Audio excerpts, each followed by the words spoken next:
Every link you've clicked has left a ghost behind. Deleted videos that millions watched, websites that have vanished overnight, viral trends that defined generations before disappearing forever. The internet forgets nothing, but remembers even less. From the memes everyone knows to the digital mysteries no one can explain, we've documented it all. This is the complete internet iceberg.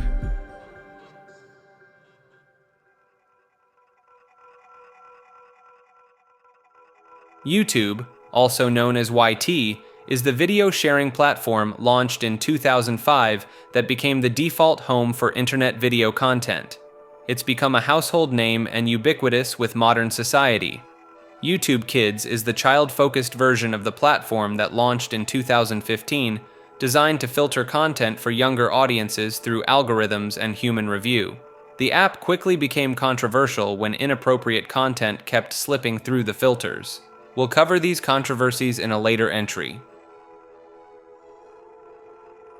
Google, also known as the search engine that became a verb. Founded in 1998 by Larry Page and Sergey Brin, Google started as a Stanford research project and quickly became the internet's go-to search engine. The name comes from Google, the number 1 followed by 100 zeros, meant to represent the massive amount of information it indexes. Google Chrome, their web browser launched in 2008, now dominates the browser market with over 60% of users worldwide. It's known for being fast, simple, and eating your computer's memory like it's at an all-you-can-eat buffet. Beyond search and browsing, Google owns YouTube, Gmail, Android, Google Maps, and countless other services that basically run the modern internet. The company's motto was famously, "Don't be evil," until they quietly removed it in 2018, which definitely didn't raise any eyebrows. Gmail, Google's free email service that launched in 2004 on April Fool's Day, which led many to believe it was a prank. The service started as invite-only beta, creating a wave of people desperately trading invites online like they were concert tickets. Gmail offered 1 gigabyte of storage at launch, which was massive compared to competitors offering just 2 to 4 megabytes at the time. This forced other email providers to scramble and increase their own storage limits just to keep up. The service integrated heavily with Google's other products and became known for its powerful search functionality and conversation threading. It also pioneered the concept of using targeted ads based on email content scanning, which sparked privacy debates that continue to this day. Twitter, also known as X after its rebrand in 2023, is a social media platform launched in 2006 that became one of the defining websites of internet culture. Users post short messages called tweets, originally limited to 140 characters before expanding to 280. The platform shaped how news breaks, memes spread, and online discourse happens. It introduced the hashtag as a way to track topics and conversations, and gave rise to countless viral moments, cancellations, and main character scenarios where someone becomes the focus of the entire internet for a day. In October 2022, Elon Musk acquired the platform for $44 billion and rebranded it to X in July 2023, replacing the bird logo that had been synonymous with the site. The rebrand was widely mocked, with many users refusing to call it anything but Twitter. The acquisition brought massive changes, including paid verification through Twitter Blue, mass layoffs, and the return of previously banned accounts. The verification checkmark, once a symbol of legitimacy, became available to anyone willing to pay, leading to waves of impersonation and confusion. Amazon is the massive online retail and tech company founded by Jeff Bezos in the mid-90s. While most people know it as the place to buy pretty much anything with 2-day shipping, the internet has spent years discussing and documenting the alleged treatment of workers in Amazon warehouses and delivery systems. The controversy centers around reports of intense productivity quotas, surveillance monitoring, and allegedly harsh working conditions in fulfillment centers. Workers have shared stories online about timed bathroom breaks, being disciplined for not meeting package processing rates, and the physical toll of sorting thousands of items per shift. One of the most discussed aspects involves the monitoring systems that track worker movements and productivity down to the second. Online posts and leaked documents suggested some warehouse employees were allegedly penalized or terminated through automated systems if their numbers dipped below certain thresholds. The pee in bottles meme became a viral shorthand for these conditions after reports surfaced that some delivery drivers resorted to urinating in bottles to meet delivery quotas. Amazon initially denied this happened before later admitting it was an issue for drivers. Discussion forums and subreddits became hubs for current and former Amazon employees to share experiences, with many posts going viral on Twitter and TikTok. The contrast between Amazon's public image as a customer-focused company and these worker accounts created significant internet discourse throughout the late 2010s and early 2020s. Like this video and subscribe to Maker.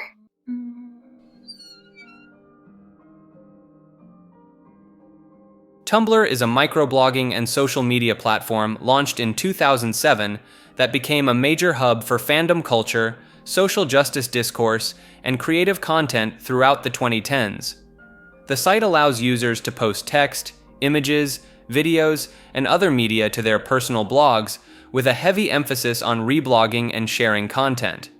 Tumblr developed a distinct reputation for its user base, which skewed younger and more progressive compared to other platforms, leading to the site becoming closely associated with fandoms, shipping culture, and various activist movements.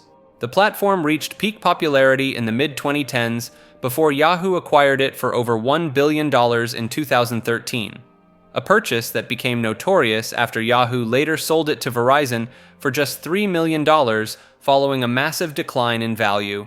In December 2018, Tumblr implemented a ban on adult content, which caused a massive exodus of users and effectively killed much of the site's traffic overnight. The decision remains one of the most criticized moves in social media history, as adult content creators and their audiences made up a significant portion of the user base. Tumblr is also known for its unique dialect of internet speak, including terms like uwu, various tone indicators, and extremely long confusing tags. The site has a reputation for users writing elaborate text posts that blend humor with emotional vulnerability, often screenshot and shared on other platforms. The platform became infamous for incidents like the DashCon convention disaster, various fandom wars, and the Tumblr nose art style that became a recognizable aesthetic.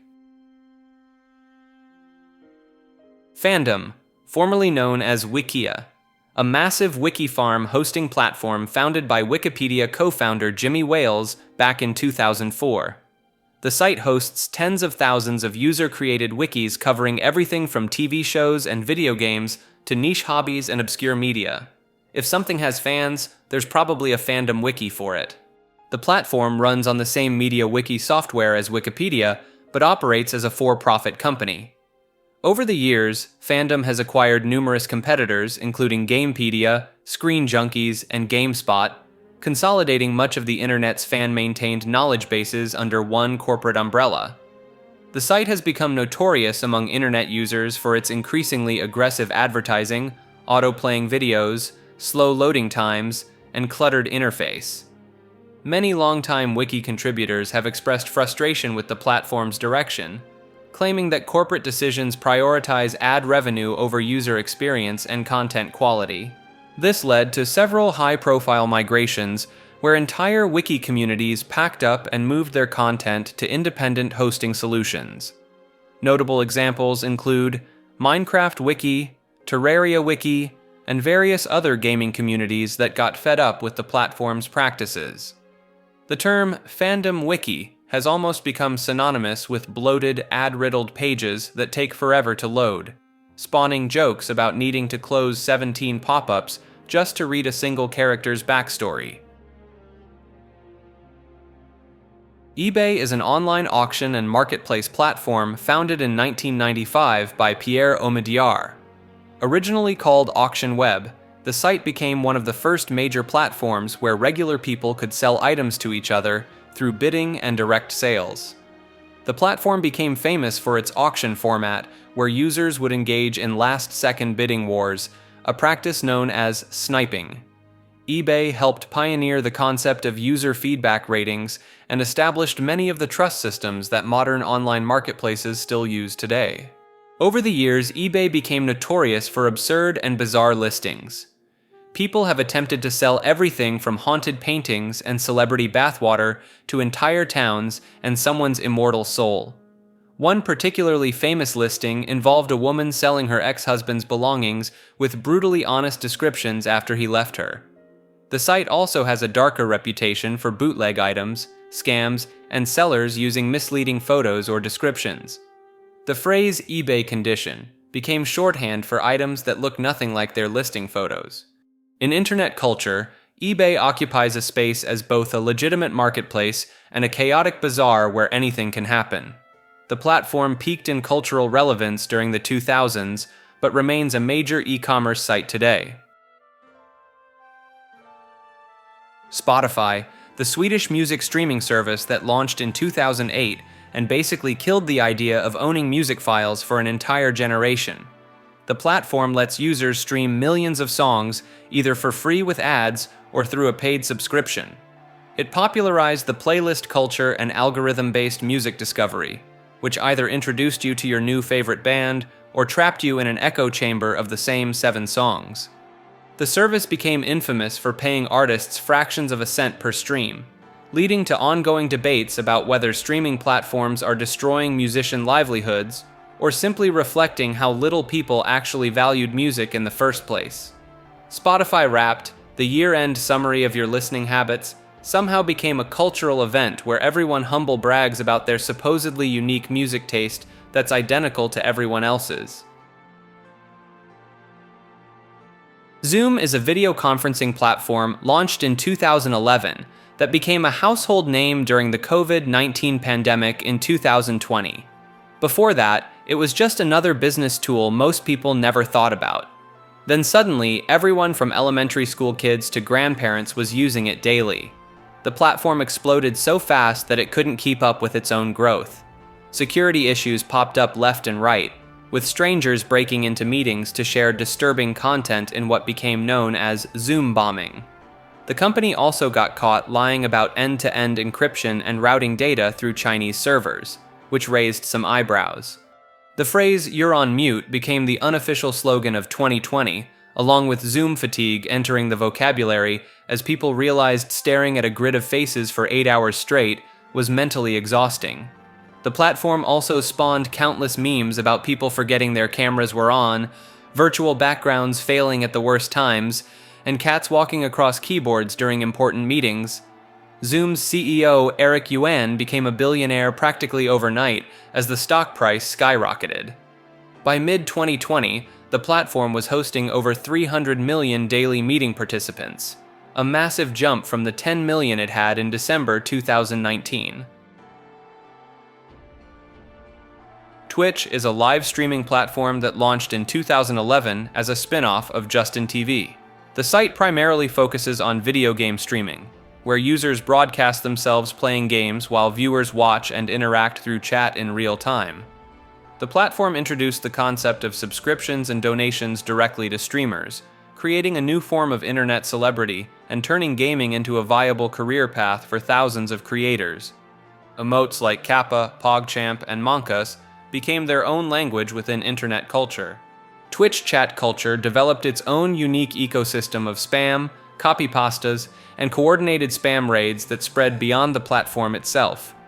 The term Twitch Plays became popular after Twitch Plays Pokemon in 2014, where thousands of viewers controlled a single game simultaneously through chat commands, creating absolute chaos. The platform has dealt with ongoing controversy around inconsistent moderation, particularly regarding favoritism towards certain streamers and unclear enforcement of terms of service. Hot tub streams and ASMR content pushed the boundaries of what qualified as gaming content, leading to the creation of separate categories. Amazon acquired Twitch in 2014 for close to $1 billion. The platform's influence extends beyond gaming into just chatting streams, music, and creative content. though it faces growing competition from YouTube and other streaming services. 4chan, also known as the image board that spawned 1,000 memes and twice as many controversies. Launched in 2003 by Christopher Poole, better known as Moot, 4chan is an image board website where users post anonymously across various topic-specific boards. The most infamous of these is /b, the random board, where pretty much anything goes, and the concept of rules is more of a suggestion. The site operates on a simple premise. Posts are anonymous, threads expire quickly, and there's no registration required. This combination created a unique culture of absolute chaos mixed with surprising creativity. 4chan is directly responsible for birthing some of the internet's most recognizable memes. Lolcats, Rickrolling, Pepe the Frog, and Rage Comics all trace their origins back to the boards. Beyond memes, the board became the breeding ground for Anonymous, the loosely organized hacktivist collective that conducted various operations throughout the late 2000s and 2010s. The site's anything goes attitude and anonymous nature made it a hub for both harmless pranks and considerably less harmless activities. The culture is deliberately offensive, operating on shock value and a rejection of mainstream internet politeness. Users, called Anons, pride themselves on the site's unfiltered nature, though this has led to the site being associated with numerous controversial events, targeted harassment campaigns, and being a regular subject of concern for its role in spreading harmful content and coordinating attacks. Facebook, also known as Meta Platforms since 2021, is the social media giant that basically defined what social networking became for the internet. Founded by Mark Zuckerberg in 2004, it started as a college networking site and expanded into the behemoth that now owns Instagram, WhatsApp, and is trying really hard to make the metaverse happen. The platform is best known for connecting people, hosting family drama in comment sections, and being the place your parents and grandparents migrated to after you left for other platforms. It pioneered the infinite scroll, the like button, and normalize the concept of oversharing every aspect of your daily life with people you haven't spoken to since high school. Facebook has been at the center of numerous controversies, including the Cambridge Analytica scandal, where user data was harvested for political advertising, accusations of facilitating election interference, and repeated concerns about privacy violations and content moderation practices. The platform has faced criticism for its role in spreading misinformation, its impact on mental health, and its various algorithm changes that killed organic reach for pages. The rebrand to Meta represented Zuckerberg's pivot toward virtual reality and the metaverse, which has been met with widespread mockery and skepticism. The company has poured billions into this vision, while their main platform continues to be stereotyped as where conspiracy theories and minion memes go to thrive. PewDiePie, also known as Felix Kjellberg, is a Swedish YouTuber who became one of the most recognizable faces on the platform. He started his channel in 2010, initially focusing on gaming content and Let's Play videos, particularly horror games like Amnesia. Throughout the 2010s, PewDiePie held the title of most subscribed individual creator on YouTube for years, eventually being overtaken by the Indian music company T-Series in 2019. This led to the Subscribe to PewDiePie movement, where fans and other creators rallied to keep him at the top spot, turning it into one of the internet's biggest memes of that year. His career has been marked by several controversies. In 2017, he faced backlash for paying people on Fiverr to hold up signs with offensive messages, which he claimed was a joke about what you could get people to do on the platform. Later that year, he used a racial slur during a live stream, which resulted in significant fallout, including losing partnerships with Disney and YouTube. Despite these incidents, PewDiePie maintained a massive following and became a symbol of independent content creation on YouTube. His content evolved over time from gaming videos to commentary, meme reviews, and variety content. He's been both praised as an everyman creator who built his success independently and criticized for his controversies and the extremist fans some of his content attracted. Markiplier, real name Mark Edward Fischbach, is one of the most popular gaming content creators on YouTube with over 36 million subscribers as of the mid-2020s. He rose to prominence in the early 2010s primarily through Let's Play videos, especially horror games like Five Nights at Freddy's, Amnesia, and SCP Containment Breach. His signature style involves loud, expressive reactions and his notably deep voice, which became a running joke among his fanbase. The "Was that the bite of 87?" clip from his FNAF playthrough became one of the most recognizable gaming memes on the platform. Beyond gaming content, Markiplier is known for his charity live streams, having raised millions of dollars for various causes over the years. He's also branched into more ambitious projects like A Heist with Markiplier and In Space with Markiplier, interactive YouTube choose-your-own-adventure style videos that showcased higher production value. His Wharfstache character, recognized by the pink mustache, became iconic enough to spawn its own series of videos. Markiplier is part of a generation of gaming YouTubers who helped define what Let's Play content would become, alongside creators like Jacksepticeye and PewDiePie. He's also known for his Try Not to Laugh challenges and his friendship with other content creators, often appearing in collaborative videos that would rack up millions of views. Mr. Beast, also known as Jimmy Donaldson, one of YouTube's biggest content creators and the most subscribed individual channel on the platform. Mr. Beast built his channel through increasingly elaborate challenge videos and massive cash giveaways, with production budgets rivaling traditional television. His content evolved from low-budget commentary videos in the early 2010s to recreating Squid Game sets, buying entire neighborhoods, and giving away millions of dollars to contestants and viewers. His brand expanded beyond YouTube into Feastables chocolate bars, Mr. Beast Burger ghost kitchens, and various business ventures. The growth turned him into less of a creator and more of a media empire, employing hundreds of people to produce his content. The operation faced scrutiny in 2024 when former employees spoke out about alleged unsafe working conditions during video productions and contestants claiming they weren't properly fed or cared for during challenges. His longtime collaborator Ava Chris Tyson was removed from the channel after grooming allegations surfaced, though Mr. Beast claimed to have no knowledge of the behavior. Additional controversy emerged around the quality and availability of his food products, accusations of rigged giveaways, and questions about where all the charity money actually goes. Critics argue his philanthropy content turns poverty into entertainment, while supporters point to the tangible help he's provided to individuals and communities. KSI, also known as Olajide Olatunji, is a British YouTuber, rapper, and boxer who rose to fame in the early 2010s with gaming videos and FIFA content. He later became known for his boxing matches against other YouTubers, most notably Logan Paul, and his music career. Thick of It is a song KSI released in October of 2024 featuring Trippie Redd. The track was intended as a serious motivational anthem about perseverance and success, but it immediately became one of the most memed songs of the year. The opening lyrics, "I'm in the thick of it, everybody knows," combined with the song's awkward flow and overly earnest delivery, turned it into an instant punchline across social media.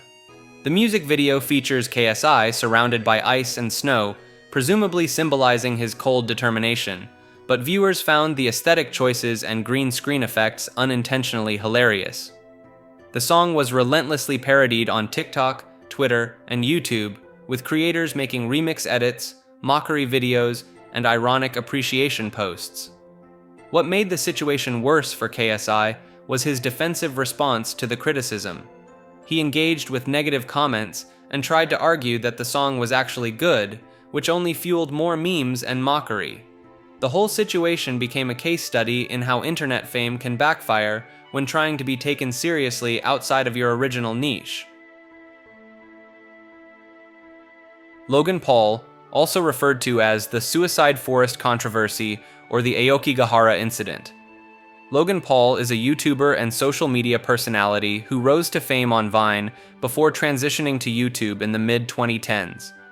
In late December 2017, Paul uploaded a vlog titled, "We found a dead body in the Japanese suicide forest," filmed in Aokigahara, a forest at the base of Mount Fuji, known for being a frequent location for people to take their own lives. The video showed Paul and his friends reacting to discovering a deceased person hanging from a tree. While the face was blurred, the body was clearly visible. Paul included jokes and seemingly inappropriate reactions throughout the footage before adding a message about mental health awareness at the end. The backlash was immediate and massive. Critics accused Paul of exploiting tragedy for views, being disrespectful to the deceased and their family, and mishandling an extremely sensitive subject. YouTube removed the video, suspended Paul from their preferred advertising program, and put his YouTube Red projects on hold. Paul issued multiple apologies and took a break from uploading. The controversy became one of the most significant YouTuber scandals, and is frequently cited in discussions about content creator responsibility and platform moderation. The incident spawned countless commentary videos, memes, and became shorthand for YouTube controversy at its worst. Paul eventually returned to the platform and pivoted heavily toward boxing and podcasting, though the forest incident remains his most infamous moment online. Deji, also known as Comedy Shorts Gamer, is a British YouTuber who started creating content in the early 2010s. He's the younger brother of KSI, one of the platform's biggest creators. Deji built his channel on gaming videos, reaction content, and comedy sketches, eventually amassing millions of subscribers. His content often featured his family, particularly his dog Tank, and various challenges or vlogs. The channel became notable for several public feuds and controversies. Deji had a very public falling out with his brother KSI around 2018 and 2019, which resulted in multiple diss tracks and drama videos that pulled in their entire family. The situation escalated to the point where both brothers aired deeply personal grievances about each other online. He also faced backlash from the YouTube community multiple times, including disputes with other creators like Jake Paul and Kavos, and concerns about how he cared for his pets. Tank, his dog, became a recurring point of controversy after multiple incidents were documented on camera. He attempted to transition into boxing like his brother, participating in several YouTube boxing events, though with less success in the ring. His fights against Jake Paul, Vinny Hacker, and others drew significant attention, but often resulted in losses. The channel represents a specific era of drama-heavy YouTube content where family disputes and creator beef became entertainment. Dream, also known as Dream SMP when referring to the server itself.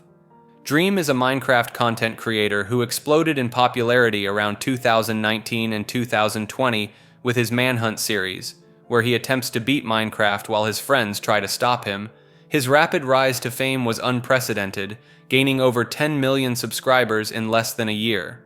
Dream SMP refers to the private Minecraft survival multiplayer server he created, which evolved into an elaborate roleplay series featuring dozens of other popular creators like Tommy Innit, Technoblade, George Notfound, and Wilbur Soot. The server ran from April 2020 to early 2023 and developed incredibly complex lore with scripted story arcs, character deaths, and political conflicts that fans followed religiously. The fan base became notorious for its intensity, particularly on Twitter and TikTok, where Dream stans would defend him aggressively and create massive amounts of fan content. The community became somewhat infamous for shipping real people and creating drama. Dream faced significant controversy in late 2020 when Minecraft speedrun moderators accused him of cheating by modifying drop rates. He initially denied it, but later admitted to accidentally using modified game files. He also received backlash for various tweets and his handling of certain situations involving fans. In October 2022, Dream did a face reveal after years of anonymity, which became a massive trending event, despite mixed reactions from the internet at large. The reveal spawned countless memes and discussions about parasocial relationships. 3 a.m. challenge, a YouTube trend that exploded in popularity during the mid to late 2010s, where creators would film themselves attempting various paranormal activities, specifically at 3 a.m. The premise relied on the belief that 3 a.m. is the devil's hour or witching hour, a time when supernatural activity is supposedly at its peak. Videos typically featured creators performing rituals like summoning games, calling cursed phone numbers, using Ouija boards, or exploring allegedly haunted locations, all while dramatically reacting to any noise or movement. The format became notorious for extreme clickbait, with thumbnails showing terrified faces and titles like "Calling Slenderman at 3 a.m. Gone Wrong," or "Do Not Play Charlie Charlie at 3 a.m." Many videos were obviously staged, with creators pretending to encounter paranormal entities or experience supernatural events. The trend became so oversaturated that it turned into a meme itself, with people mocking the low-effort content and predictable jump scares. Despite the obvious fakery, these videos racked up millions of views from younger audiences, making it a profitable formula for channels willing to churn out dozens of nearly identical videos. The challenge eventually died down as viewers grew tired of the repetitive format, and YouTube began cracking down on sensationalized content aimed at children.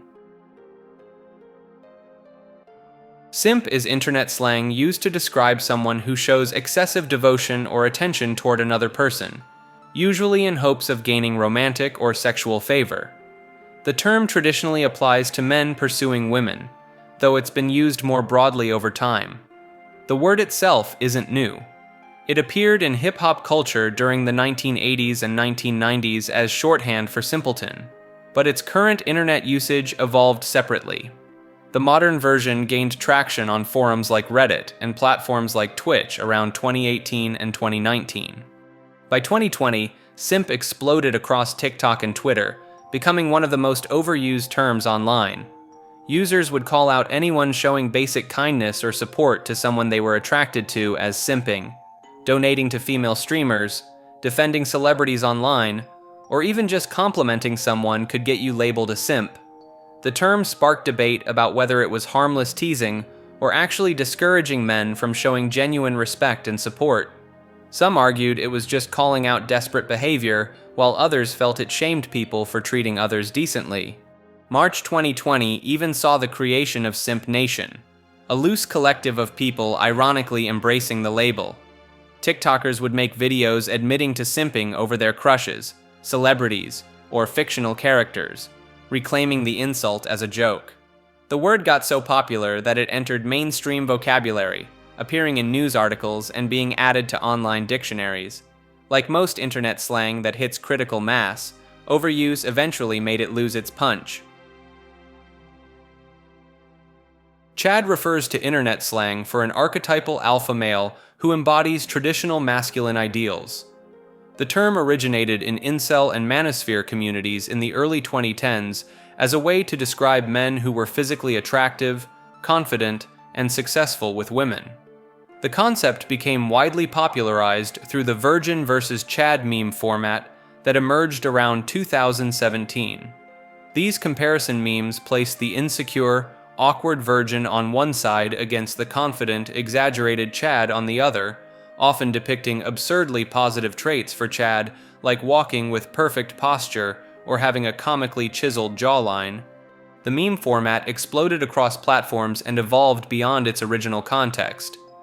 Users began applying the Virgin versus Chad template to compare anything from video game characters to political ideologies to brands of cereal. The more ridiculous and over-the-top the comparisons became, the funnier they were considered. What started as a somewhat bitter term in specific online communities transformed into an ironic celebration of confidence and assertiveness. People began using Chad as a compliment or referring to positive, confident behaviors as Chad energy. The term has since entered mainstream internet vocabulary, often stripped of its original incel community connotations. Sigma Male Grindset refers to an ironic meme format that emerged around 2021, satirizing hustle culture and alpha male personality pseudoscience. The term combines grind with mindset, to describe an exaggerated dedication to self-improvement taken to absurd extremes.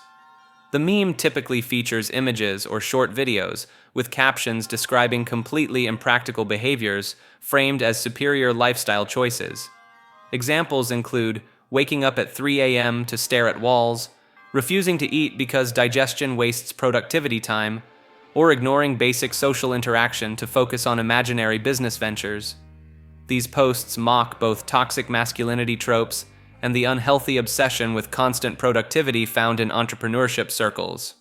The format exploded on TikTok and Instagram, usually set to dramatic music like Drive Forever by Sergio Valentino or the Blade Runner 2049 soundtrack characters like Patrick Bateman from American Psycho and Thomas Shelby from Peaky Blinders became common faces of Sigma male content, despite the obvious irony of using fictional sociopaths as role models. While the meme started as clear satire, some corners of the internet began taking it seriously, creating genuine content about Sigma male lifestyles and grindset mentality. This led to a blurred line between people who got the joke and those who didn't, with actual self-help gurus co-opting the language to sell courses and motivational content. Flat Earthers, also known as Flat Earth Society members or Flat Earth believers, refers to an online community and movement of people who reject the scientific consensus that Earth is a sphere. They claim the planet is actually a flat disk. The movement exploded on the internet during the 2010s, particularly on YouTube, where countless videos argued for a flat Earth using misinterpreted physics, Bible verses, and distrust of NASA. Channels dedicated to flat Earth content racked up millions of views, creating an entire ecosystem of believers who would debate globe earthers in comment sections and forums. The community developed its own models and explanations.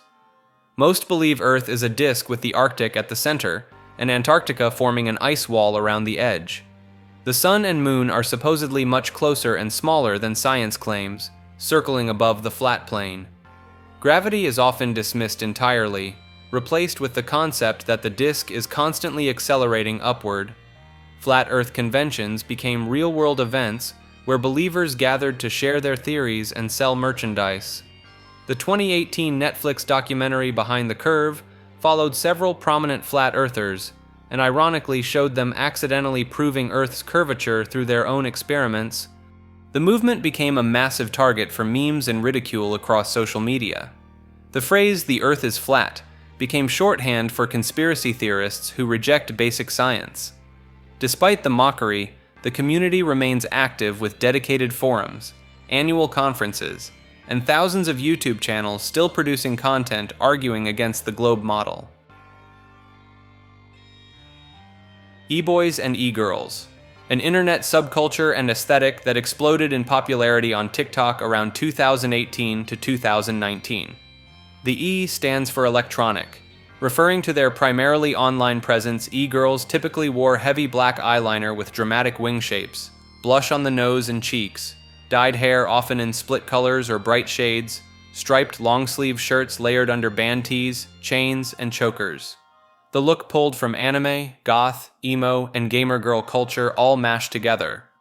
E-boys followed a similar alternative fashion path with painted nails, chain necklaces, striped shirts, dangly earrings, and carefully styled hair, usually with a middle part. The aesthetic mixed emo, skater, and K-pop influences. Both styles became massive on TikTok through specific trends. E-girl makeup tutorials and finger dancing videos flooded the platform throughout 2019, turning the terms into everyday internet vocabulary. The subcultures caught heat for being performative, with critics claiming they were just commodifying alternative fashion for internet clout. Some from older alternative scenes argued the aesthetics watered down genuine subcultures by making them trendy and mainstream. Belle Delphine became arguably the most recognizable e-girl, mixing the aesthetic with controversial marketing stunts, like selling her bathwater. She became a focal point for debates about what e-girl culture actually represented.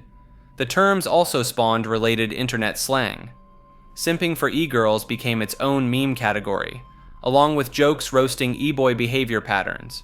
By 2020 and 2021, the aesthetics dominance faded as TikTok moved on to new trends. Adobe, a software company known for creating some of the most widely used creative tools on the internet. Photoshop, Illustrator, Premiere, After Effects, and the late Flash player all came from Adobe. Flash was everywhere in the 2000s and early 2010s, powering browser games, animations, and interactive websites until security issues and mobile incompatibility led to its removal in 2020.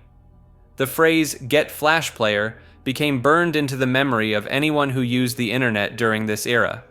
Adobe's pricing model shifted to a subscription service called Creative Cloud in 2013, which immediately sparked outrage from users who preferred the old one-time purchase system.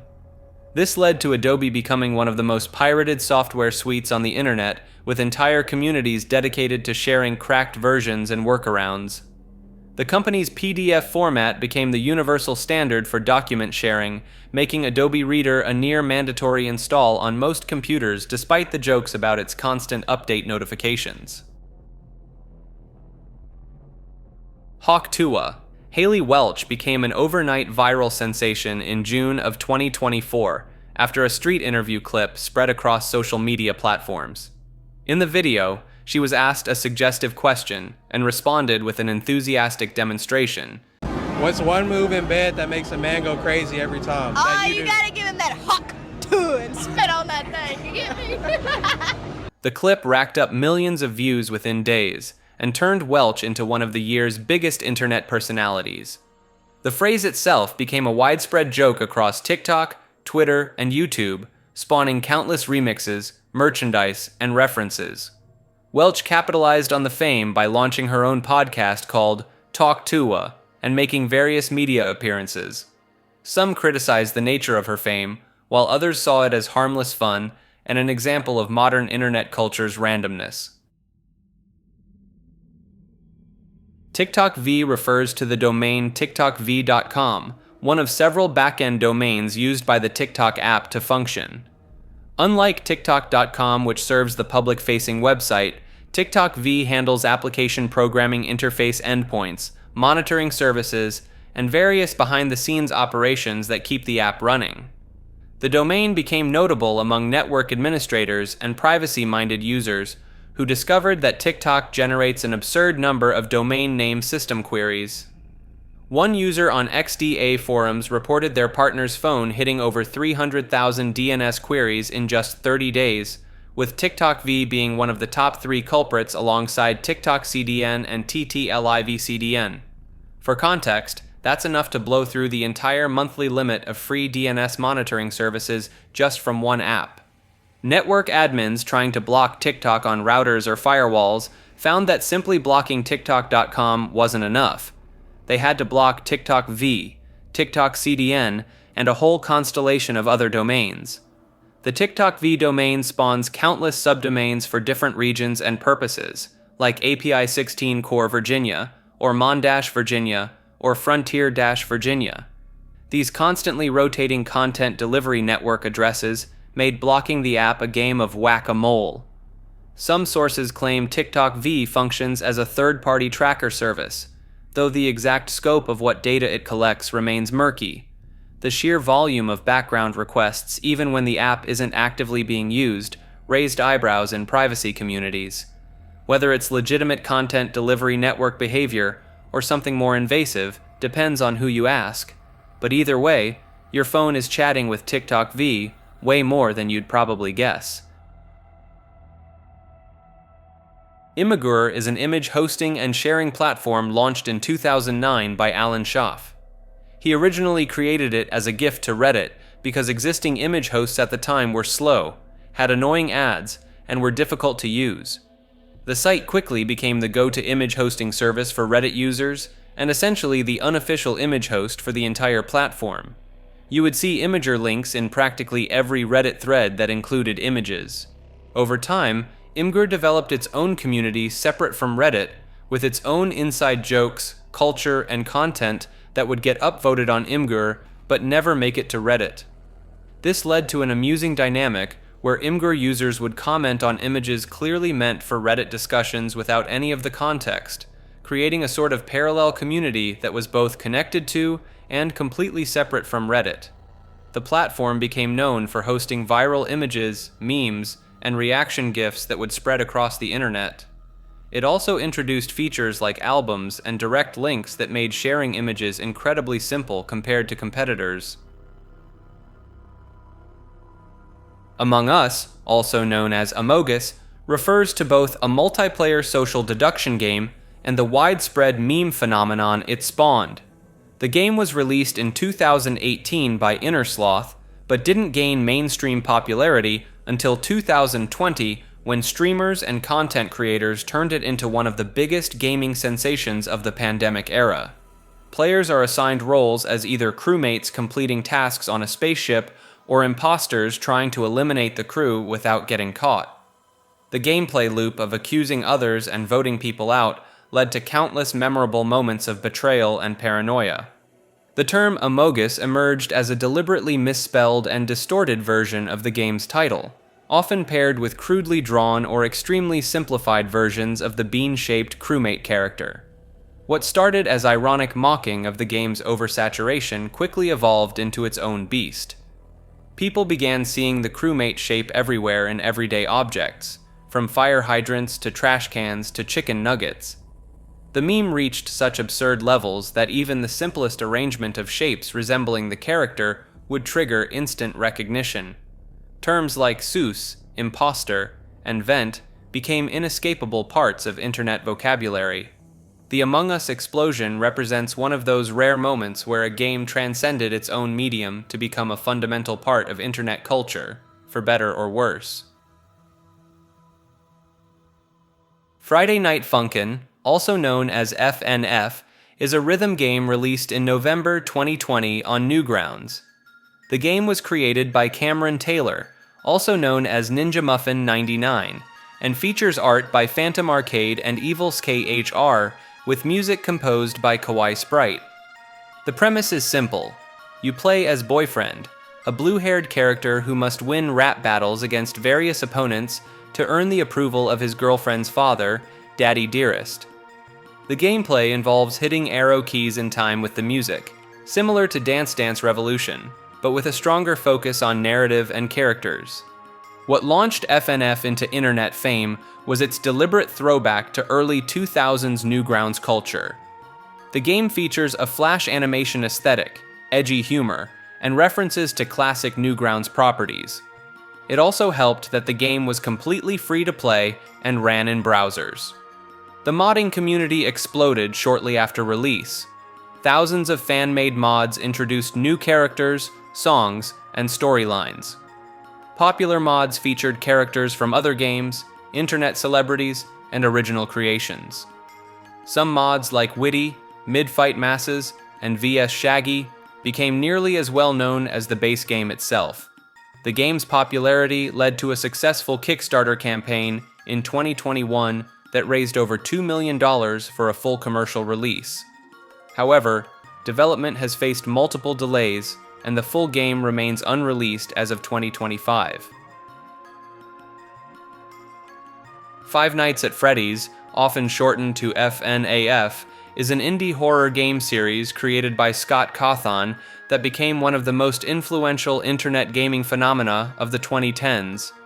The first game released in August 2014 and puts players in the role of a night security guard at Freddy Fazbear's Pizza, a fictional family entertainment center with animatronic characters. The gameplay involves surviving 5 nights while monitoring security cameras and conserving power as the animatronics try to reach your office. The series exploded across YouTube with countless Let's Plays, particularly from Markiplier, whose reactions helped catapult the game into mainstream internet consciousness. What started as a simple point-and-click horror game evolved into a sprawling franchise with an incredibly complex lore involving child murders, possessed animatronics, and a convoluted timeline spanning decades. The FNAF community became notorious for its dedication to solving the series' mysteries, with MatPat's Game Theory channel producing numerous videos attempting to piece together the canon. The lore includes elements like the Bite of 87, The Purple Guy, and Possession through Remnant, creating an ARG-like experience where fans scoured every detail for clues. The franchise expanded to include multiple sequels, spin-offs, novels, and eventually a feature film released in 2023. It became deeply embedded in internet culture, spawning endless fan games, fan art, animations, and memes. The community's younger demographic and passionate nature led to FNAF becoming somewhat of a cultural touchstone for Gen Z internet users.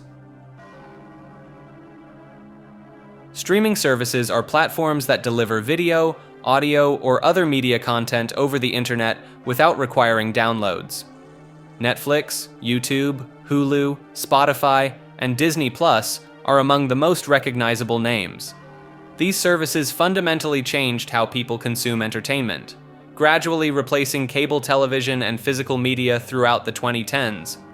The shift sparked what's commonly referred to as the streaming wars, with countless companies launching their own platforms and fragmenting content across multiple subscriptions.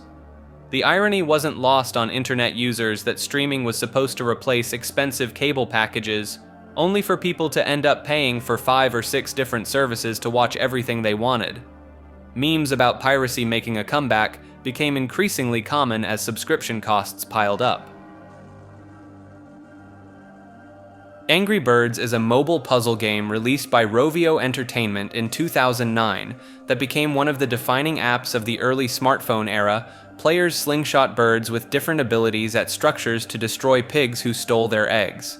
The game's simple premise and addictive gameplay made it a cultural phenomenon, hitting over 1 billion downloads across multiple versions and spin-offs. The franchise exploded beyond the original game into merchandise, theme parks, and 2 theatrical movies in 2016 and 2019. At its peak in the early 2010s, Angry Birds was essentially the face of mobile gaming and helped establish the freemium app model that would dominate the industry.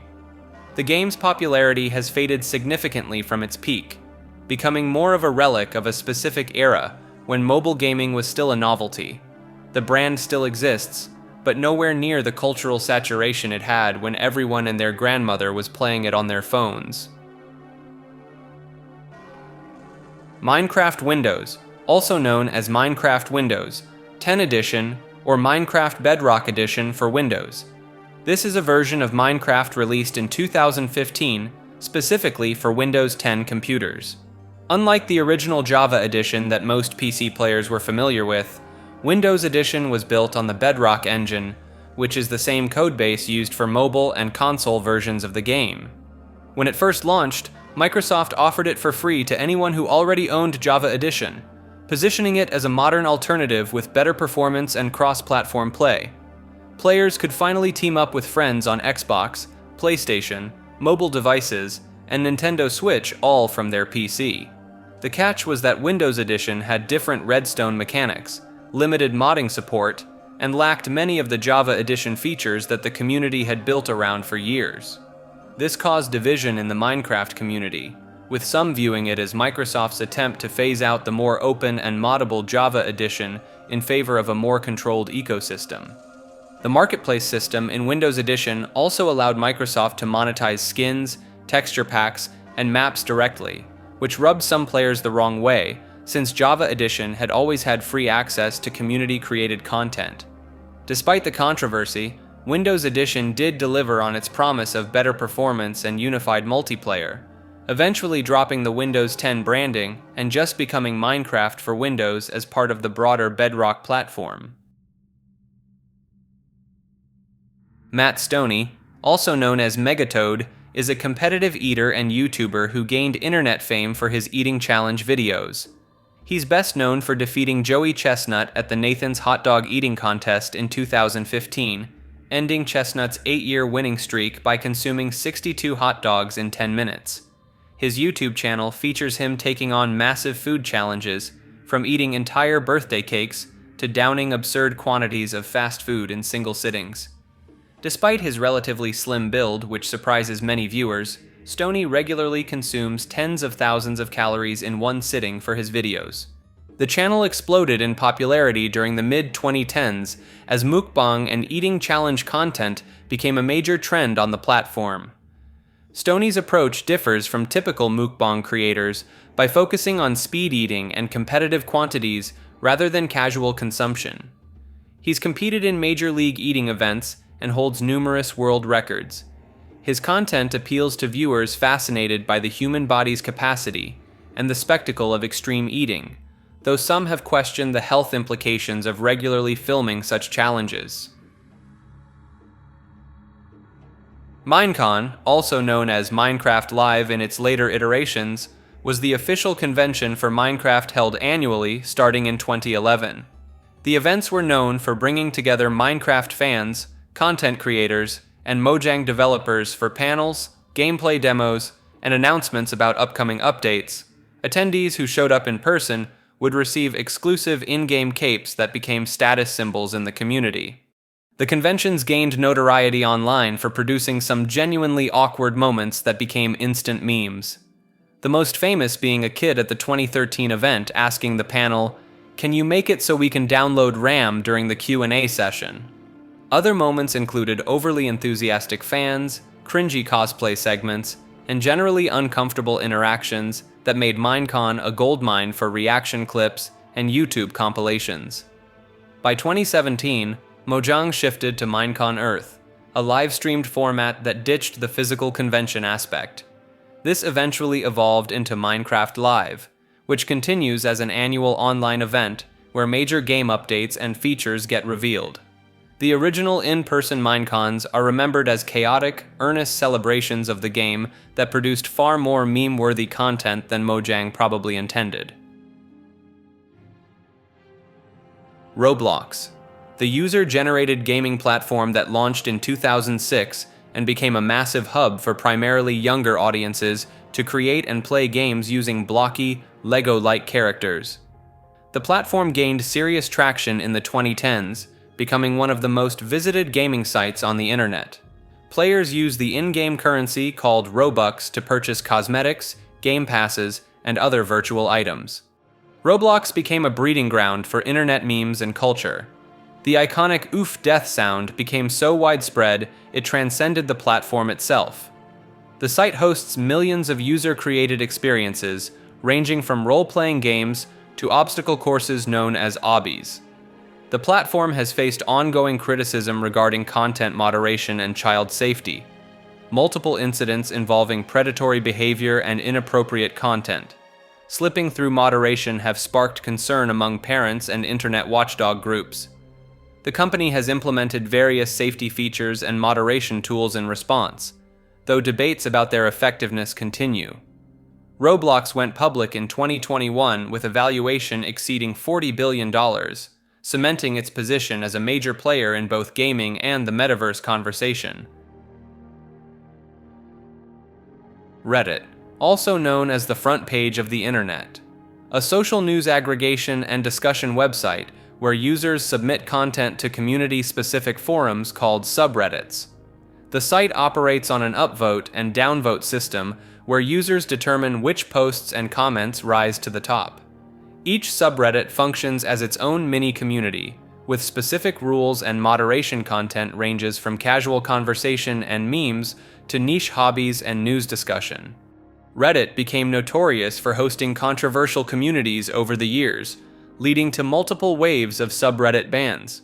The site gained mainstream attention during events like the Boston bombing investigation, where users incorrectly identified suspects, and the 2010 Dig migration, when users fled the competing platform en masse. The platform popularized internet terminology like AMA for Ask Me Anything, spawned countless memes, and influenced internet culture through communities like r/me_IRL and r/place. Reddit also faced criticism for its inconsistent content moderation and the power moderators hold over large portions of the site.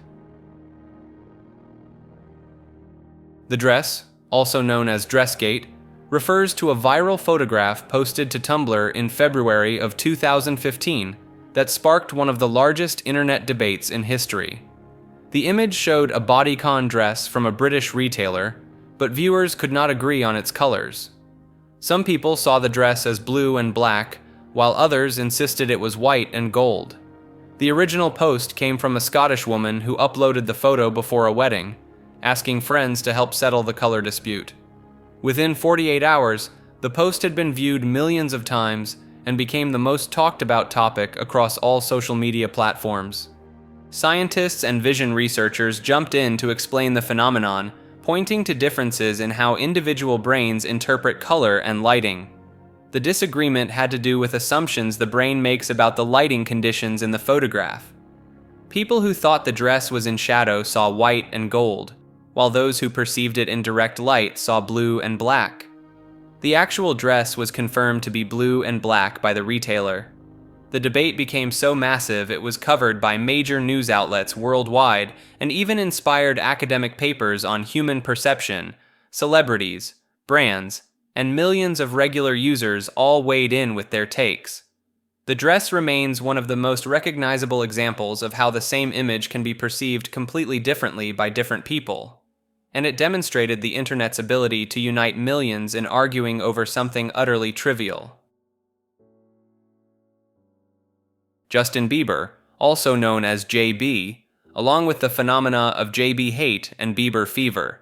Justin Bieber was discovered on YouTube in 2007 when talent manager Scooter Braun stumbled upon his cover videos.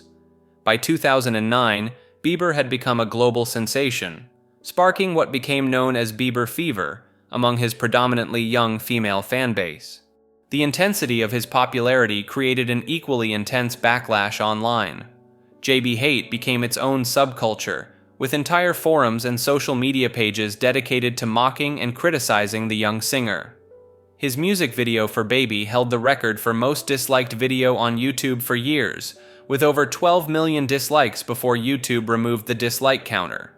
The hatred ranged from harmless memes about his high-pitched voice and haircut to more concerning content including edited images, false rumors, and coordinated harassment campaigns. Some theorists claimed his rise was orchestrated by the music industry as a social experiment, while others spread conspiracies about him being replaced by clones or lookalikes. The divide between believers and haters defined much of early 2010s internet culture, spawning countless flame wars in comment sections and creating some of the first major stan versus anti-stan conflicts on social media. Bing is Microsoft's search engine launched in 2009 as a competitor to Google. Despite Microsoft's efforts to position it as a legitimate alternative, Bing became more famous for the endless jokes about it than for its actual functionality. The most common running gag is that Bing's primary use is searching for Google. This spawned countless memes showing Bing search results for Google or depicting Bing as the forgotten, unloved search engine. The phrase "Bing it" never caught on the way Google it did, which only added to the mockery. Microsoft attempted to incentivize usage through Bing Rewards, later rebranded as Microsoft Rewards, which gives users points for searching that can be redeemed for gift cards. This led to another layer of jokes about people only using Bing to earn free stuff. In the 2020s, Bing gained unexpected relevance when Microsoft integrated OpenAI's ChatGPT technology into Bing Chat, later renamed Copilot. This gave Bing an actual edge over Google for a brief moment, leading to ironic celebration across social media that Bing was finally useful for something. The AI integration had its own controversies when early users discovered the chatbot could be manipulated into saying unhinged things, creating viral screenshots of Bing's AI having existential crises or declaring love for users. ChatGPT, an AI chatbot developed by OpenAI that launched in November of 2022 and immediately broke the internet. The tool reached 1 million users in 5 days and 100 million users within 2 months, making it the fastest-growing consumer application in history at the time. The chatbot uses a large language model trained on massive amounts of text data to generate human-like responses to prompts and questions. Users can ask it to write essays, debug code, explain complex topics, generate creative content, or just have a conversation. The free version became so popular that OpenAI had to implement usage caps and launch a paid subscription tier called ChatGPT Plus to handle the server load. The release sparked immediate debates about AI replacing jobs, students using it to cheat on assignments, and concerns about the spread of misinformation, since the model can confidently generate incorrect information. Teachers and professors scrambled to update their policies, while AI detection tools popped up claiming to identify AI-generated text with questionable accuracy. The training data controversy also emerged, with questions about whether copyrighted material was used without permission, and artists expressing concern about AI art generators built on similar technology. Some users discovered they could jailbreak the system with creative prompts to bypass its safety filters, leading to a cat and mouse game between users and OpenAI's moderation team. The cultural impact was instant, spawning countless memes about people using it for everything from writing breakup texts to filing taxes. The phrase "I asked ChatGPT" became its own genre of social media posts. BuzzFeed, the digital media company that launched in 2006 and became synonymous with clickbait listicles and personality quizzes throughout the 2010s. The site built its empire on viral content like 27 things only 90s kids will understand, and "Which type of cheese are you?" style quizzes that your aunt would share on Facebook. The platform pioneered the art of curiosity gap headlines, those "you won't believe what happens next" style titles designed to maximize clicks. BuzzFeed also heavily leaned into native advertising and sponsored content, blurring the lines between editorial and marketing in ways that became standard practice across digital media. In a twist that surprised many, BuzzFeed News emerged as a legitimate journalistic outlet, even winning a Pulitzer Prize in 2021 for their international reporting. They also published the controversial Steele dossier in 2017, which made waves for releasing unverified intelligence on Donald Trump. The company went public in 2021, but struggled financially. BuzzFeed News was shut down in April 2023, along with massive layoffs, though the main BuzzFeed site with its quizzes and listicles continues operating. The rise and fall became a case study in digital media's boom and bust cycle. DeviantArt is an online art community and social network launched in the year 2000. The site allows artists to share their work, get feedback, and connect with other creators across virtually every artistic medium and style imaginable. The platform became notorious on the wider internet for hosting some of the most eclectic and sometimes bizarre artwork online. While DeviantArt is home to countless talented professional artists and illustrators, it also gained a reputation for specific types of content that became memes in their own right. Poorly drawn Sonic the Hedgehog original characters, inflation art, hyper-specific fetish content, and MS Paint quality submissions all contributed to the site's infamous status in internet culture. The phrase, "Of course it's from DeviantArt," became a common response when encountering particularly unusual artwork online. Despite this reputation, the platform remained one of the largest art communities on the internet, with millions of users uploading everything from digital paintings and photography to traditional sketches and three-dimensional renders. In the 2020s, DeviantArt faced significant backlash from its artist community over the integration of AI-generated artwork on the platform. Many artists felt the site was prioritizing AI content over human-created art, leading to protests and users threatening to migrate to alternative platforms. Cuphead is a run-and-gun indie video game released in 2017 by Studio MDHR. The game features hand-drawn animation styled after 1930s cartoons, particularly the rubber hose animation style of Fleischer Studios and early Disney. The game became notorious online for its punishing difficulty, spawning countless rage compilation videos and becoming a benchmark for challenging gameplay. Gaming journalist Dean Takahashi's struggled gameplay footage at Gamescom 2017 went viral, sparking debates about game difficulty and journalist skill levels.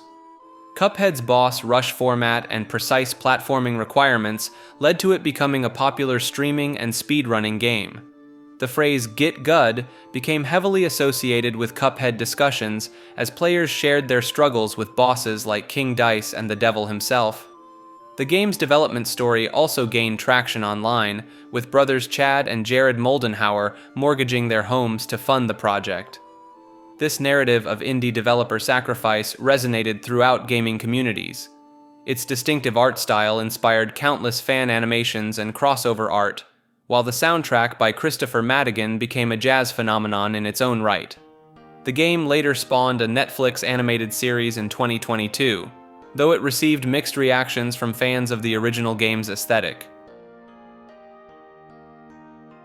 Snapchat, an image and video messaging app launched in 2011 that became known for its self-destructing messages that disappeared after being viewed. The platform popularized features like face filters, stories that vanish after 24 hours, and the controversial Snap Map that showed users real-time locations. While it was marketed as a more private way to communicate since messages would delete themselves, this led to concerns about its use for sharing inappropriate content, particularly among teens. The app faced backlash when it was revealed that messages weren't actually being deleted from servers as permanently as users believed. Later controversies included the My AI chatbot feature that couldn't be removed and allegedly gave concerning responses to underage users. The platform also became associated with various scams and catfishing schemes due to the temporary nature of content, making it harder to preserve evidence. Clash of Clans is a mobile strategy game developed by Supercell that launched in 2012. Players build villages, train troops, and raid other players' bases to steal resources.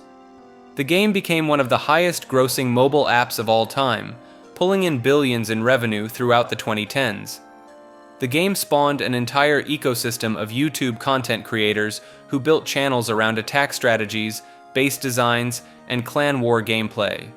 Clash became so culturally dominant that it leaked into mainstream advertising with celebrity commercials featuring Liam Neeson and Christoph Waltz doing dramatic readings about their virtual villages getting attacked. The phrase, "I have to go, my Clash of Clans village is being raided," turned into an internet punchline for people making excuses to leave conversations. The game's gem currency and the temptation to spend real money for faster progression became a frequent topic of discussion around mobile game monetization practices. Clash saw a notable decline in the late 2010s as Battle Royale games took over, but Supercell kept updating it, and the player base remained surprisingly active. The game's success led to several spin-offs including Clash Royale, which became its own phenomenon. Team Fortress 2, often shortened to TF2, is a team-based multiplayer first-person shooter developed by Valve and released in 2007. The game features 9 distinct character classes and became known for its cartoonish art style, dark comedy, and emphasis on teamwork. What set Team Fortress 2 apart on the internet wasn't just the gameplay, but the culture it spawned. The game's economy system, which centers around cosmetic items and especially hats, became a legendary meme in gaming communities. Players would spend real money on virtual hats, leading to the phrase "hat simulator," becoming synonymous with the game itself. The source filmmaker animations created by the community turned TF2 into a content creation powerhouse. Countless videos featuring the game's characters in absurd situations flooded YouTube throughout the 2010s, with some creators building entire channels around TF2 content. The game went free to play in 2011, which massively expanded its player base, but also introduced problems with bots and cheaters that would plague the game for years. By the early 2020s, the community became increasingly vocal about Valve's perceived abandonment of the game, spawning the Save TF2 movement and countless memes about the heavy update that never came. Despite being nearly 2 decades old, Team Fortress 2 maintains an active player base and remains a cornerstone of PC gaming culture and internet humor. DanTDM, or Daniel Middleton, is a British gaming YouTuber who rose to massive popularity in the early to mid-2010s through Minecraft Let's Play videos. His channel became one of the most subscribed gaming channels on YouTube, particularly dominant among younger audiences. His signature look includes bright blue hair, and his content maintains a strictly family-friendly approach, which helped him become a staple of children's YouTube culture during Minecraft's golden era. He's known for series like his Minecraft hardcore mode runs and mod showcases, often featuring his in-game dog companion named Dr. Treoris. At his peak, DanTDM was pulling in millions of views per video and became one of the highest-earning YouTubers globally. He expanded beyond YouTube with a graphic novel series, a tour, and various merchandise. His clean image and consistency made him a favorite among parents looking for safe content for their kids, though some criticized his content as repetitive or overly sanitized. He's managed to maintain relevance longer than many of his contemporaries from the same era, adapting his content as his audience aged while still keeping things relatively PG. Derp, sometimes spelled derp or paired with herp-derp, is internet slang that signals stupidity or absent-minded behavior. The term gained traction through Matt Stone and Trey Parker's 1998 film Basketball, where it was used as a nonsense exclamation. Derp exploded across the internet in the late 2000s through rage comics, particularly the cross-eyed derp face that became synonymous with doing something dumb. The expression evolved into a self-deprecating way to acknowledge your own mistakes or mock obviously flawed logic. Reddit's community helped spread derp faces throughout meme culture, while YouTube creators used it in video titles to indicate fail compilations or intentionally bad content. The term peaked around 2011 when even mainstream media started using it, though some internet users began considering it cringe once it hit that level of saturation. ASMR, short for Autonomous Sensory Meridian Response, refers to a tingling sensation that some people experience, typically starting at the scalp and moving down the back of the neck and spine. The phenomenon occurs in response to specific audio or visual triggers like whispering, tapping, crinkling sounds, or personal attention scenarios. The term was coined in 2010 by Jennifer Allen, though people had been discussing the sensation online since the mid-2000s on forums and message boards. YouTube became the primary hub for ASMR content, with creators producing videos specifically designed to trigger the response. These videos often feature close-up microphone work, soft speaking, role plays, and repetitive sounds. The ASMR community exploded in popularity during the 2010s, going from a niche internet subculture to mainstream recognition. Major channels amassed millions of subscribers, and the content evolved from simple whispering videos to elaborate productions with high-end audio equipment. The scientific community has shown mixed interest in studying ASMR, with some researchers conducting brain imaging studies while others remain skeptical about its legitimacy as a distinct phenomenon. Regardless, the community continues to thrive, and ASMR has become a common sleep aid and relaxation tool for millions of people worldwide. Some find the content deeply relaxing and helpful for sleep or anxiety, while others find it uncomfortable or unsettling. The intimate nature of the videos has also sparked debates about whether certain content crosses into inappropriate territory. Facepalm was a website dedicated to collecting and sharing screenshots of the dumbest posts and interactions from Facebook. The name was a mashup of Facebook and Facepalm, which pretty much sums up the entire purpose of the site. Users would submit screenshots of people making idiotic comments, failing at basic spelling and grammar, posting obvious lies, or just generally embarrassing themselves on social media. Think of it as a curated gallery of Facebook's finest moments of stupidity. The site gained popularity in the early 2010s when sharing cringeworthy Facebook content was at its peak. It was part of a larger trend of websites that existed solely to mock social media fails, similar to sites like Lamebook and STFU Parents. Eventually, the site shut down, but the concept lived on through countless Facebook groups, subreddit communities, and Twitter accounts that continue to screenshot and share dumb takes to this day. Undertale, followed by Deltarune, are indie RPG games created by Toby Fox. Undertale launched in 2015 and became a massive cultural phenomenon almost overnight. The game lets players choose between killing monsters or sparing them through a bullet hell combat system where you dodge attacks. the twist being that your choices actually matter, with the game remembering if you murdered everyone or showed mercy. Multiple endings exist depending on how much of a monster you became. The soundtrack, composed entirely by Toby Fox, spawned thousands of remixes. Megalovania became one of the most recognizable video game tracks on the internet, tied directly to the character Sans, a lazy skeleton who became an absurdly popular meme. Sans fights you in the genocide route, and the battle is notoriously difficult.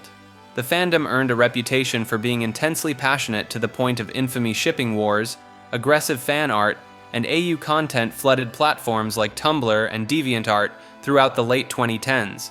The community's behavior became a meme in itself. Deltarune started releasing in 2018 as chapters, acting as a successor rather than a direct sequel. It features alternate versions of Undertale characters in a different world.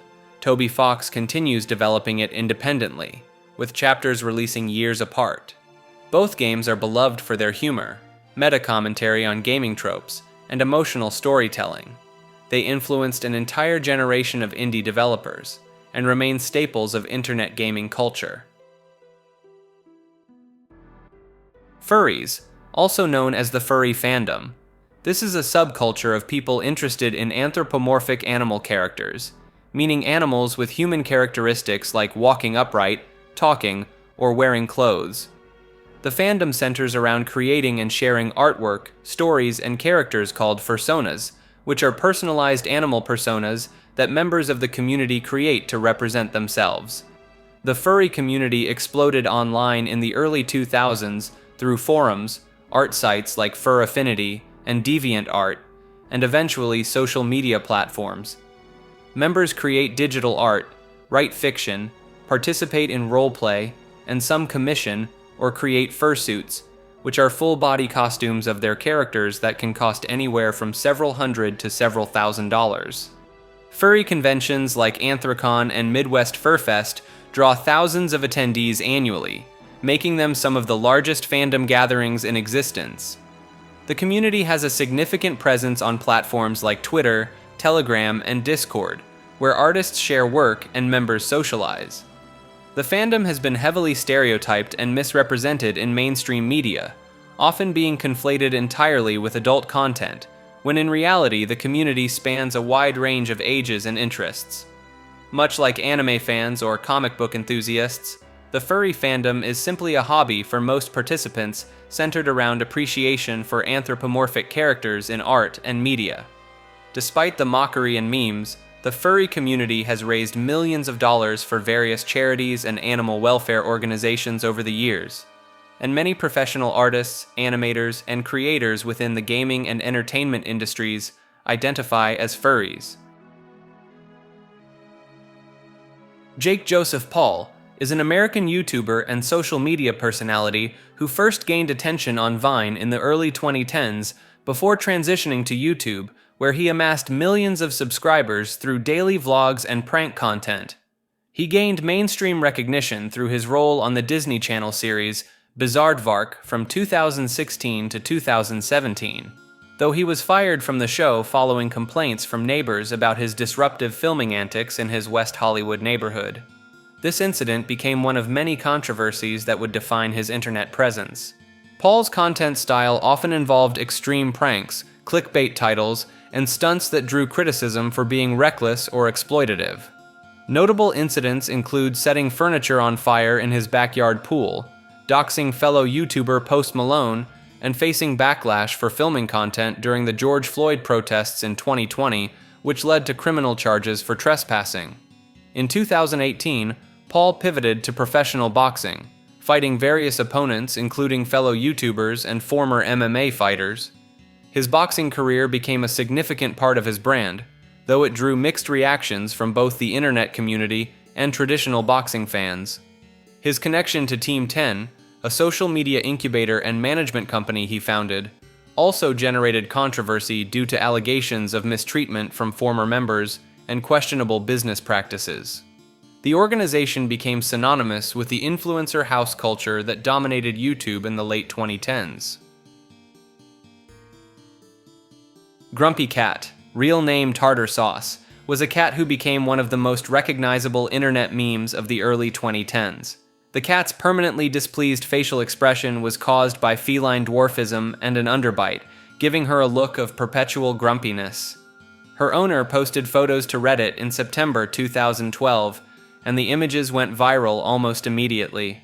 The cat's scowling face became a template for image macros expressing dissatisfaction, cynicism, and general negativity about everyday situations. Grumpy Cat appeared on television shows, was featured in commercials, had her own line of merchandise, and even starred in a Lifetime Christmas movie called Grumpy Cat's Worst Christmas Ever.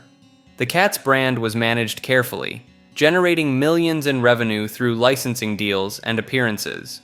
Tartar Sauce passed away in May 2019 at age 7 due to complications from a urinary tract infection. The announcement of her death was met with genuine mourning across the internet, with many users sharing their favorite Grumpy Cat memes as tribute.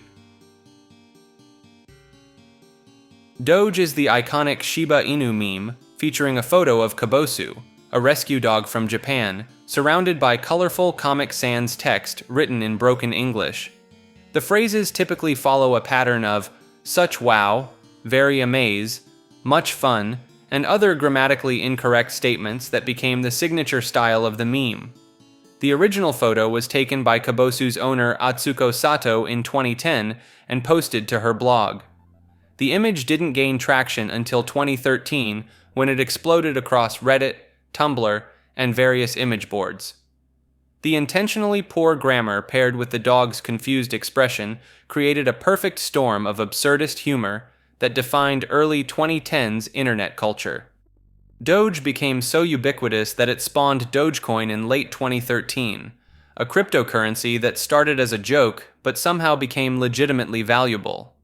The coin's value skyrocketed in 2021, partly due to endorsements from Elon Musk, proving that a meme from a decade prior could still influence actual financial markets. The meme's influence extended beyond the internet into mainstream advertising, with brands desperately trying to seem relatable by using the Doge format. Most of these attempts were about as successful as you'd expect. AI-generated art, also known as AI art or generative art, refers to images created using artificial intelligence programs like DALL-E, Midjourney, and Stable Diffusion. These tools exploded in popularity starting around 2022, allowing users to type text prompts and receive fully rendered artwork in seconds. The technology works by training neural networks on millions of images scraped from the internet, then using that data to generate new images based on user requests. This process kicked off one of the most heated debates in online art communities.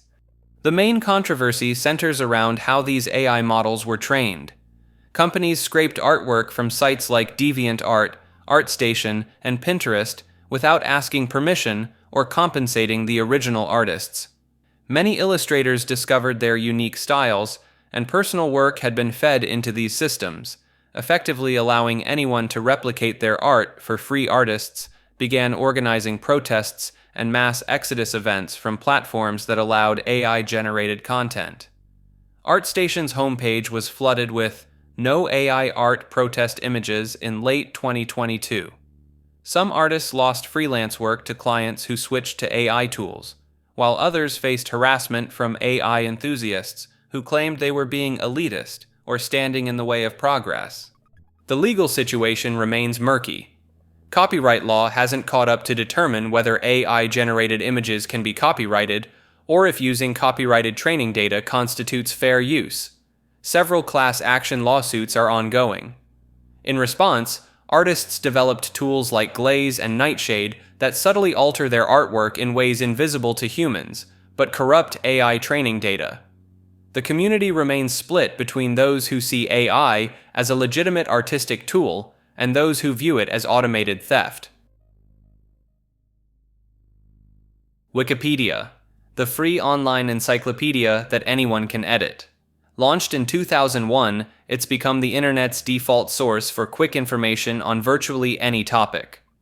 Run by the nonprofit Wikimedia Foundation, Wikipedia operates on user-generated content with volunteer editors maintaining millions of articles across hundreds of languages. The site's known for its citation-needed tags, edit wars between users, and those yearly donation banners asking for your coffee money. There's the running joke about falling down Wikipedia rabbit holes at 3 a.m., clicking link after link until you've somehow gone from reading about World War II to the mating habits of sea slugs. While teachers still insist you can't cite it as a source, everyone uses it anyway. Know Your Meme is a website and database dedicated to documenting internet memes, viral phenomena, and online culture. Launched in 2008, the site functions as a digital encyclopedia where users can research the origins, spread, and evolution of memes, catchphrases, image macros, and various internet trends. The site began as a video series on Rocket Boom before expanding into a full website. Each entry typically includes the meme's origin story, how it spread across the internet, notable examples, and its cultural impact. The documentation process involves community submissions combined with staff research to verify and catalog information. Know Your Meme became the definitive source for understanding internet culture, essentially creating an organized archive of the internet's collective sense of humor.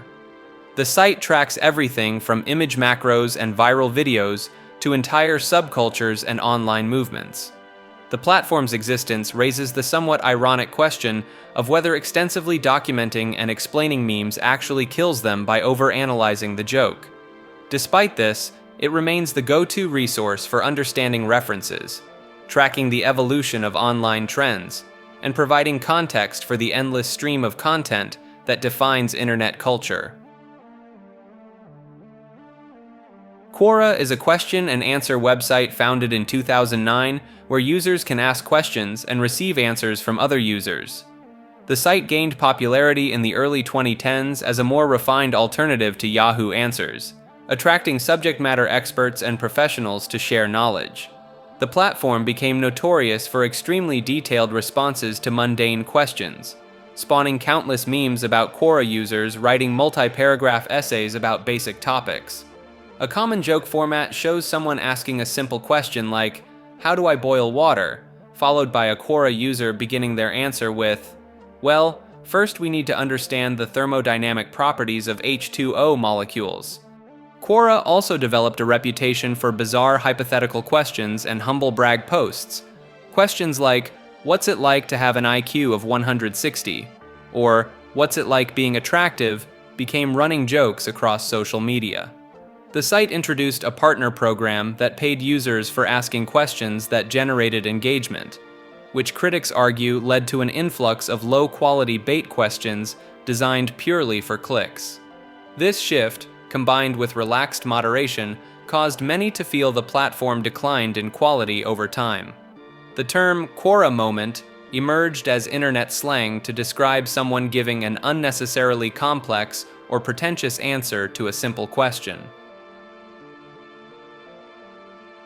COPPA, or the Children's Online Privacy Protection Act, a United States federal law passed in 1998 that regulates how websites and online services collect personal information from children under 13 years old. The law requires websites to obtain verifiable parental consent before collecting data like names, addresses, email addresses, or location information from kids. It's enforced by the Federal Trade Commission, and violations can result in hefty fines reaching into the millions of dollars. COPPA had a massive impact on how the internet operates. Many websites simply chose to ban users under 13 entirely, rather than deal with the compliance headache. This led to the infamous problem of every kid on the internet lying about their age during sign-up, creating a generation of 30-year-olds born on January 1st, 1900. The law became especially controversial in the 2010s when it began affecting YouTube content creators. In 2019, YouTube settled with the FTC for $170 million over allegations of illegally collecting data from children. This resulted in YouTube requiring creators to mark their videos as made for kids or not made for kids. Videos marked as made for kids lose access to features like comments, notifications, and personalized ads significantly reducing revenue for creators. This sparked debates about what even counts as content for children, with toy reviewers and gaming channels caught in the crossfire.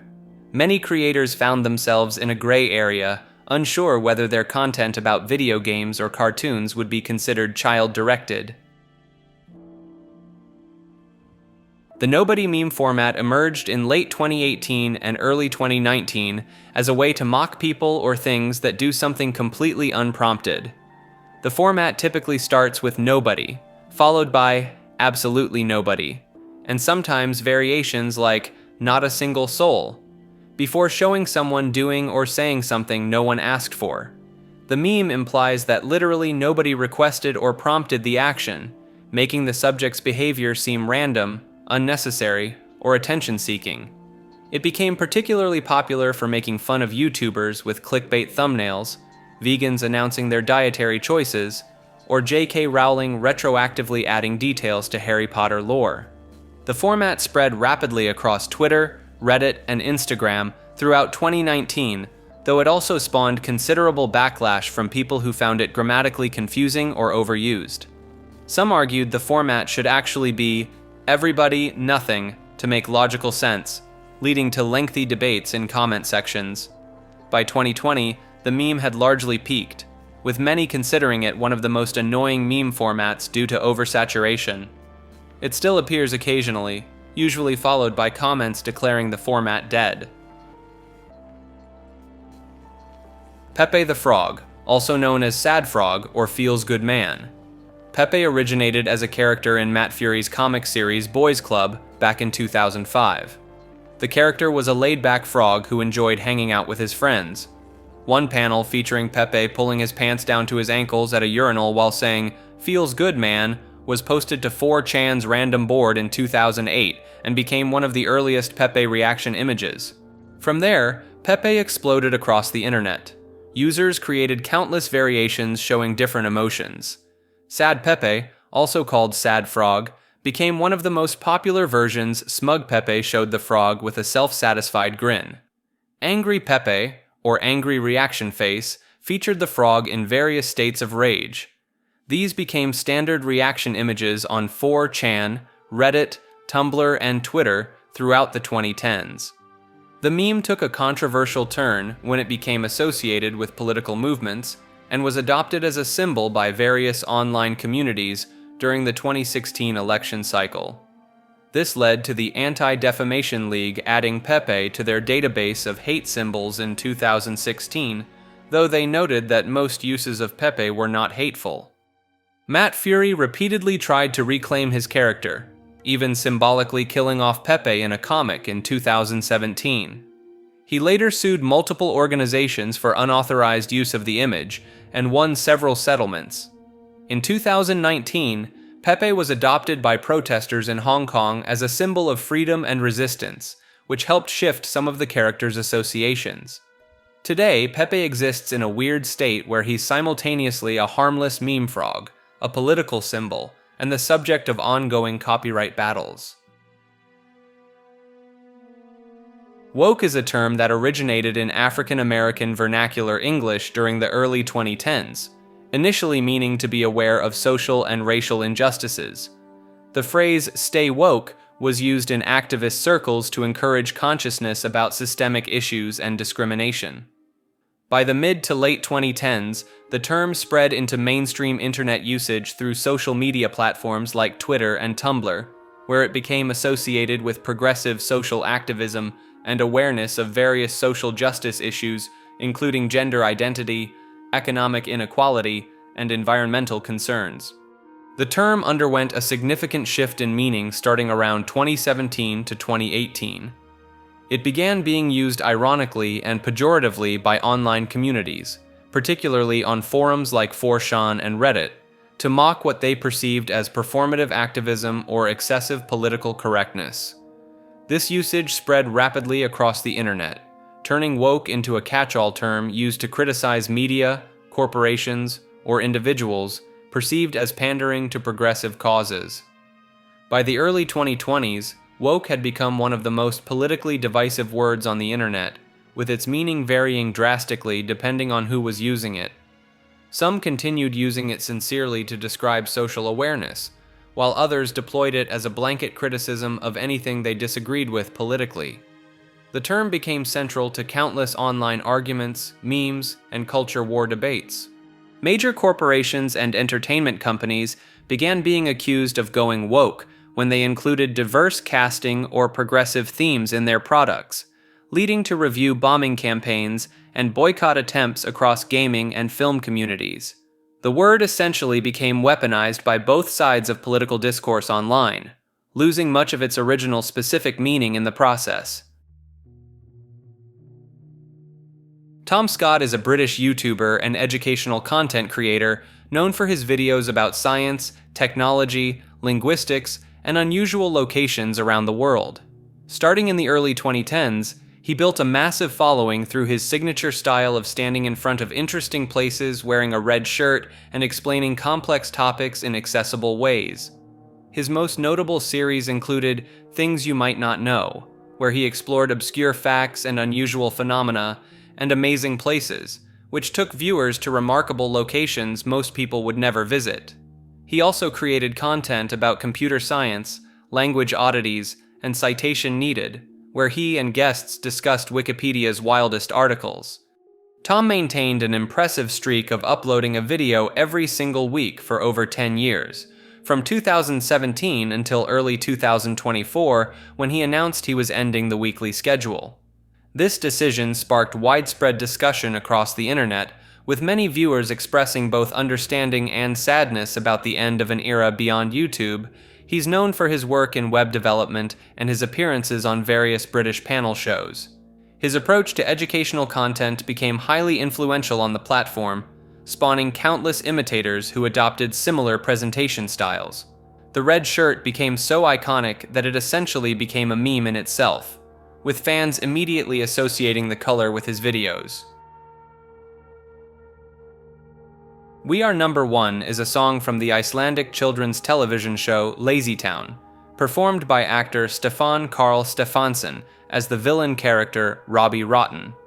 The song originally aired in 2014, but became a massive internet meme in late 2016. The meme exploded with countless remixes, edits, and mashups flooding YouTube, and social media variations included everything from bass-boosted versions to elaborate musical arrangements combining it with other songs. The music video itself, featuring Robbie Rotten and his bumbling disguised henchmen attempting to capture the show's hero Sportacus, provided endless material for remixing and editing. What made this meme particularly special was the community response when Stefán Karl was diagnosed with cancer in 2016. The internet rallied around him, using the meme to raise awareness and funds for his treatment. The phrase, "Robbie Rotten is number one," became a rallying cry of support. Stefán Karl himself embraced the meme community, expressing gratitude for the support. The meme remained popular through 2017 and 2018, with the community continuing to create content and raise money for cancer research. Stefán Karl Stefánsson passed away in August 2018, but the meme persists as both a celebration of his work and a testament to how internet culture can unite around supporting real people. Trollbaiting refers to the practice of intentionally provoking or engaging with internet trolls for entertainment purposes.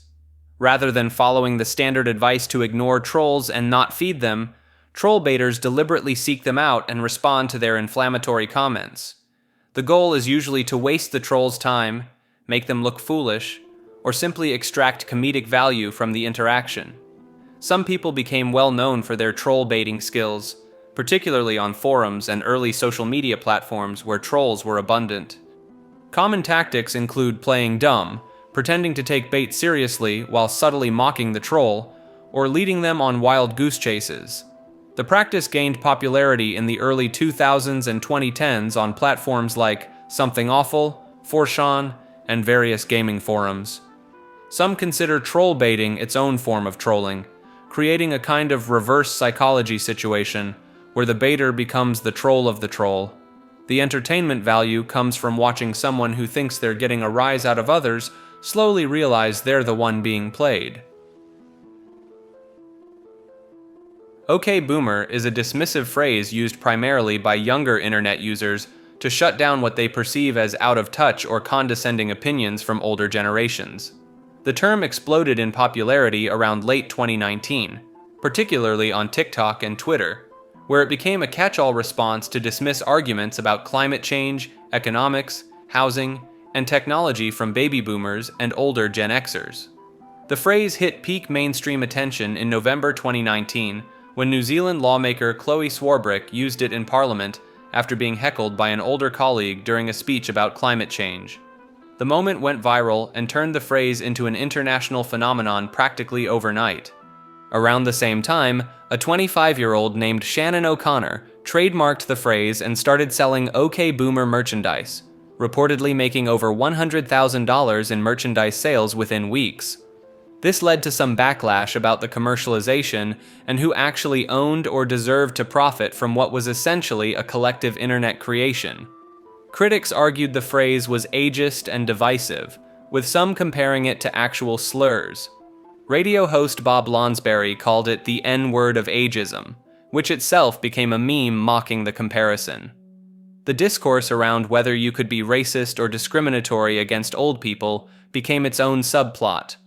By 2020 and 2021, the phrase had largely fallen out of regular use, becoming more of a relic of late 2010s internet culture. It occasionally resurfaces, but lacks the same punch it had during its peak relevance. Herobrine is a Minecraft creepypasta and urban legend that became one of the most widespread gaming myths on the internet. The character is described as a figure resembling the default player skin Steve, but with completely white or glowing eyes, appearing in single-player worlds without explanation. The legend originated around 2010 on the Minecraft forums and image boards, with users posting supposed screenshots and stories of encounters with this mysterious entity. One of the earliest known posts featured an image of the white-eyed figure watching the player from a distance in the fog. The original poster claimed to have received messages from a user named Herobrine, supposedly the dead brother of Minecraft creator Notch, though Notch has stated he doesn't have a dead brother. The myth exploded in popularity through YouTube videos, with creators making fake sighting videos, elaborate hoaxes, and horror-style content featuring the character the community ran with it, to the point where Mojang began including joke patch notes in Minecraft updates saying "removed Herobrine." Despite the character never actually existing in the game code, Herobrine became so embedded in Minecraft culture that it inspired countless mods, skins, and fan content. The legend represents one of the internet's most successful collaborative hoaxes, where the gaming community collectively kept a creepypasta alive through shared storytelling and deliberate myth-making. Jeff the Killer, one of the most recognizable creepypasta characters from the late 2000s and early 2010s, known for the infamous image of a pale face with a carved smile, wide eyes, and no eyelids. The story follows a teenage boy who loses his mind and becomes a murderer, often whispering, "Go to sleep," to his victims. The image itself became the subject of massive debate and mystery. For years, people tried to track down the original unedited photo, with various claims popping up about its true source. Some said it came from a Japanese forum, others claimed it was a random picture from a girl's MySpace page that got edited, and numerous people have tried to take credit for creating the edited version. The actual origin remained murky for over a decade, with fake backstories and false leads appearing constantly. In the early 2020s, internet sleuths finally traced what they believed to be the original image, revealing it was likely just a random photo that got passed around and edited multiple times before becoming the Jeff face everyone knows. The hoax element comes from all the fabricated origin stories and people falsely claiming they were the original subject of the photo or the creator of the edit. Despite being one of the most iconic pieces of creepypasta history, its true origins were buried under layers of internet telephone and attention seekers. Slenderman, a fictional supernatural character created by Eric Knudsen under the username Victor Surge, in June 2009 for a paranormal images thread on the Something Awful forums. The original post featured two doctored black and white photographs showing groups of children with a tall, thin, faceless figure in a black suit lurking in the background. The character quickly became one of the most recognizable and influential creepypastas in internet history. Slenderman is depicted as an unnaturally tall and thin humanoid with a featureless face, typically wearing a black suit and tie. He appears in forests or near children, with long tentacle-like appendages sometimes extending from his back. The entity allegedly stalks, traumatizes, and abducts people, particularly targeting children. The mythos exploded across the internet throughout the early 2010s, spawning countless fan works, photoshops, videos, and stories. Marble Hornets, a found footage web series that premiered in 2009, helped popularize the character further by incorporating Slenderman as the Operator. The indie horror game Slender. The 8 pages released in 2012 became a massive YouTube phenomenon, with streamers and players sharing their reactions to the tense gameplay. In May 2014, two 12-year-old girls in Waukesha, Wisconsin, stabbed their friend 19 times, claiming they did it to become proxies of Slenderman. The victim survived the attack. This incident brought mainstream media attention to internet horror fiction and raised questions about online content's influence on children. The case resulted in both perpetrators being sentenced to lengthy institutional stays.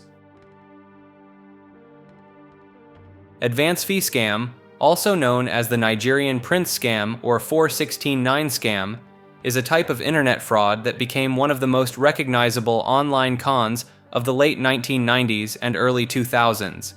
The scam typically involves an email from someone claiming to be a foreign dignitary, wealthy business person, or government official who needs help transferring millions of dollars out of their country. The catch is that the victim needs to pay various fees up front, whether for legal documents, taxes, or bribes to officials. The promised fortune never arrives, and the scammer keeps requesting more advance payments for increasingly absurd reasons. The name 419 comes from the section of the Nigerian Criminal Code dealing with fraud. These emails became so common they spawned an entire subculture of scam baiters who would deliberately waste scammers' time with elaborate fake personas. Some would convince scammers to perform ridiculous tasks or send photos holding signs with meme phrases, turning the tables on the con artists. The scam has evolved over the years into lottery winnings, inheritance claims, and even romance scams, but the basic formula remains the same. Despite being widely known and mocked online, advance fee scams still generate millions in losses annually because they only need to hook a tiny percentage of recipients to be profitable. Clickbait refers to sensationalized headlines and thumbnails designed to manipulate users into clicking on content. The term combines click and bait, functioning exactly as it sounds by luring people in with exaggerated or misleading promises. The strategy relies on curiosity gaps, withholding information to make viewers desperate to know more. Classic examples include phrases like, "You won't believe what happens next," or "Number 7 will shock you." The technique exploded in popularity during the early 2010s with sites like BuzzFeed and Upworthy perfecting the formula. YouTube thumbnails evolved into an art form of clickbait, featuring exaggerated facial expressions, red arrows pointing at nothing, and all-caps text promising life-changing revelations. The platform's algorithm rewarded high click-through rates, creating an arms race of increasingly absurd thumbnails and titles. The practice became so widespread that it birthed its own backlash. Viewers grew tired of being deceived, and platforms eventually adjusted their algorithms to punish misleading content. Despite this, clickbait never truly died. It simply evolved into more sophisticated forms, with creators learning to walk the fine line between enticing and dishonest. The irony is that almost every successful content creator uses some form of clickbait whether they admit it or not. The difference between good and bad clickbait often comes down to whether the content delivers on its promise. Bitcoin, often abbreviated as BTC, a decentralized digital currency launched in 2009 by an unknown person or group using the name Satoshi Nakamoto. The true identity of Bitcoin's creator remains one of the internet's biggest mysteries. Bitcoin was the first cryptocurrency to gain widespread adoption online, allowing users to make peer-to-peer transactions without banks or governments.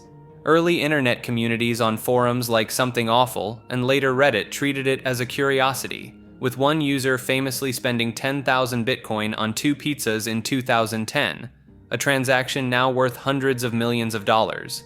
The currency became deeply associated with dark web marketplaces like Silk Road, where it served as the primary payment method due to its perceived anonymity.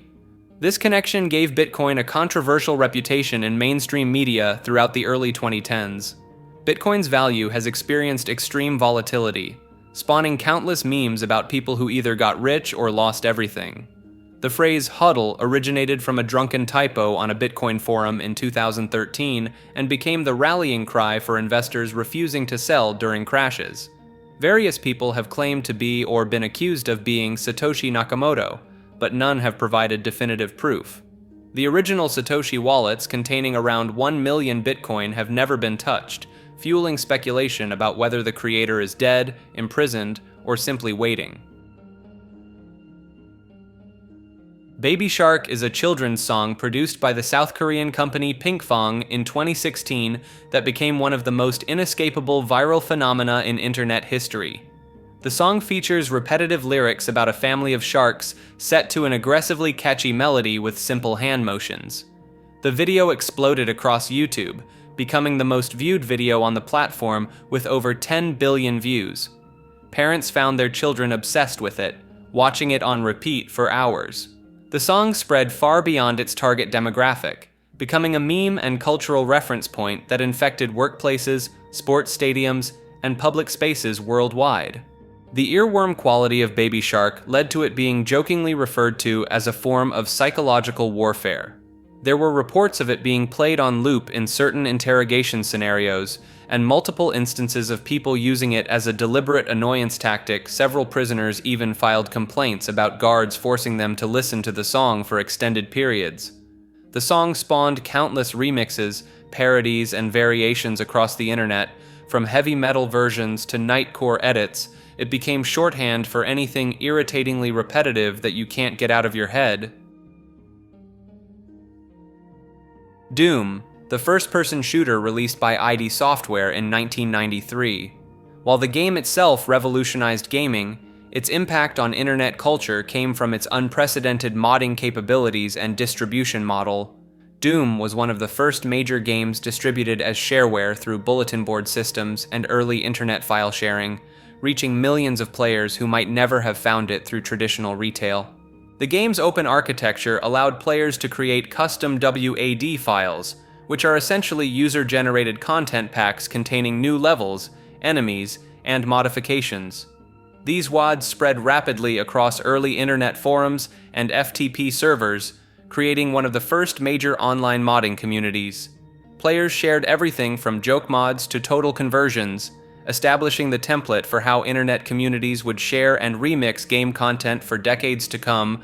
Doom also pioneered networked multiplayer gaming.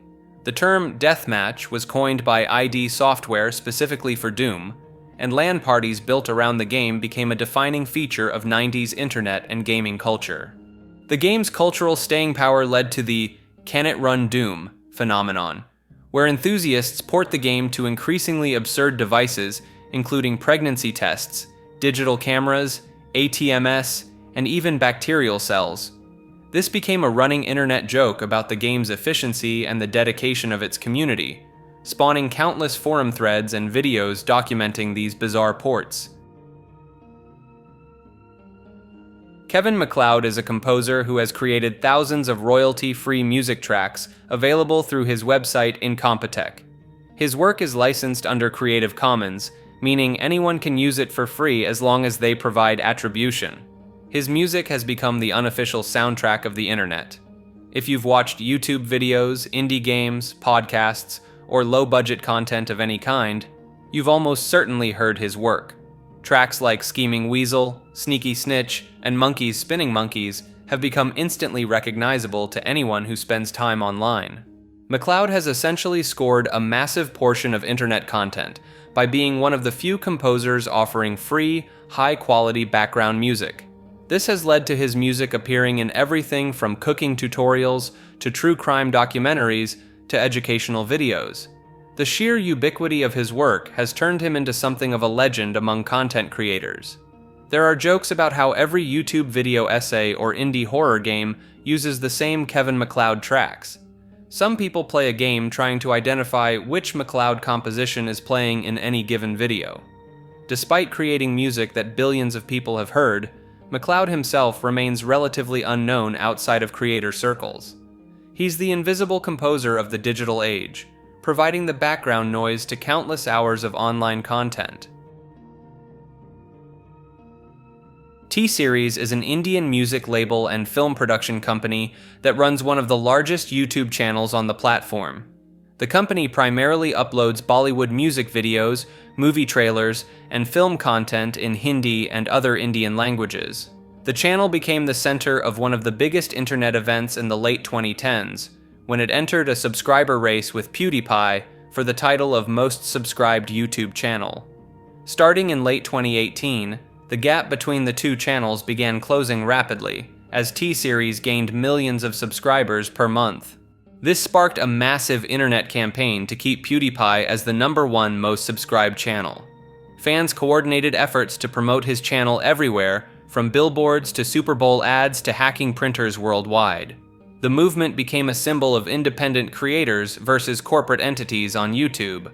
PewDiePie released diss tracks aimed at T-Series, including Bitch Lasagna and Congratulations, which racked up hundreds of millions of views. Some critics accused these songs of containing stereotypes about Indians, leading to controversy and the Congratulations video being blocked in India. T-Series eventually overtook PewDiePie in April 2019, becoming the first channel to reach 100 million subscribers.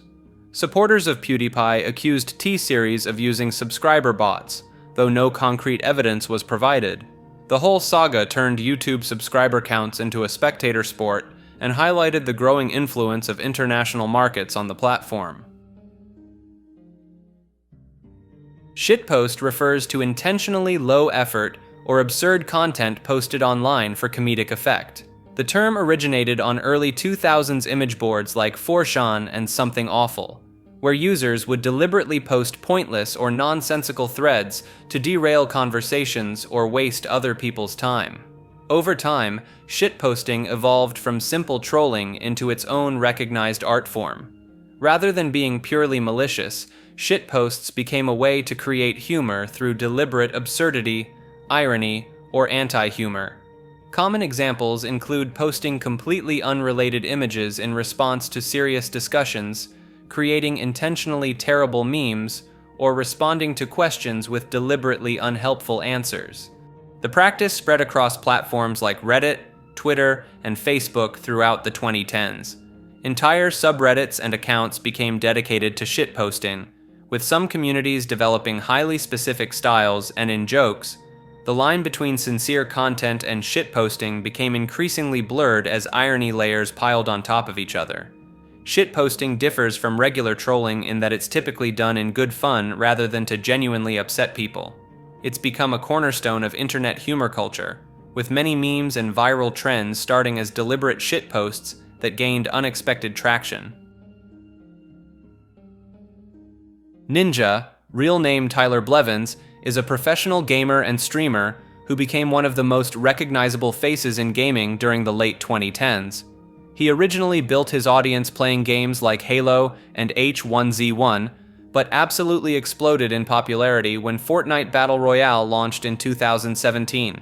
His breakthrough moment came in March 2018 when he streamed Fortnite with rapper Drake, breaking Twitch viewership records with over 600,000 concurrent viewers.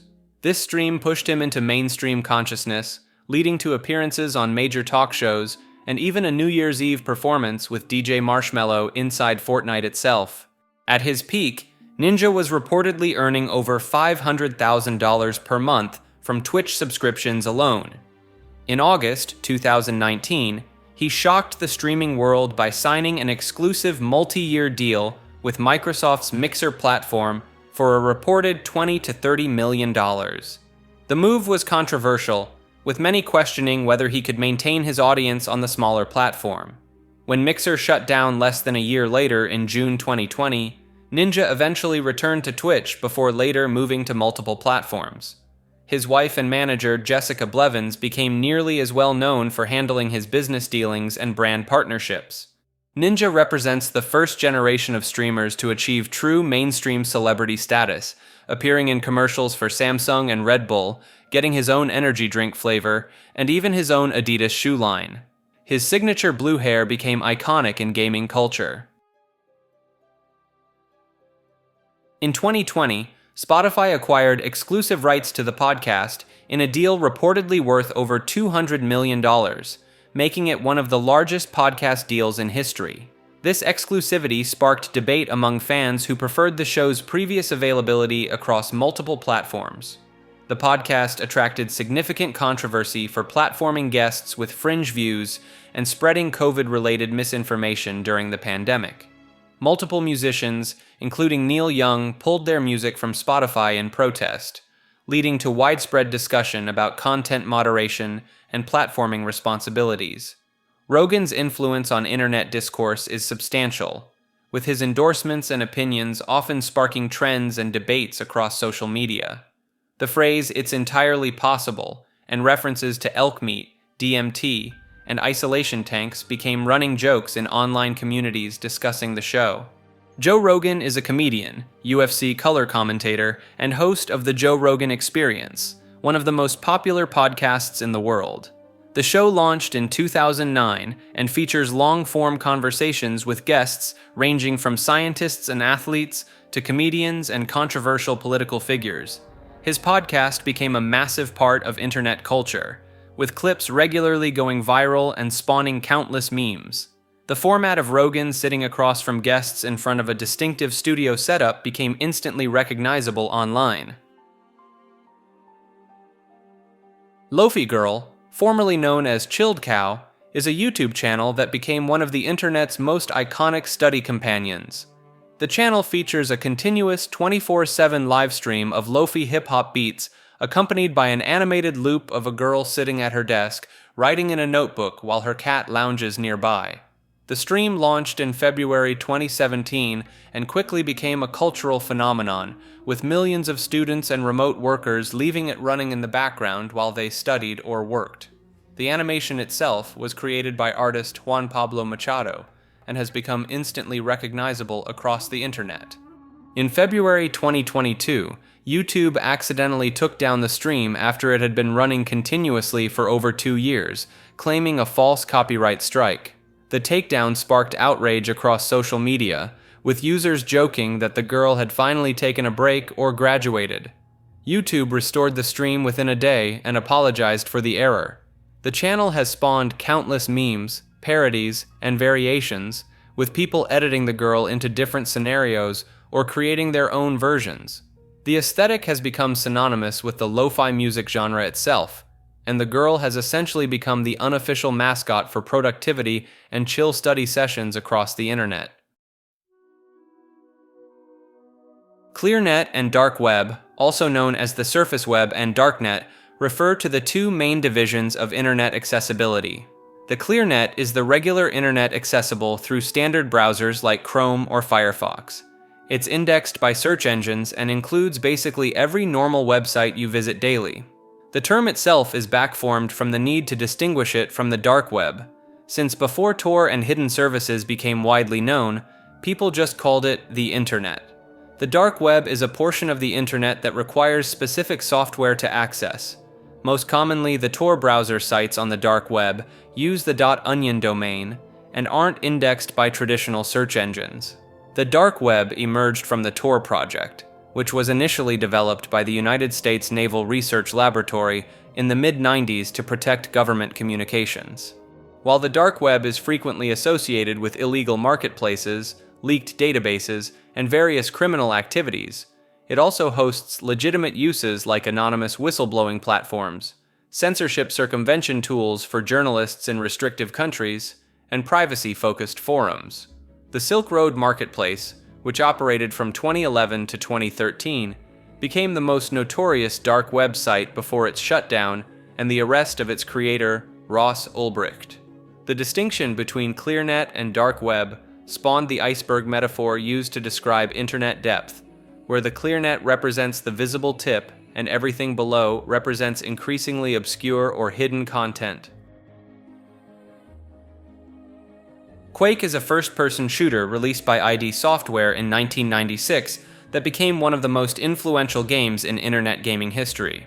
While the single-player campaign featured a dark, gothic aesthetic with Lovecraftian horror elements, Quake's real legacy was its multiplayer component. The game popularized online deathmatch gaming and competitive first-person shooter culture on the early internet Quake world.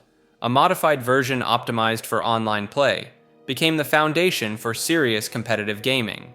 The game's engine was fully 3D and incredibly moddable, leading to an explosion of user-created content and custom maps shared across early gaming forums and websites. This modding community directly spawned several major franchises, as developers used the Quake engine to create games like Half-Life and Call of Duty. Quake also birthed speedrunning as a serious internet subculture. Players obsessively competed to complete levels in the fastest time possible, sharing demos and strategies through dedicated websites and IRC channels. The term bunny hopping, referring to a movement exploit that let players move faster by jumping repeatedly, became synonymous with competitive FPS gameplay. The game's impact on internet culture extended beyond gaming. Quake LAN parties became social events, and the game's competitive scene laid groundwork for esports as we know it today. Professional players like Thresh became internet celebrities, and Quake tournaments offered prize pools that legitimized gaming as a competitive pursuit. IMDb, or the Internet Movie Database, is one of the oldest and most comprehensive online databases for films, television shows, video games, and streaming content. Started in 1990 as a collection of movie lists shared on Usenet newsgroups, it became a website in 1993 and was eventually acquired by Amazon in 1998. The site contains extensive information about cast, crew, plot summaries, trivia, user reviews, and ratings for millions of titles. IMDb is particularly known for its rating system where users can score films and shows out of 10, creating aggregate scores that have become influential in how media is perceived online. The site also maintains pages for industry professionals, tracking their filmographies and biographical information.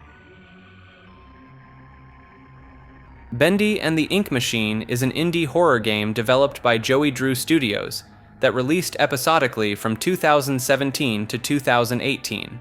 The game follows a retired animator named Henry, who returns to his old workplace, the fictional Joey Drew Studios, only to find the building abandoned and overrun with twisted cartoon characters brought to life through a mysterious ink machine. The game's main hook was its aesthetic, blending 1930s cartoon animation style with survival horror gameplay. The titular character Bendy resembles early cartoon mascots like Mickey Mouse or Felix the Cat, but corrupted into a nightmarish ink monster. Bendy exploded in popularity on YouTube and Twitch, becoming one of the most played indie horror games of the late 2010s.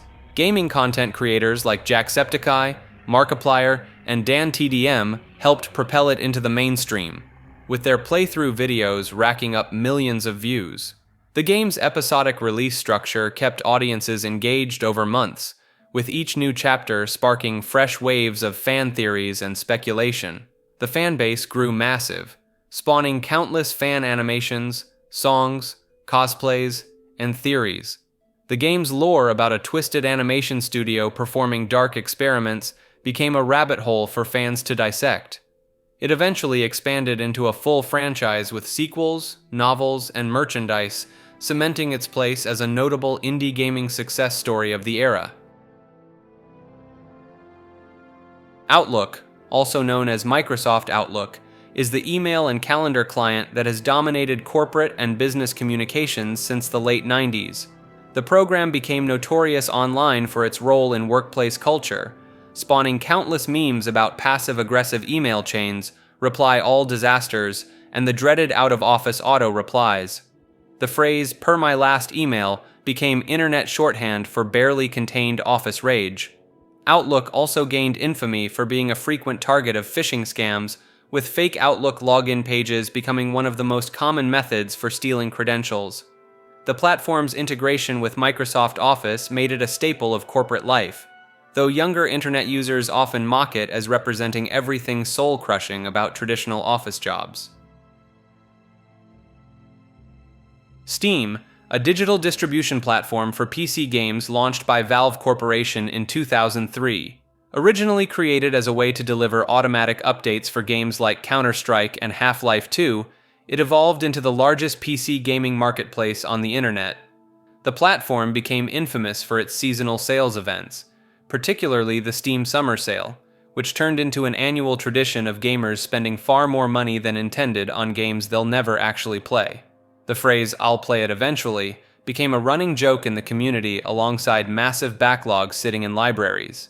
Steam introduced features like achievements, trading cards, the Steam Workshop for user-created content, and a robust friends and community system.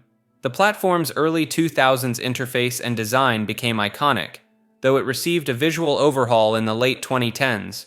Controversies include Valve's historically poor customer service, the lack of quality control leading to asset flips and shovelware flooding the store, and early resistance to offering refunds until being forced by consumer protection laws. The platform's near monopoly on PC gaming distribution has also drawn criticism, though competitors like Epic Games Store have attempted to challenge its dominance in recent years.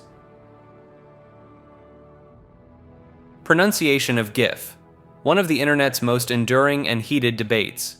GIF stands for Graphics Interchange Format, an image file format created by Steve Wilhite at CompuServe in 1987. The debate centers on whether GIF should be pronounced with a hard G like in gift, or with a soft G like the peanut butter brand Jif. Wilhite himself insisted it's pronounced with a soft G, famously stating the Jif pronunciation when he accepted a Webby Award in 2013. His acceptance speech was simply a GIF displaying the text, "It's pronounced Jif, not GIF." Despite the creator's official ruling, a massive portion of internet users rejected this and continued using the hard G pronunciation. Arguments on both sides became intense. Hard G supporters pointed to the word graphics starting with a hard G, while soft G supporters cited other English words like giraffe and giant. The debate spawned countless memes, arguments in comment sections, and even real-life confrontations. Polls conducted over the years consistently show that most people use the hard G pronunciation regardless of Wilhite's intentions. The Oxford English Dictionary lists both pronunciations as acceptable. The debate has become less about finding the correct answer, and more about the principle of the thing, with both sides dug in and refusing to budge. Bandcamp is a music distribution platform launched in 2008 that allows independent artists and labels to sell their music directly to fans. Unlike streaming services like Spotify or Apple Music, Bandcamp lets musicians set their own prices and keeps a relatively small cut of sales, with artists typically receiving 80 to 85% of revenue. The site became a beloved hub for indie, experimental, and underground music communities who appreciated the direct artist support model. Fans can purchase digital downloads in lossless formats, or buy physical merchandise, and there's a heavy emphasis on album art and liner notes that appeals to music collectors. Bandcamp Fridays became a notable feature starting in 2020, where the platform waives its revenue share entirely on the first Friday of each month, allowing artists to keep 100% of sales. These events regularly generate millions in artist revenue and have become small internet holidays for music fans. The platform's reputation took a hit when it was acquired by Epic Games in 2022, then quickly sold to music licensing company Songtrotter in 2023.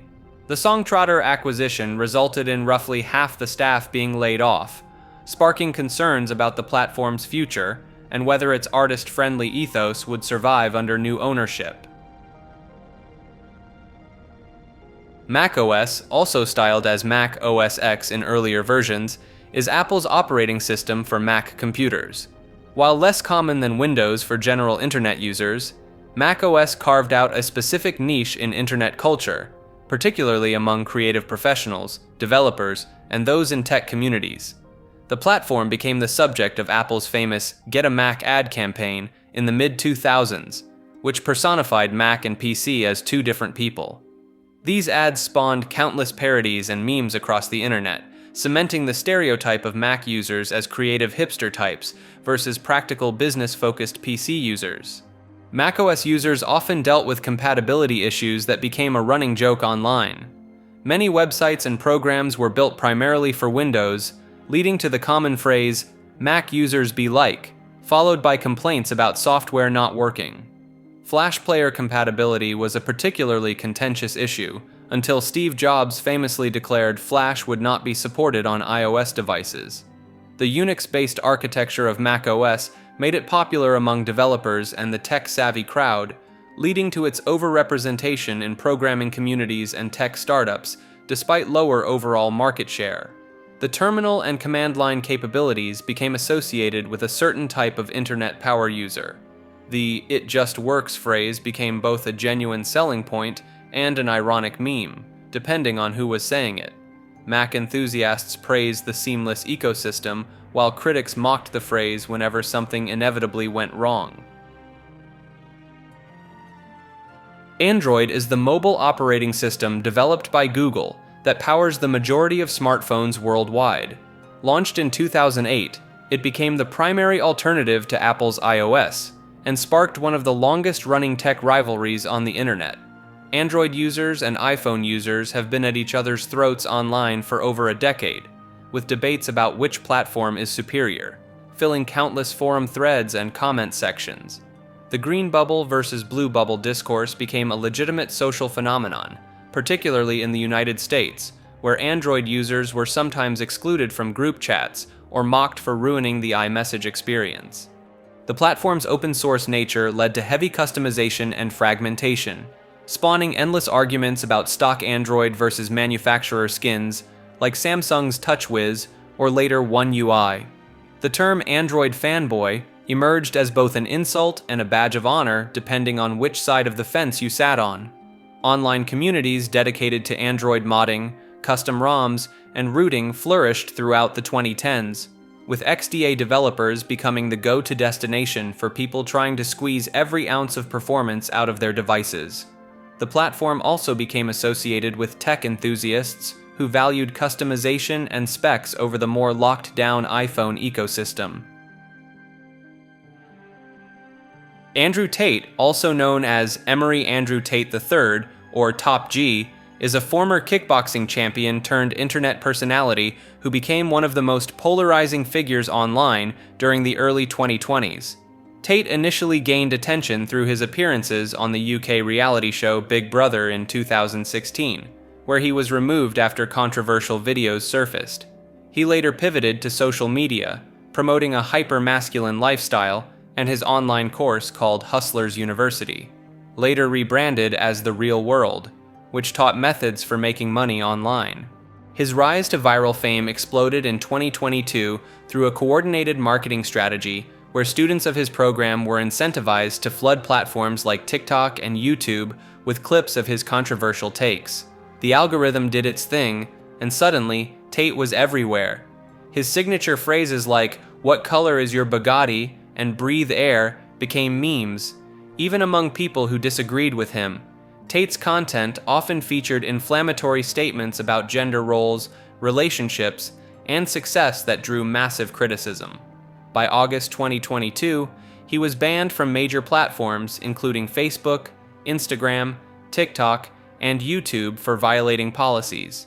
In December 2022, Tate and his brother Tristan were arrested in Romania on charges related to organized crime and human trafficking.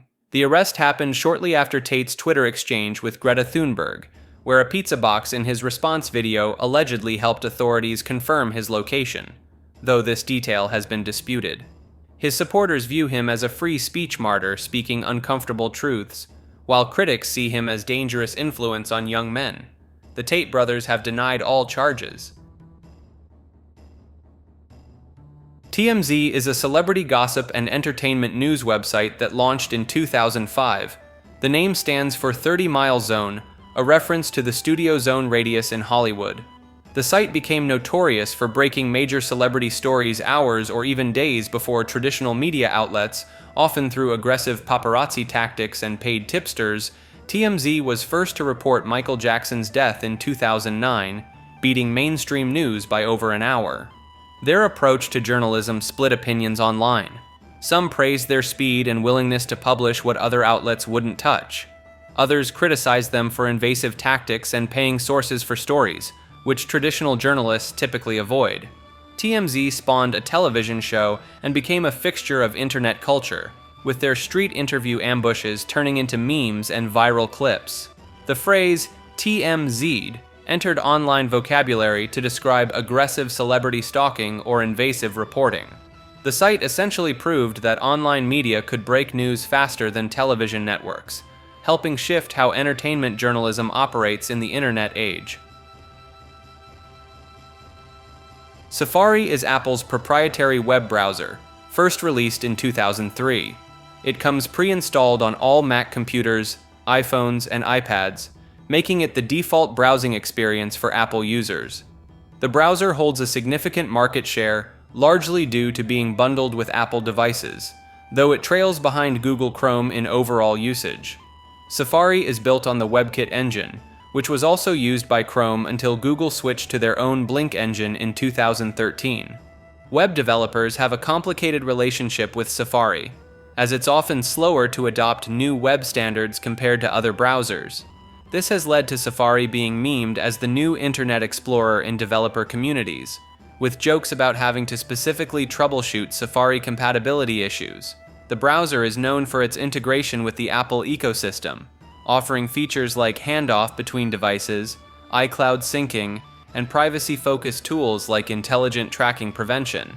Apple has positioned Safari as a more privacy-conscious alternative to Chrome, though this messaging has been met with mixed reception. Safari's mobile version on iOS is particularly notable because Apple requires all browsers on iPhones and iPads to use WebKit under the hood, meaning Chrome and Firefox on iOS are essentially just reskinned versions of Safari. Team Trees and Team Seas were two massive YouTube fundraising campaigns organized by MrBeast and Mark Rober. Team Trees launched in October 2019 with the goal of planting 20 million trees by the end of the year. The campaign was inspired by fans challenging MrBeast to plant 20 million trees after he hit 20 million subscribers. YouTubers across the platform joined in, creating videos to promote the Arbor Day Foundation initiative. Each dollar donated equaled one tree planted. The campaign successfully reached its goal, raising over $20 million in just 2 months. Team Seas followed in October 2021, this time targeting ocean cleanup. The goal was to remove 30 million pounds of trash from oceans, rivers, and beaches by the end of 2021. Donations went to the Ocean Cleanup and Ocean Conservancy. Like its predecessor, the campaign mobilized hundreds of content creators and reached its fundraising target. Both campaigns became defining moments for YouTube's ability to coordinate large-scale charitable efforts. They demonstrated how internet culture could pivot from memes and drama to genuine environmental action. Critics questioned the long-term impact and whether such campaigns were more about creator publicity than meaningful change. But the initiatives undeniably raised awareness and millions of dollars for environmental causes. Lunix is a deliberate misspelling of Linux that became an internet meme. The term gained traction from a satirical article posted in the early 2000s that parodied anti-open source software arguments. The article claimed that schools were secretly teaching children to use Lunix, portraying it as some kind of dangerous hacking tool that would corrupt young minds. The piece was so over the top with its fear-mongering that it became obvious satire to most readers, but the misspelling itself stuck around as an in-joke. People online started using Lunix ironically, to mock those who didn't understand technology, or to poke fun at overwrought moral panic about computers and the internet. The term shows up in tech forums and image boards whenever someone wants to reference either the original satirical article or just make fun of tech illiteracy in general. PUBG Battlegrounds, commonly known as just PUBG, is a multiplayer battle royale game released in early access in March of 2017. The game drops 100 players onto an island where they scavenge for weapons and equipment, while a shrinking playable zone forces players into closer combat until only one player or team remains. Created by Brendan Green, also known as PlayerUnknown, the game popularized the battle royale genre in mainstream gaming and became a cultural phenomenon. At its peak in 2018, PUBG reached over 3 million concurrent players on Steam and became one of the best-selling video games of all time. The game sparked the battle royale craze that led to titles like Fortnite, Apex Legends, and Call of Duty Warzone. While Fortnite eventually overtook PUBG in popularity with its free-to-play model and more accessible gameplay, PUBG maintained a dedicated player base. The phrase "winner winner chicken dinner" became synonymous with the game, displayed when players achieved first place. This phrase originated from gambling culture, but was popularized globally through PUBG. In January of 2022, the game transitioned to a free-to-play model and was rebranded. The game remains active with regular updates and a competitive esports scene. Firefox is a free and open-source web browser developed by the Mozilla Foundation. It launched in 2004 as a faster, more customizable alternative to Internet Explorer, which dominated the market at the time. Firefox quickly gained popularity for its extension support, allowing users to customize their browsing experience with add-ons and themes. It became the go-to browser for tech-savvy users and web developers throughout the late 2000s and early 2010s, often praised for its commitment to web standards and user privacy. The browser is known for its fox mascot wrapping around a globe, though the logo has been simplified multiple times over the years, much to the dismay of fans who preferred the detailed original design. Firefox held a significant portion of the browser market share during its peak, but its dominance faded after Google Chrome's release in 2008. Chrome's speed and aggressive marketing pushed Firefox into third place behind Safari by the 2010s. Despite the decline, Firefox maintains a dedicated user base who appreciate its focus on privacy features, tracking protection, and its status as one of the few major browsers not built on Chromium. Mozilla continues to position Firefox as the privacy-focused alternative in an increasingly Chrome-dominated web. Devious Lick was a TikTok challenge that swept through schools in September 2021. Students would film themselves stealing or vandalizing school property, then post the videos with the hashtag #DeviousLick or diabolical lick. The word lick in this context was slang for theft or getting away with something valuable. The trend primarily targeted school bathrooms. Kids would rip soap dispensers off walls, steal entire toilets, take fire extinguishers, and grab whatever wasn't bolted down. Some took it further by destroying sinks, mirrors, and bathroom stalls. The videos typically showed the stolen items in a bag or displayed at home, often with a text overlay bragging about what was taken. The challenge reportedly started with a single video showing a box of disposable masks stolen from a school. Within days, it exploded across TikTok and spread to schools nationwide. Administrators reported thousands of dollars in damages, and many schools were forced to close bathrooms or station monitors outside them.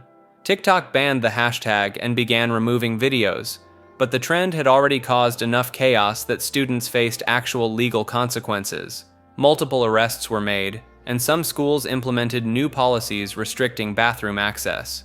The whole thing lasted about a month before dying out, though it left a lasting impact on school vandalism policies and TikTok's moderation approach to destructive challenges.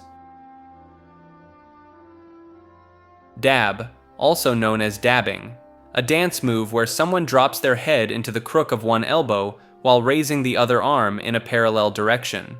The gesture originated in the Atlanta hip-hop scene around 2012 to 2013, with artists like Migos, Skippa da Flippa, and Pee Wee Longway credited with popularizing it in their music videos and performances. The dab exploded into mainstream internet culture in 2015 when NFL quarterback Cam Newton started doing it as a touchdown celebration. From there, it spread like wildfire across social media, with everyone from kids to celebrities to politicians attempting the move. It became one of the most recognizable gestures of the mid-2010s. The dab reached peak saturation in 2016 and 2017, appearing everywhere from school talent shows to corporate advertisements to news broadcasts. Hillary Clinton famously dabbed on The Ellen Show during her presidential campaign, which many consider the moment the dab officially became cringe. By 2017, the move had become so overused and associated with out-of-touch adults trying to be cool that it transformed from a viral sensation into an ironic punchline. Kids who originally made it popular began actively avoiding it, cementing the dab's place in the internet graveyard of dead memes that got killed by excessive mainstream adoption. Vanoss Gaming, also known as Vanoss, a Canadian gaming YouTuber who rose to prominence in the early 2010s, creating comedic highlight videos of games like Grand Theft Auto 5, Garry's Mod, and Call of Duty. His content typically features him playing with a rotating cast of friends including H2O Delirious, I Am Wildcat, and Daithi Denogla, who all became popular creators in their own right. Vanoss became known for his distinctive owl logo and his editing style that cut gameplay down to just the funny moments and bits, rather than full-length Let's Plays. His real name is Evan Fong, and he maintained anonymity for years before eventually revealing his face. At his peak in the mid-2010s, he was consistently one of the most subscribed gaming channels on YouTube with tens of millions of subscribers. The channel helped define the era of friend group gaming content that dominated YouTube during that time. He's also ventured into music production under the name Rinks, and has been involved in various merchandise and media projects. The Vanoss crew became somewhat of a cultural touchstone for millennial and Gen Z gamers who grew up watching their videos. Butch Hartman, also known as Elmer Earl Hartman IV, is an animator and television producer best known as the creator of Nickelodeon cartoons The Fairly Odd Parents and Danny Phantom. While his shows were beloved by kids and teens throughout the 2000s and 2010s, Hartman became a controversial figure online in the late 2010s. In 2018, Hartman launched a Kickstarter campaign for Oaxis, marketed as a family-friendly streaming service. The campaign raised over $250,000, but faced immediate backlash when backers discovered Hartman had not disclosed that Oaxis would primarily feature Christian faith-based content. Many felt deliberately misled by the vague marketing. The service quietly shut down in 2019. Around the same time, Hartman faced accusations of tracing other artists' work and charging extremely high commission prices for relatively simple drawings. Screenshots circulated showing he charged thousands of dollars for artwork that took him mere minutes to complete during convention appearances. His online presence became a frequent target of criticism and memes, with many former fans expressing disappointment over his behavior and business practices. Clips of his convention appearances and social media posts became popular subjects for commentary videos dissecting his controversial statements and actions. Social justice warrior, commonly abbreviated as SJW, is an internet slang term that gained widespread use in the early to mid-2010s.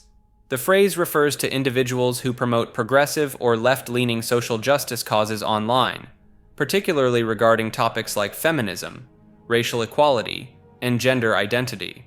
The term is almost exclusively used as an insult or pejorative, suggesting that the person in question is performative, overly aggressive, or virtue signaling, rather than genuinely advocating for social change. Critics using the term often characterize SJWs as being easily offended, engaging in outrage culture, or participating in online mob behavior. The exact origins are murky, but the term saw a massive spike in usage around 2013 to 2014, particularly during events like Gamergate. Online communities on platforms like Reddit, 4chan, and Twitter popularized the acronym, often using it to dismiss or mock activists they disagreed with. The phrase has become increasingly polarizing over time. Supporters of social justice movements view it as a bad faith attempt to delegitimize genuine activism, while those who use the term argue it describes a specific type of performative online behavior that does more harm than good to actual progressive causes. SJW has essentially become a tribal marker in online discourse, immediately signaling which side of the culture war someone falls on depending on whether they use it unironically or view it as a red flag.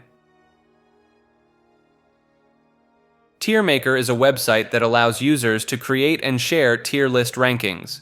The site launched in 2020 and quickly became the go-to platform for ranking literally anything on the internet. Users can either use pre-made templates or create their own custom tier lists by uploading images. The classic format uses letter grades from S tier at the top, representing the best, down through A, B, C, D, and F tiers. The site exploded in popularity during the COVID lockdowns when people had endless time to argue about which fictional characters could beat each other in a fight, or which fast food chicken sandwich reigned supreme.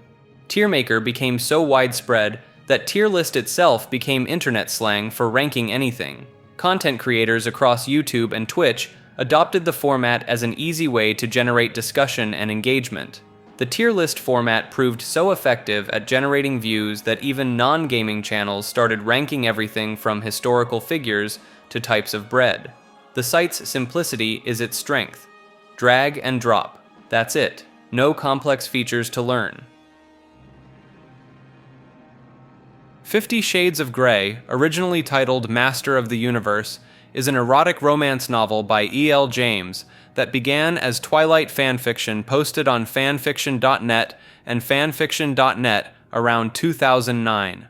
The author wrote it under the pseudonym Snow Queen's Ice Dragon, replacing Edward and Bella with original characters Christian Grey and Anastasia Steele in a BDSM relationship. After gaining popularity in the Twilight fandom, James removed the story from fanfiction sites and self-published it as an ebook and print-on-demand in 2011. It was picked up by Vintage Books in 2012 and became a massive cultural phenomenon, selling over 150 million copies worldwide and spawning a film trilogy. The internet had an absolute field day with this book. It became notorious for its repetitive writing style, questionable portrayal of BDSM practices, and lines like "my inner goddess" that turned into instant memes. The BDSM community criticized it for misrepresenting safe practices and consent, while literary critics called out the prose quality. Despite, or perhaps because of the mockery, 50 Shades became one of the best-selling book series of all time and is credited with bringing fanfiction into mainstream discussion. It also sparked debates about the morality of filing off the serial numbers from fanfiction to publish for profit, a practice that remains controversial in fandom spaces. Fanfiction. Stories written by fans based on existing media properties like books, movies, TV shows, video games, and anime.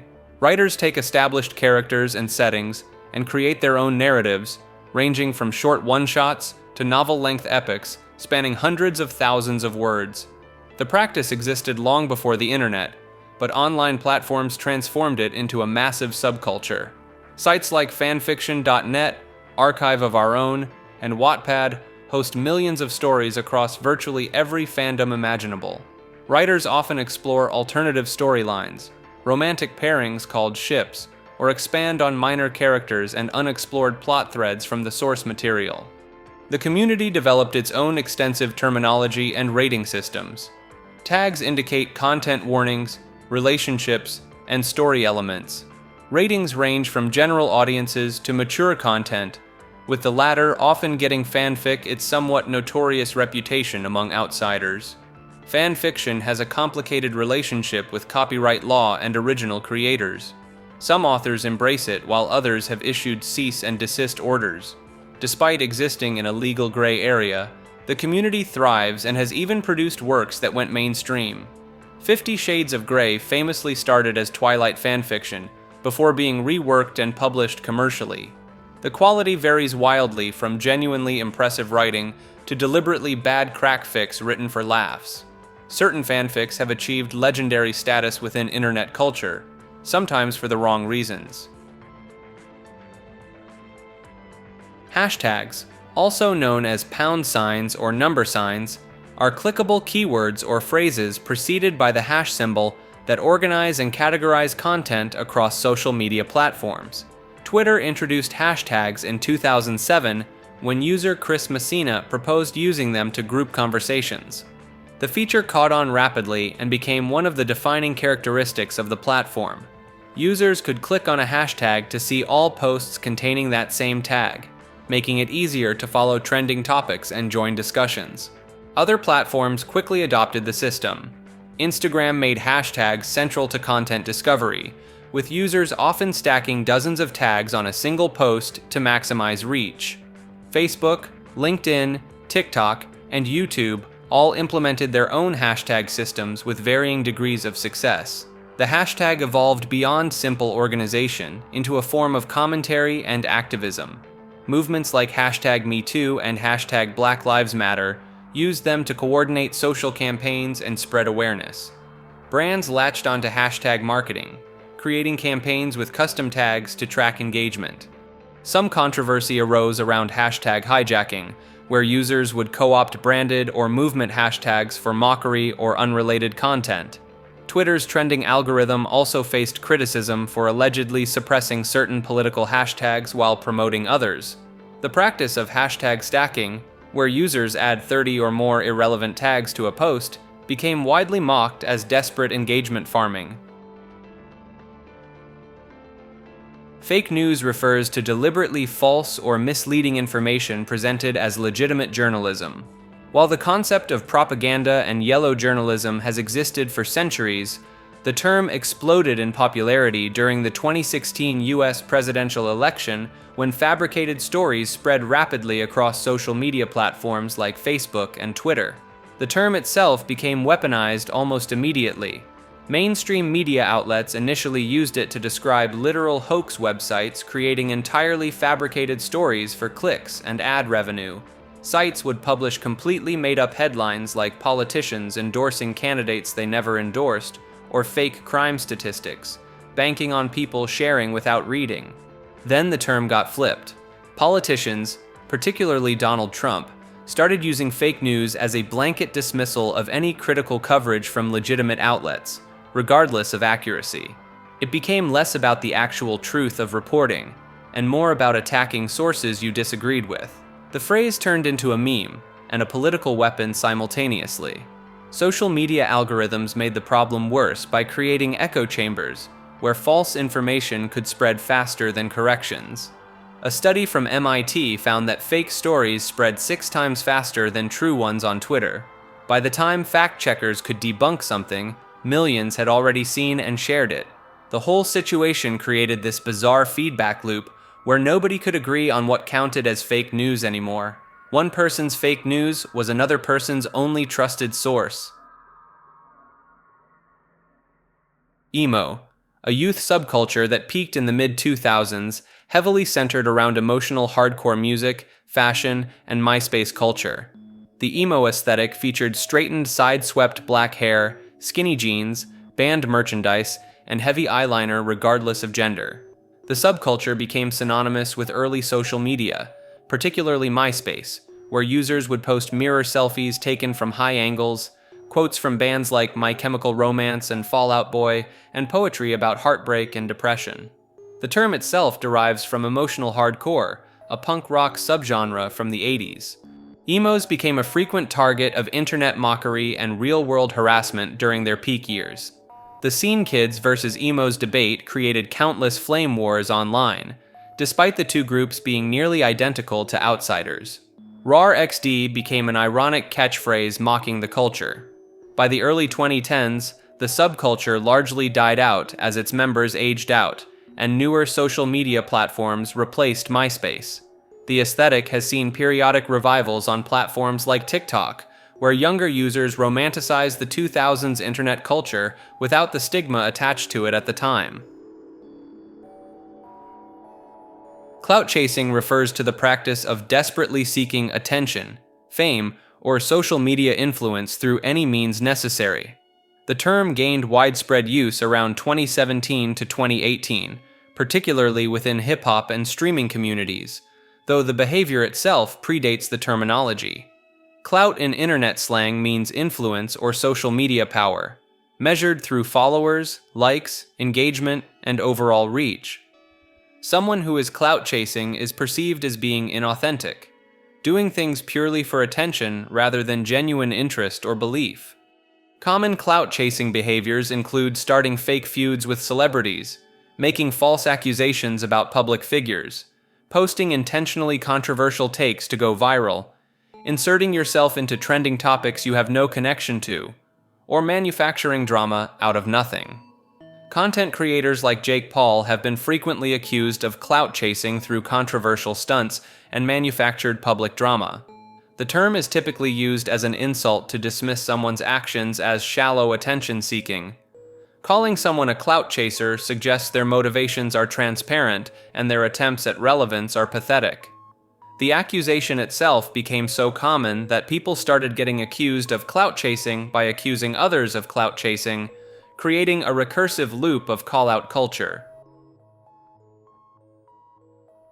Account verification, commonly recognized by the blue checkmark, started as a system used by social media platforms to confirm the identity of notable accounts.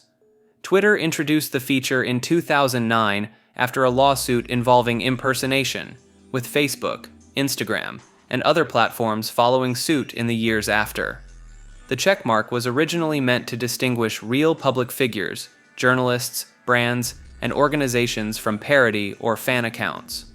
Getting verified required submitting identification documents and meeting certain notability criteria set by each platform.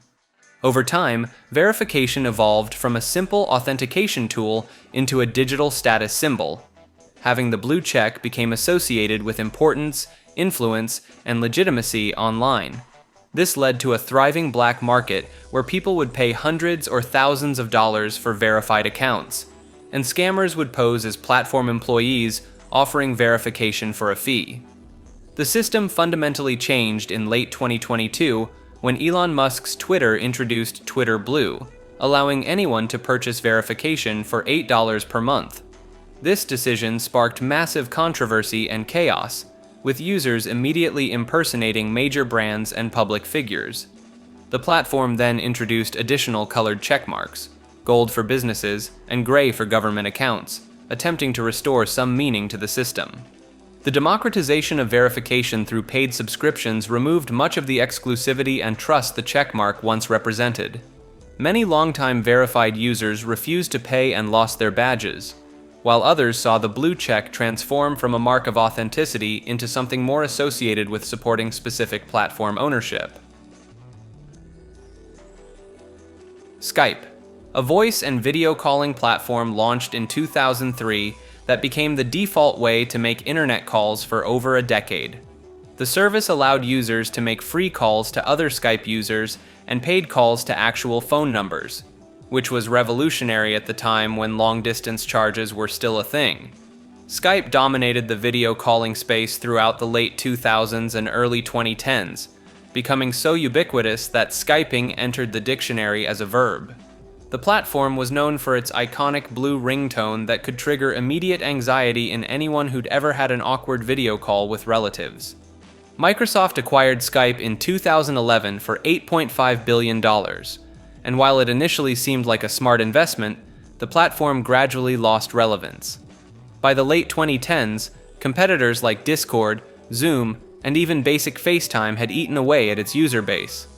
Microsoft's attempts to integrate Skype into Windows and replace it with Microsoft Teams only accelerated its decline. The platform became somewhat of a meme for being the place where the most uncomfortable video conversations happened, whether it was job interviews with terrible lighting, long-distance relationships, or trying to explain technology to grandparents. Skype's video quality was also notoriously inconsistent, leading to countless frozen frames and the classic "can you hear me now" moments that defined early internet calling culture. Online identity refers to the digital persona someone creates and maintains across the internet. This includes usernames, avatars, profile information, and the overall way someone presents themselves online versus their real-life self. The concept became significant as the internet grew beyond basic message boards and email. Early internet culture heavily emphasized anonymity and separation between online and offline lives. People adopted handles and personas that had little connection to their actual identity, which allowed for greater freedom of expression, but also enabled trolling and deception. Social media platforms like Facebook pushed hard for real name policies in the late 2000s and early 2010s, arguing it made people more accountable for their behavior. This created tension with longtime internet users who valued pseudonymity and saw forced real names as a privacy concern. The idea of maintaining separate online identities evolved into concepts like having a main account versus alt accounts, or Finsta versus Rinsta on Instagram. Some people cultivate entirely different personalities across different platforms or communities, leading to the phrase, being a different person online. Digital footprints and data permanence added another layer. Screenshots and archived posts mean online identities leave traces that can follow someone for years. This sparked discussions about whether people should be held accountable for things they posted as teenagers, or whether everyone deserves the right to reinvent their online identity. Internet privacy controversies refers to the ongoing debates and scandals surrounding how user data is collected, stored, and sold across the web. This became a major talking point in the 2010s as people started realizing that free services like Facebook and Google were essentially harvesting personal information to sell to advertisers. The Cambridge Analytica scandal in 2018 brought this into mainstream attention when it was revealed that data from millions of Facebook users had been collected without consent and used for political advertising. Facebook took a massive public relations hit, and Mark Zuckerberg had to testify before Congress, spawning countless memes of him looking uncomfortable in a booster seat. Other major controversies include the Edward Snowden leaks revealing mass surveillance programs by the National Security Agency, companies selling browsing history to third parties, and the realization that pretty much every website tracks your activity through cookies and fingerprinting technology. Terms of service agreements became a running joke since nobody actually reads the 100-page documents they agree to. Privacy advocates pushed for stronger regulations, which led to things like the European Union's General Data Protection Regulation in 2018, forcing websites to add those annoying cookie consent pop-ups everyone just clicks through anyway. Meanwhile, tech companies argued that data collection was necessary for providing personalized services and keeping platforms free to use. The debate continues with no real resolution in sight, as users are caught between wanting privacy and wanting convenient free services. Internet bot refers to automated software programs designed to perform repetitive tasks across the web without human intervention.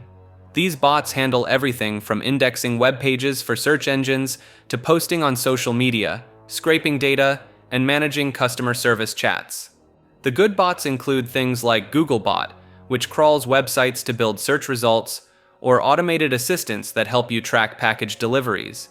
The bad ones range from spam bots flooding comment sections to scalper bots that instantly buy up concert tickets and limited edition sneakers before real people can click checkout.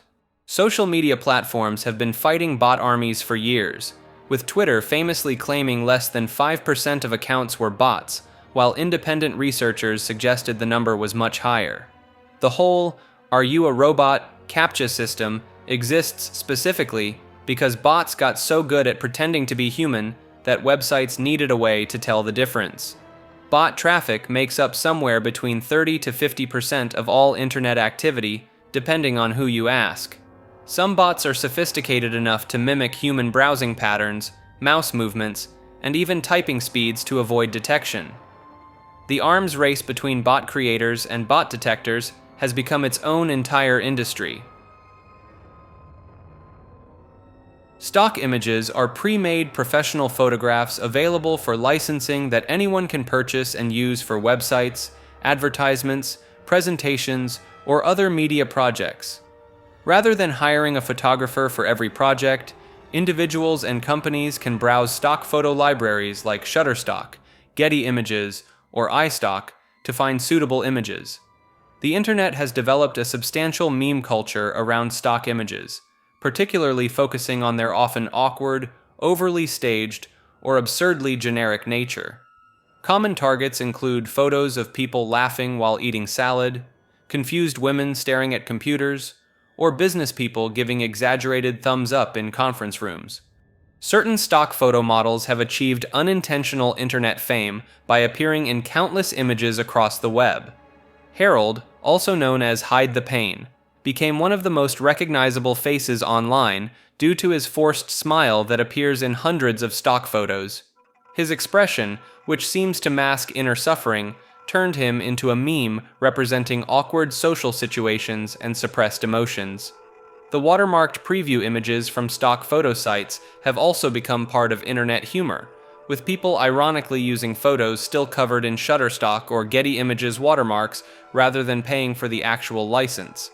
This practice became so common that it evolved into its own joke about being too cheap to pay for stock photos. Kick is a live streaming platform that launched in late 2022 as a direct competitor to Twitch. The site was created by Stake, an online gambling platform, and immediately made waves by offering streamers a 95-5 revenue split compared to Twitch's standard 50-50 deal. Kick positioned itself as a more creator-friendly alternative with significantly looser content moderation policies.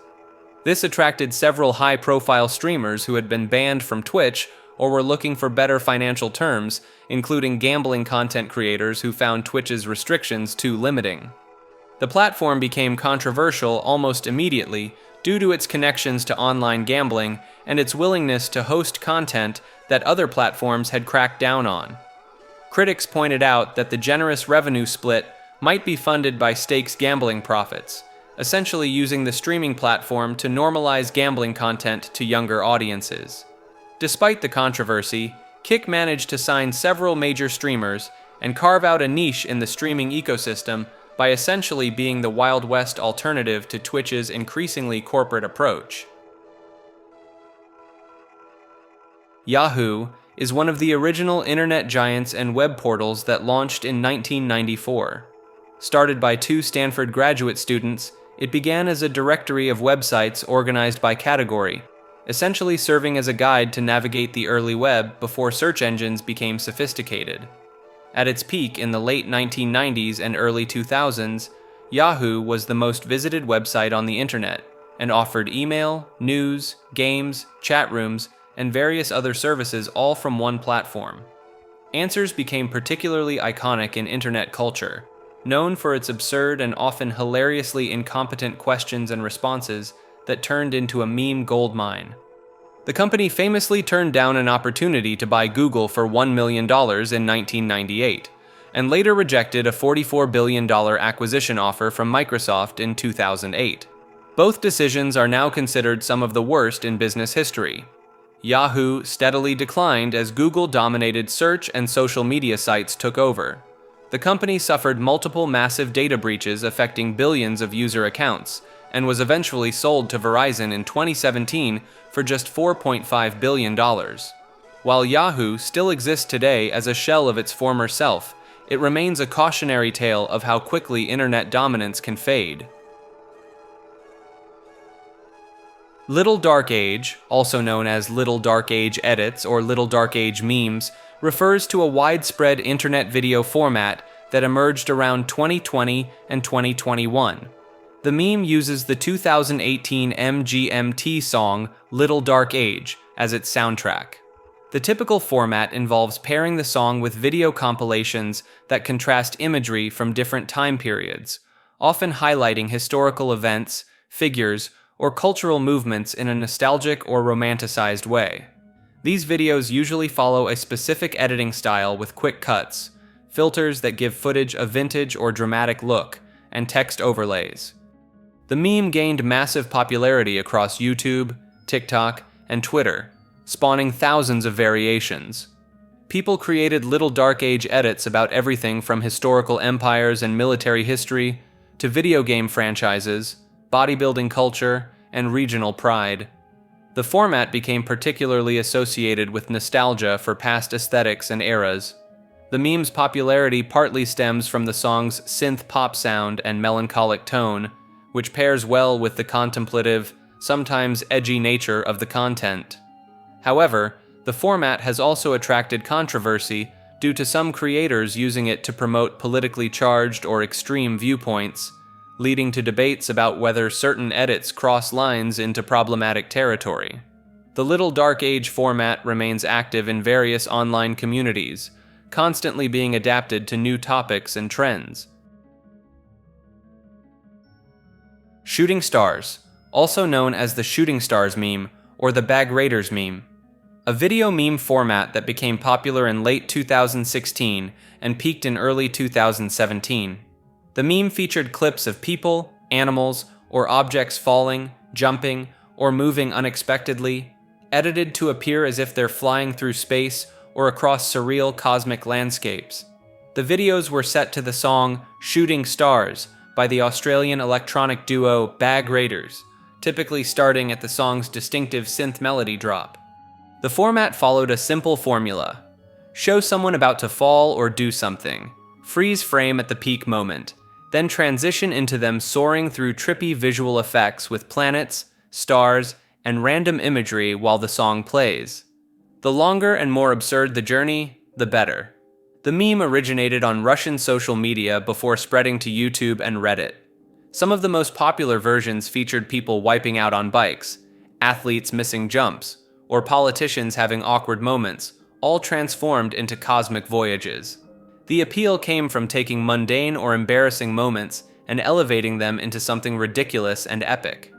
Like most meme formats, Shooting Stars had a relatively short lifespan before becoming oversaturated. By mid-2017, the format was largely considered dead, though it occasionally resurfaces in ironic or nostalgic contexts. Digital rights management, commonly known as DRM, refers to software technologies used by companies to control how digital content can be used, copied, or shared. The technology is designed to prevent piracy and unauthorized distribution of games, movies, music, and ebooks. DRM became a major point of controversy in internet culture throughout the 2000s and 2010s. Companies like Sony, EA, and Ubisoft implemented increasingly restrictive DRM systems that required constant internet connections, limited the number of times software could be installed, or secretly installed rootkit software on users' computers.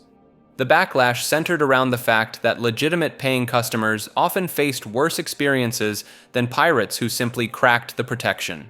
Games with aggressive DRM schemes were known to crash, run poorly, or become unplayable if the authentication servers went offline. Meanwhile, pirated versions with the DRM removed often ran smoother and more reliably. Denuvo became one of the most discussed DRM systems in gaming communities during the 2010s. Players claimed it caused performance issues, and some refused to purchase games that used it. The system sparked debates about game preservation, since DRM-protected games could theoretically become unplayable once the company stopped supporting the authentication servers. The phrase, "the customer is not entitled to own anything," became a meme summarizing how internet users viewed the shift toward digital distribution and DRM-protected content. Steam's success despite using DRM was often attributed to its convenience outweighing the restrictions, though debates about true ownership of digital purchases continued. Anti-memes, also called ironic memes or post-ironic memes, refer to a style of internet humor that emerged in the mid-2010s as a reaction against traditional meme formats. These memes deliberately subvert expectations by being intentionally unfunny, absurd, or stripped down to their most basic elements. The format gained traction on communities like me_IRL and later OKBuddyRetard, where users began creating memes that mocked the very structure of memes themselves. Instead of following established templates correctly, anti-memes would feature images with captions that stated the obvious, removed the punchline entirely, or added nonsensical elements that made no attempt at humor. A classic example would be taking the Drake meme format and having both panels say the exact same thing, or using the increasingly verbose meme template but making it decreasingly verbose instead. The humor came from the expectation of a joke that never arrived. This style represented a shift toward meta-commentary about meme culture itself, where being in on the joke meant understanding that the lack of a traditional joke was itself the joke. Some saw it as the natural evolution of internet humor becoming so self-aware it began eating itself. Others viewed it as genuinely creative deconstruction of comedy. The movement overlapped heavily with surreal memes and deep-fried memes, all part of the broader post-irony wave that dominated late 2010s internet culture. VTubers, short for virtual YouTubers, are online content creators who use animated two-dimensional or three-dimensional avatars instead of showing their real faces on camera. The avatar movements are controlled through motion capture technology that tracks the performer's facial expressions and body movements in real time. The trend exploded in popularity around 2017 with Kizuna AI, who many consider the first major VTuber, though the concept existed earlier.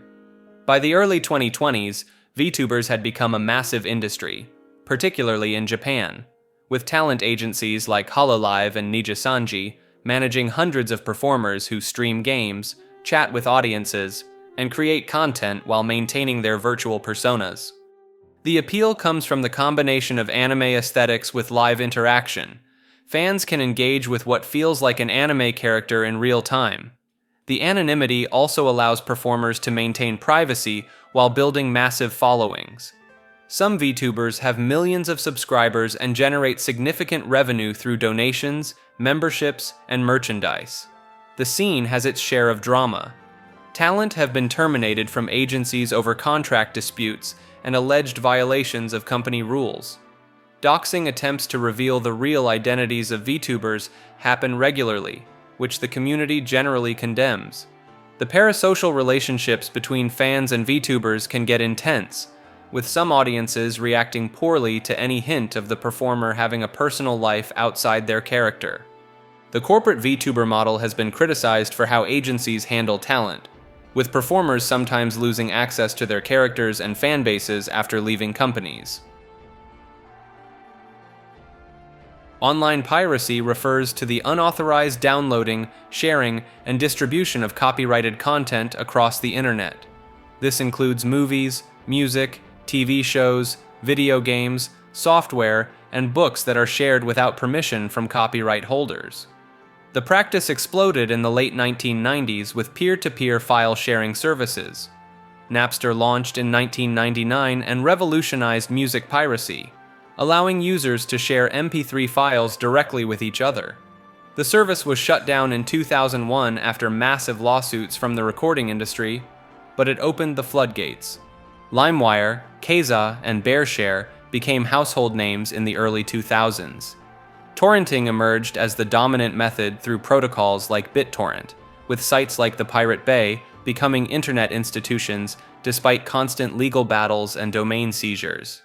The Pirate Bay has been raided, banned, and blocked in dozens of countries, but continues to operate through mirrors and proxies. Streaming piracy took over in the 2010s, with sites offering free access to movies and shows that would normally require subscriptions. These sites play an endless game of whack-a-mole with authorities, constantly being taken down and reappearing under new domains. The iconic anti-piracy ad that claimed, "You wouldn't download a car," became one of the internet's most mocked PSAs, spawning countless memes and parodies. Many people pointed out that they absolutely would download a car if they could. The debate around piracy remains heated. Copyright holders claim billions in losses while pirates argue about accessibility, preservation of media, and opposition to corporate pricing models. Doomer is an internet meme and subculture that emerged around 2018 and 2019, part of the larger Wojak character family. The character is typically depicted as a young man in his 20s with unkempt black hair, a black beanie, dark circles under his eyes, and often shown smoking a cigarette or drinking alcohol. The Doomer represents a specific type of online nihilism and pessimism about the future, commonly associated with millennials and Generation Z who feel hopeless about climate change, economic instability, and social issues. The character embodies themes of depression, isolation, and a sense that the world is beyond saving. Common doomer behaviors depicted in memes include taking late-night walks while listening to music, doom scrolling through negative news, working dead-end jobs, and existing in a state of resigned apathy. The aesthetic often features dark rooms lit only by computer screens, convenient store trips at 2 a.m., and a general withdrawal from traditional life paths.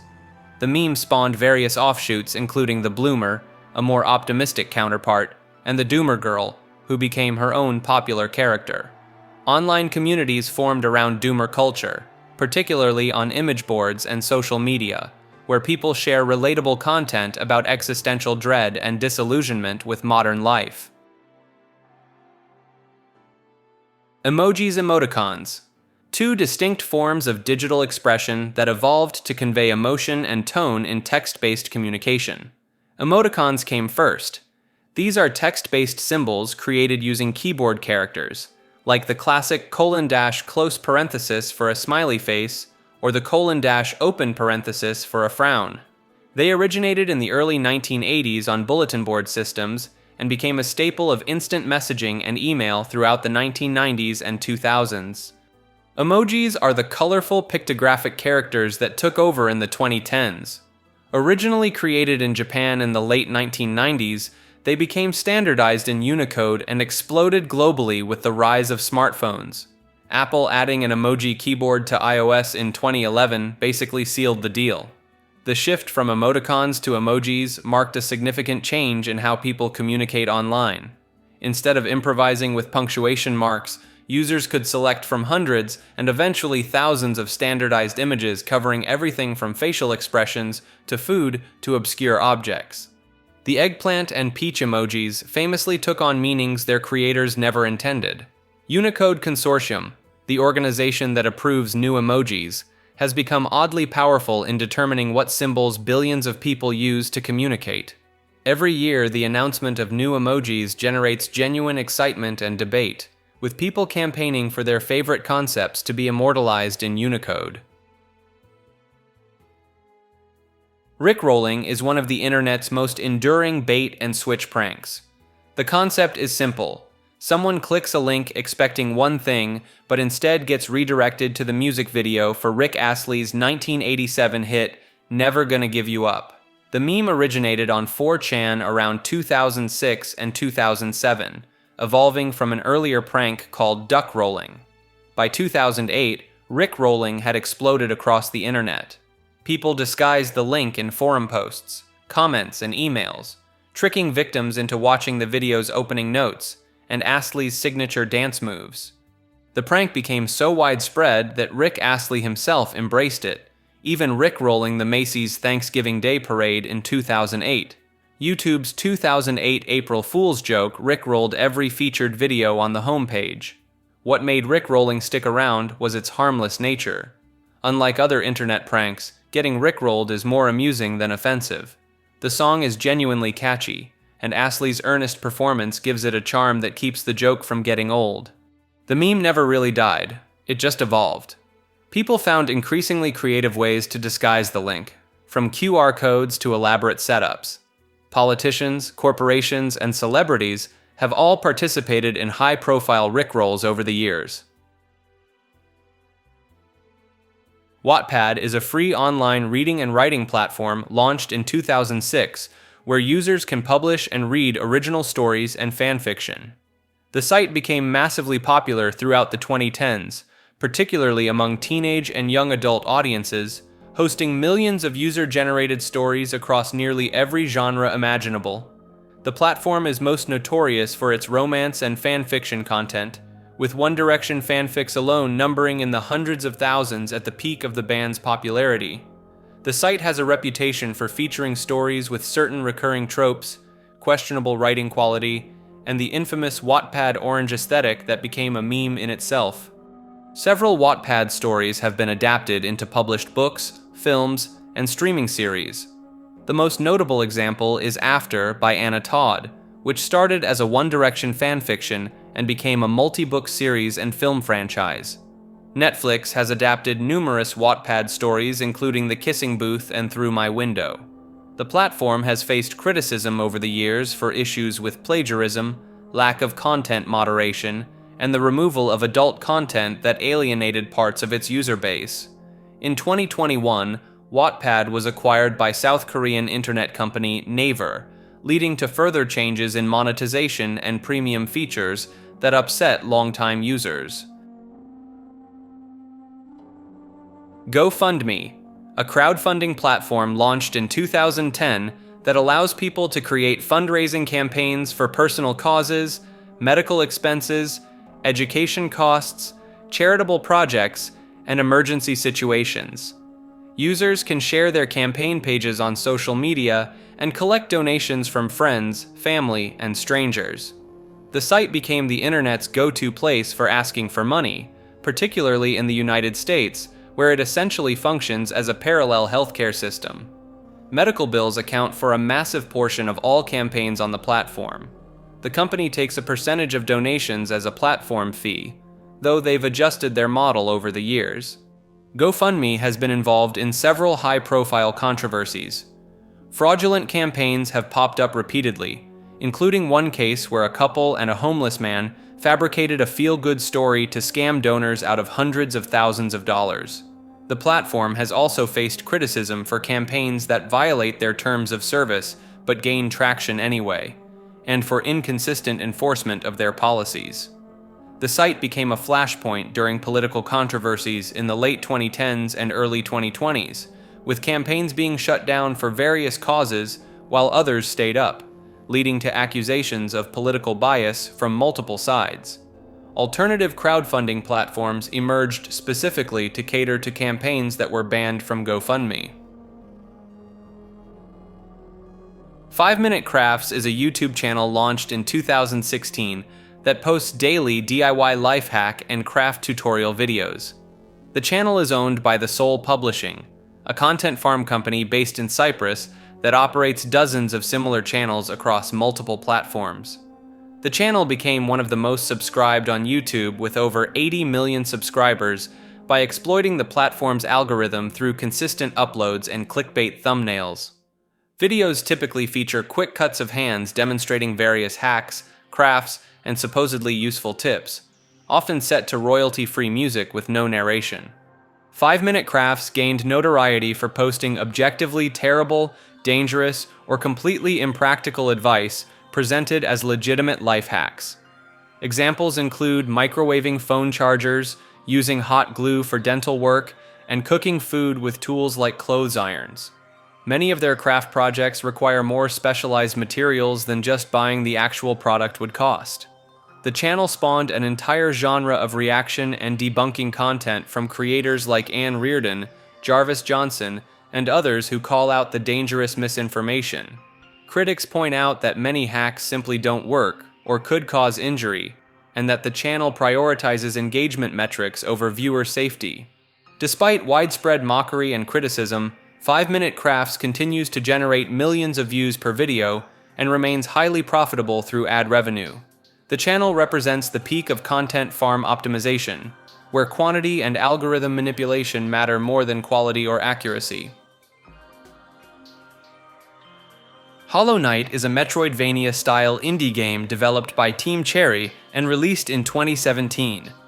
The game takes place in Hallownest, a decaying underground insect kingdom, where players control a silent knight exploring interconnected areas filled with challenging combat and environmental storytelling. The game became a massive success on the internet, praised for its hand-drawn art style, atmospheric world design, tight gameplay mechanics, and cryptic lore that spawned countless theory videos and discussions. The difficulty and boss fights in particular gained attention, with bosses like the Radiance and Nightmare King Grim becoming iconic challenges in gaming communities. Hollow Knight's popularity exploded through word of mouth on forums, streaming platforms, and social media, with the game regularly appearing in discussions about the best indie titles of the 2010s. The speedrunning community also embraced it heavily, with runners constantly finding new skips and optimizations. The game's sequel, Hollow Knight Silksong, was announced in 2019 and became one of the most anticipated indie games ever. The extended development time turned into an internet-wide meme, with fans jokingly asking, "Is Silksong out yet?" or photoshopping fake release date announcements. The phrase Silksong Copium emerged to describe fans desperately hoping for news at every gaming event, only to be disappointed when it inevitably doesn't appear. IO games are a genre of browser-based multiplayer games that exploded in popularity during the mid-2010s. The name comes from the .io domain extension, which was originally meant for websites related to the Indian Ocean, but became trendy with game developers because it was short and had a techie input/output vibe. The whole thing kicked off with Agar.io in 2015. The game was stupidly simple. You're a cell, you eat smaller cells, you avoid bigger cells, you grow. But somehow this basic concept became massively addictive and spread across the internet like wildfire, especially in schools where kids could play it on crappy computers without downloading anything. Slither.io came next in 2016 with basically the same formula, but with snakes instead of cells, and after that the floodgates opened. Suddenly everyone was making .io games. Deep.io, Zoms.io, Crunker.io, Mope.io, the list goes on forever. What made these games take off was how accessible they were. No downloads, usually no account needed. Just click and start playing immediately. The gameplay was simple enough to understand in seconds, but had enough depth to keep people coming back. They also bypassed most school web filters, which definitely didn't hurt their popularity. By the late 2010s though, the genre became completely oversaturated. Developers pumped out low-effort clones with barely any differences between them, and the quality tanked hard. The .io domain basically became synonymous with cheap multiplayer games. Some entries maintained decent player bases, but most just disappeared into the void of forgotten browser games. Jordan Peterson, also known as JBP, is a Canadian clinical psychologist and professor who became one of the most discussed and debated figures on the internet starting in the mid-2010s. Peterson first gained massive online attention in 2016 when he opposed Canadian Bill C-16, claiming it would compel speech regarding gender pronouns. His university lectures on psychology, mythology, and philosophy were uploaded to YouTube and went viral, particularly his Maps of Meaning course and biblical series. His speaking style, which often involves long tangents about archetypal stories and references to Carl Jung, became instantly recognizable. His 2018 self-help book, 12 Rules for Life, became a bestseller, and his debates on political correctness, masculinity, and social hierarchies made him a fixture in online discourse. His fan base earned the nickname Lobsters, after Peterson's frequent use of lobster hierarchies as an analogy for human social structures and dominance. Peterson became intensely polarizing.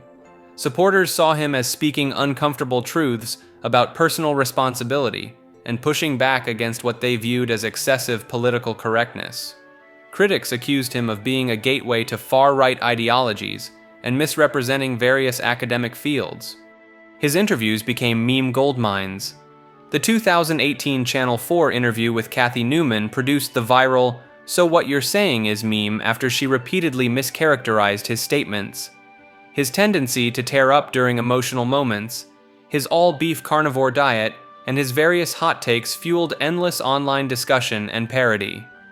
In 2020, Peterson left public life to deal with health issues related to benzodiazepine dependency. His return to social media, especially Twitter, has been marked by increasingly controversial posts and public feuds with other users.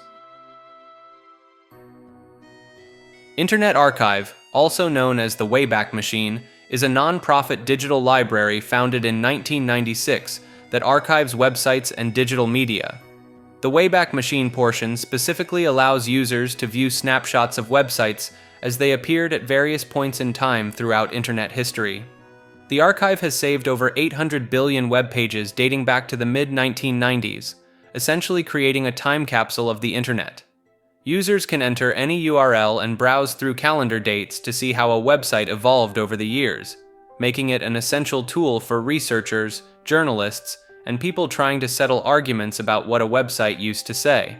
The site archives more than just web pages. It hosts millions of books, videos, software programs, music, and other digital content.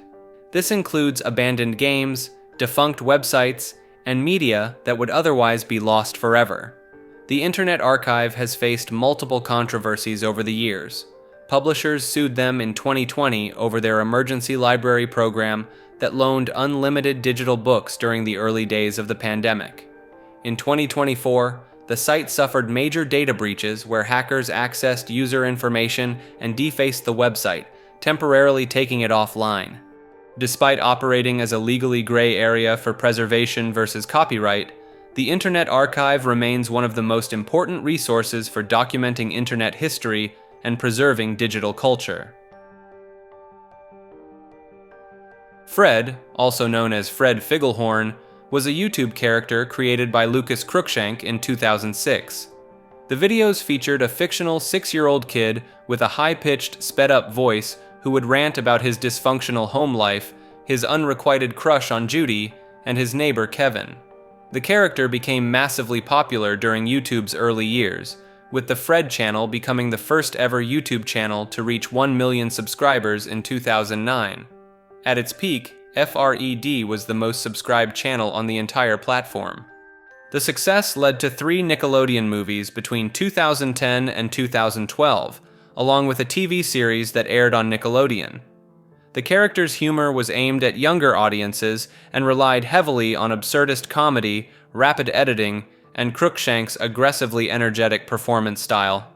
By the early 2010s, Fred became somewhat of a punching bag for internet critics, often cited as an example of cringeworthy early YouTube content. The channel eventually changed hands, with other creators attempting to continue the Fred brand with diminishing returns. Cruikshank came out as gay in 2013 and has since moved on to other projects. DuckDuckGo is a search engine launched in 2008 by Gabriel Weinberg that markets itself on not tracking your searches or building user profiles. While Google dominated search by collecting massive amounts of data to personalize results and serve targeted ads, DuckDuckGo went the opposite direction and promised zero tracking. The site gained serious traction during the 2010s as privacy concerns hit mainstream consciousness, particularly after the Snowden revelations. Tech-savvy users and privacy advocates started pushing it as the go-to alternative, and the phrase "just DuckDuckGo it" became a meme in certain circles, though it never quite had the same ring to it. The search engine pulls results from various sources including Bing, Yahoo, and its own web crawler called DuckDuckBot. It also features bangs, which are shortcuts that let you search other sites directly by typing an exclamation point and a code.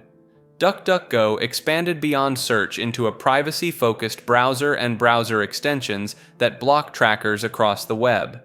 The company has maintained that it doesn't store personal information and doesn't share data with advertisers, which became a major selling point as big tech privacy scandals kept piling up throughout the late 2010s and early 2020s. Concord, a hero shooter game published by Sony for PlayStation 5 and PC that launched in August 2024 and shut down just 2 weeks later, becoming one of the biggest failures in gaming history. Developed by Firewalk Studios over approximately 8 years with a reported budget between $200 to $400 million, Concord attempted to enter the crowded hero shooter market with a focus on 5 versus 5 competitive gameplay and a roster of original characters. The game was priced at $40 in a market dominated by free-to-play titles like Overwatch 2 and Valorant. Upon release, player counts were catastrophically low. The game peaked at around 697 concurrent players on Steam and struggled to maintain even a few hundred players across all platforms. Within days, it became clear the game was dead on arrival. Sony pulled the plug on September 6, 2024, offering full refunds to all purchasers and taking the game completely offline. The failure was so spectacular that Concord instantly became a meme and cautionary tale across gaming communities. The character designs, particularly their bulky outfits and muted color palettes, were widely mocked. The game's short lifespan spawned jokes about people having conquered platinum trophies being rarer than actual valuable achievements. Firewalk Studios was shut down by Sony shortly after. The entire saga became a symbol of the live service bubble bursting and corporate misunderstanding of what players actually want. Subway Surfers is a mobile endless runner game released in 2012, where players control a character running through subway tracks, dodging trains, and collecting coins. The game itself was massively popular and became one of the most downloaded mobile games of all time. In internet culture, Subway Surfers took on a completely different meaning in the early 2020s. It became the poster child for so-called brain rot content and short attention span media. Videos started appearing across TikTok and YouTube Shorts where Subway Surfers gameplay would be shown in the bottom half of the screen, while completely unrelated content played on top, usually text-to-speech Reddit story readings, commentary, or random facts. The format became a meme representing the decline of internet attention spans, with the implication being that viewers supposedly need constant visual stimulation to stay engaged with content. The pairing became so common that Subway Surfers gameplay essentially became shorthand for low-effort content mill videos designed to hold viewer attention at any cost. The term Subway Surfers gameplay is now often used mockingly to describe any content that relies on random stimulating visuals to keep people watching, regardless of whether it actually features the game itself. YOLO, or You Only Live Once, is an internet slang acronym that became one of the defining catchphrases of the early 2010s. While the phrase existed long before the internet, it exploded in popularity after appearing in Drake's 2011 song The Motto, and quickly spread across social media platforms like Twitter, Instagram, and Facebook. The phrase was typically used to justify impulsive, reckless, or questionable decisions, often accompanied by photos or stories of people doing something they probably shouldn't. It became the go-to excuse for everything from skipping work, to eating an entire pizza, to making terrible life choices. The hashtag YOLO became ubiquitous, spawning countless memes, parodies, and merchandise. By 2013, YOLO had peaked so hard that it was named one of the most annoying words of the year and became almost universally mocked. The phrase transformed from genuine motivation into ironic commentary on impulsive behavior. News outlets ran stories about dangerous YOLO moments gone wrong, and the term became associated with a particular brand of 2010s cringe culture. Despite its fall from grace, YOLO remains a cultural artifact of early 2010s internet culture, representing that brief window when a simple acronym could dominate online discourse before being memed into oblivion. Etsy is an e-commerce marketplace launched in 2005 that focuses on handmade items, vintage goods, and craft supplies. The platform became known as the go-to destination for independent artists and crafters to sell their work directly to consumers, positioning itself as an alternative to mass-produced products. The site developed a distinct aesthetic associated with rustic home decor, personalized gifts, and artisan goods.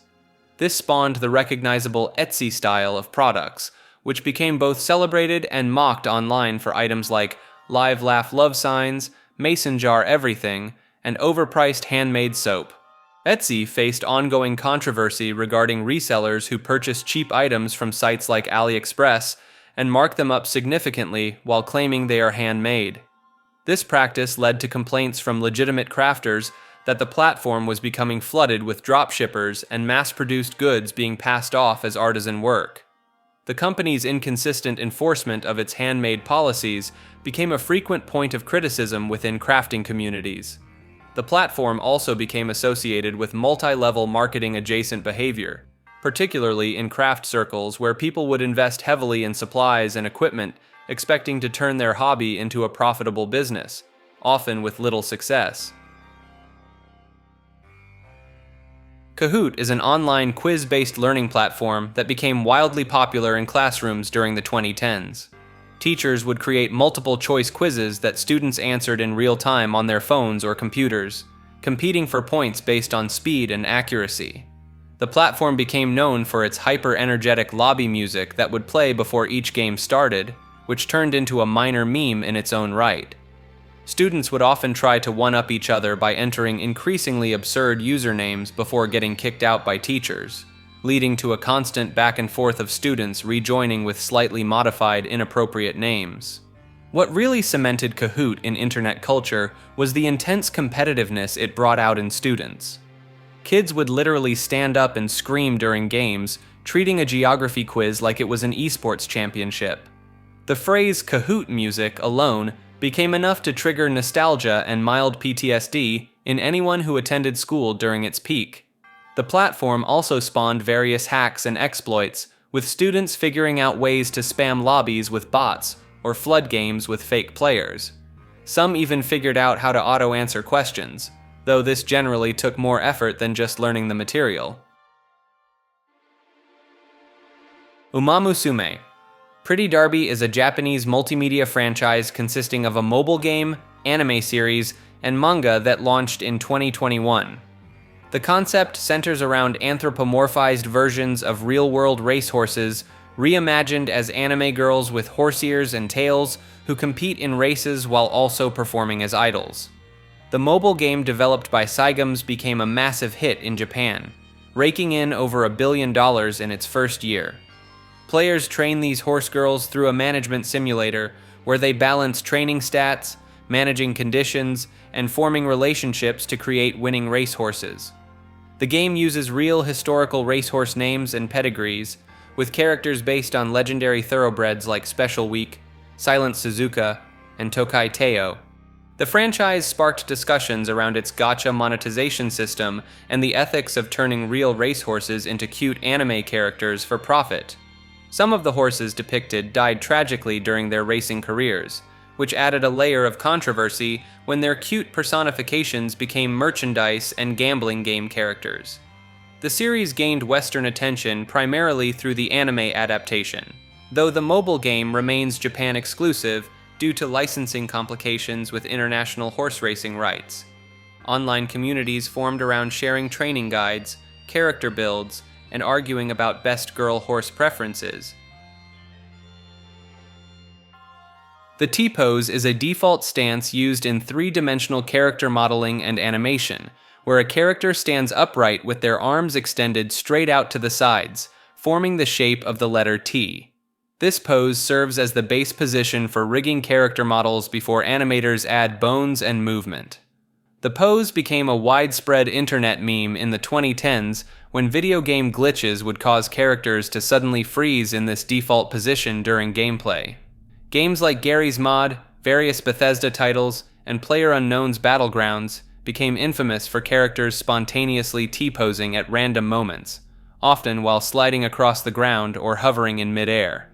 The absurdity of seeing realistic character models stuck in this stiff, crucifixion-like stance during serious gameplay moments turned the T-pose into a symbol of broken games and low-budget development.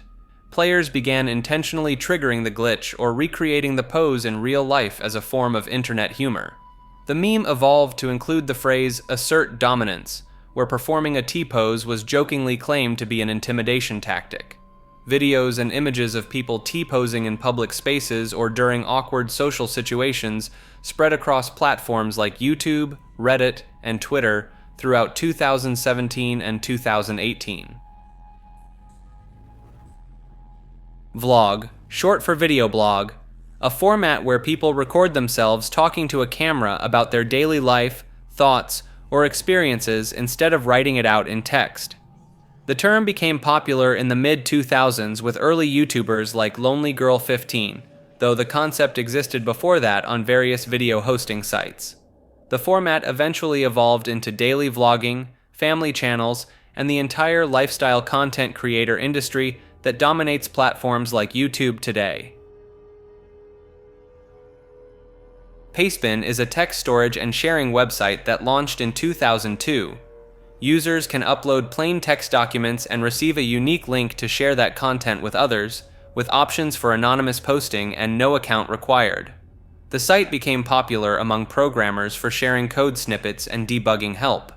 It's basically a digital notepad that anyone can access with the right link.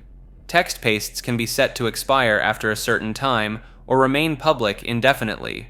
Pastebin gained notoriety beyond the coding community when it became the go-to platform for hackers and whistleblowers to dump sensitive information. Throughout the 2010s, the site was repeatedly used to publish stolen databases, leaked credentials, and private information from data breaches. Hacking groups like Anonymous frequently used Pastebin to distribute compromised data and make public statements. The platform has struggled with its reputation as both a useful tool for legitimate collaboration and a distribution point for stolen information and doxing content. Various organizations and governments have attempted to get Pastebin blocked or regulated due to the sensitive material that appears there. The site has implemented some moderation and reporting systems, but its core philosophy of minimal barriers to posting means controversial content continues to surface regularly. Popular MMOs, often stylized with a capital MMO, was a Minecraft YouTube channel run by Pat and his then-wife Jen. The channel launched in 2012 and became one of the most subscribed gaming channels on the platform during the mid-2010s, peaking at over 17 million subscribers.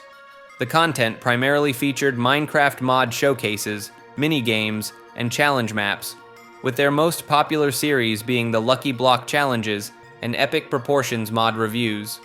Pat and Jen's on-screen chemistry and family-friendly humor made them a staple of Minecraft YouTube during the game's golden era. The channel began declining after Pat and Jen announced their separation in 2019. In 2021, Pat was arrested on domestic battery charges, which he later attributed to issues with his mental health and alcohol. The incident effectively ended what remained of the channel's mainstream appeal. Pat attempted to continue making content and eventually returned to YouTube, but the channel never recovered its former prominence. The popular MMO's story represents one of the more dramatic falls from grace in the Minecraft YouTube community. Waifu is a term borrowed from Japanese English pronunciation of the word wife, used to describe a fictional female character, typically from anime, manga, or video games, that someone has a strong emotional attachment to or considers their ideal partner. The term gained traction in English-speaking anime communities during the mid-2000s, particularly on image boards like 4chan. It originated from a scene in the 2002 anime Azumanga Daioh, where a character uses the Japanese English pronunciation of wife to describe his spouse. Over time, waifu evolved into a declaration of devotion to fictional characters. Users would claim specific characters as their waifu, often defending their choice against others who shared the same preference. This led to the common phrase, "Your waifu is trash," becoming a playful insult within anime communities. The male equivalent, husbando, also exists, but sees less widespread use. Waifu culture includes collecting merchandise, commissioning fan art, and even purchasing body pillows featuring their chosen character. Some fans create elaborate shrines dedicated to their waifus. By the 2010s, the term had broken out of strictly anime circles and entered broader internet vocabulary. Even people unfamiliar with anime culture generally understand the basic concept when they encounter the term online. Self-shipping is a fandom practice where someone imagines or creates content depicting a romantic relationship between themselves and a fictional character. This typically involves drawing art, writing stories, or simply daydreaming about scenarios where they exist in a relationship with a character from their favorite show, game, book, or other media. The term emerged from broader shipping culture, but specifically focuses on the self as one half of the pairing. People who self-ship might create elaborate backstories for how they would fit into a fictional universe, design original characters or personas that represent idealized versions of themselves, or simply imagine what dating their favorite character would be like. Self-shipping exists on a spectrum of openness. Some people proudly share their self-ship content online through fan art and fanfiction. while others keep it entirely private due to the potential for mockery or judgment from other fans.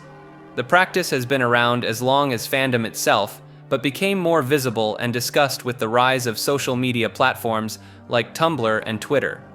Critics sometimes view self-shipping as cringy or narcissistic, while supporters argue it's a harmless form of escapism and creative expression, no different from any other type of fan content.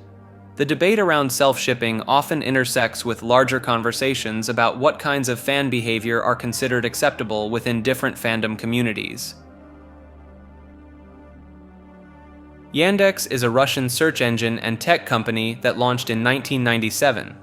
Often called Russia's Google, it dominates the search market in Russia and holds a smaller presence internationally. Beyond search, Yandex operates email services, maps, cloud storage, and a taxi service similar to Uber. The company offers many of the same products as Western tech giants, but tailored for Russian-speaking users. Yandex gained a particular reputation on the English-speaking internet for its reverse image search capabilities. Users discovered it could find sources and variations of images that Google or other Western search engines struggled to locate. This made it popular for tracking down obscure images, finding higher quality versions of pictures, or identifying the origins of memes and artwork. The search engine also became known in certain circles for returning results that might be filtered or deprioritized by Google. Some users turn to Yandex when looking for content that Western search engines seem to bury in their results, whether for research purposes or otherwise. Privacy advocates have raised concerns about Yandex given its connections to the Russian government and data handling practices. The platform operates under Russian law, which has different standards for user data and content moderation compared to Western regulations.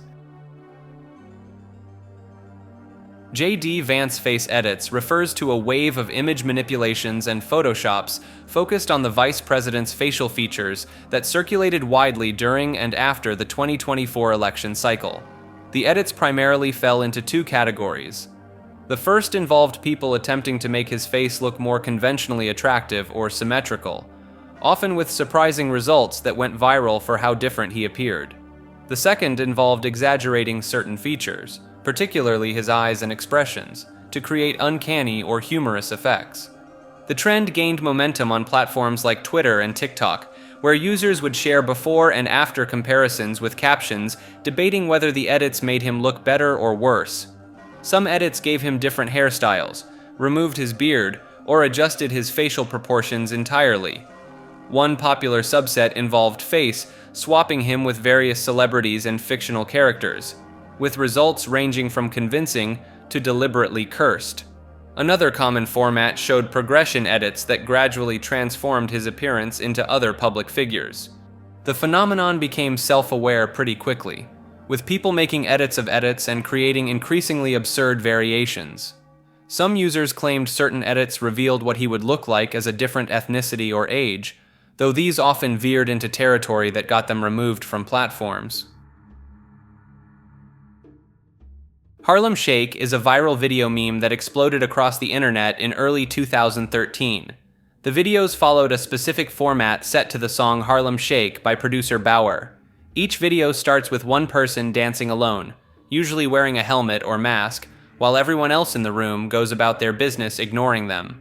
Then the bass drops, the video cuts, and suddenly everyone in the frame is violently thrashing around in costumes and doing absurd dances. The videos typically lasted 30 seconds, and the trend spread so fast that at its peak, over 4,000 Harlem Shake videos were being uploaded to YouTube every single day. The meme became one of the first major viral trends of the 2010s, where everyone from college students to office workers to military personnel participated. Even corporations and news organizations jumped on the bandwagon to stay relevant. The original Harlem Shake dance from the 1980s had nothing to do with this meme, which led to some backlash from people who felt the internet had appropriated and misrepresented the actual dance.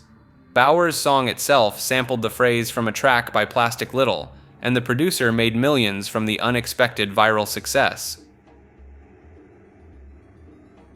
Alan Becker is an American animator who gained massive popularity on YouTube for his stick figure animation series. He's best known for creating Animator vs. Animation, which first appeared on Newgrounds in 2006. The original animation showed a stick figure escaping from the animation program and wreaking havoc on the animator's desktop, fighting back against its creator. The concept went viral and spawned multiple sequels, each escalating in complexity and action choreography. Becker's Animation vs. Minecraft series became another huge success, featuring the same stick figure characters interacting with Minecraft blocks and game mechanics. The animations became known for their fluid movement, creative fight sequences, and surprisingly deep storytelling, despite having no dialogue.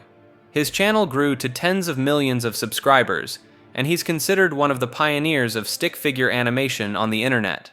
Becker also created educational content about animation techniques and ran a second channel called Alan Becker Tutorials. The stick figures from his animations, particularly the orange one known as the Second Coming, developed their own fanbase and lore. What started as a simple animator versus animation concept evolved into an interconnected universe with character development and ongoing storylines. Peter Thiel is a billionaire tech entrepreneur and venture capitalist who co-founded PayPal in the late 1990s and became one of Silicon Valley's most influential yet controversial figures. He was part of the so-called PayPal Mafia, a group of former PayPal employees who went on to found or invest in major tech companies. Thiel himself made an early investment in Facebook that turned his $500,000 into over $1 billion. Beyond his business ventures, Thiel became notorious in internet circles for secretly funding Hulk Hogan's lawsuit against Gawker Media in 2016. The lawsuit, which centered on Gawker publishing a tape without permission, resulted in a $140 million judgment that bankrupted the media company. Thiel's involvement was revealed later, and he openly stated he funded it as revenge for Gawker outing him as gay years earlier. The case sparked massive debates about press freedom, billionaire power, and whether one wealthy person should be able to destroy a media outlet through proxy litigation. Thiel also founded Palantir Technologies, a data analytics company that works with government agencies and has been criticized for its surveillance capabilities. His libertarian political views, support for Trump, and stated belief that democracy and freedom are incompatible have made him a polarizing figure. He's also known for his interest in life extension technologies and his past writings about establishing floating independent nations in international waters. Mr. Blue Sky refers to the 1977 Electric Light Orchestra song that became a recurring internet phenomenon and meme format. The song experienced a massive resurgence online after appearing in Guardians of the Galaxy Volume 2 in 2017, leading to countless remixes, edits, and meme variations. The internet adopted the song as the go-to soundtrack for wholesome, uplifting, or ironically cheerful content. Users would pair the upbeat melody with footage of happy moments, nature scenes, or pets doing amusing things. The contrast between the song's relentless optimism and darker subject matter also became a popular ironic pairing. A major meme format emerged called Mr. Blue Sky But, where creators would remix or edit the song in various ways, such as slowing it down, changing instruments, or cutting it to match specific events. These edits spread across YouTube and social media, with some versions gaining millions of views. The song also became associated with specific internet moments, like being used in wholesome compilation videos, or as the soundtrack to nostalgic content about childhood and simpler times. Its presence in internet culture turned it from a classic rock staple into a genuine meme in its own right, cementing its status as one of those songs everyone recognizes from countless videos. Surfing the net, or surfing the web, is a phrase that emerged in the early to mid-1990s to describe the act of browsing and exploring the internet. The term was popularized by librarian Jean Armour Polly, who used it in an article titled Surfing the Internet in 1992. Though the metaphor of surfing through information had been used earlier, the phrase became incredibly mainstream during the dot-com boom and was used everywhere from news broadcasts to educational materials to corporate marketing. It captured the idea of casually moving from page to page, riding the wave of hyperlinks and information much like a surfer rides ocean waves. By the late 1990s and early 2000s, the term was so ubiquitous that it became synonymous with internet use itself. You'd see it in book titles, TV segments about the internet, and even in dialogue from shows trying to sound tech-savvy. Today, the phrase has a distinctly retro feel to it, often associated with the early internet era, alongside terms like information superhighway and cyberspace. It's become something of a nostalgic callback to a time when the internet felt more like an exciting frontier to explore rather than an integrated part of daily life. Using the phrase now is usually either ironic or a deliberate nod to 90s internet culture.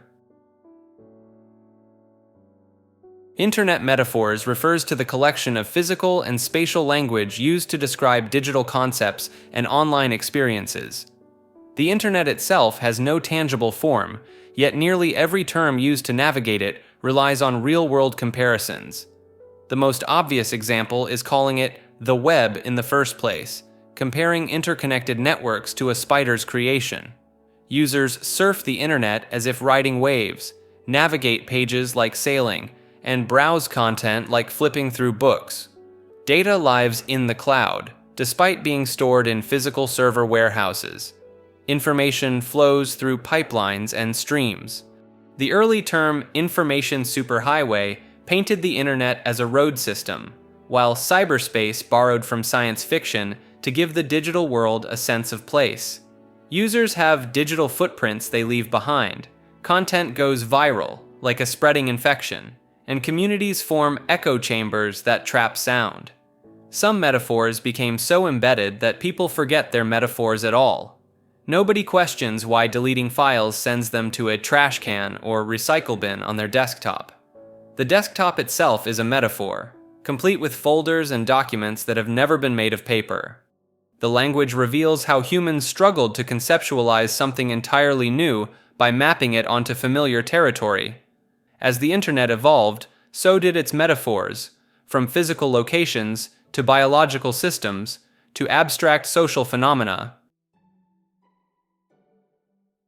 VidCon is an annual convention centered around online video creators and internet culture. Founded in 2010 by John and Hank Green, the vlogbrothers behind channels like Crash Course and SciShow, the event started as a gathering for YouTube creators and their fans in Anaheim, California.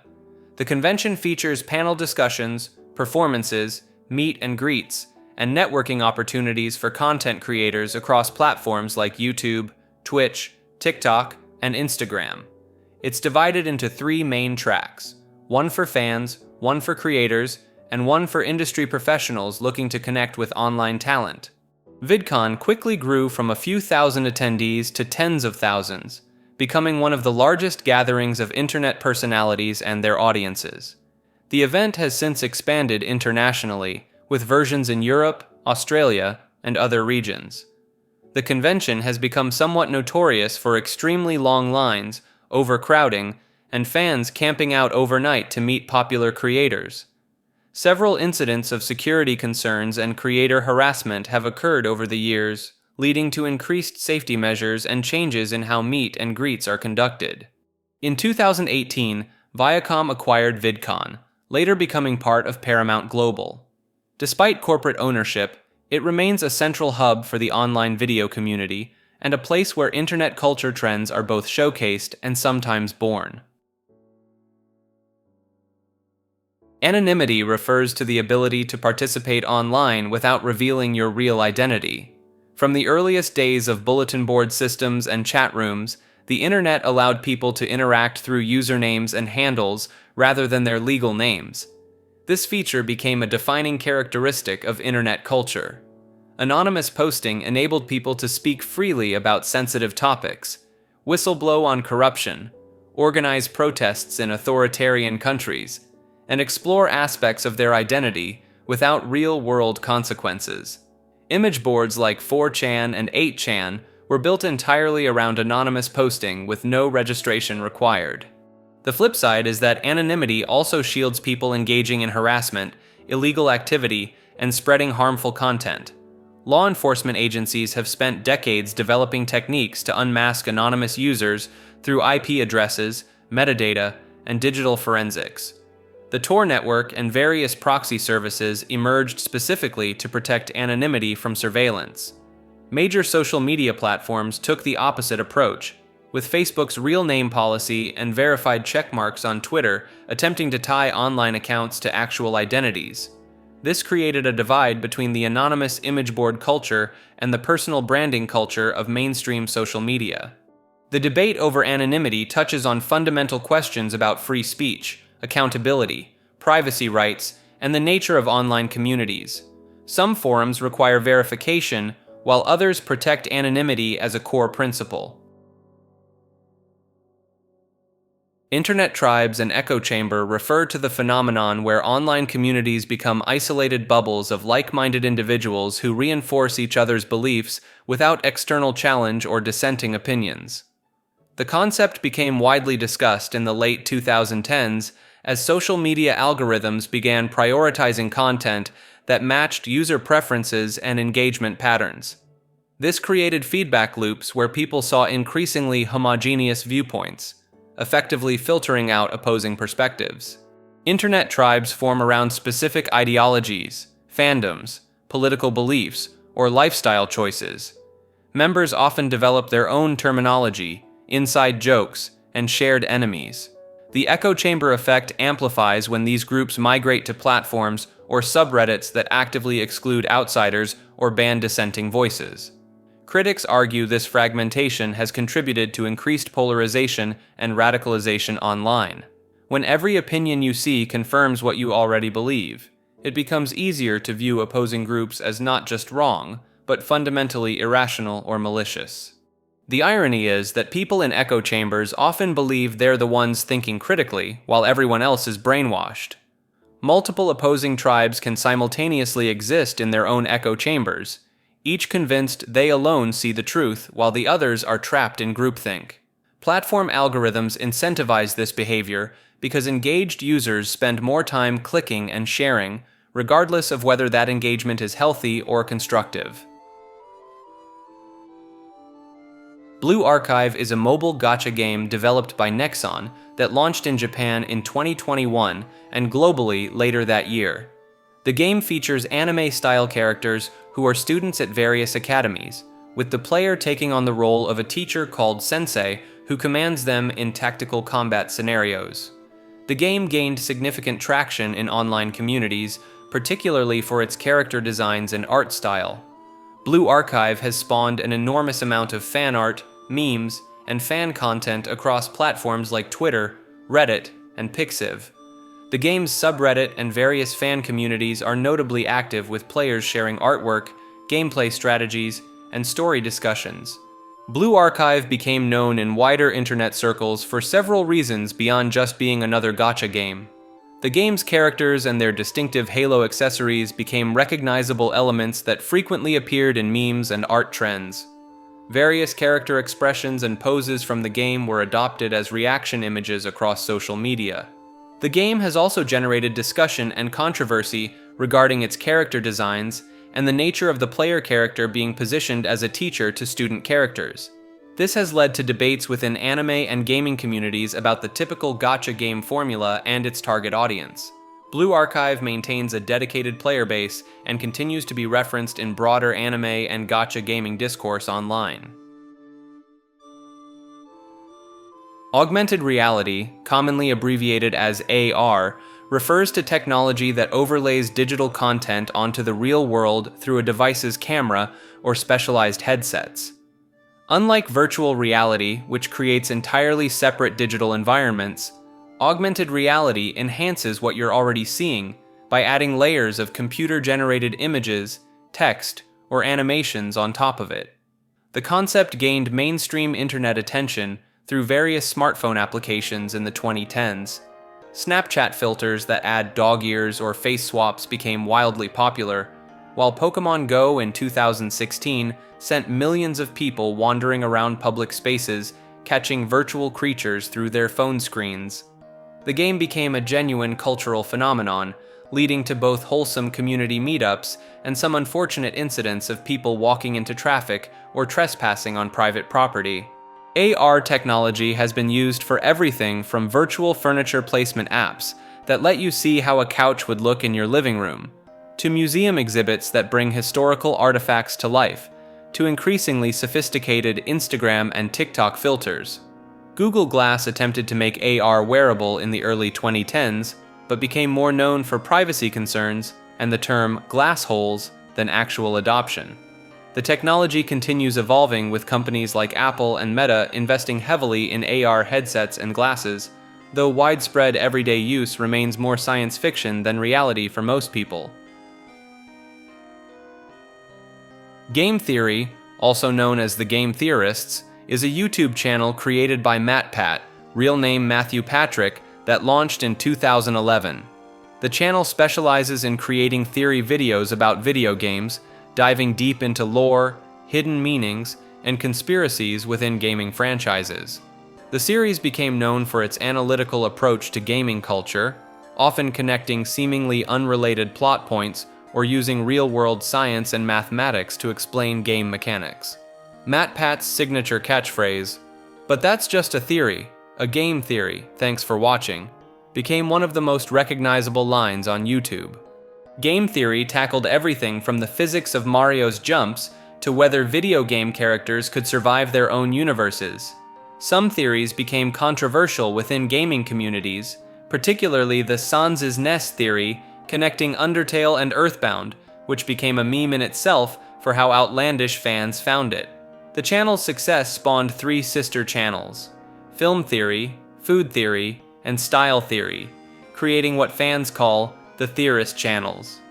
MatPat announced his retirement from hosting in early 2024, passing the channels to a new generation of hosts while remaining involved behind the scenes. Woman Yelling at Cat is a meme format that combines two separate images side by side. On the left, a screenshot from the reality show The Real Housewives of Beverly Hills shows cast member Taylor Armstrong being held back while pointing and yelling, with tears streaming down her face. On the right, a confused-looking white cat named Smudge sits at a dinner table in front of a plate of vegetables. The Taylor Armstrong screenshot comes from a 2011 episode where she's having an emotional argument. The cat photo was posted to Tumblr in 2018 by user Dead Before Death, showing their cat Smudge making a disgusted face at the salad placed in front of him. In May 2019, a Twitter user combined both images with the caption, "He no like vegetals," and the format exploded in popularity. The meme works by placing text above the woman to represent someone angrily explaining or accusing, while text above the cat represents a confused or defensive response. The format became one of the most popular memes of 2019 and continued well into the 2020s. It's used to depict arguments, misunderstandings, or situations where someone is being unreasonably angry while the other party has no idea what's happening. Smudge the cat became an internet celebrity in his own right, with his owners creating social media accounts that gained millions of followers. Sonic.exe is a creepypasta originally posted to the Creepypasta Wiki in August 2011 by a user named JC the Hyena.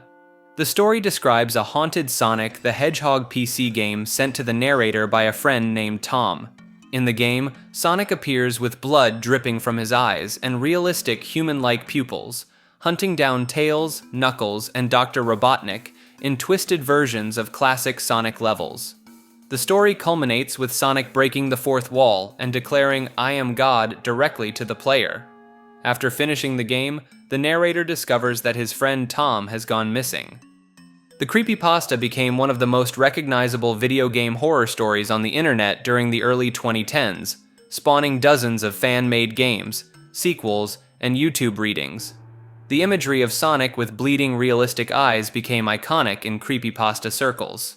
Despite its popularity, Sonic.exe is often mocked for its edgy tone and over-the-top writing. The phrase "I am God" became a meme in itself.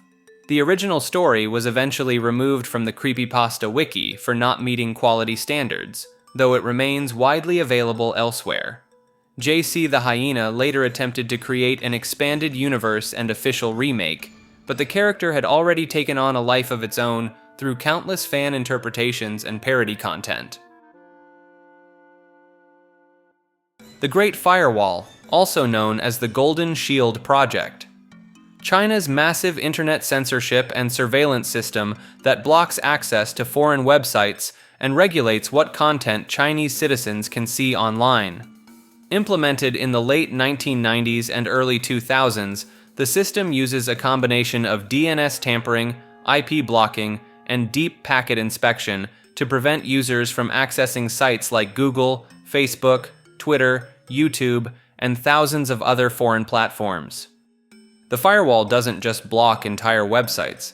It also filters out specific keywords and topics the Chinese government considers sensitive, including references to certain political figures, historical events, and human rights issues. Users attempting to access blocked content typically see error messages or their connections simply time out. VPNs became the primary workaround for Chinese internet users wanting to access the broader web, though the government has been cracking down on these services in recent years. The cat-and-mouse game between censors and those trying to circumvent them has been ongoing for decades. The system has evolved into one of the most sophisticated censorship apparatuses in the world, employing tens of thousands of people to monitor and moderate content. It serves as a blueprint for other authoritarian governments looking to control their citizens' internet access. Chinese citizens have developed creative methods to discuss censored topics, using homonyms, code words, and visual puns to slip past automated filters. Stampy Longhead, also known as Stampy Longnose, is the online persona of British YouTuber Joseph Garrett. Starting in 2012, Stampy became one of the most popular family-friendly Minecraft content creators on the platform, amassing millions of subscribers with his wholesome Let's Play videos. His signature series Lovely World featured him building an elaborate world in Minecraft while maintaining an enthusiastic, child-friendly commentary style, complete with a distinctive high-pitched voice and constant positivity. Each episode followed Stampy and his friends, notably iBallistic Squid, going on adventures, completing challenges, and expanding his colorful in-game world. Stampy's content stood out during an era when most gaming YouTubers were targeting older audiences with edgier humor. His videos were specifically designed to be safe for young children, with no profanity, violence, or inappropriate jokes. This made him a go-to channel for parents looking for safe entertainment for their kids. At his peak in the mid-2010s, Stampy was pulling in millions of views per video, and became a household name for anyone with children interested in Minecraft. While his viewership has declined from its peak as his original audience aged out, Stampy remains active and continues creating content. IGN, short for Imagine Games Network, is one of the largest gaming and entertainment media websites on the internet. Founded in 1996, the site became the go-to source for video game reviews, news, and coverage for millions of users. The site is perhaps most famous on the internet not for its content, but for the memes surrounding it. IGN reviews became notorious for their perceived inconsistent scoring system, with nearly every game receiving a score between 7 and 9 out of 10, spawning the joke that anything below a 7 is considered terrible by IGN standards. The site faced multiple plagiarism scandals over the years, including a 2017 incident where a reviewer was caught copying content from a smaller YouTube channel nearly word for word. The reviewer was fired, but the damage to IGN's credibility lingered in gaming communities. One of the most mocked IGN reviews came from their Pokemon Omega Ruby and Alpha Sapphire coverage, where they criticized the game for having too much water, which became an instant meme given that the original games were also set in a region surrounded by ocean. The phrase IGN gave it a 7 out of 10 became shorthand across gaming forums for mediocre or controversial review scores, cementing the site's legacy as much through internet mockery as through its actual journalism. Facebook Minion Memes, also known as Boomer Memes, refer to a specific genre of image macros that became widespread on Facebook during the mid-2010s. These posts typically feature characters from the Despicable Me franchise, specifically the Minions, paired with text that has nothing to do with the actual movies. The memes usually contain messages about loving wine, hating Mondays, passive-aggressive jokes about marriage, or generic inspirational quotes. The bizarre disconnect between the cute yellow characters and the often cynical or sassy text became a hallmark of the format. These images spread primarily among older Facebook users, particularly those in the baby boomer generation, who would share them earnestly on their timelines and in family groups. The phenomenon became so associated with this demographic that the term boomer meme emerged to describe not just Minion content, but any similar low-effort image macro popular with older social media users. Younger internet users quickly began mocking the trend, creating parody pages and subreddits dedicated to cataloging the most absurd examples. The contrast between how the memes were shared genuinely versus how they were perceived as cringe became a defining example of generational differences in online humor. The Minion meme phenomenon highlighted how different age groups use and understand internet culture in completely different ways. World of Warcraft, often abbreviated as WoW, is a massively multiplayer online role-playing game developed by Blizzard Entertainment that launched in 2004. The game became one of the most influential and successful online games in internet history, at its peak reaching over 12 million active subscribers. WoW's impact on internet culture extends far beyond the game itself. It popularized the MMORPG genre for mainstream audiences and spawned countless memes, including the legendary Leroy Jenkins video, where a player charges into battle screaming his own name, ruining his guild's carefully planned raid strategy. The game was featured in a notable South Park episode that parodied the hardcore dedication of its player base. The game created its own distinct online subculture with unique terminology like noob, grinding, and raid, many of which spread beyond the game into broader internet vocabulary. WoW guild drama, player rivalries, and in-game events often spilled over onto forums and social media, generating entertainment for both players and spectators. The game's longevity is notable, remaining active for over 2 decades with multiple expansions, and even a classic version that lets players experience the original game.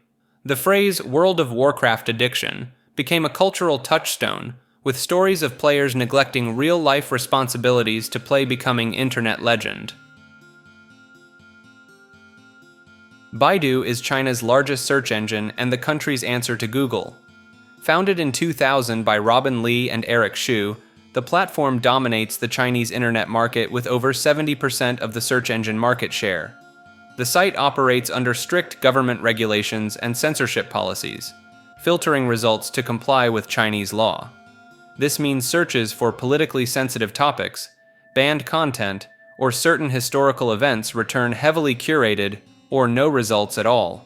Baidu offers services similar to Western tech giants, including maps, cloud storage, an encyclopedia similar to Wikipedia called Baidu Baike, and its own video platform. The company has also invested heavily in artificial intelligence and autonomous vehicle technology. For Western users, Baidu provides a glimpse into how the Chinese internet functions separately from the global web. Since Google, Facebook, and most Western platforms are blocked by the Great Firewall, Baidu fills that void for over 1 billion users. The search engine has faced criticism for selling top search results to the highest bidder, leading to scandals where fake medical treatments and unregulated hospitals appeared prominently in health-related searches. One notable incident in 2016 involved a student who died after receiving treatment from a hospital he found through Baidu ads. WhatsApp is a messaging app launched in 2009 that allows users to send text messages, voice calls, and media over the internet instead of using traditional SMS. It became massively popular worldwide for being free and working across different phone carriers. Facebook bought WhatsApp for $19 billion in 2014, which raised concerns about user privacy and data sharing. The app uses end-to-end encryption, meaning messages are supposedly secure and can only be read by the sender and receiver. The platform has over 2 billion users globally and is particularly dominant in countries outside the United States. It's become essential infrastructure for communication in many parts of the world, to the point where some businesses only operate through WhatsApp. The app has been involved in various controversies, including the spread of misinformation, its use by criminal organizations due to the encryption, and changes to its privacy policy that would share more data with Facebook.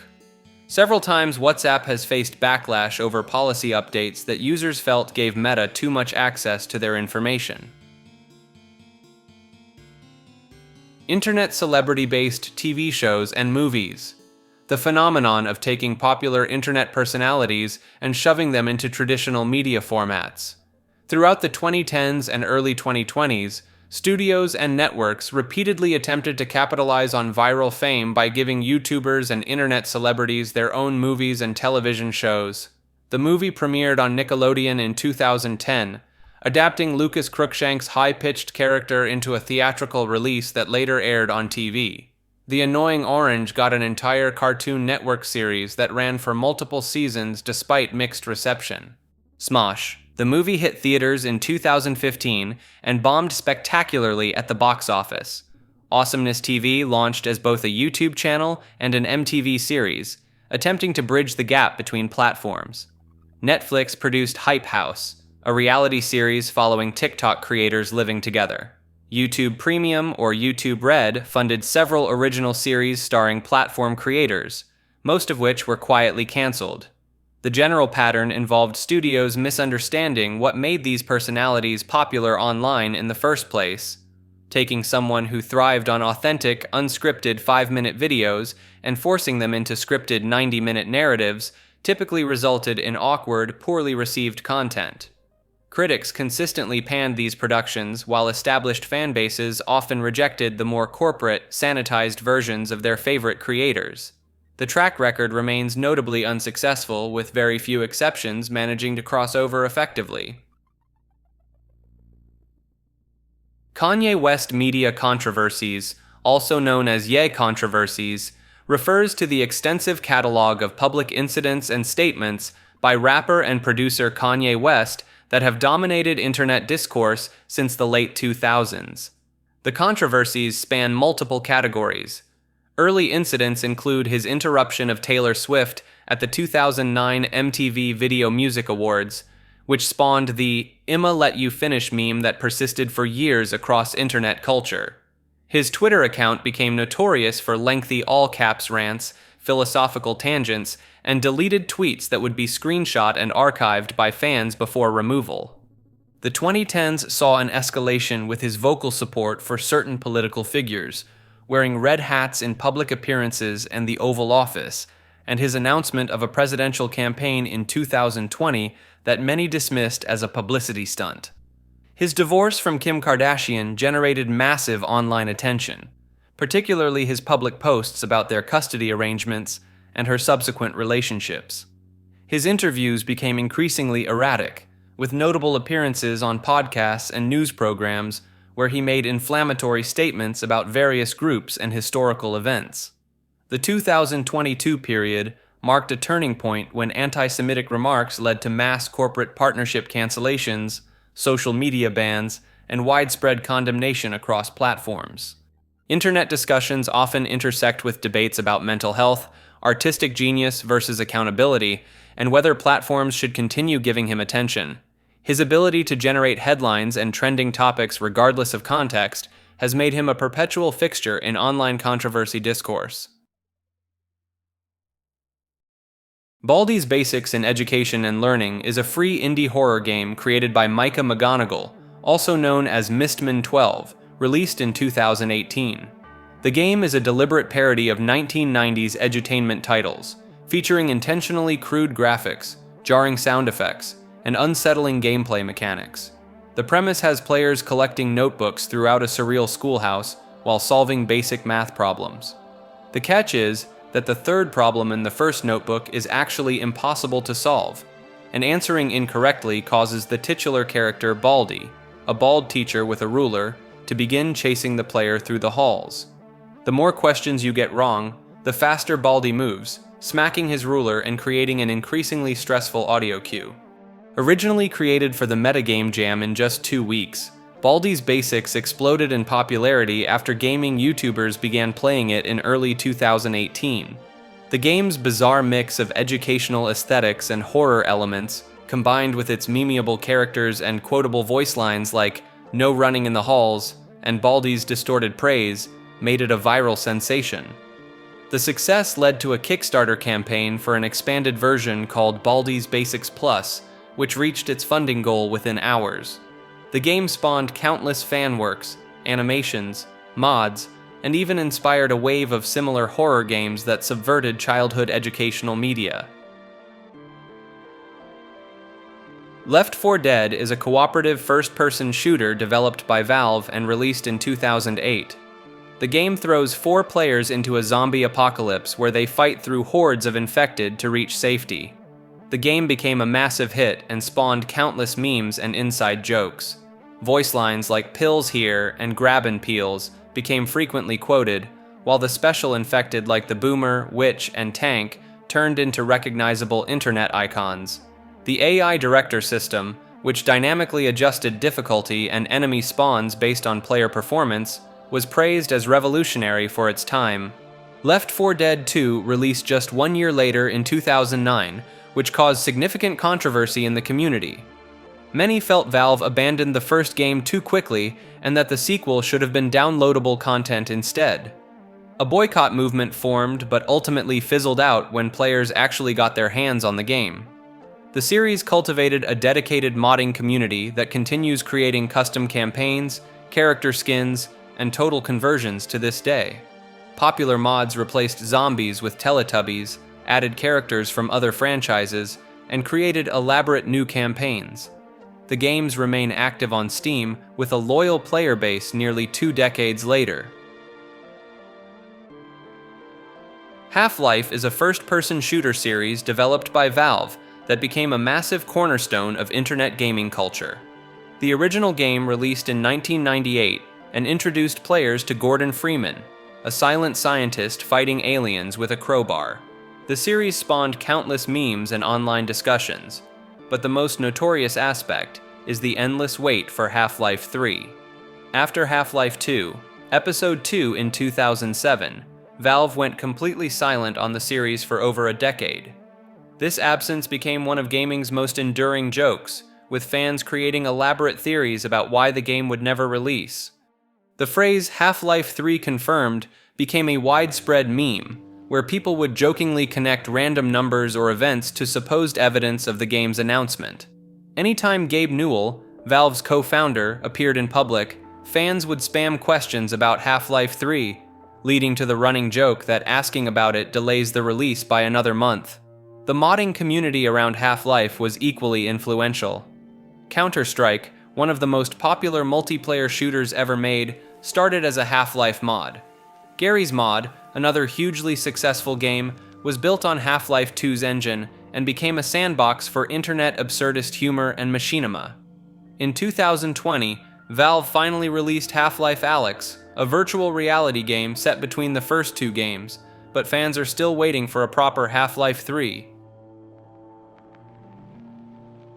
The Odd Ones Out, also known as James Rallison, is one of the most prominent storytime animation channels on YouTube. The genre emerged in the mid-2010s and features creators narrating personal anecdotes, while simple animated visuals play on screen, typically using stick figures or minimalist art styles. James started making webcomics in 2014 before transitioning to animated videos in 2015.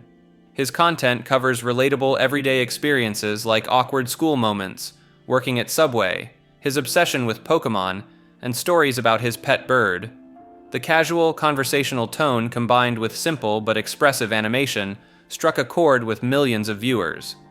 The storytime animation format exploded between 2015 and 2017, with channels like Jaden Animations, Domix, Let Me Explain Studios, and Something Else YT all gaining massive followings.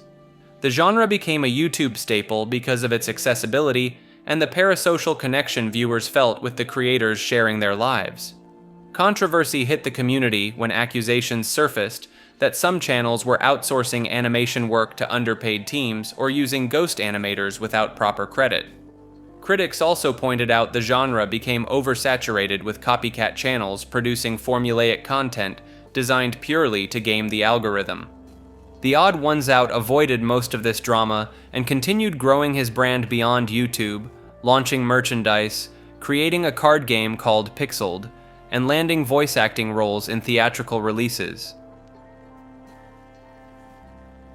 Bandicam is a screen recording software released in 2009 that became synonymous with early gaming content and tutorial videos.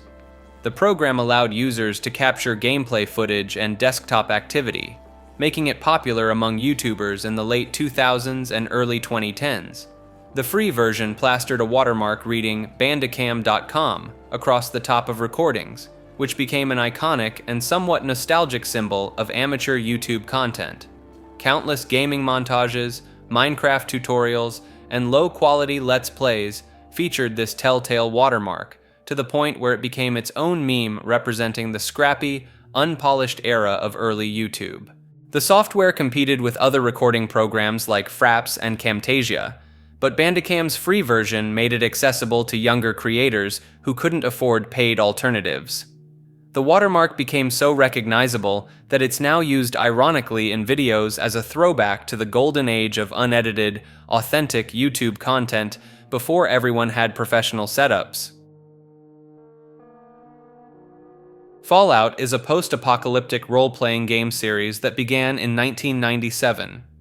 The franchise depicts a retro-futuristic wasteland after nuclear war, blending 50s Americana aesthetics with survival horror elements.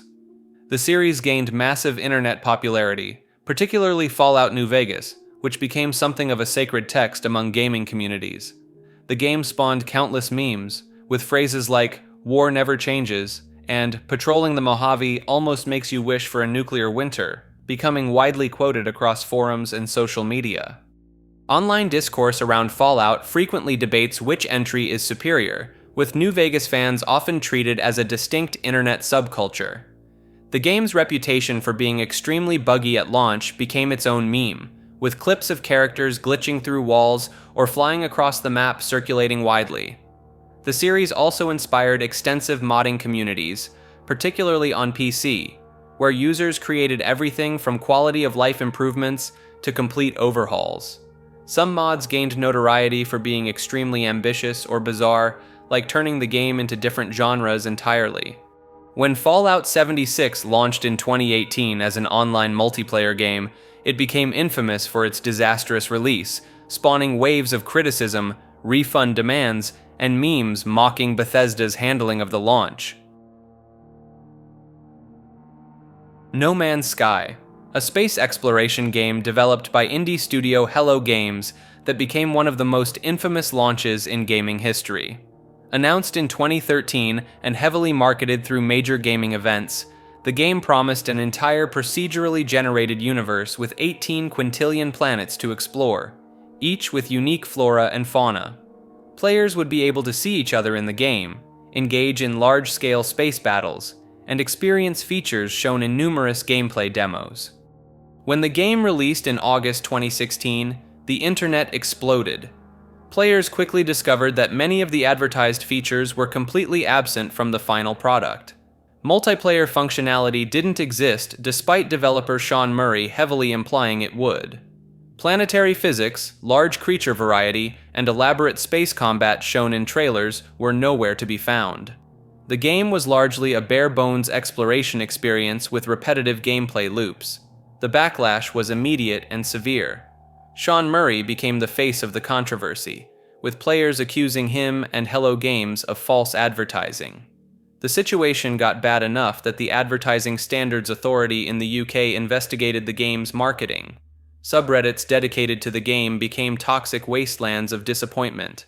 Refund requests flooded Steam and Sony. The phrase "Sean Murray lied" became a popular meme across gaming communities. What makes No Man's Sky unique in internet history is what happened next. Instead of abandoning the game, Hello Games went silent and spent years releasing massive free updates. The Foundation update, Pathfinder, Atlas Rises, and eventually the next update in 2018 finally added true multiplayer. Updates continued adding base building, better combat, story content, and most of the originally promised features. By 2020, No Man's Sky had transformed into the game initially advertised and then some. The redemption arc became almost as famous as the original controversy. Gaming communities began using it as an example of a developer actually fixing their mistakes, though debates continue about whether years of updates excuse the original deceptive marketing. Overwatch is a team-based first-person shooter developed by Blizzard Entertainment and released in 2016. The game featured colorful hero characters with unique abilities competing in objective-based matches, becoming one of the most popular multiplayer games of the late 2010s. Beyond gameplay, Overwatch became a massive internet cultural phenomenon.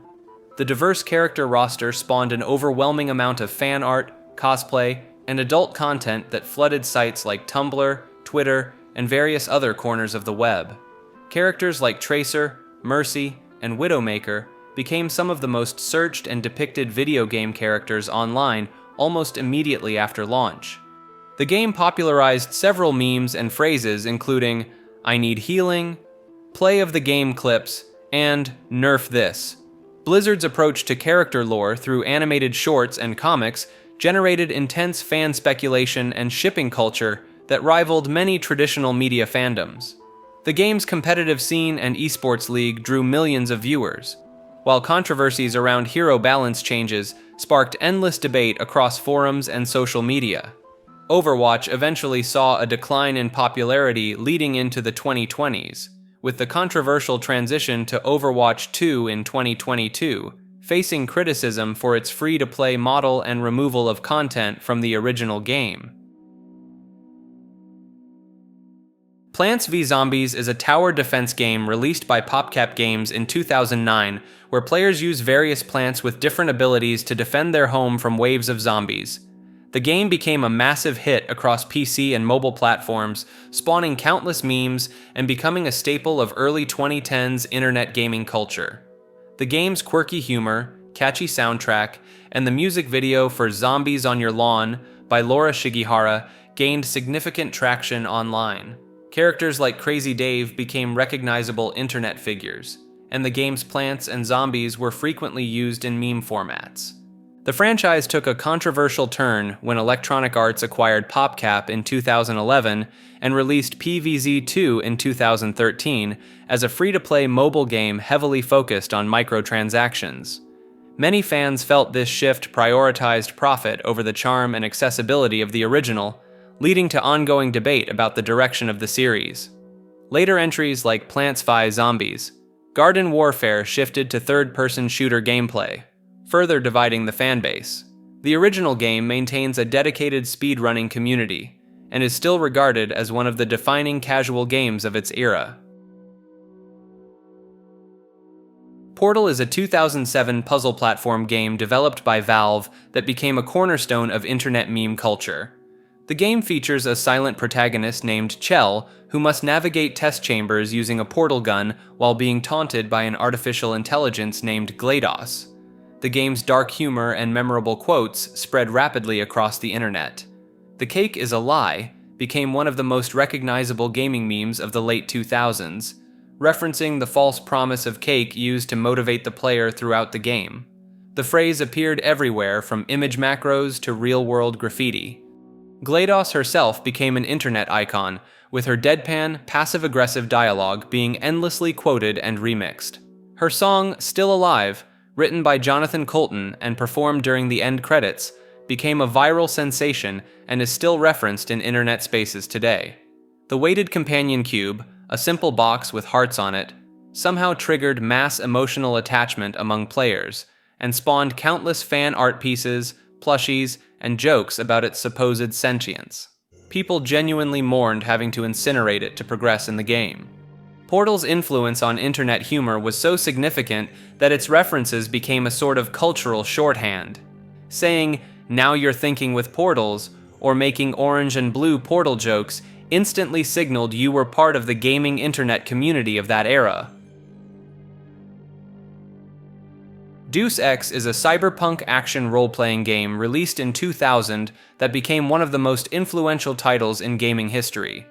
The game follows J.C. Denton, a nano-augmented agent navigating a conspiracy-laden future filled with themes of transhumanism, corporate control, and government surveillance.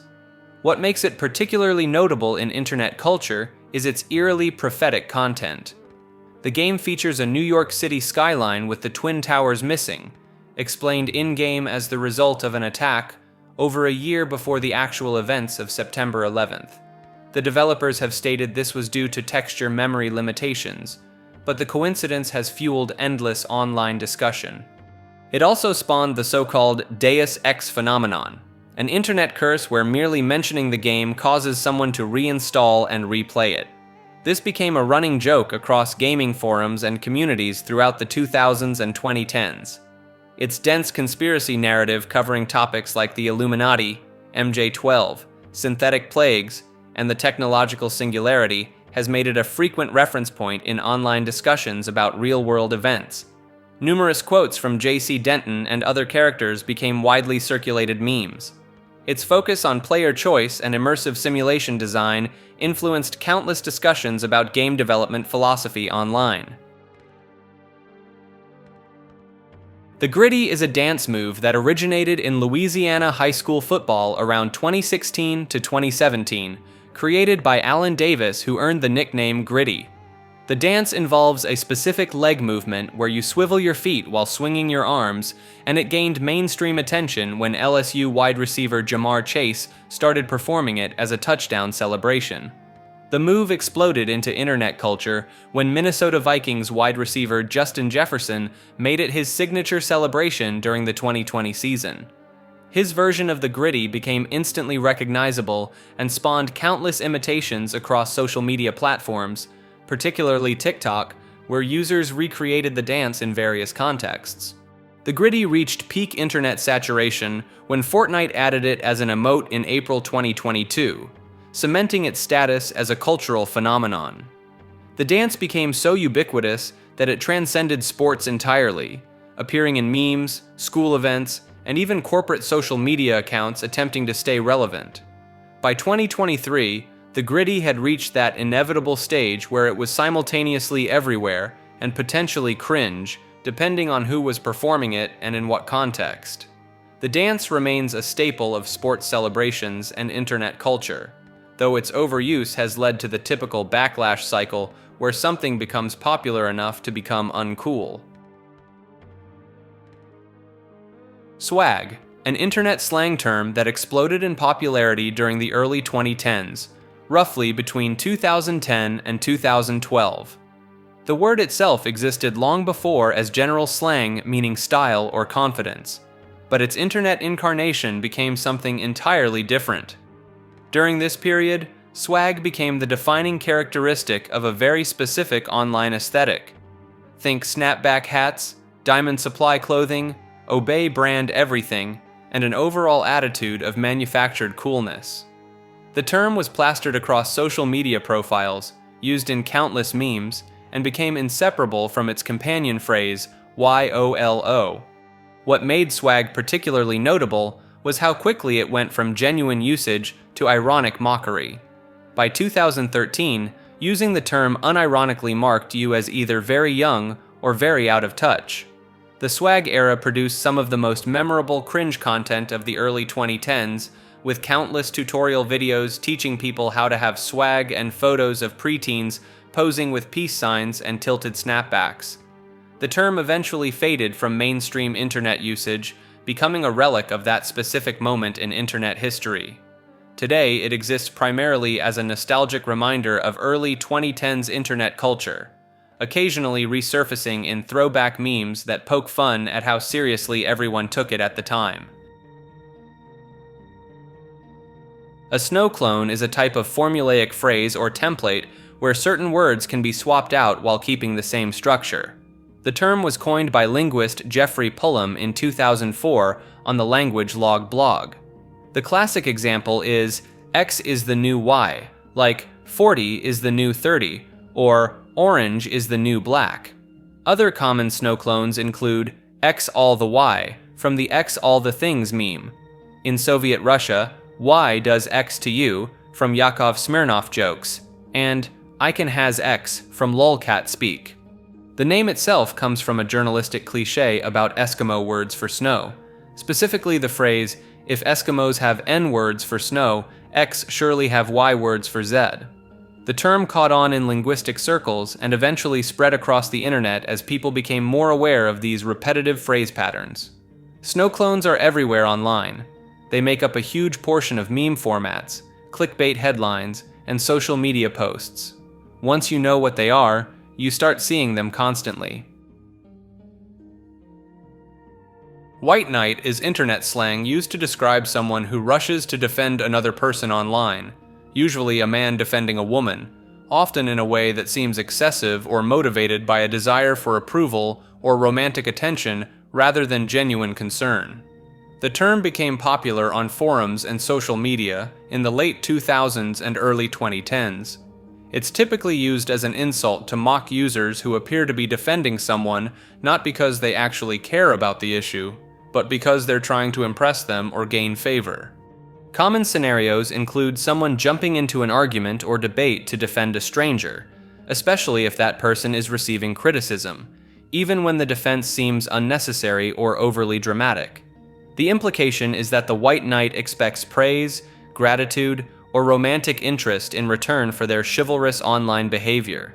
The term references medieval knights who would defend damsels in distress, but in the internet context, it's almost always used mockingly. Gaming communities, Reddit, Twitter, and Twitch chat are frequent homes for white knight accusations, especially in situations involving female content creators or public figures. Cyberbullying refers to the harassment, threatening, or targeting of individuals through digital platforms and online communication. This includes social media sites, messaging apps, gaming platforms, forums, and any other internet space where people interact. The term gained widespread recognition in the early to mid-2000s as social media platforms like MySpace and Facebook became mainstream. Unlike traditional bullying, cyberbullying could follow victims into their homes and continue at all hours.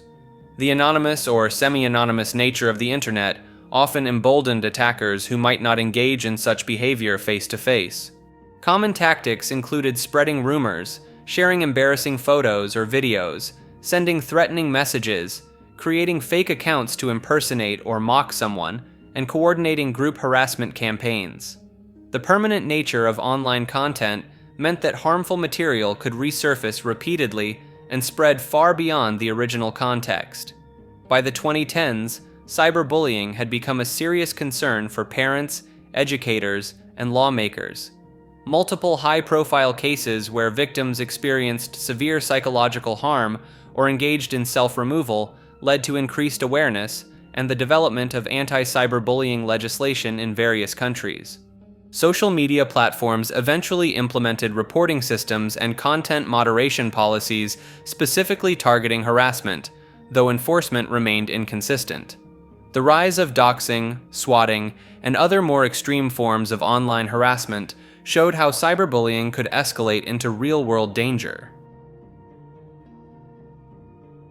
Google Maps, also known as Google Street View, when referring to the ground-level imagery feature. Google's web mapping service launched in 2005 that lets users view satellite imagery, street maps, and panoramic photographs of locations worldwide. The Street View feature became a breeding ground for internet discoveries. People found everything from alleged bodies and vehicles in compromising positions to accidental celebrity sightings and bizarre coincidences. One famous example involved coordinates that supposedly showed a person being dragged to a dock, which turned out to be a wet dog. The service became known for its censorship and blurring. Sensitive locations like military bases, government facilities, and certain private properties appear intentionally obscured or low resolution. Some conspiracy theorists claim specific coordinates are hidden to cover up anomalies or classified operations. Google Maps also fueled urban exploration communities who used the tool to scout abandoned locations before visiting in person. The service accidentally documented everything from uncontacted tribes to literal crime scenes, creating ethical debates about privacy and surveillance in the digital age. Google Maps oddities refers to the strange, bizarre, and sometimes unsettling discoveries found within Google's Street View and satellite imagery. Since the service launched in 2007, users have combed through the platform looking for unusual captures caught by Google's cameras and satellites. Some of the most famous finds include people with pigeon heads, which turned out to be a glitch in Google's face blurring algorithm.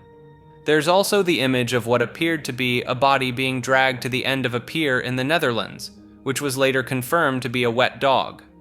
A blood-red lake in Iraq became the subject of intense speculation before being identified as a wastewater treatment facility. The platform has captured genuine crime scenes, plane crashes moments after impact, and people caught in compromising positions they'd probably rather not be immortalized in.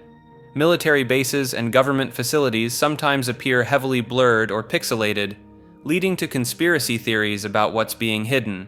Certain coordinates became infamous for showing strange patterns in the desert, mysterious structures in remote locations, or areas of the ocean floor with unexplained geometric shapes. Some users claim to find evidence of secret facilities, while others discovered more mundane explanations like image stitching errors or mapping glitches. The hunt for these oddities became a subculture of its own, with entire forums and websites dedicated to cataloging the weirdest, creepiest, or most inexplicable things captured by Google's mapping technology. Jojo Siwa, full name Joelle Joni Siwa, is a dancer, singer, and YouTube personality who first gained fame on the reality show Dance Moms. She built a massive brand around bright colors, giant bows, and high-energy content aimed at younger audiences. In 2024, Siwa underwent a dramatic rebrand that sent the internet into overdrive. She ditched the rainbow aesthetic for an edgier, more adult image, complete with face paint and provocative choreography. Her single, Karma, sparked countless memes and reaction videos, with many comparing her transformation to Miley Cyrus's controversial shift from Disney star to adult performer. The internet has had a complex relationship with Siwa. While younger fans genuinely enjoy her content, she's become something of a meme among older audiences. Her infamous Jojo Siwa car covered in her own face became viral content. Her coming out video in 2021 was widely celebrated online, though some criticized companies for quickly capitalizing on it with rainbow merchandise. Various internet conspiracies have circulated about her, including claims that she's much older than stated, or that her entire persona is a calculated corporate creation. Her hairline became an unexpected point of discussion after years of tight ponytails, spawning its own subset of memes. Dude Perfect is a YouTube channel run by 5 guys from Texas who became famous for their trick shot videos. They started in 2009 by filming basketball shots in their backyard and have since grown into one of the platform's biggest sports entertainment channels. The group consists of Tyler Toney, Cody Jones, Garrett Hilbert, and twins Kobe and Corey Cotton. Their content revolves around elaborate trick shots involving basketballs, footballs, frisbees, and basically any object they can throw at a target. Beyond trick shots, they've expanded into comedy sketches, battles where they compete in random challenges, and a segment called Overtime that features various recurring bits. They hold multiple Guinness World Records and have their own mobile games and merchandise empire. The channel has faced persistent allegations that their shots are fake or use CGI. While they maintain everything is real and just requires countless attempts, skeptics point to the seemingly impossible physics of some shots and the convenient camera angles. Captain Disillusion, a YouTube debunker, analyzed their videos and concluded most are likely genuine but edited to hide the hundreds of failed attempts. They've also been criticized for their overly family-friendly content and ties to Christian organizations, though they rarely mention religion directly in videos. Spooky Scary Skeletons is a 1996 song by Andrew Gold that became an unexpected internet sensation in the early 2010s. The song was originally created for a children's Halloween album called Halloween Howls. The track exploded into meme status around 2013 when a video featuring low-quality animated dancing skeletons was paired with a remix by The Living Tombstone. The CGI skeleton animation itself came from a 1998 Disney sing-along video. The song became the unofficial anthem of skeleton-based humor on the internet, spawning countless remixes, mashups, and video edits. Every October, the meme experiences a massive resurgence as people share skeleton memes leading up to Halloween. The phrase, "Thank Mr. Skeltall," and images of trumpet-playing skeletons often accompany posts about the song. The remix culture around Spooky Scary Skeletons includes everything from dubstep versions to metal covers to being mashed up with other songs. The original upload of the Living Tombstone remix has accumulated over 100 million views on YouTube.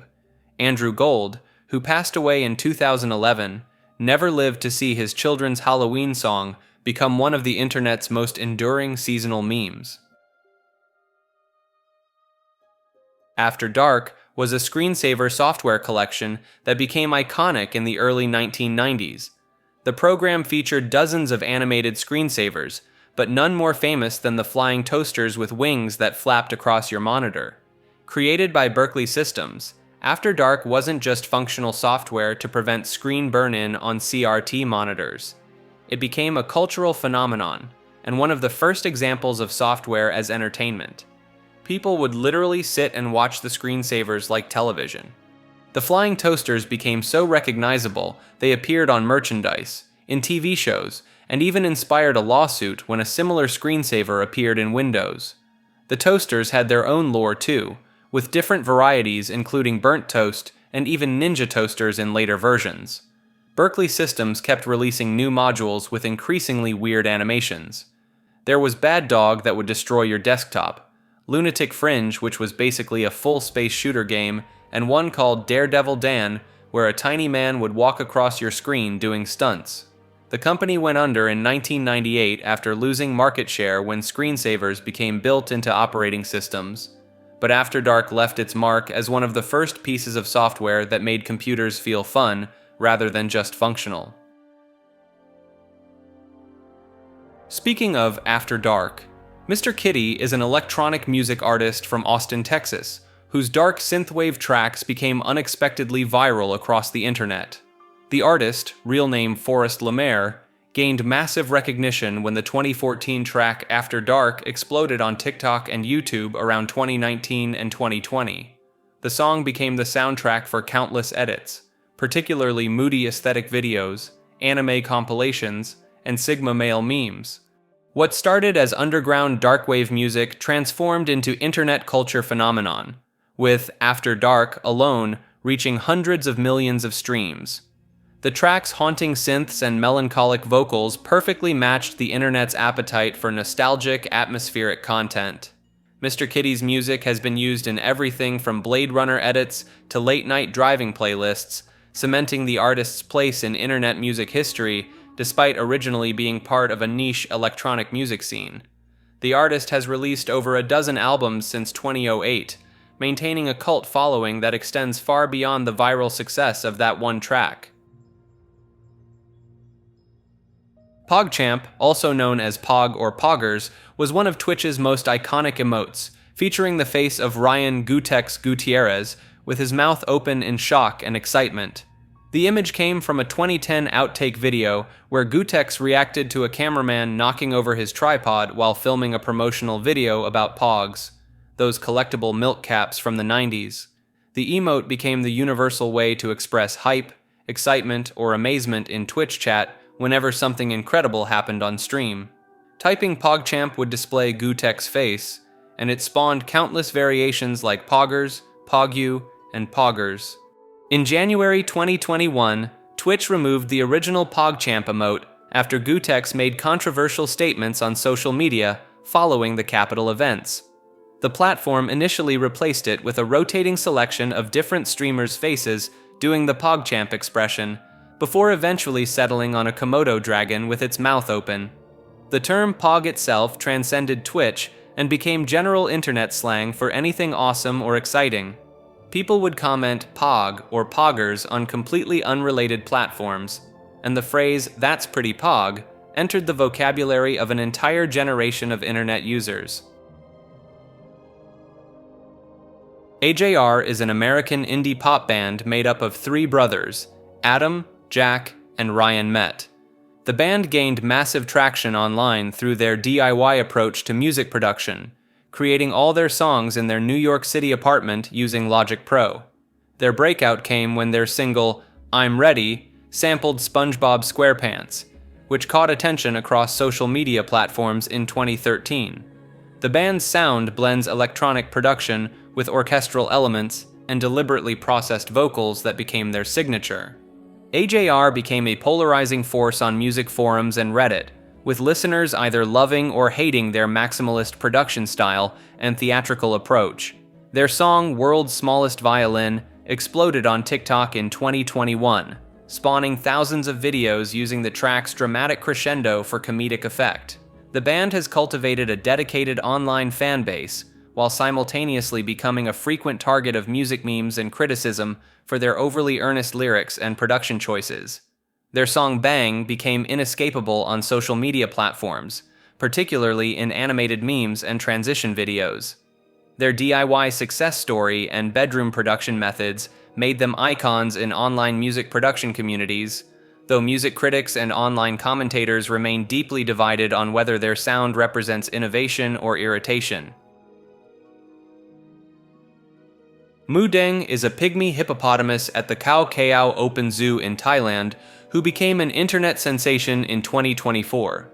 Her name translates to bouncy pig or bouncy pork in Thai. Born in July 2024, this baby hippo went viral after zoo staff posted videos of her playful antics, particularly her habit of trying to bite her caretakers and visitors through the glass. Her chubby appearance, shiny wet skin, and chaotic energy made her perfect meme material. The internet quickly became obsessed, creating fan art ranging from cute illustrations to cursed images. People started making Mudeng-themed merchandise, crypto coins named after her popped up, and she even got her own Saturday Night Live sketch. The zoo had to implement time limits for visitors because crowds were getting out of control. Her popularity spawned countless memes about wanting to pet her despite the danger, jokes about her being a menace to society, and edits of her biting various objects and people. Some posts ironically portrayed her as an eldritch horror or unstoppable force of nature. The zoo capitalized on her fame by launching official merchandise and live streams. At one point, she was getting more Google searches than many world leaders and celebrities.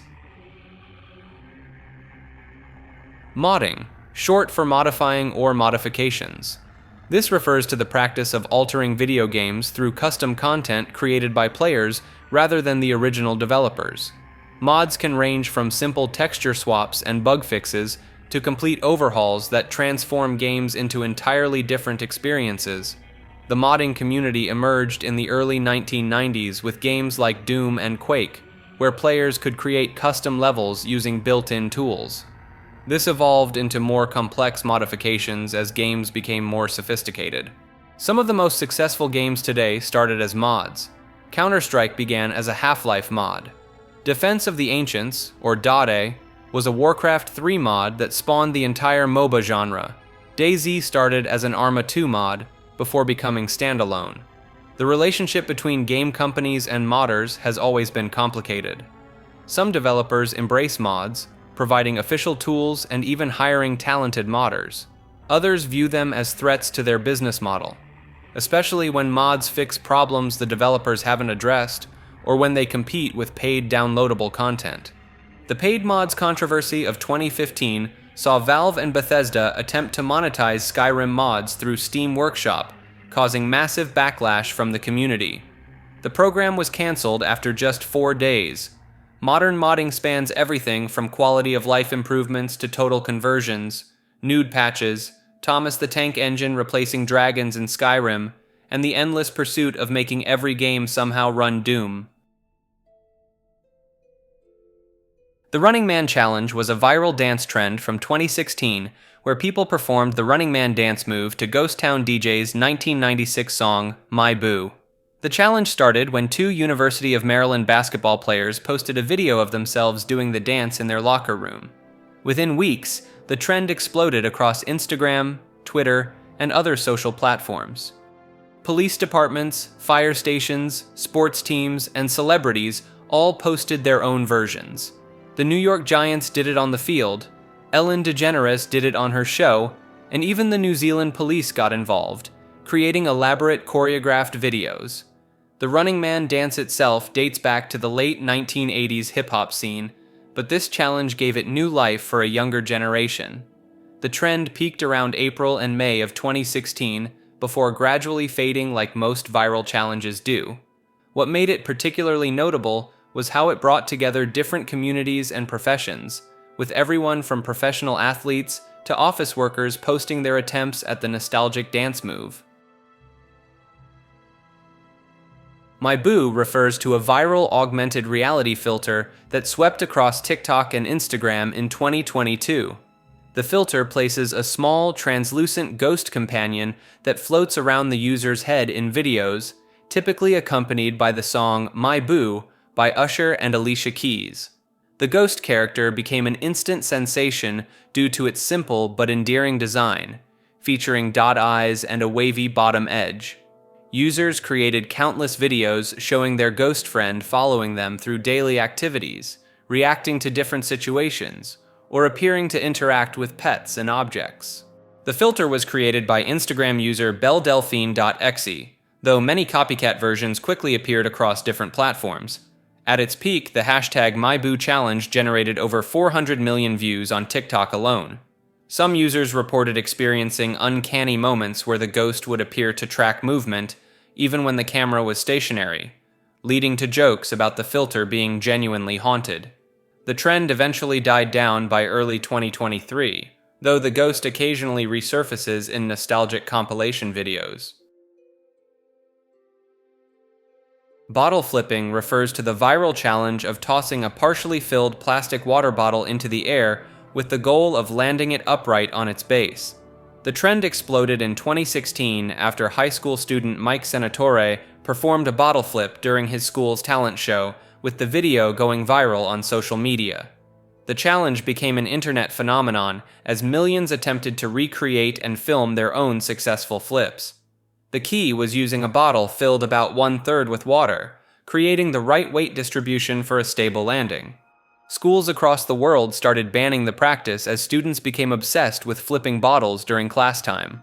The trend spawned countless compilation videos, mobile games, and even competitive bottle flipping tournaments. Major brands jumped on the bandwagon, creating sponsored content and challenges around the simple act. The phrase bottle flip became shorthand for any mundane activity turned into an unnecessarily dramatic performance, cementing its place in internet culture alongside other viral challenges of the mid-2010s. QAnon, also known as Q, refers to a conspiracy theory movement that emerged on 4chan's politically incorrect board in October 2017. The movement centers around cryptic posts from an anonymous user claiming to be a high-level government insider with Q clearance. The posts, called Q drops or breadcrumbs, alleged that a secret battle was taking place between former President Trump and a global cabal of elites involved in child trafficking and other criminal activities. Followers believed these elites would face mass arrests in an event called The Storm.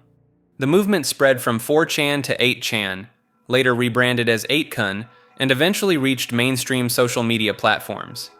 Q's posts consisted of vague predictions, coded language, and prompts for followers to do their own research, leading to elaborate interpretations and decoded meanings within the community. Notable failed predictions included Hillary Clinton's arrest in 2017, JFK Jr. being alive, and various dates when the storm would supposedly occur. The movement gained significant traction, with merchandise, rallies, and even congressional candidates expressing support. After the 2020 election, Q went silent for extended periods. Major platforms banned QAnon content, driving believers to alternative sites like Telegram and Truth Social. Documentary maker Cullen Hoback identified Ron Watkins, former 8chan administrator, as the likely person behind Q, though this remains disputed by believers. Deal with it. This is the iconic meme featuring pixelated sunglasses that drop down onto someone's face, usually accompanied by the text, "Deal with it." The sunglasses themselves became known as Thug Life glasses, or MLG glasses in later variations. The meme originated on the Something Awful forums around 2010, when users started creating animated GIFs of the sunglasses dropping onto various characters and celebrities. The phrase itself was meant as a dismissive response to complaints or criticism, basically telling someone to accept the situation and move on. The format exploded across the internet, with the sunglasses being photoshopped onto everything from dogs to politicians to animated characters. The more absurd or unexpected the subject, the better the meme worked.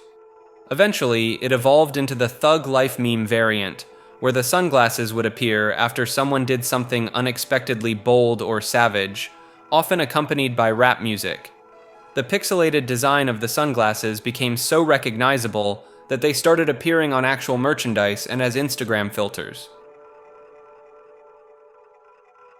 Can Your Pet?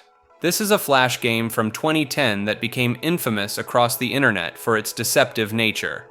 The game starts off as a cute pet simulator where you hatch and raise a baby chick. You can name it, feed it, dress it up in accessories, and play simple mini-games together. Everything seems innocent and wholesome for about 5 to 10 minutes of gameplay. Then, when you click on the bicycle icon, expecting another fun activity, the game takes a dark turn. Your pet gets processed into canned chicken through an automated factory sequence that you can't stop or skip. The game was created by Korean developers and spread rapidly through gaming sites and social media. People would often trick their friends into playing it, recording their shocked reactions when they reached the ending. It became a popular bait and switch prank in the early 2010s, similar to getting rickrolled but considerably more disturbing. The game's cute art style and cheerful music made the tonal shift even more jarring for unsuspecting players. Rage comics, also known as Rage Faces or F7U12 comics, were a type of webcomic that dominated internet culture in the late 2000s and early 2010s. These simple, crudely drawn comics used a recurring cast of exaggerated facial expressions to depict relatable everyday situations and frustrations. The comics originated on 4chan/bboard around 2008 with the original face, a 4-panel comic showing a character experiencing minor annoyance. This evolved into an entire visual language with dozens of recognizable characters like Trollface, Forever Alone, Me Gusta, and the Why You Know guy. The subreddit became the central hub for these comics, reaching over 500,000 subscribers at its peak. Users would create multi-panel stories about awkward social situations, video game frustrations, or everyday annoyances using a combination of these stock faces and poorly drawn stick figures. The format was so accessible that anyone with Microsoft Paint could participate, leading to an explosion of content. Rage comic generators appeared across the web, making creation even easier. By 2012, the oversaturation hit critical mass. The comics became associated with middle schoolers and Facebook moms discovering internet culture years late. What started as an underground meme language had become too mainstream, leading to the community declaring Rage comics cringe and abandoning them almost overnight. Hot Ones is a YouTube interview show where celebrities eat increasingly spicy chicken wings while answering questions. Created by First We Feast and hosted by Sean Evans, the show launched in 2015 and became a viral sensation. The format is deceptively simple: 10 wings, 10 hot sauces arranged from mild to extreme, with the final sauce often exceeding 2 million Scoville units. As guests work through the wings, the heat breaks down their usual media training and PR defenses, leading to surprisingly honest and memorable moments. The show gained mainstream recognition when it started attracting A-list celebrities like Gordon Ramsay, Scarlett Johansson, and Paul Rudd. DJ Khaled's infamous early tap-out became instant meme material when he quit after just 3 wings. Shaq's appearance, where he confidently ate the hottest wing without milk, also went viral. Sean Evans became known for his thoroughly researched, deep-cut questions that impressed guests more than the wings themselves. The show's signature sauce, Da Bomb Beyond Insanity, is notorious for being the turning point where most celebrities break down despite technically not being the hottest sauce on the table. The series spawned multiple spin-offs including Hot Ones Versus, a game show version, and Truth or Dab. It also launched its own line of hot sauces sold in stores nationwide, turning a simple YouTube format into a legitimate brand empire. Online stalkers, also known as cyberstalkers or internet stalkers, are individuals who use digital platforms to obsessively track, monitor, and harass their targets. This behavior involves repeatedly following someone across multiple social media accounts, gathering personal information through public posts and data breaches, and using this information to intimidate or contact their victims. These individuals often create fake accounts to bypass blocks, monitor their target's activity across platforms, and sometimes escalate to doxing, where they publicly release private information like addresses or phone numbers. The practice became more widespread with the rise of social media in the late 2000s, as platforms made it easier to access personal details and track someone's digital footprint. Some stalkers use specialized tools and websites that archive deleted content or aggregate information from multiple sources. They might monitor everything from LinkedIn updates to Venmo transactions, piecing together a detailed picture of their target's life. Law enforcement has struggled to keep up with online stalking cases, as many incidents cross state or international boundaries, and the definition of what constitutes criminal harassment varies widely between jurisdictions. Several high-profile cases have led to changes in legislation, though enforcement remains inconsistent. The term has also been diluted somewhat in internet culture, where checking someone's social media profiles is sometimes jokingly referred to as stalking, though the actual practice involves sustained, unwanted contact and monitoring that causes genuine distress. 6-7. This is a viral slang phrase that took over social media in 2025, becoming one of the most disruptive internet phenomena of the year. The term originates from rapper Skrilla's song Doot Doot, where he repeatedly says 6-7 in a catchy, sing-song way. The phrase gained massive traction when it became associated with Charlotte Hornets player LaMelo Ball, who stands at 6 feet 7 inches tall. Fans started editing the song over basketball highlights, particularly ones featuring Ball's impressive moves on the court. The meme reached peak virality when a kid named Maverick Trevelyan was caught on camera at an amateur basketball game enthusiastically shouting 6-7 while doing a specific hand gesture with upward-facing palms moving up and down. He became known as the 67 Kid and the face of the phenomenon. What makes this particularly interesting is that the phrase has absolutely no fixed meaning.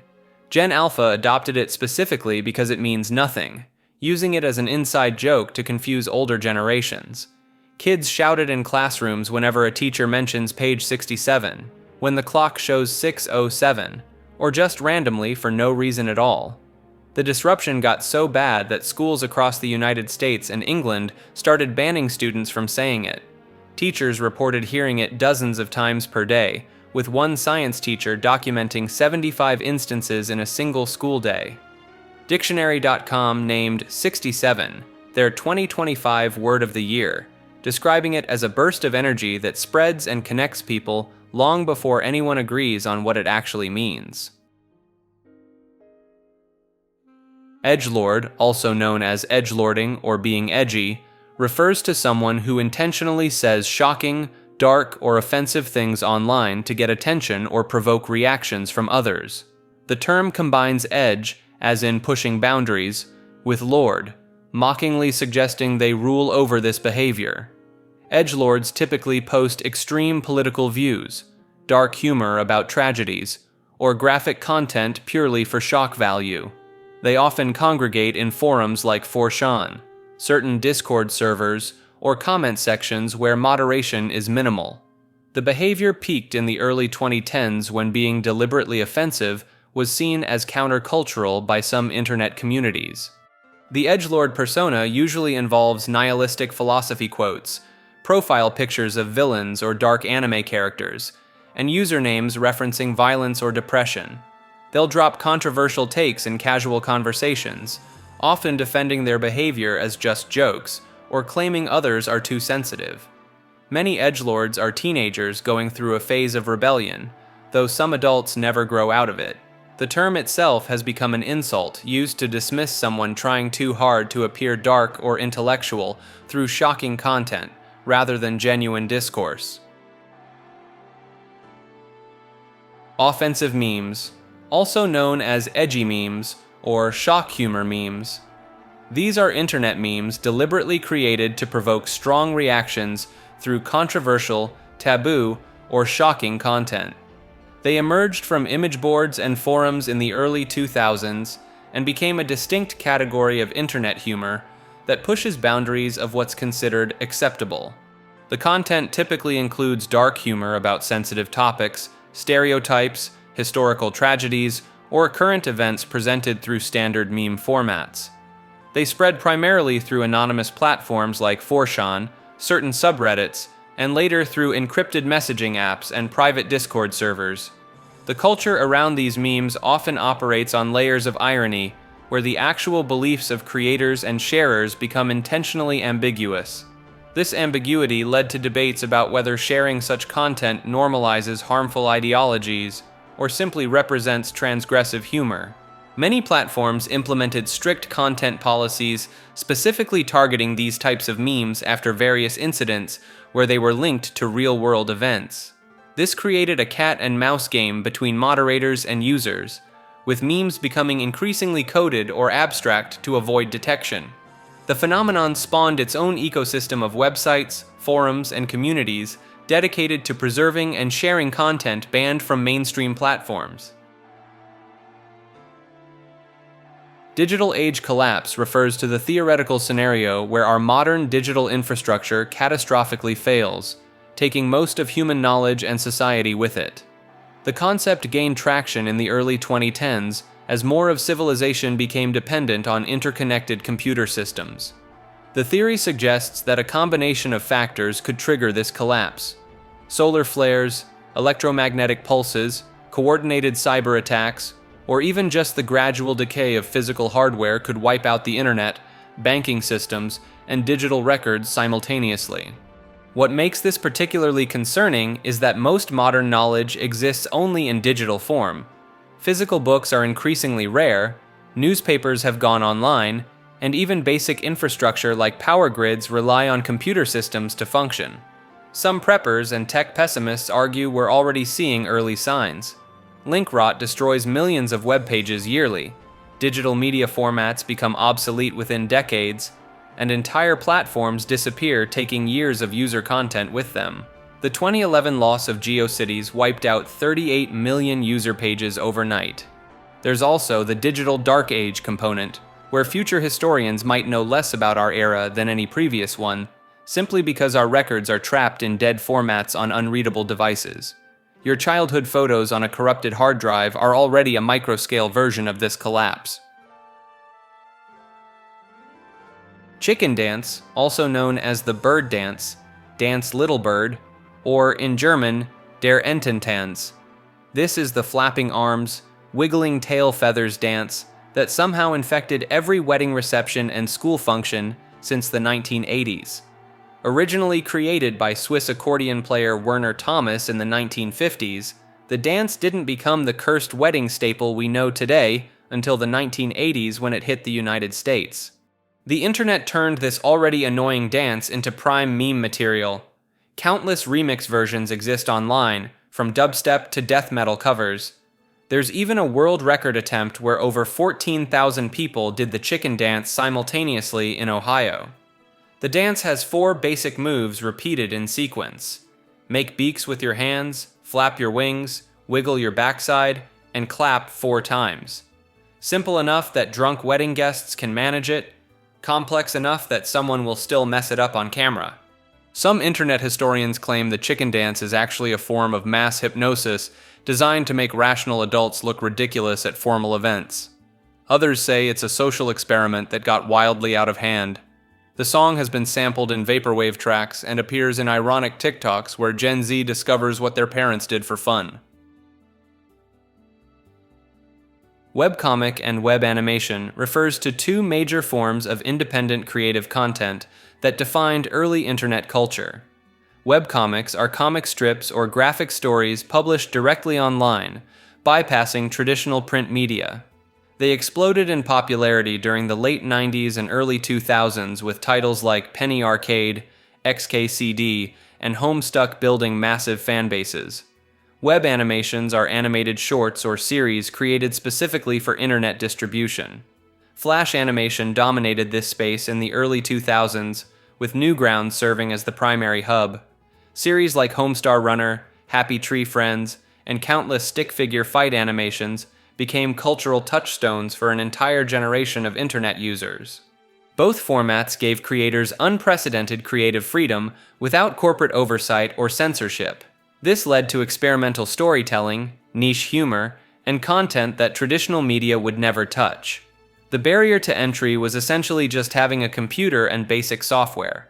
These mediums birthed countless memes, influenced mainstream entertainment, and launched careers. Many creators transitioned from web content to professional work in comics, television, and film.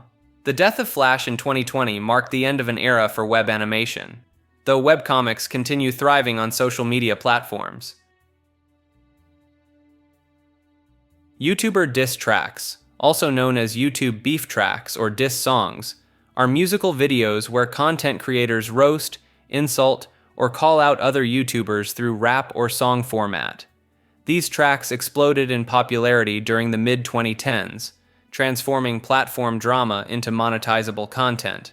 The format borrowed heavily from hip-hop culture's tradition of battle rap and diss tracks, but adapted it for the YouTube ecosystem. Creators would produce music videos with varying production values, from basic webcam recordings to professional studio productions with full music videos.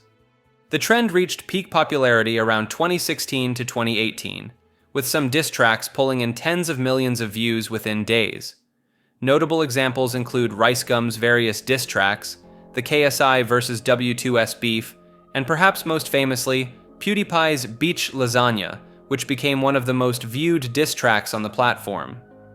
Many creators use diss tracks as calculated career moves, with some beefs being entirely staged for mutual benefit. The tracks generated massive engagement through comment sections filled with fans taking sides, reaction videos, and response tracks.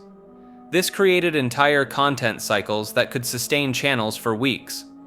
The format also spawned its own ecosystem of producers specializing in diss track beats, ghostwriters crafting lyrics for less musically inclined YouTubers, and even tutorials on how to make your own diss track. DoucheTube is a derogatory nickname for YouTube that gained traction in the late 2000s and early 2010s. The term emerged from frustrated users criticizing the platform's increasingly strict content policies, copyright strike system, and algorithm changes that many felt favored corporate content over independent creators. The nickname became particularly popular during various YouTube controversies, including the implementation of Google Plus integration, multiple interface redesigns that users disliked, and waves of demonetization that hit content creators. Forums and comment sections would frequently see users referring to the platform as DoucheTube when venting their frustrations. Some creators even made parody videos and songs using the term, though most of these have been removed from the platform itself. The phrase also spawned variations like DoucheTubers for unpopular content creators and DoucheTube as a softer alternative. While the term has fallen out of common use as people have generally accepted YouTube's evolution into a more corporate platform, it remains a relic of the era when users felt more ownership over what they considered their video sharing community. Article 13, also known as Article 17 after its final passage. This was part of the European Union's copyright directive that sparked massive online protests in 2018 and 2019. The law required major platforms like YouTube, Twitter, and Facebook to automatically filter and block copyrighted content before it could be uploaded. The internet collectively lost its mind over this one. People called it the meme ban, since technically any meme using copyrighted images or clips would get caught by these filters. YouTube creators worried their videos would get blocked for using even seconds of copyrighted music or footage. The Save Your Internet campaign spread across social media with warnings that the entire internet as we knew it would end. Reddit, Wikipedia, and other major sites coordinated protests. Twitch streamers covered their screens in Article 13 protest messages. Despite passing in 2019, the actual implementation varied wildly between EU countries. Some barely enforced it, while others went full copyright strike mode. The upload filters everyone feared mostly just turned into stricter versions of existing content ID systems. Vevo is a music video hosting service that launched in 2009 as a joint venture between major record labels, Universal Music Group, Sony Music Entertainment, and later Warner Music Group. The platform was created to centralize official music videos on YouTube and generate higher advertising revenue for the music industry. You've definitely seen their logo stamped on virtually every major artist's music video thumbnails. While Vevo tried launching its own standalone app and website, most people only know it as those official music video channels on YouTube with the artist's name followed by Vevo. The service essentially acts as a middleman between record labels and YouTube, handling the monetization and distribution of official music content. The platform became somewhat of a meme in the early 2010s when getting your video Vevo certified meant hitting 100 million views, though this program was discontinued. There's also the persistent urban legend that artists don't actually control their own Vevo channels, which is mostly true since the labels manage the content through Vevo's system. FL Studio, formerly known as Fruity Loops, is a digital audio workstation that became the backbone of bedroom music production across the internet. Originally released in 1997, the software gained massive popularity in the 2000s and 2010s as the go-to program for aspiring producers who couldn't afford expensive studio equipment. The software became infamous for being one of the most pirated music programs on the internet, with countless tutorials on YouTube showing the cracked version's interface. This led to endless memes about producers using FL Studio 12 cracked, and ImageLine's surprisingly lenient stance toward piracy, with the company's founder stating they'd rather have pirates become successful and eventually pay for the software. FL Studio produced the beats for countless SoundCloud rap hits and became synonymous with the DIY music movement online. Major artists like Metro Boomin, 908 Mafia, and Soulja Boy all famously used FL Studio to create chart-topping hits, proving that expensive equipment wasn't necessary to make professional music. The program's distinctive piano roll and step sequencer became instantly recognizable in production tutorials and beat-making videos. Its stock plugins like Gross Beat and Harmless became signature sounds of internet-produced music, particularly in the trap and electronic genres that dominated online platforms. Pre-internet memes. These are cultural ideas, jokes, and images that spread from person to person before the internet existed. They traveled through photocopiers, fax machines, bathroom stalls, and word of mouth. Kilroy Was Here is one of the most famous examples. During World War II, American soldiers drew this bald cartoon figure peeking over a wall everywhere they went. The doodle spread across Europe and the Pacific, becoming a calling card of the Allied forces. Andre the Giant Has a Posse started in 1989 when street artist Shepard Fairey plastered stickers and posters around cities. The image of the wrestler's face with the text spread through physical reproduction and became the OBEY brand. Chain letters promised terrible luck if you didn't copy them and send them to 10 friends. These guilt-based messages clogged mailboxes for decades before email made them even more annoying. The S symbol, that angular S everyone drew in their notebooks during the 1990s, spread through schools worldwide with no clear origin point. Kids taught other kids how to draw it, creating a global phenomenon without any digital help. Bathroom graffiti served as the comment sections of their time. For a good time call, followed by fake phone numbers, became a universal joke format found in restrooms everywhere. These analog memes prove that humans have always been wired to share dumb jokes and weird images. The internet just made it faster. Brawl Stars is a mobile multiplayer battle game developed by Supercell, the same company behind Clash of Clans and Clash Royale. Released globally in 2018, the game features fast-paced 3 versus 3 battles, where players control characters called brawlers, each with unique abilities and attacks. The game offers various modes like Gem Grab, Showdown, and Brawl Ball, essentially soccer with weapons. It follows the typical Supercell formula of free-to-play with optional purchases for new characters, skins, and progression boosts. Brawl Stars gained massive popularity, particularly among younger audiences, and became a notable title in mobile esports. The game's subreddit frequently produces memes about terrible random teammates and the eternal struggle of pushing trophies only to lose them all in a losing streak. Some drama emerged when content creators exposed the game's loot box odds and matchmaking algorithms that allegedly pair players with weaker teammates after win streaks to encourage spending. Fruit Ninja is a mobile game from 2010 where you swipe your finger across the screen to slice flying fruit. Created by Australian studio Halfbrick, the game became one of the most downloaded apps of the early smartphone era. The gameplay is exactly what it sounds like. Fruit gets thrown up from the bottom of the screen and you slash through it with swipe gestures. Hit bombs and you lose. Miss too much fruit and you lose.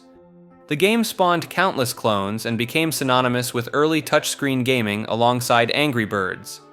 At its peak, people were legitimately getting repetitive strain injuries from playing too much Fruit Ninja.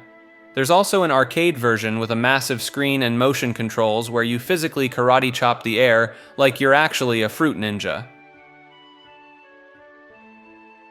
Proximity chat, also known as spatial voice chat or positional audio, is a voice communication feature in online games where players can only hear each other when their characters are physically close together in the game world.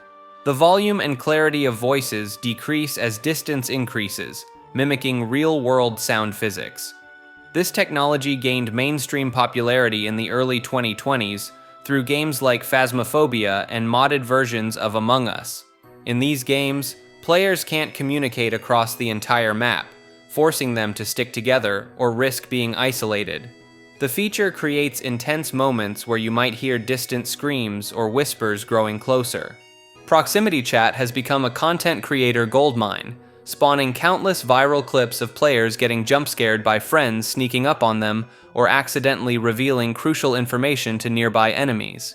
Games like DayZ, Rust, and Sea of Thieves have used the feature for years, allowing for organic encounters between strangers that range from friendly negotiations to absolute chaos. The technology has also found its way into virtual reality social platforms like VRChat and military simulation games like Squad and Hell Let Loose, where realistic communication adds to the immersion. Some players have discovered they can manipulate the system by adjusting microphone settings to whisper from impossible distances or blast eardrums at close range. Case-sensitive refers to when computer systems treat uppercase and lowercase letters as completely different characters. This means multiple versions of the single word password can all considered distinct and separate. Most modern passwords are case-sensitive, which is why you'll get locked out of accounts when caps lock is accidentally turned on. Some older websites and systems ignore case entirely, treating everything the same regardless of capitalization. This becomes particularly important in programming languages and command lines where a single wrong case can break entire systems. URLs used to be entirely case-insensitive, but modern web servers often make everything after the domain name case-sensitive. The concept has spawned countless tech support nightmares and user frustrations. There's an old joke that half of all password reset requests are just people who didn't realize caps lock was on.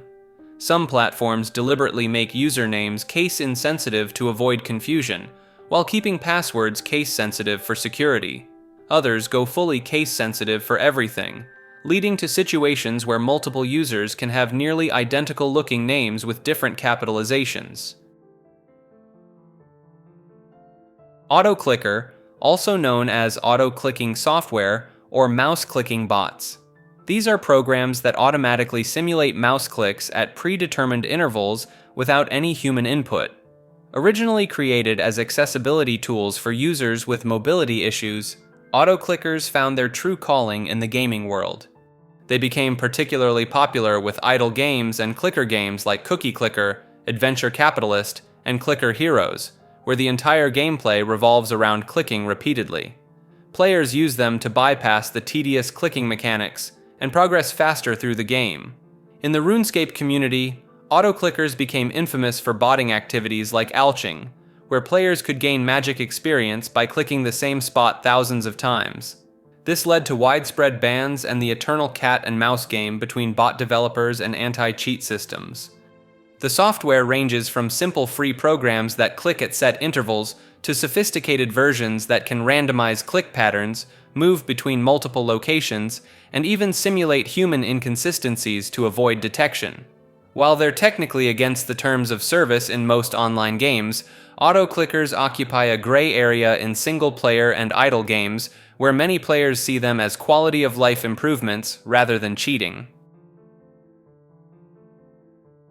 Trap Nation is a YouTube music channel that became one of the largest electronic music promoters on the platform. Started in 2012, the channel uploads trap, future bass, and other electronic music genres with distinctive visualizations featuring animated logos that react to the beat.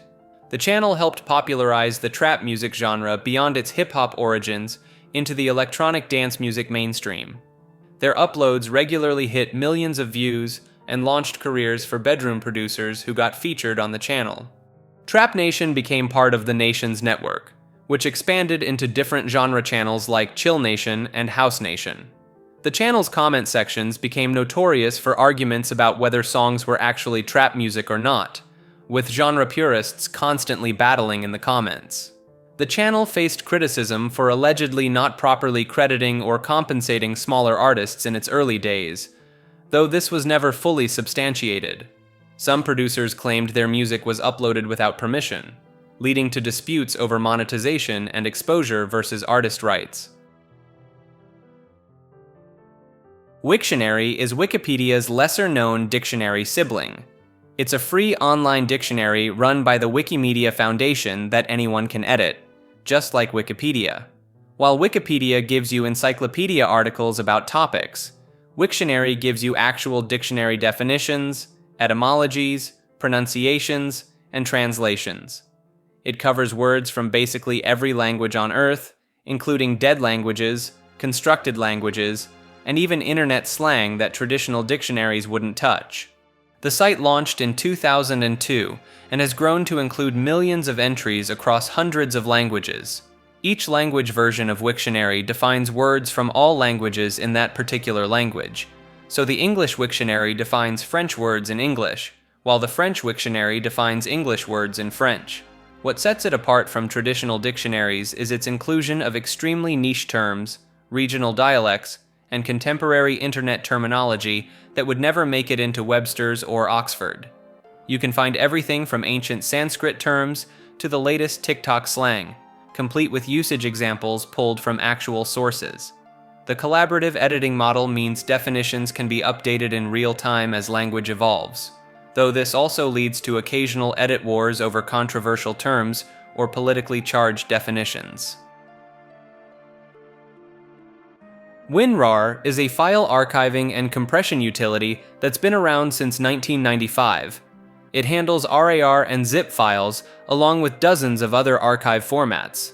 WinRAR is infamous for having a 40-day trial period that never actually forces you to stop using it.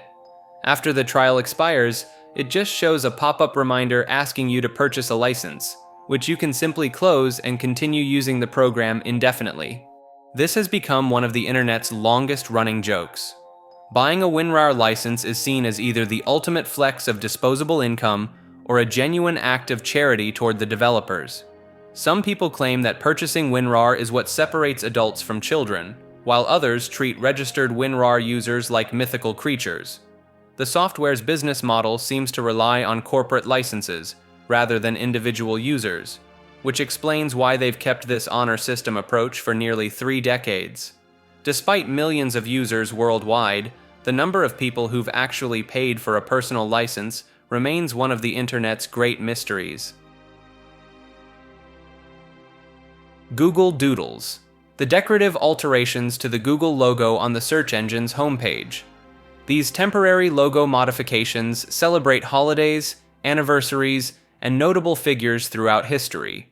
The first doodle appeared in 1998, when the founders added a stick figure behind the logo to indicate they were attending Burning Man.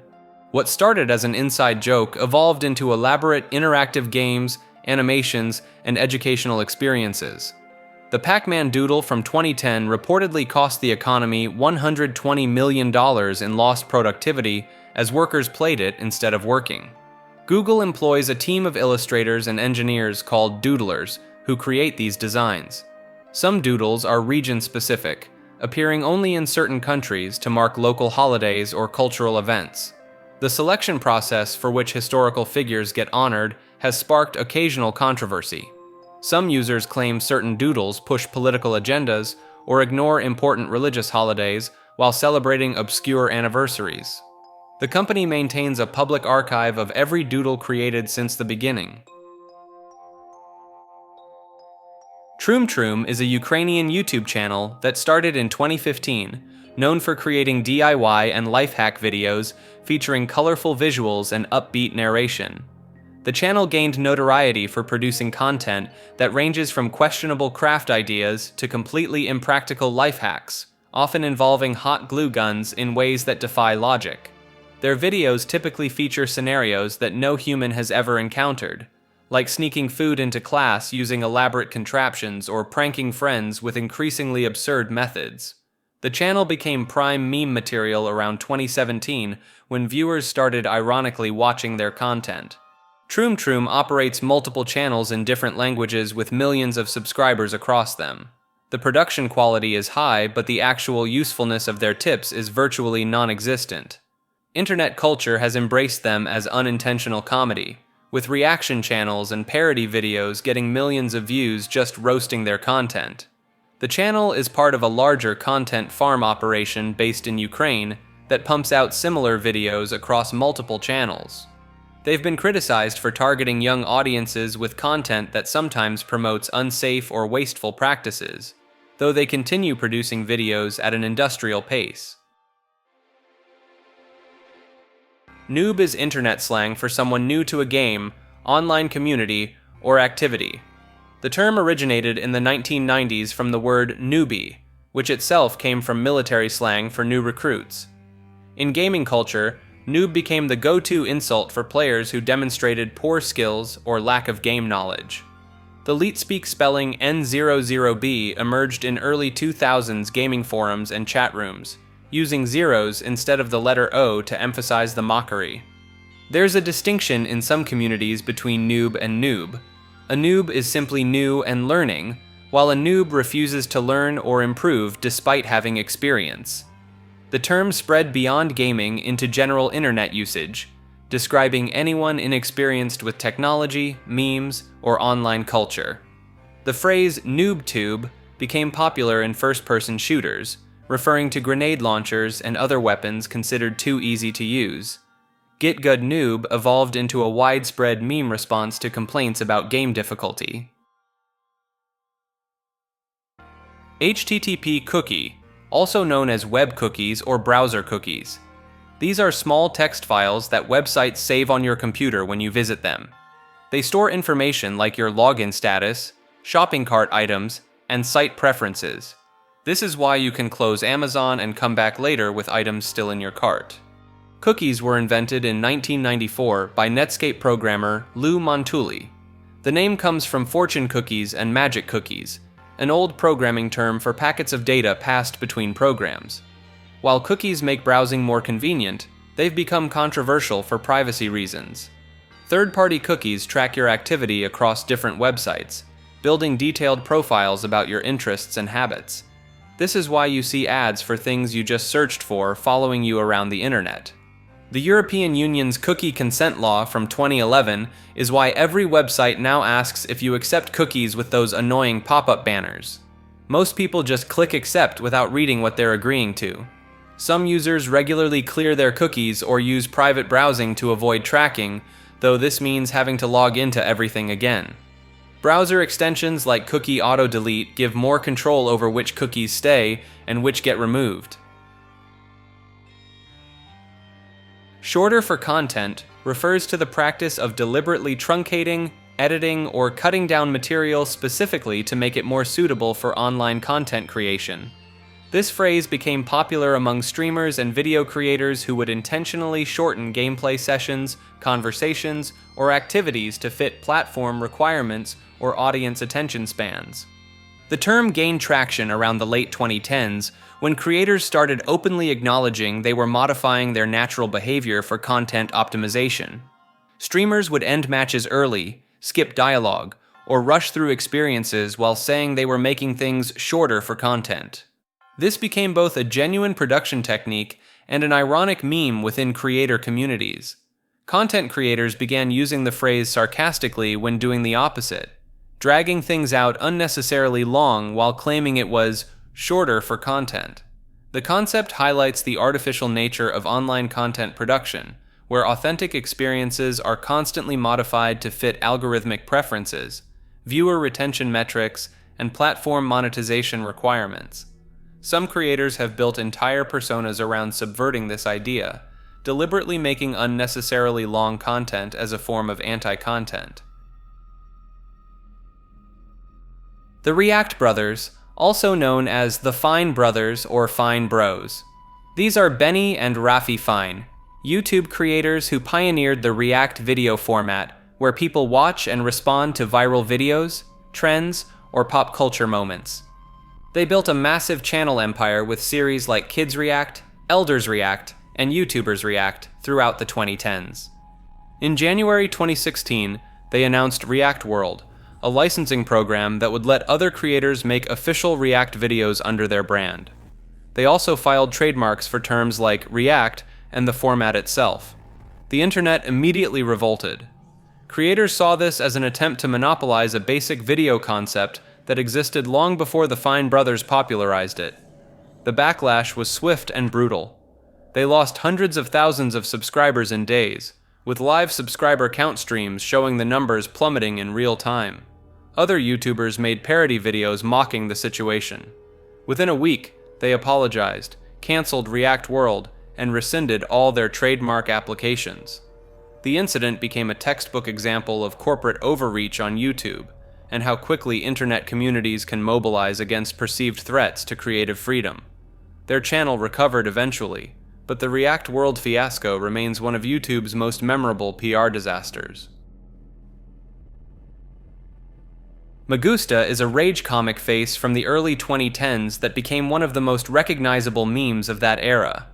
The Spanish phrase translates to, "I like it," in English. The face itself features bulging bloodshot eyes and an unsettling grin that looks simultaneously pleased and disturbed. It was originally drawn by a user on 4chan's video game board in 2010 and quickly spread to Reddit's rage comic community. The meme is used when someone admits to enjoying something that's typically considered gross, weird, or socially unacceptable. Think picking your nose, smelling your own farts, or peeling off dead skin. The creepier the guilty pleasure, the more appropriate the Me Gusta face becomes. It peaked around 2011 to 2012 when rage comics dominated sites like Reddit, Tumblr, and early Facebook meme pages. The face became so popular it spawned merchandise, appeared in mainstream media references, and even got its own variations like Me Gusta Mucho for extreme satisfaction. Forever Alone is a rage comic character that became one of the most recognizable memes of the early 2010s.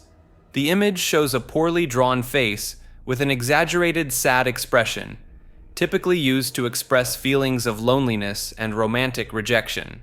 The character first appeared on 4chan's B-board in 2009 and quickly spread to Reddit's F7U12 Rage comic community. The face was originally drawn by a user named Azul and became the go-to reaction image for stories about being single, getting rejected, or spending Friday nights alone playing video games. Forever Alone spawned countless variations and merchandise, from Valentine's Day cards to t-shirts. The meme became so widespread that it transcended internet culture and entered mainstream awareness, with some psychologists even discussing it as a reflection of modern isolation and dating struggles. The character peaked around 2011 to 2012, when Rage comics dominated sites like Reddit and 9gag. While Rage comics have largely fallen out of fashion, Forever Alone remains a nostalgic symbol of early meme culture and still occasionally appears in discussions about loneliness or social awkwardness. A fan theory is when viewers, readers, or players create their own explanations for unexplained elements in fictional media. These range from simple speculation about character motivations to elaborate timelines connecting entire fictional universes. The internet transformed fan theories from niche magazine letters and convention discussions into a massive collaborative phenomenon. Forums, Reddit threads, and YouTube videos let fans share increasingly complex theories that sometimes gain millions of views. Some theories become so popular they overshadow the original work. The Pixar theory connects all Pixar movies into one timeline. The Rugrats theory suggests the babies are figments of Angelica's imagination. Game of Thrones spawned thousands of theories about Jon Snow's parentage before the show confirmed it. Creators occasionally acknowledge or even incorporate fan theories. Sometimes they'll deliberately plant false clues to throw theorists off track. Other times, fans correctly predict plot twists years in advance, forcing writers to decide whether to change their plans or stick with what viewers already figured out. Power scaling, also known as versus debating or battleboarding, is the practice of comparing fictional characters' strength, speed, and abilities to determine who would win in hypothetical fights. This goes way beyond simple who would win arguments and dives into calculating exact measurements of fictional feats. Power scalers analyze everything from how fast a character moves based on dodging lasers to how strong they are based on destroying planets. They create elaborate tier systems ranking characters from street level all the way up to multiversal or even boundless entities. The community has developed its own terminology like feats, meaning demonstrated abilities, anti-feats, meaning moments of weakness, and no-limits fallacy, which is assuming a character has infinite power just because their upper limit hasn't been shown. Popular battleground websites like Versus Battles Wiki and Comic Vine host endless debates about whether Goku could beat Superman, or if Saitama from One Punch Man truly has infinite strength. These arguments can get surprisingly heated, with fans writing 1,000-word essays complete with mathematical calculations and frame-by-frame analysis. The practice has become somewhat of a meme itself, with people jokingly power-scaling real-world objects or cartoon characters clearly not meant for combat. There's ongoing controversy about death of the author, whether author statements count as canon, and accusations of wank or downplay when fans overestimate or underestimate their favorite characters. Bruh, sometimes spelled as bre or bra, is an internet slang variation of bro that evolved from African American vernacular English. The term gained massive popularity online in the early 2010s as a reaction word expressing disbelief, disappointment, or secondhand embarrassment. Originally just another way to say brother or dude, bruh transformed into something much more specific in meme culture. It became the go-to response for witnessing something so absurd or ridiculous that no other word would suffice. The deadpan delivery of a single bruh could convey volumes of exasperation. The term exploded across social media platforms, spawning the brew moment meme, where users would identify situations deserving of the ultimate bro response. These ranged from minor inconveniences to witnessing genuinely baffling behavior. The Vine platform particularly popularized its usage through countless 6-second videos featuring perfectly timed bruh reactions. Brew sound effect number 2 became its own phenomenon, with the distorted audio clip appearing in countless memes and videos as a comedic punctuation mark. The term even spawned measurement systems like the bruh meter and bruh-o-meter to quantify just how much of a bruh moment something truly was. Geometry Dash is a rhythm-based platformer game released in 2013 where players control a square icon that automatically moves forward through obstacle-filled levels synced to electronic music. The game became notorious for its extreme difficulty and the rage it induces in players attempting to complete demon-rated levels. What started as a simple mobile game exploded into a massive creative community through its level editor, which allows players to create and share custom levels with intricate designs and near-impossible challenges. The game's online servers host millions of user-created levels, ranging from autoplay showcases to extreme demons that only a handful of players worldwide have beaten. The community has developed its own culture around verifying and ranking the hardest levels, with players spending thousands of attempts to complete a single level. Famous levels like Bloodbath and Sonic Wave became legendary for their difficulty, while creators like RobTop, the game's solo developer, achieved meme status for taking years between major updates. The game spawned countless YouTube channels dedicated to showcasing impossible levels, with some creators becoming minor celebrities within the community. Its simple one-touch gameplay combined with punishing difficulty created the perfect storm for viral rage compilation videos and 99% fail moments where players die just before completing a level after hundreds of attempts. Temple Run is a mobile endless runner game that became a massive phenomenon in the early 2010s. Players control an explorer who steals a cursed idol from an ancient temple and must run from demonic monkeys chasing them through an endless obstacle course. The game basically created the endless runner genre on mobile devices. You swipe to turn, jump, and slide while collecting coins and power-ups. The simple controls and addictive gameplay loop made it one of the most downloaded mobile games of all time, with over 1 billion downloads across its various versions. Temple Run spawned countless clones and knockoffs flooding app stores. Games like Subway Surfers, Minion Rush, and Sonic Dash all borrowed heavily from its formula. The sequel Temple Run 2 added more environments and mechanics, but kept the same core gameplay. The game became something of a meme for how ubiquitous it was on everyone's phones back in 2012 and 2013. It was that default game people played when they were bored in class or waiting somewhere. Some schools even banned it because students were too distracted. There were rumors that playing for extended periods could cause motion sickness or repetitive strain injuries from the constant swiping.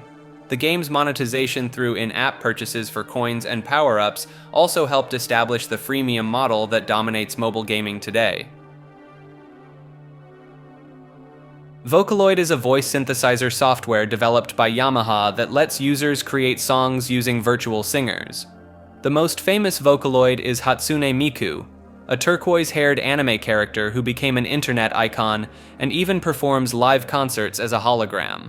Released in 2004, the software exploded in popularity on Japanese video site Nico Nico Douga before spreading worldwide through YouTube.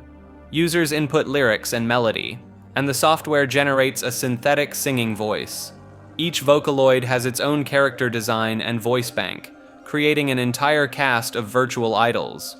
The phenomenon spawned thousands of original songs, fan animations, and remixes. Some Vocaloid producers became legitimate music stars, with songs hitting mainstream Japanese charts. The community developed its own culture around these digital performers, treating them as real celebrities despite being software. Miku herself became bigger than the software, appearing in video games, racing team sponsorships, and collaborating with real artists like Lady Gaga. The technology raised questions about artificial performers replacing human musicians, though most see it as a creative tool rather than a replacement. Google Trends is a free tool from Google that shows how often specific search terms are entered into Google's search engine over time. Launched in 2006, it displays search popularity on a scale from 0 to 100, with 100 representing peak interest for that time period. The tool became a staple of internet culture for tracking viral moments, memes, and trending topics in real time.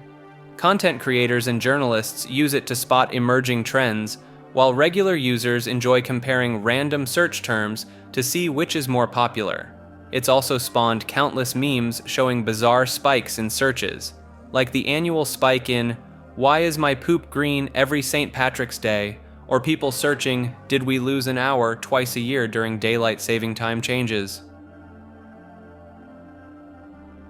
PPAP, also known as Pen Pineapple Apple Pen.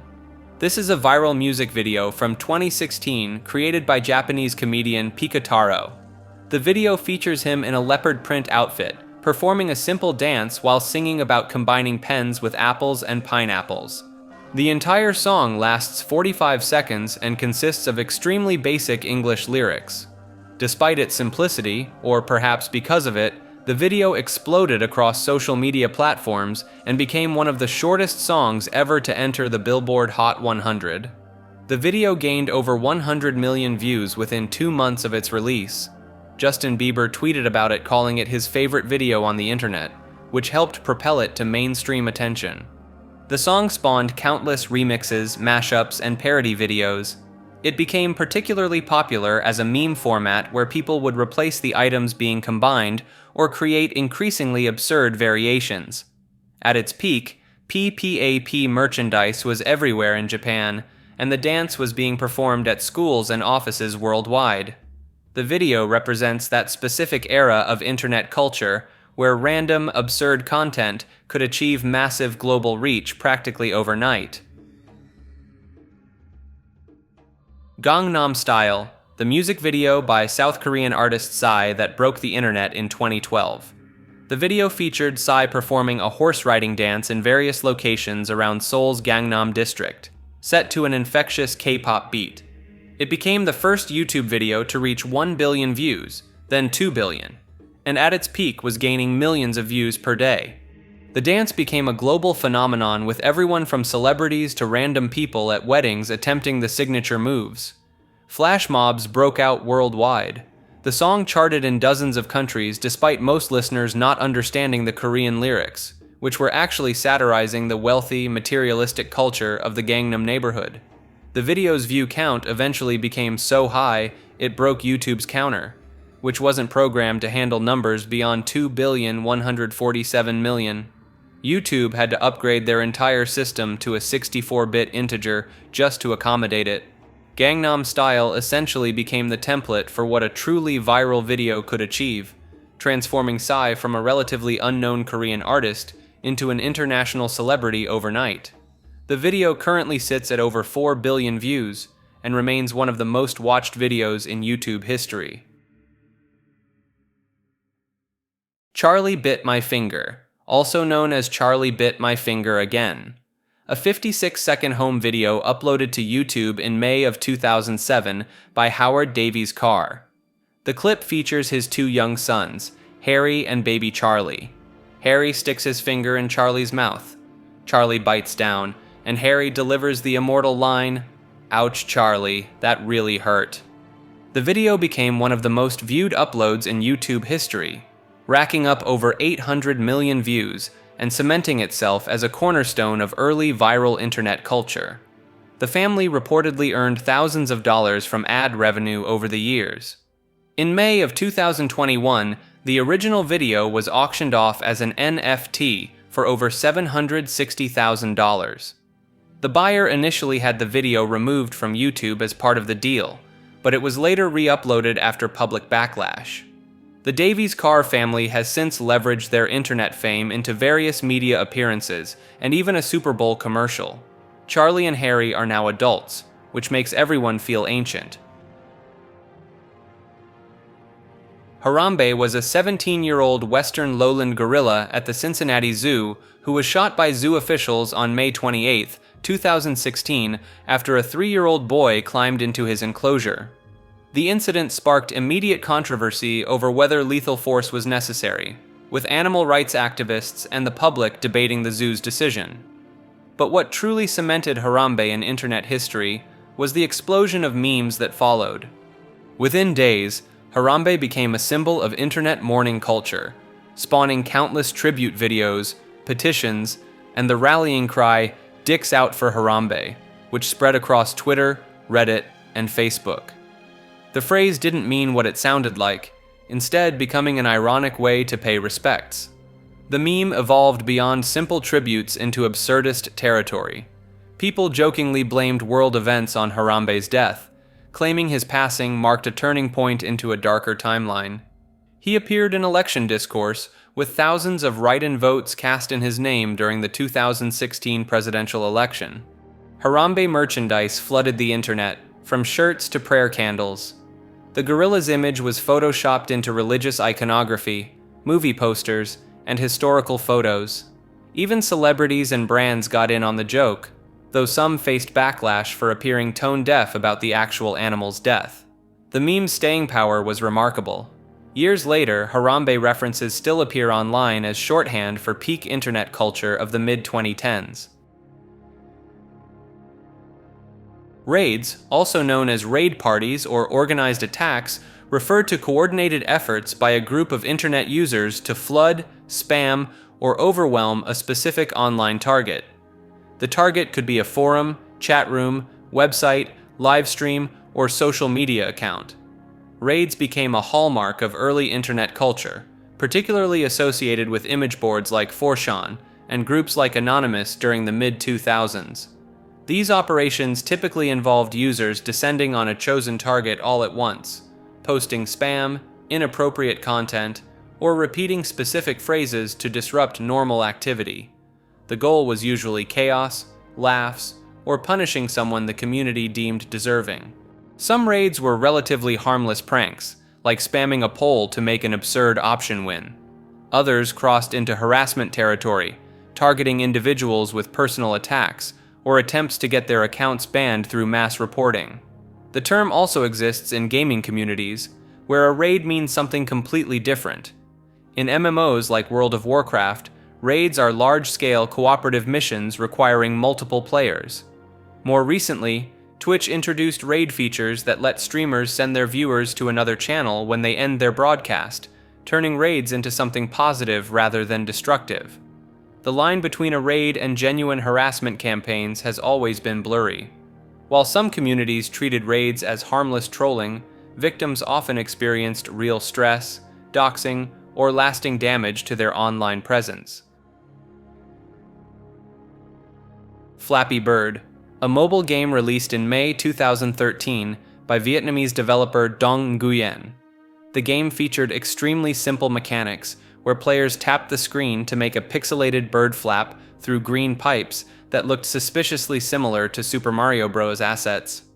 The game sat in relative obscurity for months until January 2014, when it suddenly exploded in popularity, climbing to the #1 spot in both the App Store and Google Play. Players became obsessed with the brutally difficult gameplay, sharing their frustration and tiny high scores across social media. Then, on February 10, 2014, when shocked everyone by announcing he was removing Flappy Bird from all app stores within 22 hours. He stated the game was too addictive and he couldn't take it anymore, despite reportedly earning around $50,000 per day from ads. The removal sparked immediate chaos as phones with the game still installed began selling on eBay for thousands of dollars, though most of these listings were likely fake.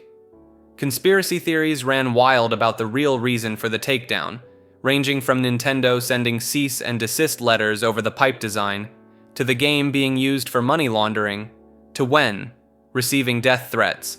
The developer maintained it was simply about guilt over the game's addictive nature. The removal only made Flappy Bird more legendary.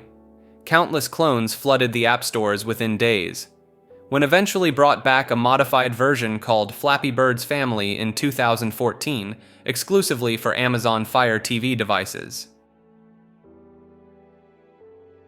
The killer clown trend, also known as the clown sightings or creepy clown phenomenon.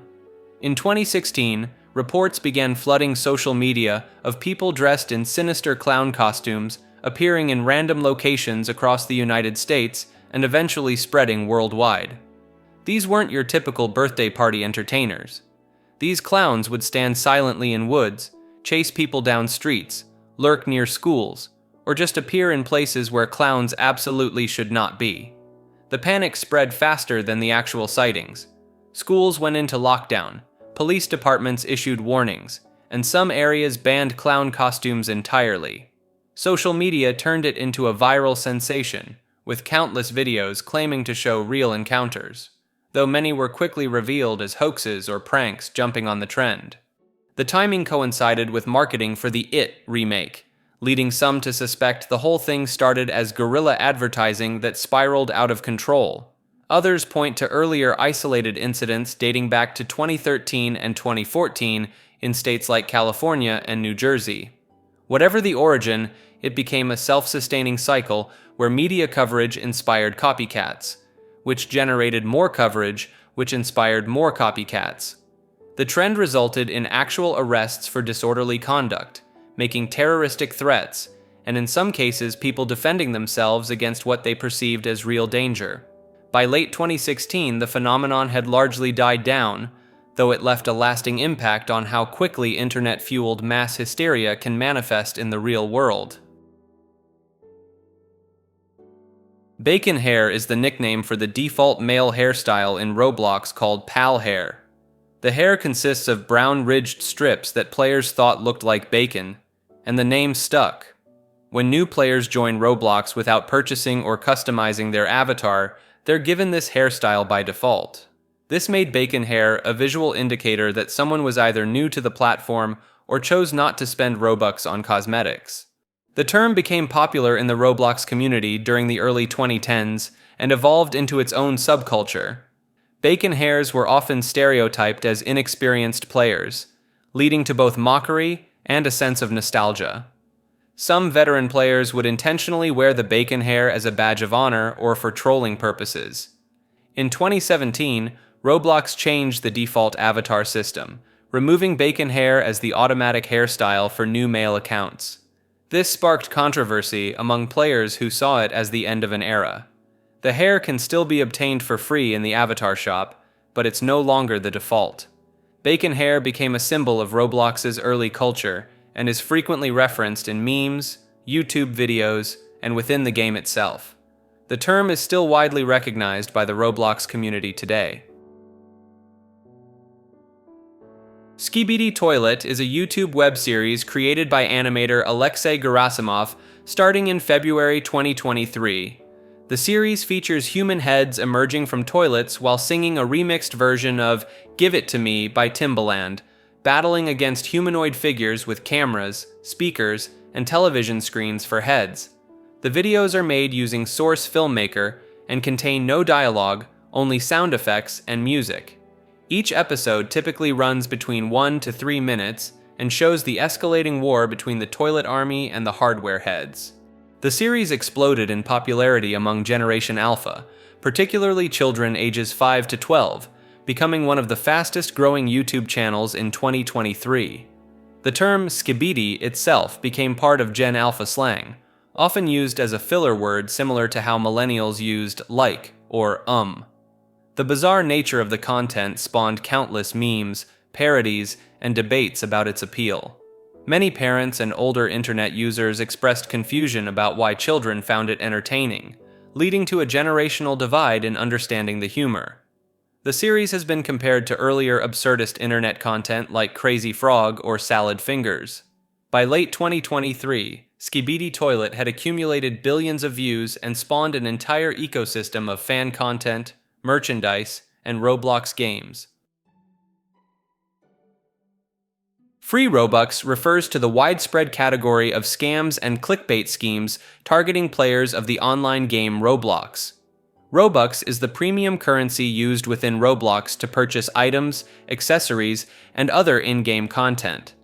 Since the game's primary audience consists of children and younger teenagers, the promise of free Robux has become one of the most common bait tactics used by scammers across the internet. These schemes typically appear as YouTube videos with titles in all caps, suspicious websites claiming to generate unlimited currency, or social media posts promising thousands of Robux in exchange for completing surveys, downloading apps, or entering account credentials. In reality, these offers either harvest login information to hijack accounts, install unwanted software or malware onto devices, or simply waste the user's time with endless surveys that pay the scammer per completion. The phrase free Robux has become so synonymous with obvious scams that it's evolved into an internet meme mocking gullible users or parodying low-effort clickbait content.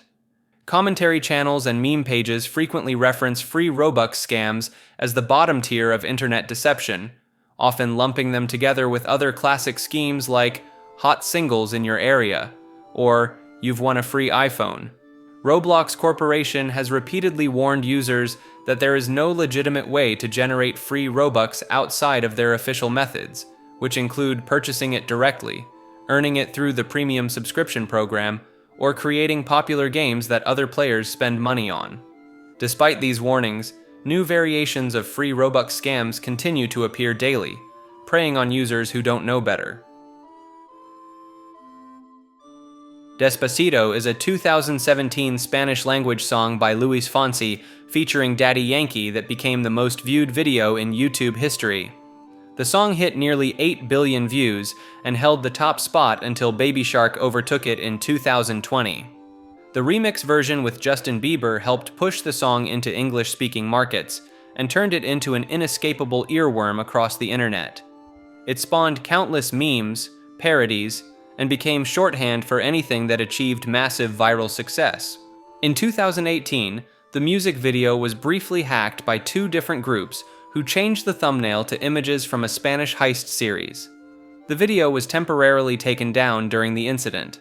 Some viewers accused the song of using view bots to artificially inflate its numbers, though YouTube denied these claims. The platform explained that view counts can sometimes freeze temporarily during audits to verify legitimate traffic, which may have fueled the conspiracy. The song became such a cultural touchstone that it essentially represented peak YouTube virality for the late 2010s era. Dreamface Reveal refers to the October 2022 unmasking of Dream, a Minecraft content creator who had amassed over 30 million subscribers while keeping his identity hidden. Dream had been one of YouTube's biggest faceless creators, known for his Minecraft manhunt videos and speedruns. The reveal video was posted on October 2nd, 2022, and immediately went viral across all social media platforms. Within hours, the video gained millions of views and became one of the most talked about events on Twitter. The response was overwhelmingly negative. Users flooded social media with memes mocking Dream's appearance, particularly focusing on his chin and facial structure. The backlash was intense enough that it sparked broader conversations about internet culture, parasocial relationships, and the impossible standards placed on content creators. Dream addressed the negativity in follow-up posts, acknowledging the reactions while defending his decision to finally show his face. Many criticized the cruelty of the response, while others argued that Dream had built unrealistic expectations by hiding his face for so long.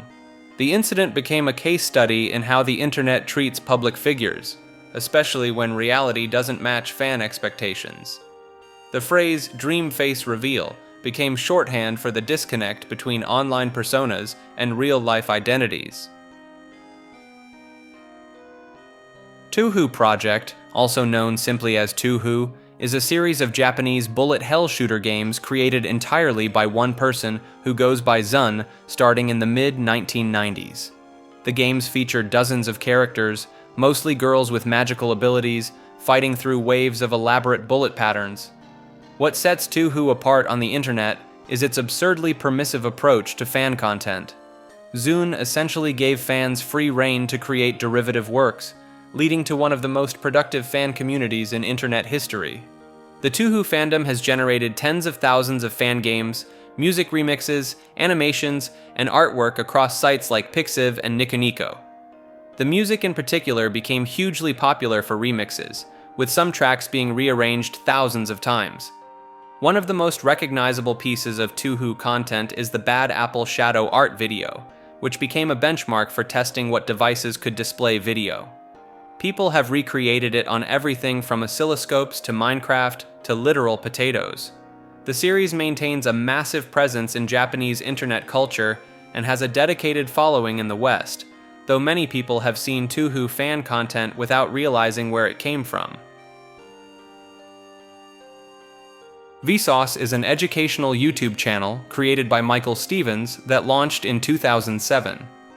The channel became massively popular throughout the 2010s for its videos covering science, mathematics, philosophy, and general curiosities about the world.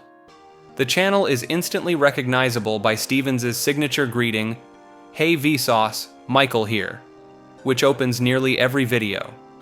The videos typically start with a simple question, before taking viewers on increasingly complex tangents, often ending up in completely unexpected territory.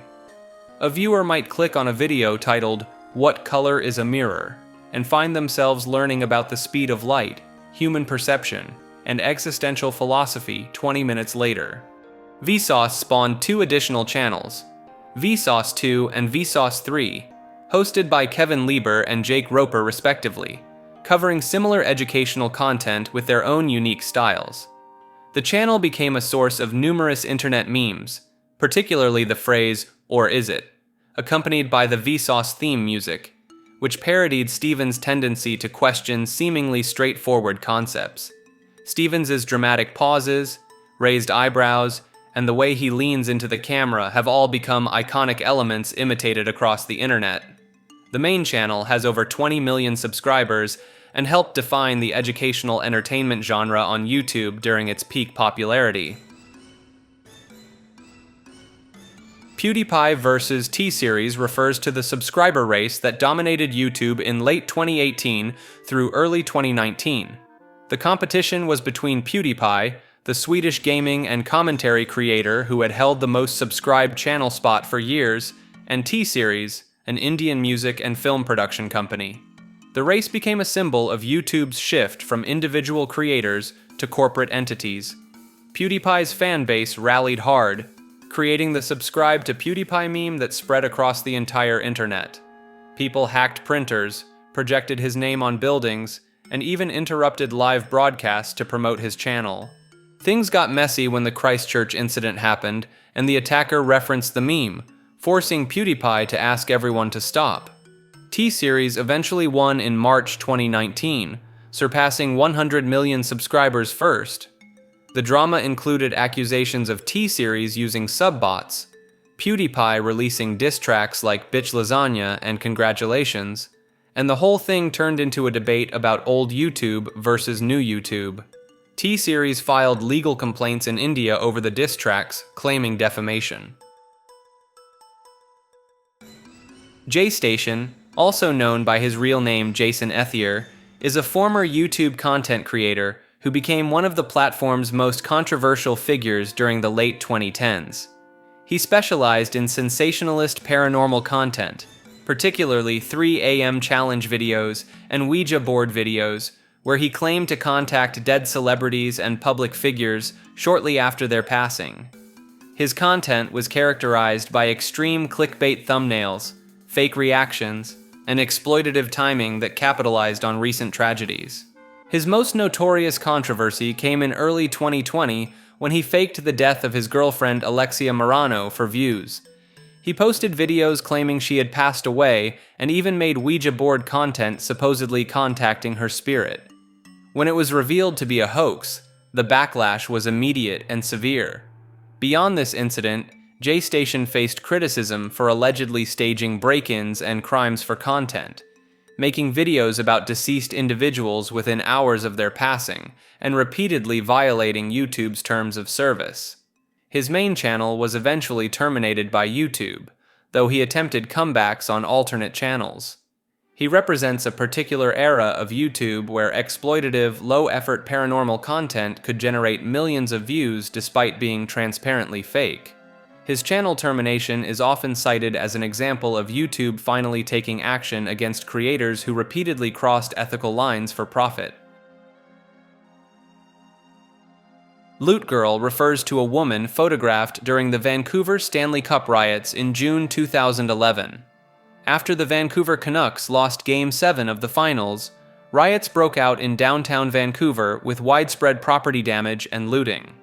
Photos emerged showing a young woman in a black and teal dress appearing to take items from a damaged storefront. The images went viral, and she became one of the most recognizable faces of the riots. The contrast between her sundress and the chaotic destruction around her made the photos particularly striking. Internet sleuths quickly identified her, and the images spread across social media and news outlets. She later claimed she was trying to return items to the store rather than stealing them, though this explanation was met with skepticism online. The incident turned her into an unintentional poster child for the riots, with the images being used in countless memes and discussions about mob mentality and riot behavior. She faced significant harassment and became a cautionary tale about how quickly someone can become internet infamous during major events. NFTs, also known as non-fungible tokens, were digital certificates of ownership stored on blockchain technology that exploded in popularity around 2021 and 2022. The tokens acted as proof that someone owned a specific digital file, most commonly cartoon profile pictures of apes, punks, or other algorithmically generated art. The concept promised to revolutionize digital ownership and make online creators wealthy. Instead, it became one of the internet's most ridiculed trends. Celebrities and influencers heavily promoted their NFT collections, often failing to disclose they were being paid to do so. The market reached a fever pitch when individual JPEGs sold for millions of dollars, with some transactions suspected to be wash trading or money laundering schemes. The backlash was immediate and merciless. The right-click save meme mocked the entire premise, pointing out that anyone could simply save the image file regardless of who owned the token. Environmental concerns arose over the massive energy consumption required for blockchain transactions. Countless NFT projects turned out to be rug pulls, where creators vanished with investor money. By 2023, the market had collapsed. NFTs that once sold for six-figure amounts became worthless. The term itself became internet shorthand for a scam or a terrible investment. Many of the promised utilities, like exclusive access or gaming integration, never materialized. YouTube boxing refers to the trend of content creators and influencers stepping into the boxing ring to fight each other for views and revenue. This started gaining major traction around 2018 when KSI and Logan Paul announced their amateur boxing match, which became one of the biggest internet events of that year. The phenomenon turned into a recurring spectacle with multiple events, training montages, press conferences, and massive pay-per-view numbers. What began as beef between two YouTubers evolved into an entire industry with dedicated boxing promotions specifically for internet celebrities.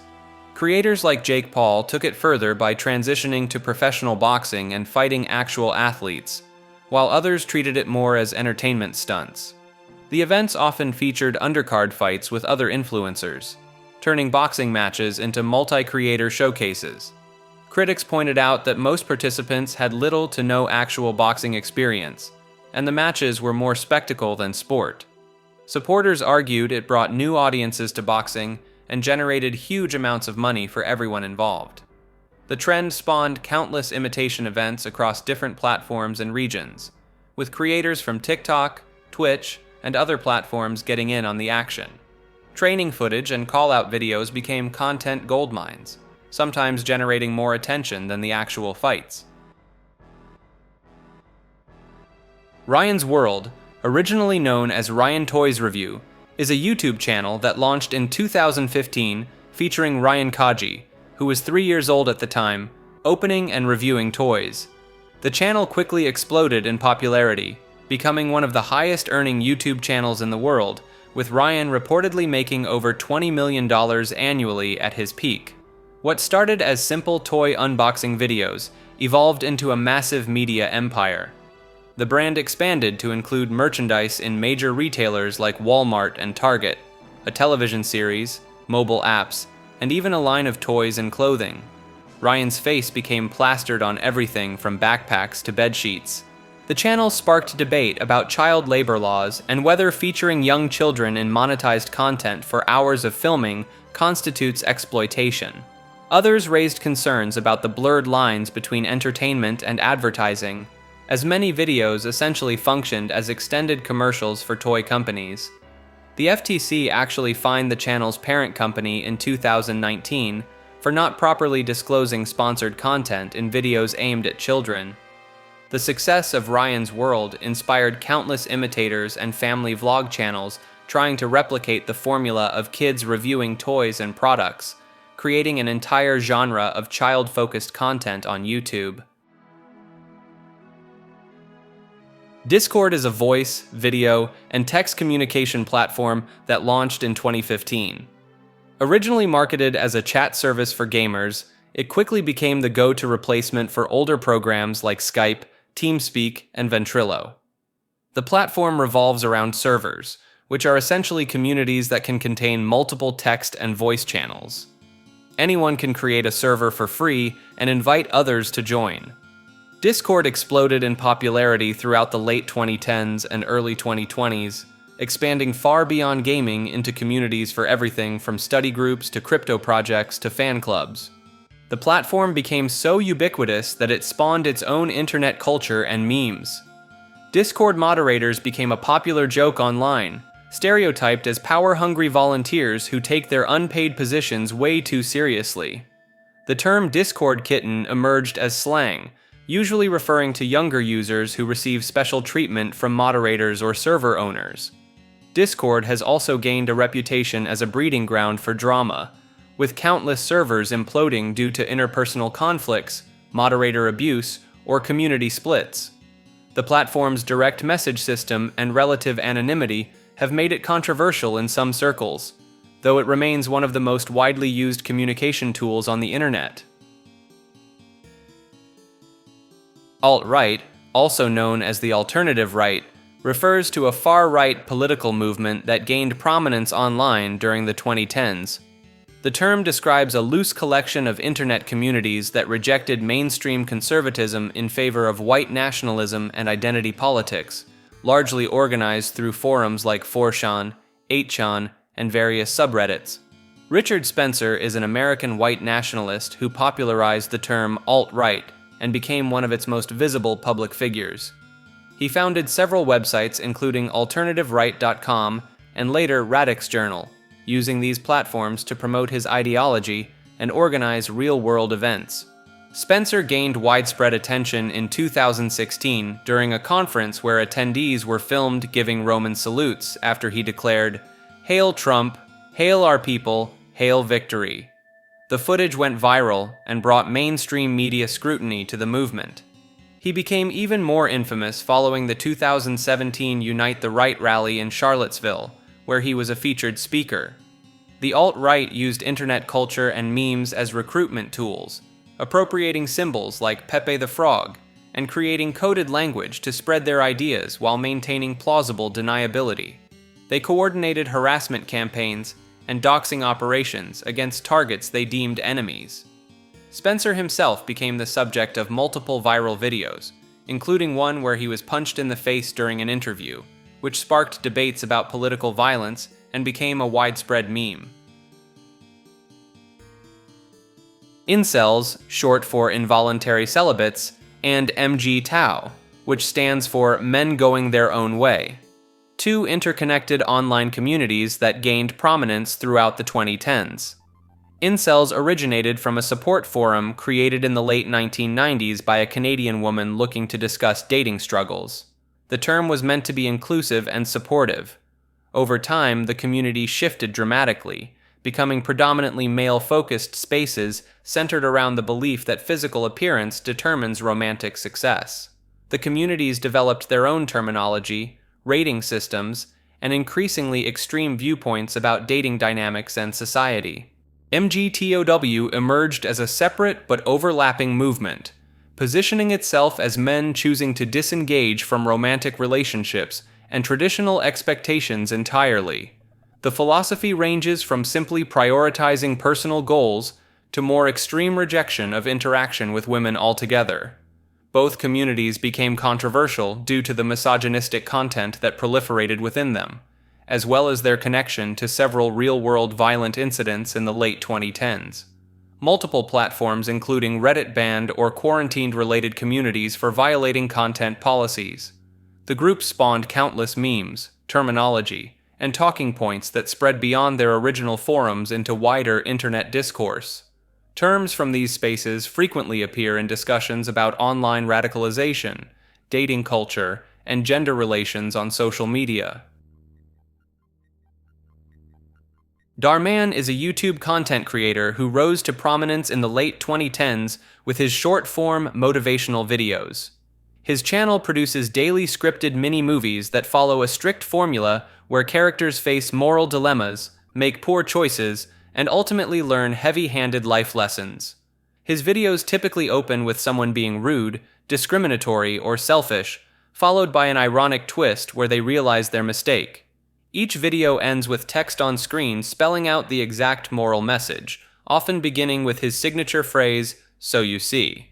The content became heavily memed online for its predictable structure, melodramatic acting, and unrealistic scenarios. Popular targets of mockery include the over-the-top villains who learn lessons, the on-the-nose dialogue, and the fact that characters regularly experience life-changing revelations within 10 minutes. The phrase "Darman fam," referring to his audience, also became a running joke. Despite the criticism and parodies, his channel accumulated billions of views and millions of subscribers. His production company churns out multiple videos per week, covering topics like workplace discrimination, bullying, and wealth inequality, all resolved with tidy moral conclusions. The videos often feature clickbait titles and thumbnails showing extreme scenarios that get resolved through kindness and understanding. His comment sections are typically flooded with both genuine fans praising the messages and ironic viewers making jokes about the formula. Cancel culture refers to the widespread internet phenomenon where public figures, celebrities, or everyday users face mass call-outs and organized boycotts for problematic behavior or statements. The practice gained major traction in the late 2010s on platforms like Twitter, where users would collectively decide someone had crossed a line and should be held accountable. The process typically starts when someone digs up old tweets, videos, or screenshots showing offensive content. These get shared rapidly across social media, with hashtags demanding the person be deplatformed, fired, or otherwise face consequences. Sometimes the cancellation sticks and tanks careers. Other times the person apologizes and moves on. Other times they ignore it entirely and nothing happens. The term itself became increasingly controversial as it evolved. Supporters viewed it as a way to hold powerful people accountable for their actions, especially when traditional systems failed to do so. Critics argued it created mob mentality, destroyed lives over minor mistakes, and discouraged open dialogue. By the early 2020s, getting canceled became almost a rite of passage for internet personalities. Some people got canceled multiple times and kept their platforms. Others lost everything over a single incident. The effectiveness and actual impact of cancel culture remains heavily debated, with many pointing out that the biggest targets often face few real consequences, while smaller creators get disproportionately affected. The dark web refers to encrypted networks that require specific software to access, most commonly Tor browser. Unlike the surface web you use every day, the dark web routes connections through multiple servers to hide user locations and activity. The dark web makes up a small portion of the deep web, which is just any content not indexed by search engines. But the dark web specifically requires special tools and operates on hidden networks with .onion addresses instead of regular URLs. It gained mainstream attention as a hub for anonymous communication and marketplaces. Some users access it for legitimate privacy reasons like avoiding government surveillance or censorship in restrictive countries. Whistleblowers and journalists use it to share sensitive information. But the dark web is also infamous for hosting illegal marketplaces, selling everything from substances to stolen data to forged documents. Sites like Silk Road became legendary before law enforcement shut them down, though new marketplaces constantly pop up to replace them. The reality is, the dark web gets overhyped in popular culture. Most of it is either boring, scam sites, or law enforcement honeypots. The supposedly disturbing content people reference in creepypasta-style stories is largely exaggerated or outright fiction. Red rooms and hitman services are almost always scams or myths. Jacksepticeye, more commonly spelled Jacksepticeye, is an Irish gaming YouTuber who rose to prominence in the mid-2010s. His real name is Sean McLaughlin. The channel became known for loud, energetic gaming commentary, paired with his signature green hair and the catchphrase, "Top of the morning to ya laddies." He frequently collaborated with other major gaming creators like Markiplier and PewDiePie during YouTube's golden era of Let's Play content. The name itself comes from a childhood incident where he got an eye infection from a football, leading to the nickname Jacksepticeye, which eventually merged into one word. By the late 2010s, he had amassed tens of millions of subscribers, making him one of Ireland's most successful content creators. He's branched out beyond gaming into vlogs, charity work, and even voice acting in mainstream projects. The community he built became known for being particularly positive compared to other large gaming channels of that era. Hustle culture refers to the online mentality that glorifies constant work, side projects, and the rejection of rest in pursuit of financial success. The movement gained massive traction on social media platforms like Instagram, Twitter, and LinkedIn throughout the late 2010s, fueled by motivational speakers, self-made millionaires, and crypto entrepreneurs. The core philosophy centers around phrases like "rise and grind," "sleep is for the weak," and the infamous "while you were sleeping, I was working." Influencers would post at 4 a.m. claiming they'd already completed a workout, cold shower, meditation session, and answered 200 emails. Gary Vaynerchuk became one of the most recognizable faces of the movement, constantly preaching that working 80 to 100 hours per week was the only path to success. The culture spawned countless parody accounts and memes mocking the extreme dedication. People began joking about hustle culture bros, bragging they only sleep 3 hours a night and have 47 side hustles. The Sigma male grindset meme format directly satirized this mindset. By the early 2020s, backlash intensified as discussions around burnout, mental health, and work-life balance became more mainstream. Critics pointed out that hustle culture often exploited young workers, romanticized exhaustion, and ignored systemic barriers to success. The movement also faced accusations of being a thinly veiled multi-level marketing recruitment strategy.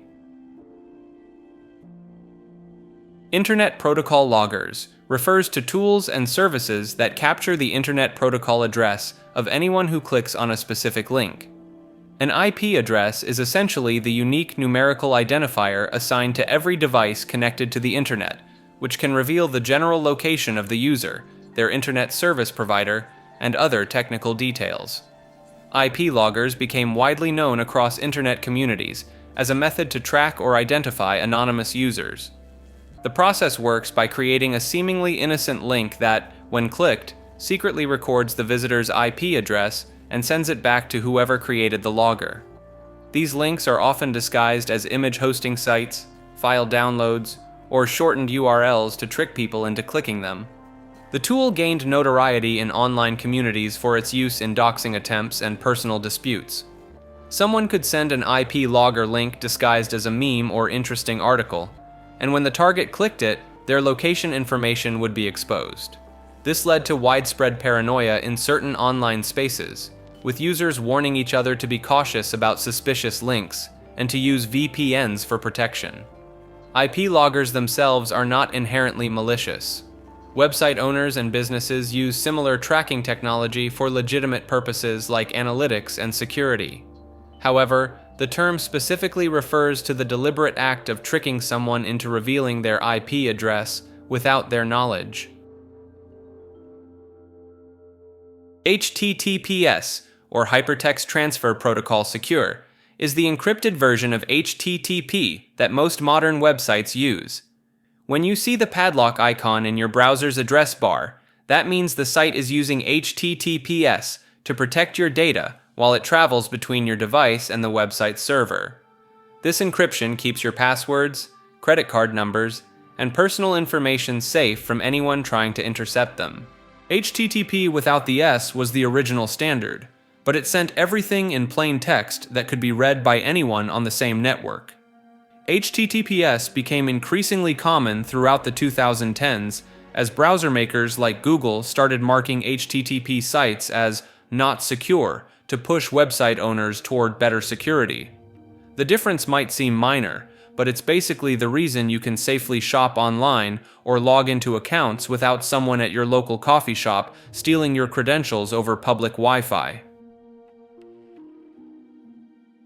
MCD, or Marshall Carter and Dark Limited, is a group of interest within the SCP Foundation collaborative fiction universe. The organization appears throughout the wiki as a shadowy auction house and private club that deals in anomalous objects and entities. They're portrayed as wealthy collectors who view anomalies as luxury commodities to be bought, sold, and displayed for the entertainment of the ultra-rich. Articles tagged with MCD often involve the group acquiring dangerous artifacts through questionable means, then auctioning them off to the highest bidder with little regard for safety or ethics. They're basically the evil rich people faction of the SCP world, treating reality-bending horrors like fine art pieces. The group operates through a network of front companies and maintains a catalog of available anomalies for their exclusive clientele. Some of the more memorable MCD-related skips involve cursed paintings, impossible meats, and human trafficking with an anomalous twist. Bronies are adult fans, predominantly male, of the animated show My Little Pony. The term combines bro and pony, and emerged in the early 2010s when the show, intended for young girls, unexpectedly gained a massive following on 4chan and other internet communities. The fandom exploded across the internet, with bronies creating art, music, fanfiction, and attending conventions like BronyCon. The subculture became known for its passionate dedication to the show's themes of friendship and acceptance, which created an interesting contrast with its origins on 4chan's boards. The community faced significant backlash and ridicule from both mainstream media and other internet groups. Critics questioned why grown men were watching a children's cartoon, leading to endless debates about masculinity and fandom culture. The fandom also dealt with internal controversies regarding adult content created from the show's characters, which sparked heated discussions about what was appropriate. The herd refers to the collective brony community itself, emphasizing the group's unity and shared identity. Brony conventions grew to massive sizes, with thousands attending events dedicated to the show until BronyCon's final convention in 2019.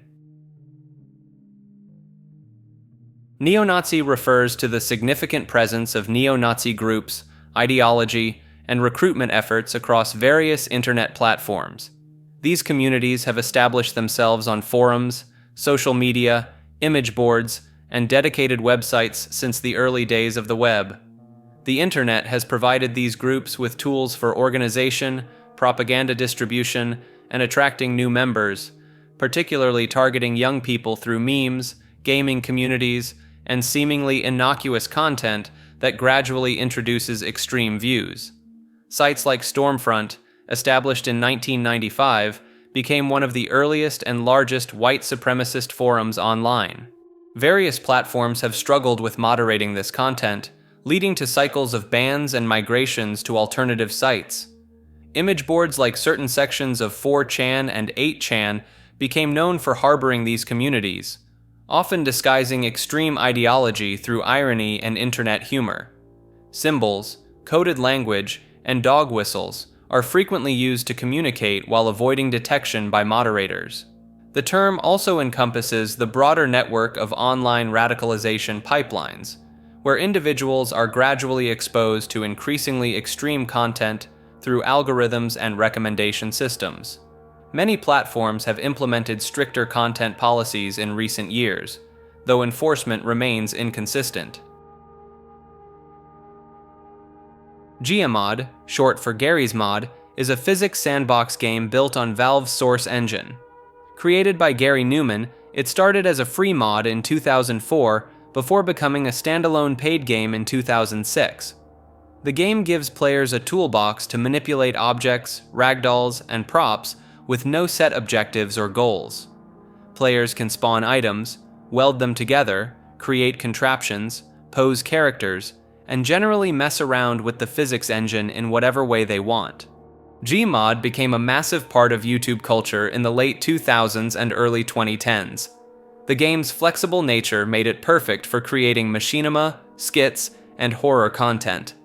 Countless videos featured the game's ragdoll physics being used for comedy, with players creating increasingly absurd and cursed scenarios. The game also spawned popular multiplayer modes that became internet staples.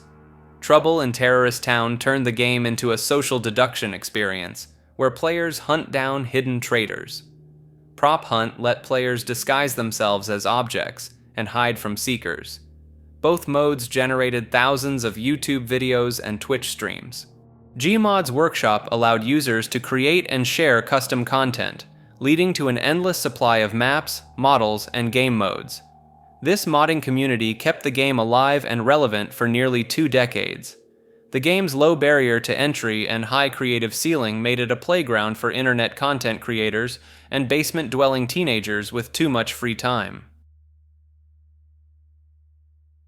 Windows, also known as Microsoft Windows, is the operating system that dominated personal computers and shaped how most people experienced the internet from the mid-1990s onward. When the World Wide Web started gaining mainstream attention, Windows 95 came bundled with Internet Explorer, making it the default way millions of users first accessed the internet. This bundling would later spark antitrust lawsuits, but it cemented Windows as the primary gateway to online life for decades. Windows became synonymous with internet culture in other ways too. It was the main target for viruses, malware, and exploits, spawning an entire ecosystem of antivirus software and tech support scams. The blue screen of death became an iconic image representing computer failure across the internet. Each new version brought waves of internet discourse. Windows XP's Bliss wallpaper became one of the most viewed photographs in history.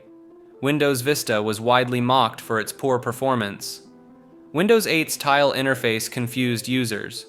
Windows 10's forced updates spawned countless memes about the OS updating at the worst possible times.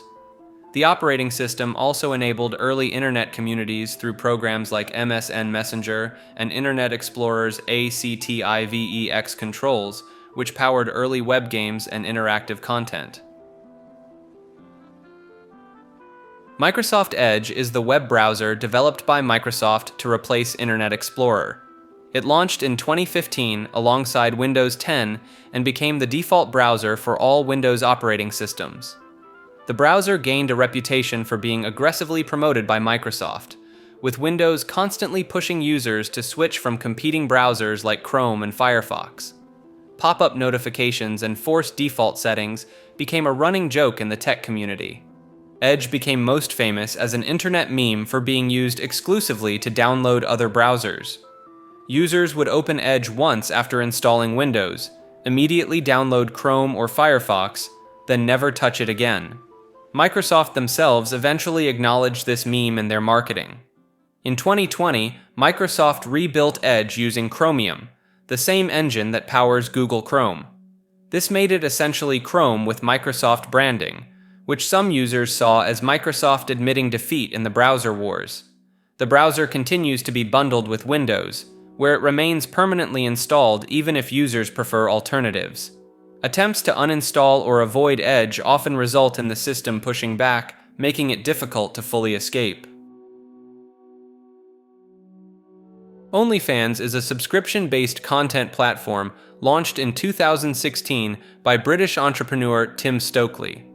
The site allows creators to post content behind a paywall where fans pay a monthly fee to access it.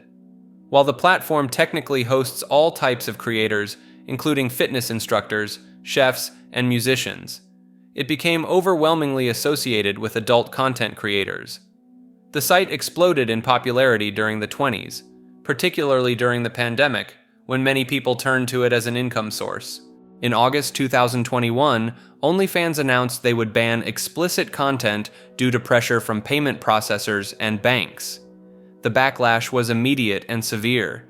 Creators who had built their entire income around the platform panicked, and the internet collectively roasted the company for essentially destroying its own business model. Within days, OnlyFans reversed the decision, claiming they had secured assurances from their banking partners. The platform became a cultural phenomenon beyond just the site itself. It spawned countless memes, became a punchline in comedy, and entered everyday vocabulary. The phrase "link in bio" became synonymous with the platform. It also sparked ongoing debates about the future of online work, content ownership, and whether traditional employment was becoming obsolete.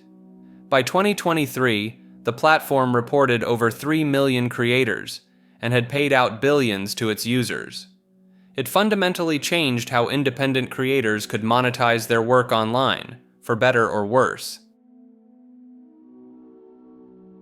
Pinterest, a visual bookmarking platform launched in 2010 that allows users to save and organize images into themed collections called boards. The site became massively popular for DIY projects, recipes, wedding planning, home decor ideas, and craft tutorials. The platform developed a strong cultural identity, often associated with suburban lifestyle content and the emergence of Pinterest mom culture in the early 2010s. This led to the phrase, "Pinterest perfect," describing overly idealized or unrealistic craft and decor projects, often followed by Pinterest fail posts showing disastrous attempts to recreate them. Pinterest became somewhat infamous for dominating Google Images search results while making it difficult to find the original source of images. Users would click on promising search results only to be funneled into Pinterest's platform, which required creating an account to view content properly. This aggressive SEO strategy annoyed many internet users who just wanted to find the original image source without signing up. The site also faced ongoing criticism regarding copyright and attribution, as users frequently repin images without proper credit to original creators. Despite this, Pinterest remains one of the most visited websites globally, particularly popular among users looking for visual inspiration and project ideas. SoundCloud is an audio streaming and distribution platform launched in 2008 that became the go-to spot for independent musicians and producers to upload their tracks. The site gained massive popularity in the early to mid-2010s as the breeding ground for underground hip-hop, electronic music, and bedroom producers. The platform became so associated with amateur rappers that SoundCloud Rapper turned into its own genre and internet punchline, typically describing young artists with face tattoos, colorful hair, and lo-fi production quality. Artists like Lil Pump, XXXTentacion, and Juice WRLD all got their start on the platform before hitting mainstream success. SoundCloud's orange and white logo became instantly recognizable, and the site's comment system that lets listeners drop feedback at specific timestamps in a track set it apart from other streaming services. The platform has constantly struggled with copyright issues and monetization, nearly going bankrupt in 2017 before receiving emergency funding.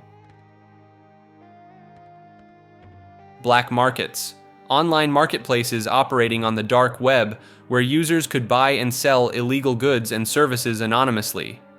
The most infamous example was Silk Road, which launched in 2011 and ran on the Tor network as a hidden service only accessible through special browsers. The site functioned like a regular e-commerce platform, complete with user reviews, seller ratings, and buyer protection, except the products included controlled substances, fake identification documents, and hacking tools. Transactions were conducted using Bitcoin to maintain anonymity. At its peak, Silk Road reportedly had over 100,000 active users and facilitated millions in sales. The FBI shut it down in 2013 and arrested its creator Ross Ulbricht, who went by the username Dread Pirate Roberts. He's currently serving a life sentence without parole. After Silk Road's takedown, dozens of similar markets popped up to fill the void. Sites like Alphabay, Hansa, Dream Market, and others operated in cycles of gaining popularity, getting shut down by law enforcement, then being replaced by new ones. The cat and mouse game between marketplace operators and authorities continues, with markets implementing increasingly sophisticated security measures, while law enforcement develops new tracking methods. Some markets turned out to be exit scams where administrators simply disappeared with users' money. Others were honeypots run by law enforcement to catch buyers and sellers. 8chan, also known as Infinite Chan or Infinity Chan, was an image board website created by Frederick Brennan in 2013. The site positioned itself as an alternative to 4chan with one key difference. Anyone could create and moderate their own board on any topic they wanted. The platform gained significant traffic during Gamergate in 2014, becoming a hub for the controversy. It also became known as the place where Q posted their cryptic messages, spawning the whole QAnon phenomenon. 8chan operated with minimal moderation and became increasingly controversial throughout the late 2010s. The site was linked to several mass violence incidents, with perpetrators posting manifestos and livestream links directly to the boards before carrying out their attacks. In 2019, Cloudflare dropped 8chan from its services following the El Paso incident, effectively taking the site offline. The site's creator, Frederick Brennan, publicly called for it to be shut down permanently, disavowing what it had become. The site eventually returned under the name 8kun in late 2019, now owned and operated by Jim Watkins. The relaunch maintained much of the same structure but struggled to regain its previous traffic levels. The site remains one of the most controversial examples of the tension between free speech absolutism and platform responsibility on the internet. Animal Jam is a massively multiplayer online game launched in 2010 by WildWorks in partnership with National Geographic. The game targeted children and focused on wildlife education while allowing players to create animal avatars and explore a virtual world called Jamaa. Players could customize their animals, decorate dens, play mini-games, and interact with other users through filtered chat. The game became popular among elementary and middle school-aged kids throughout the 2010s, developing an active trading economy around rare in-game items like spikes and rare long collars. The community became known for its intense trading culture, where certain items could be worth hundreds or thousands of real-world dollars on third-party selling sites. Players would spend hours trying to scam or manipulate others out of rare items, leading to countless YouTube videos about trading tips and getting scammed. Animal Jam also gained attention for the same issues that plague most online games aimed at children. Despite heavy chat filters and moderation, the platform struggled with predatory behavior and inappropriate content. Multiple exposés highlighted how adults would attempt to contact minors through the game's social features. The original browser version became known as Animal Jam Classic after the release of Animal Jam Play Wild, a mobile app version. When Adobe Flash Player was discontinued in 2020, the classic version had to be converted to other formats to remain playable. RuneScape is a massively multiplayer online role-playing game that launched in 2001. The browser-based game became one of the most played MMOs of the early 2000s, with millions of players grinding away at skills like woodcutting, fishing, and mining. The game is famous for its incredibly repetitive gameplay loop that somehow managed to be addictive enough to keep players clicking trees for hundreds of hours. RuneScape spawned countless internet memes, most notably the buying girlfriend spam that flooded the game's Grand Exchange, where players would ironically offer in-game gold for romantic companionship. The game's economy became so robust that real-world trading emerged as a massive underground market, with players selling gold and rare items for actual money. This led to the rise of gold farmers and bot accounts that would automate gameplay to generate currency. In 2013, Jagex released Old School RuneScape, a version of the game rolled back to its 2007 state, which reignited nostalgia and brought back a huge player base. The wilderness area became infamous for player killing and elaborate scams where players would lure others into dangerous areas to steal their items. Marshmello is an electronic music producer and DJ who rose to fame in the mid-2010s. He's instantly recognizable for wearing a large white marshmallow helmet that completely obscures his face. The anonymity became a central part of his brand and internet presence. He gained popularity through SoundCloud and YouTube, eventually landing massive hits like Alone and collaborations with artists like Selena Gomez and Bastille. His music videos and online personality leaned into a playful, meme-friendly aesthetic that resonated with internet culture. For years, his real identity was kept secret, though most people figured out it was Chris Comstock, previously known as .com. Forbes basically confirmed it in 2017, and while Marshmello never officially acknowledged it, the mystery was effectively over. Some fans treated the reveal like finding out who was under the mask in Scooby-Doo, while others insisted the whole point was that it didn't matter. Beyond music, Marshmello became an internet fixture through gaming content on YouTube and Twitch, plus a landmark virtual concert inside Fortnite in 2019 that over 10 million players attended. The helmet became iconic enough to spawn countless memes, Halloween costumes, and parody accounts. MatPat, real name Matthew Patrick, is the creator and former host of the Game Theorist's YouTube channel, along with its spin-offs Film Theory and Food Theory. Starting in 2011, MatPat built a massive following by analyzing video games, movies, and food through scientific and mathematical lenses, often presenting wild but well-researched theories about fictional universes. His signature catchphrase, "But hey, that's just a theory, a game theory, thanks for watching," became one of the most recognized lines on YouTube. The channels covered everything from calculating whether Mario could actually survive his own jumps, to investigating the lore of Five Nights at Freddy's, to figuring out the most efficient Taco Bell order. MatPat became known for his energetic presentation style, over-the-top thumbnails, and ability to turn children's games into hour-long deep dives about war crimes and existential dread. He collaborated with game developers, appeared at major gaming events, and even had his theories referenced within the games he covered.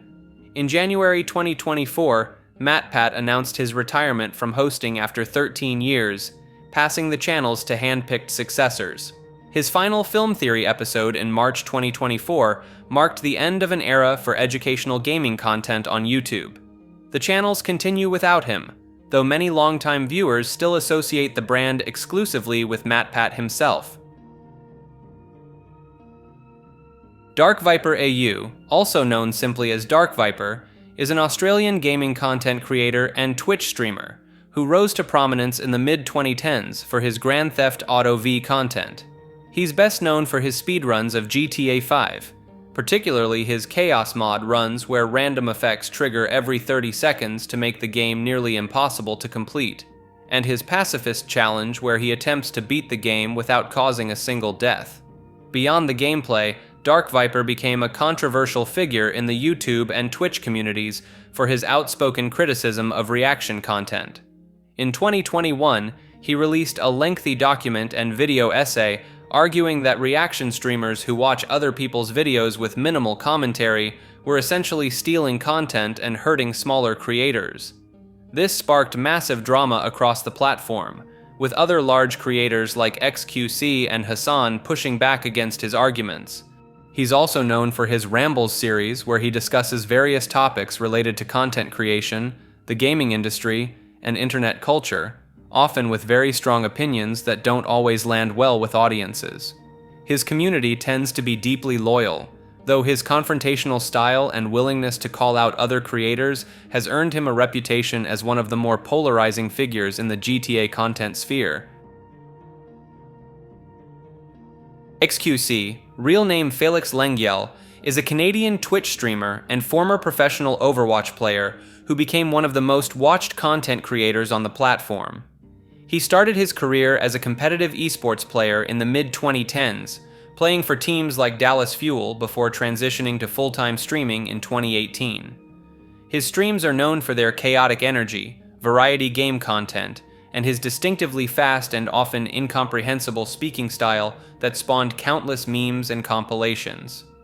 The phrase, "What is he saying?" became a running joke in his community, with viewers frequently needing subtitles to understand his rapid-fire French-Canadian accent mixed with gaming terminology. XQC gained massive popularity through marathon streaming sessions that could last over 20 hours, reacting to videos, playing games ranging from Among Us to Grand Theft Auto roleplay servers, and getting into various drama with other streamers and content creators.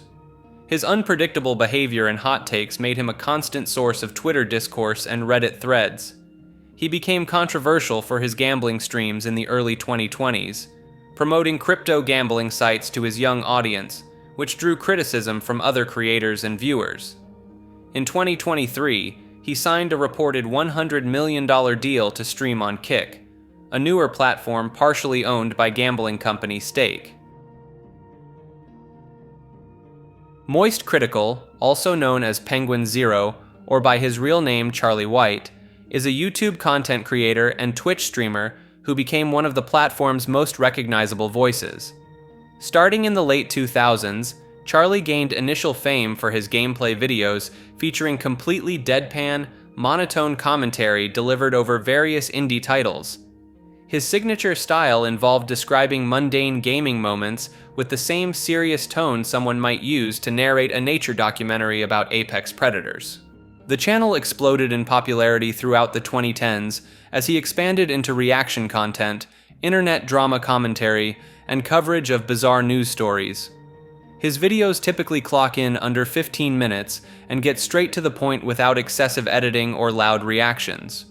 Charlie became known for his charitable donations, frequently giving away ad revenue to various causes and organizing fundraising streams.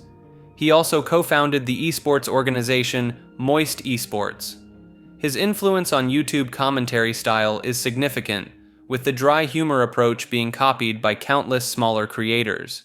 The channel consistently pulls in millions of views per video and maintains one of the most dedicated fan bases on the platform. iShowSpeed, also known as Darren Watkins Jr., is a streamer and content creator who exploded in popularity in the early 2020s for his extremely high energy and chaotic streaming style. He gained millions of followers primarily through gaming streams, particularly FIFA, where his trademark screaming, raging, and unpredictable behavior became meme material across the internet. Speed became known for viral moments that often pushed boundaries.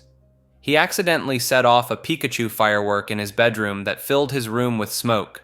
He jumped over speeding cars for content. He barked at people. His streams felt less like traditional gaming content and more like watching someone barely contained by reality. The creator faced controversy early in his career for sexist comments made during streams, which he later apologized for. Despite this, his fanbase continued growing exponentially, particularly among younger audiences who found his unfiltered reactions entertaining. His content evolved beyond gaming into travel streams where he visited countries around the world, often causing chaos wherever he went. His obsession with soccer player Cristiano Ronaldo became a defining characteristic, eventually leading to an actual meetup between the two that broke the internet. Speed represents a shift in streaming culture where peak energy and chaos often outperform more polished professional content. His success proved that authenticity, even when messy and unhinged, resonates with millions. Wild Spartans, also known as Brandon Hollister, is a YouTuber who gained popularity in the late 2010s for commentary videos, gaming content, and podcast-style collaborations. He was part of the YouTube commentary community that included creators like Quite, Bluesdank, and Diesel Patches. His content typically featured reaction videos, Reddit readings, and casual gaming sessions with a laid-back delivery style. He accumulated over 1 million subscribers during his peak activity between 2018 and 2020. In 2021, Wild Spartans became involved in serious allegations when multiple people came forward with accusations regarding inappropriate behavior with minors. The accusations included claims of grooming and requesting explicit content from underage fans. Several creators in his circle distanced themselves from him following these claims. He denied the allegations and posted response videos attempting to defend himself, but the controversy significantly impacted his channel's growth and reputation within the YouTube community. His upload schedule became sporadic afterward, and his involvement in collaborative content largely ceased. Instagram, a photo and video sharing platform, launched in 2010 that became one of the most dominant social media apps in existence. Originally started as a simple way to share filtered photos, it was bought by Facebook for $1 billion just 2 years after launch. The app popularized features like Stories, which basically every other platform has copied since, and turned the concept of the influencer into an actual career path. Instagram is known for its heavily curated aesthetic culture, where people present the highlight reel version of their lives. The platform's algorithm and focus on visual content created entire economies around things like lifestyle brands, fitness gurus, and travel photography. It also gave birth to the Instagram model phenomenon and made everyone suddenly care about lighting and angles. The app went from being about sharing casual moments with friends to becoming a full-blown marketing machine where brands and creators compete for engagement metrics. The fidget spinner craze refers to the viral toy trend that exploded across the internet in 2016 and 2017. The spinner is a small handheld device with a ball bearing in the center that allows it to spin between your fingers. Originally marketed as a tool to help people with attention disorders and anxiety, the toy became an overnight sensation after social media videos showed people performing tricks and modifications with them. YouTubers and influencers flooded platforms with fidget spinner content, from unboxing videos to absurd challenge videos like spinning them on bizarre body parts or creating elaborate trick shot compilations. The trend reached such absurd heights that fidget spinners were literally everywhere. Gas stations, dollar stores, even high-end retailers were selling them. Schools began banning them en masse because students wouldn't stop playing with them during class. News outlets ran segments questioning if they were actually helpful or just a distraction, which only fueled more coverage and sales. The internet quickly turned the craze into a meme, mocking the oversaturation and the cringy marketing around them. People joked that fidget spinners cured everything from cancer to world hunger. The phrase "fidget spinner kid" became shorthand for someone painfully trying to look cool with an already dead trend. By late 2017, the market completely crashed. Warehouses were stuck with millions of unsold units, and what was once the hottest item became a punchline for failed trends and terrible investments. LinkedIn is a professional networking platform launched in 2003 that became the go-to website for job hunting, business connections, and maintaining a work-focused online presence. The site functions as a resume database mixed with social media, where users create profiles listing their work experience, skills, and education. Companies post job openings and recruiters actively search for candidates. Over time, LinkedIn developed a reputation for its unique brand of corporate cringe. The platform became notorious for humble bragging disguised as inspirational stories, where users share overly dramatic narratives about their professional journey. Posts often follow a predictable format of fake humility, followed by self-promotion. The term LinkedIn lunatic emerged to describe users who post bizarre motivational content, make up obviously fake stories for engagement, or treat the platform like Facebook despite its professional focus. Common examples include people thanking their coffee for teaching them about persistence or turning mundane work situations into life-changing epiphanies. The platform also spawned memes about its disconnect from reality, where entry-level positions require 5 years of experience, and everyone's job title sounds more impressive than it actually is. Despite being mocked relentlessly, LinkedIn remains the dominant professional networking site with hundreds of millions of users worldwide. The Sonic movie design backlash refers to the massive negative reaction to the original design of Sonic in the 2019 live-action film trailer. When Paramount Pictures released the first trailer in April 2019, audiences immediately rejected the character's appearance. The design featured a realistic, human-like body with oddly proportioned limbs, small eyes, and unsettling human teeth that made Sonic look more like a furry blue person than the iconic video game hedgehog, the backlash spread rapidly across social media platforms, with users creating memes mocking the design and expressing genuine horror at the uncanny valley effect. Artists flooded Twitter with redesigns showing what Sonic should have looked like. The hashtag trended worldwide and even caught mainstream media attention. What made this controversy unique was Paramount's response. Director Jeff Fowler announced on Twitter that the studio would delay the film's release and completely redesign Sonic based on fan feedback. This was essentially unheard of for a major Hollywood production already deep into post-production. The redesign cost Paramount several $1,000,000 and required animators to work extensive overtime to meet the new February 2020 release date. When the second trailer dropped in November 2019 with the new design, the reception flipped entirely. Fans praised the studio for listening, and the redesigned Sonic looked much closer to his video game counterpart, with larger eyes, white gloves, and proper proportions. The film went on to become a box office success, proving that sometimes listening to internet outrage actually pays off.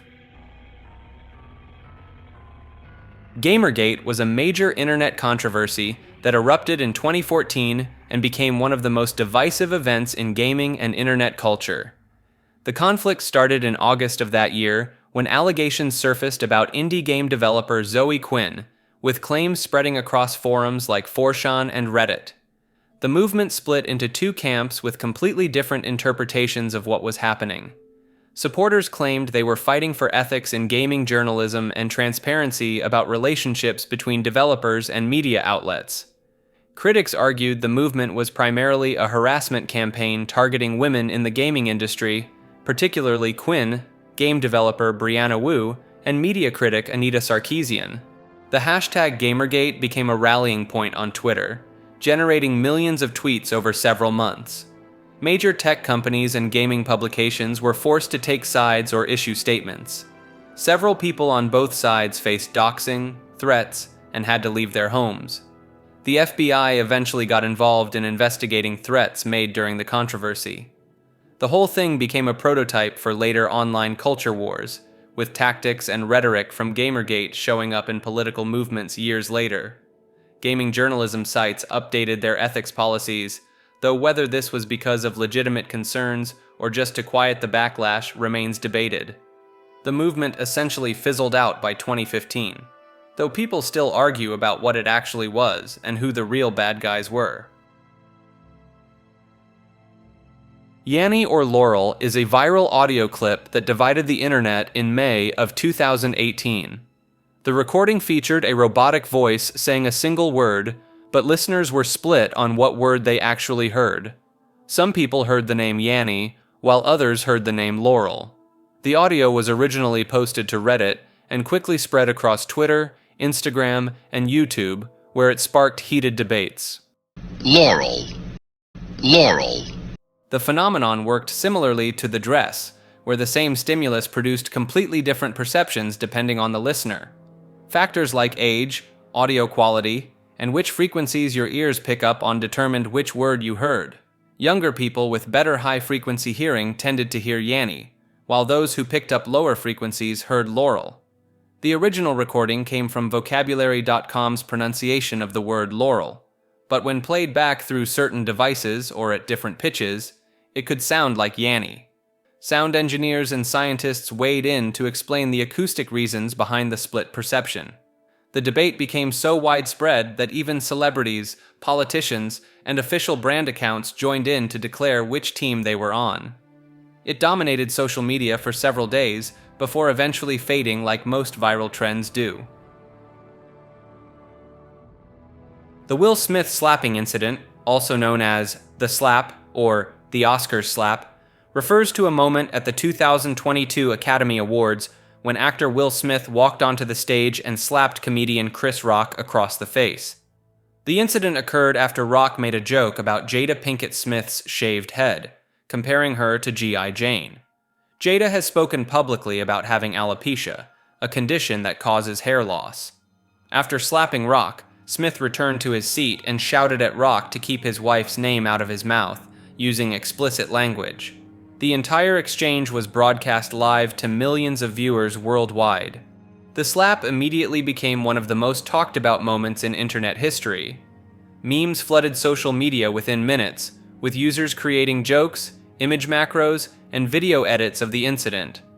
The phrase, "keep my wife's name out your mouth," became an instant catchphrase and copy-pasta across platforms. Smith later apologized and resigned from the Academy. He was banned from attending the Oscars for 10 years. The incident sparked countless debates online about boundaries in comedy, defending family, and appropriate responses to jokes. It also led to increased scrutiny of both Smith's and Rock's careers, with people digging up old interviews and past controversies. The event became such a cultural touchstone that references to it appeared everywhere, from other award shows to everyday conversations online. Luigi Mangione is a 26-year-old man accused of ending the life of United Healthcare CEO Brian Thompson outside a Manhattan hotel on December 4, 2024. What makes this case notable for internet history is the unprecedented online response that followed. Rather than universal condemnation, Mangione became one of the most polarizing figures in recent memory, with massive segments of the internet celebrating him as a folk hero. Within hours of his arrest, Free Luigi became a rallying cry across social media, trending with over 50,000 posts. He gained followers at a rate of about 1,000 per minute on Twitter as people combed through his digital footprint. The shell casings found at the scene were engraved with the words delay, deny, and depose, referencing tactics insurance companies allegedly used to avoid paying claims. This detail, combined with a handwritten manifesto found on Mangione criticizing the healthcare industry for profiting off human suffering, transformed him in many eyes from accused criminal to anti-corporate crusader. The online phenomenon extended far beyond social media discourse. Mangione became an unlikely sex symbol, with hashtags calling him too hot to convict trending alongside thirsty fan cams and shirtless photos circulating widely.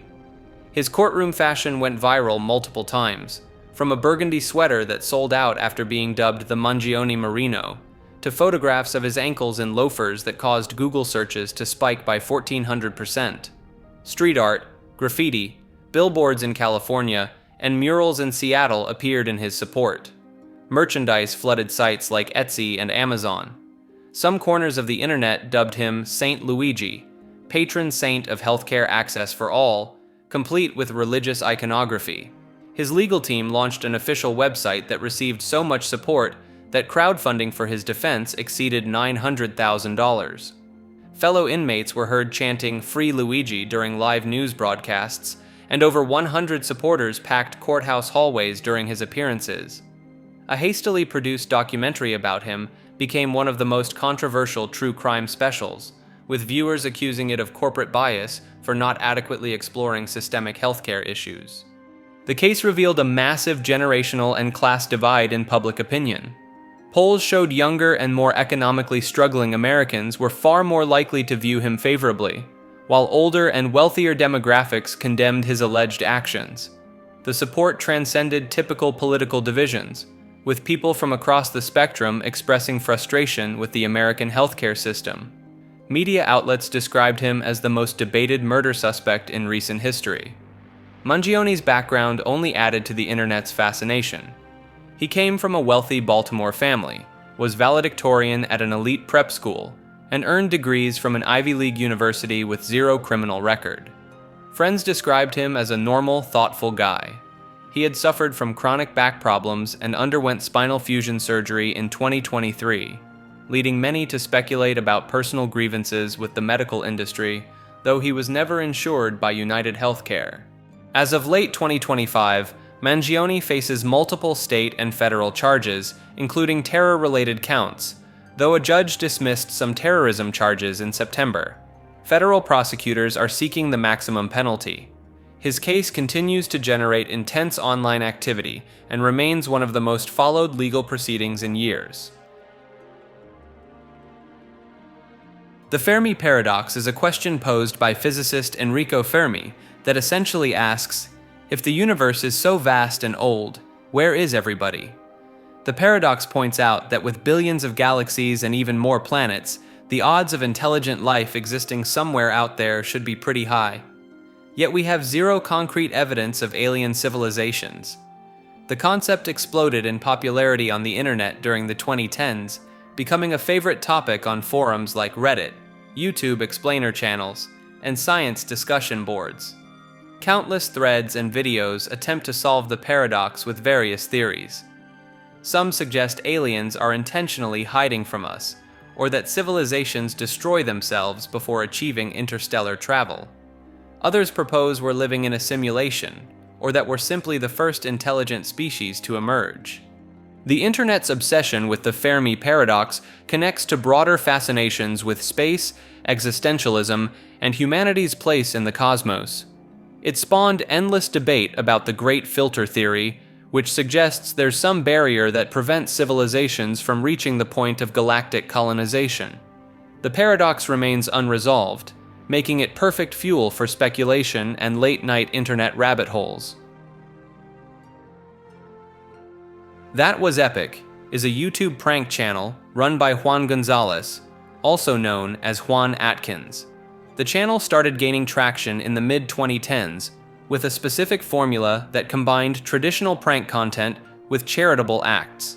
The channel became known for videos where Gonzalez would approach strangers, often homeless individuals or people in difficult situations, and give them large sums of money or valuable items. These acts of generosity were frequently framed as pranks or social experiments, with hidden cameras capturing the reactions. The content followed a trend popularized by other channels at the time where creators would blur the line between genuine charity and entertainment content. Videos with titles like "Giving Homeless Man $10,000 Prank" would rack up millions of views. The channel faced criticism over whether the charitable acts were genuine or simply exploitative content farming. Some viewers questioned if the same people appeared in multiple videos or if the scenarios were staged. Others argued that recording vulnerable people for entertainment, even when helping them, was ethically questionable. The channel also produced standard prank content including public disturbances, fake scenarios, and reaction-based videos. At its peak, the channel accumulated several million subscribers and hundreds of millions of views across its videos. KB Lame is a Senegalese-Italian TikTok creator who became the most followed person on the platform by doing absolutely nothing. Well, almost nothing. Starting in 2020 during the lockdowns, KB began posting silent reaction videos to overcomplicated life hack content. His formula was simple. Someone would show an absurdly convoluted way to accomplish a basic task, and KB would duet the video showing the obvious solution with a deadpan stare and his signature hand gesture. No talking, no editing tricks, just a guy with perfect comedic timing exposing how stupid viral life hacks actually are. His content worked across all languages because there was no language barrier. The humor was universal. Why use 15 steps to peel a banana when you can just peel it normally? The format resonated so hard that he skyrocketed from 0 followers to over 160 million, surpassing Charli D'Amelio as TikTok's most followed account. He essentially built an empire by calling out the internet's obsession with making simple things complicated, which is arguably the most relatable content possible. Annoying Orange is a YouTube web series created by Dane Bodegheimer, also known as Danebo.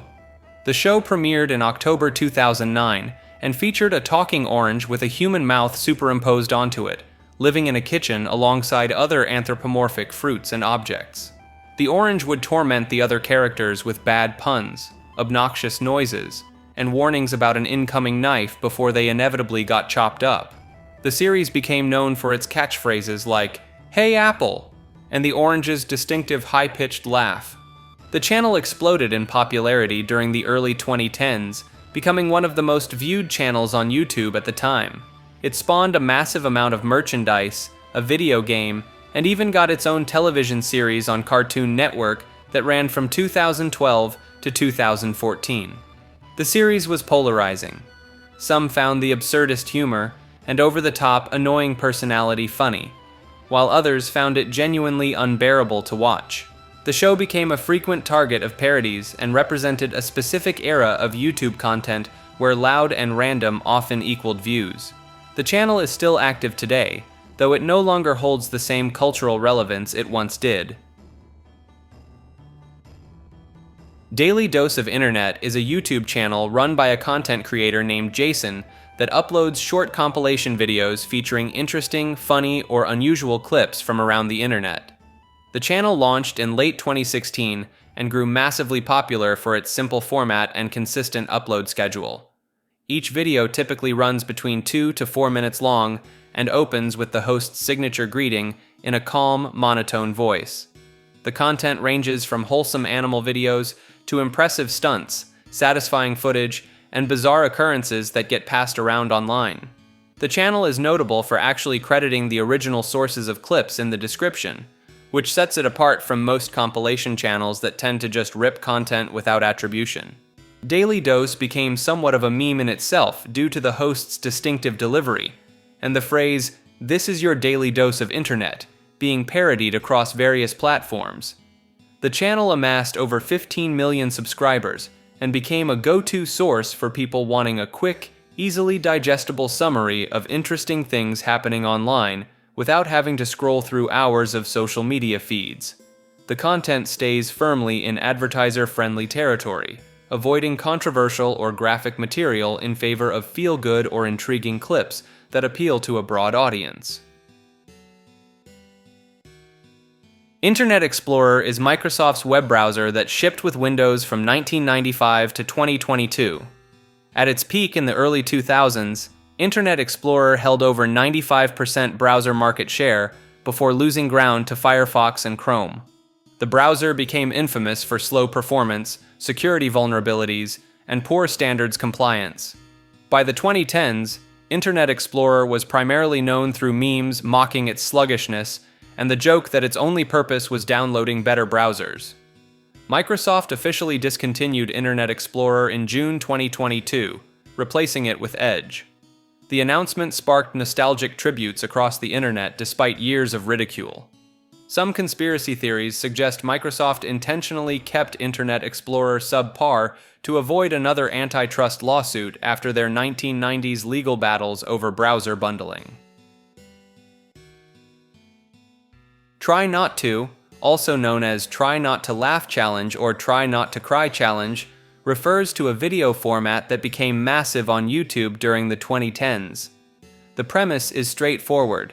A compilation video shows a series of clips designed to make you laugh, cry, cringe, or sing along, and your goal is to resist doing exactly that.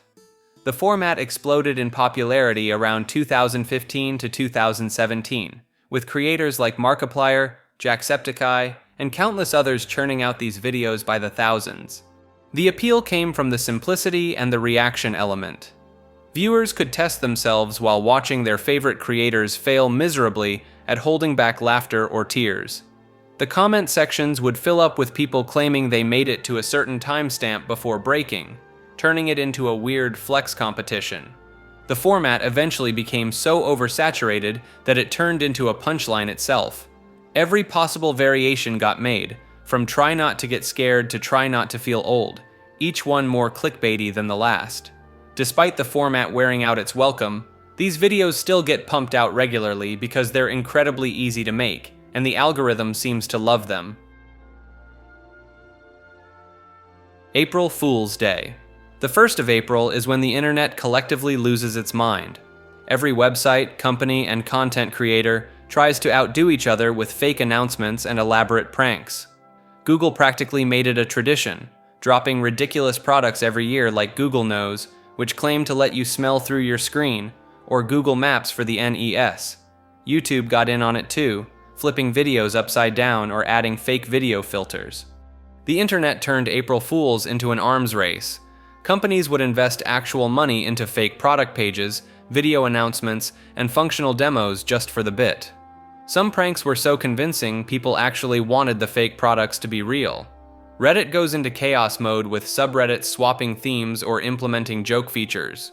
ThinkGeek used to create entire fake product listings that looked completely legitimate, and people would get genuinely upset when they found out the ridiculous items weren't actually for sale. The whole thing got so out of hand that some sites started opting out entirely. People got tired of not knowing what was real news versus an elaborate prank. Checking the internet on April 1st became an exercise in trust issues. Gaming companies love announcing fake sequels or crossovers. Tech sites publish absurd new gadgets. The joke became so expected that the real surprise is when something announced on April 1st actually turns out to be legitimate. PayPal Honey, or just Honey, is a browser extension acquired by PayPal in 2019 for $4 billion. The extension marketed itself as a free money-saving tool that automatically searches for and applies coupon codes when shopping online. Honey built its user base largely through aggressive sponsorships with YouTubers and influencers throughout the late 2010s and early 2020s. The pitch was simple. Install the extension, and it would work in the background to save you money at checkout. In late 2024, serious allegations emerged about Honey's business practices. Investigations revealed that Honey was allegedly engaging in affiliate link hijacking. When a user clicked an affiliate link from a content creator and made a purchase, Honey would override that link and claim the affiliate commission for itself, even if Honey provided no actual coupon or savings. This meant creators who drove sales would lose their commissions to Honey at the last second. Additional claims suggested Honey often failed to find the best available coupon codes, and in some cases applied codes that gave users smaller discounts than publicly available alternatives. The extension prioritized codes that benefited Honey's partner brands over codes that benefited the user. The controversy exploded when YouTuber Megalag released a detailed investigation video in December 2024 that broke down exactly how the system allegedly worked. Multiple other creators followed with their own exposés. Many creators who had previously promoted Honey issued apologies and removed their sponsored segments. The scandal raised questions about the ethics of browser extensions, affiliate marketing, and influencer sponsorships. Online identity theft refers to the unauthorized use of someone's personal information or digital presence to impersonate them, commit fraud, or cause harm. This became a widespread issue as more people moved their lives onto the internet throughout the late 1990s and early 2000s. The practice takes many forms online. Some steal login credentials through phishing emails or data breaches to access bank accounts and social media profiles. Others create fake accounts using someone else's photos and personal details, a tactic commonly seen in catfishing schemes and romance scams. Credential stuffing attacks became increasingly common, where stolen username and password combinations from one breach are used to access accounts on other platforms. Social media amplified the problem significantly. Scammers began cloning Facebook and Instagram profiles to trick friends and family members into sending money or personal information. Dating apps became hunting grounds for people using stolen photos to create fake romantic personas. The whole "this you" meme actually originated from people calling out others using stolen pictures. Identity theft also extends to financial fraud, with criminals using stolen social security numbers, credit card information, and tax documents obtained through hacked databases or the dark web. The Equifax breach in 2017 exposed the personal data of over 147 million people, making it one of the largest identity theft goldmines in history. The rise of doxing culture added another dimension, where personal information gets weaponized to harass or intimidate targets by publishing their real names, addresses, and other sensitive details online. Controller refers to the ongoing debate and culture war within gaming communities between controller players and keyboard and mouse users. The discussion exploded across forums, social media, and gaming subreddits throughout the 2010s as cross-play gaming became more common. PC gamers frequently argued that keyboard and mouse offered superior precision and control, while console players defended controllers as more comfortable and accessible. The debate intensified with competitive multiplayer games like Fortnite and Call of Duty, implementing crossplay features. Controller players were often accused of relying on aim assist, a feature that helps compensate for the reduced precision of analog sticks. This led to endless arguments about whether aim assist was fair or essentially cheating. The term controller player itself became something of an insult in certain PC gaming circles, used to dismiss someone's skill or mock their platform choice. Conversely, controller advocates would mock keyboard and mouse users as sweaty tryhards sitting uncomfortably at desks. The whole thing spawned countless memes, rage compilations, and Twitter arguments. Professional esports organizations even had to create separate tournaments or specific rule sets to address the perceived imbalance between input methods. Ben Shapiro, also known as Benny Shaps or Bensel Sharpener in meme circles, is a conservative political commentator, media host, and internet personality. He's the co-founder of The Daily Wire and hosts The Ben Shapiro Show, one of the most popular political podcasts in the United States. He rose to prominence in the late 2010s through videos of him debating college students on campuses, which were often titled with phrases like, "Ben Shapiro destroys liberal with facts and logic." His rapid-fire speaking style and debate tactics became prime meme material across the internet. The phrase, "let's say hypothetically," became a widespread meme format used to mock overcomplicated analogies, with people creating increasingly absurd hypothetical scenarios in his style. His catchphrase, "facts don't care about your feelings," also became a popular reaction image and copypasta. The internet latched onto several other quirks, including his height, his relationship with his doctor wife, and various out-of-context clips like his comments about selling houses to Aquaman or his WAP song review. He's become one of those figures who transcends their actual work to become a walking meme, recognized even by people who have never watched his content. Alex Jones, also known for his website InfoWars, is an American radio host and conspiracy theorist who became one of the most prominent and controversial figures on the internet throughout the 2000s and 2010s. Jones built a massive following by promoting conspiracy theories ranging from government cover-ups to claims about chemicals in the water affecting frogs. His animated, shouty delivery style became the source of countless memes and remixes, with clips like, "They're turning the frogs gay," spreading across the internet independent of their original context. The turning point came after Jones repeatedly claimed the Sandy Hook school shooting was staged with crisis actors. Families of victims sued him for defamation, resulting in him owing over $1 billion in damages by 2022. Following this and other controversies, Jones was permanently banned from most major platforms including YouTube, Facebook, Twitter, and Spotify in 2018 and 2019. His deplatforming sparked debate about free speech versus terms of service enforcement. Despite the bans, Jones maintained a presence through his own website and appeared on various podcasts, remaining a significant figure in conspiracy theory circles and internet culture. Imageboard, also known as an image board or Chan board, refers to a type of internet forum centered around posting images with accompanying text. Unlike traditional forums, these sites typically feature anonymous posting, no user registration, and threads that automatically disappear after a certain period of inactivity. The format originated with Futaba Channel, a Japanese site launched in 2001, which inspired the creation of 4chan in 2003. The basic structure involves users creating threads by posting an image, with others replying through additional images or text. Most image boards organize content into different boards dedicated to specific topics, from anime and video games to photography and cooking. The anonymous nature of these sites fostered a distinct culture of unfiltered discussion and content creation.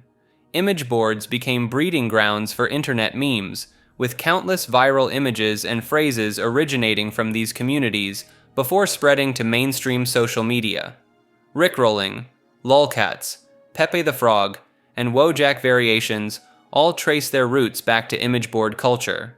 The lack of user accounts or post history meant conversations existed purely in the moment, creating an environment where ideas spread based on merit rather than who posted them. This anonymity cut both ways, enabling creative freedom while also attracting controversial content and users. Over the years, Image boards influence the design of other platforms and shape the visual language of internet communication. Their impact on meme culture and online discourse remains significant, even as many users have migrated to more mainstream social networks. Internet of Things warning refers to a series of public service announcements issued by the FBI starting in 2017 about the security risks posed by smart devices and Internet of Things products. The warnings specifically targeted consumers about the dangers of unsecured IoT devices like smart TVs, webcams, thermostats, baby monitors, and other internet-connected gadgets found in homes.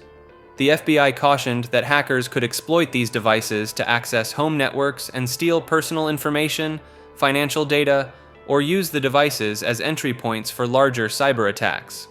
The warnings emphasized that many IoT devices come with weak default passwords, rarely receive security updates, and can be easily compromised to become part of botnets used for criminal activity. The most widely circulated warning from February 2017 advised consumers to change default passwords, isolate IoT devices on separate networks from sensitive data, and regularly update firmware. A follow-up warning in 2019 specifically highlighted smart TVs, noting that manufacturers and app developers could be listening and watching users through built-in cameras and microphones. The FBI even suggested covering TV cameras with tape if they couldn't be disabled. These warnings gained significant attention online as people realized the extent of surveillance and vulnerability in everyday devices they had welcomed into their homes. The advisories sparked discussions about the trade-offs between convenience and privacy in the age of smart home technology. Cursed images emerged as an internet phenomenon in the mid-2010s, referring to photographs that trigger an inexplicable sense of dread or discomfort in viewers. These aren't your typical creepy photos. They're often mundane scenes that somehow feel fundamentally wrong. The images typically share certain characteristics: poor lighting, usually from a camera flash in complete darkness; odd angles that make familiar spaces look alien; subjects positioned in ways that defy explanation; a man standing in a flooded basement holding a cordless phone; a birthday party where everyone's facing away from the cake; 70 eggs arranged in a bathtub; nothing overtly threatening, yet deeply unsettling. The conspiracy angle centers on the theory that certain visual compositions can trigger primal fear responses buried in human psychology. Some believers claim these images tap into ancestral memories of danger, activating the same neural pathways that once warned our ancestors about predators or poisonous foods.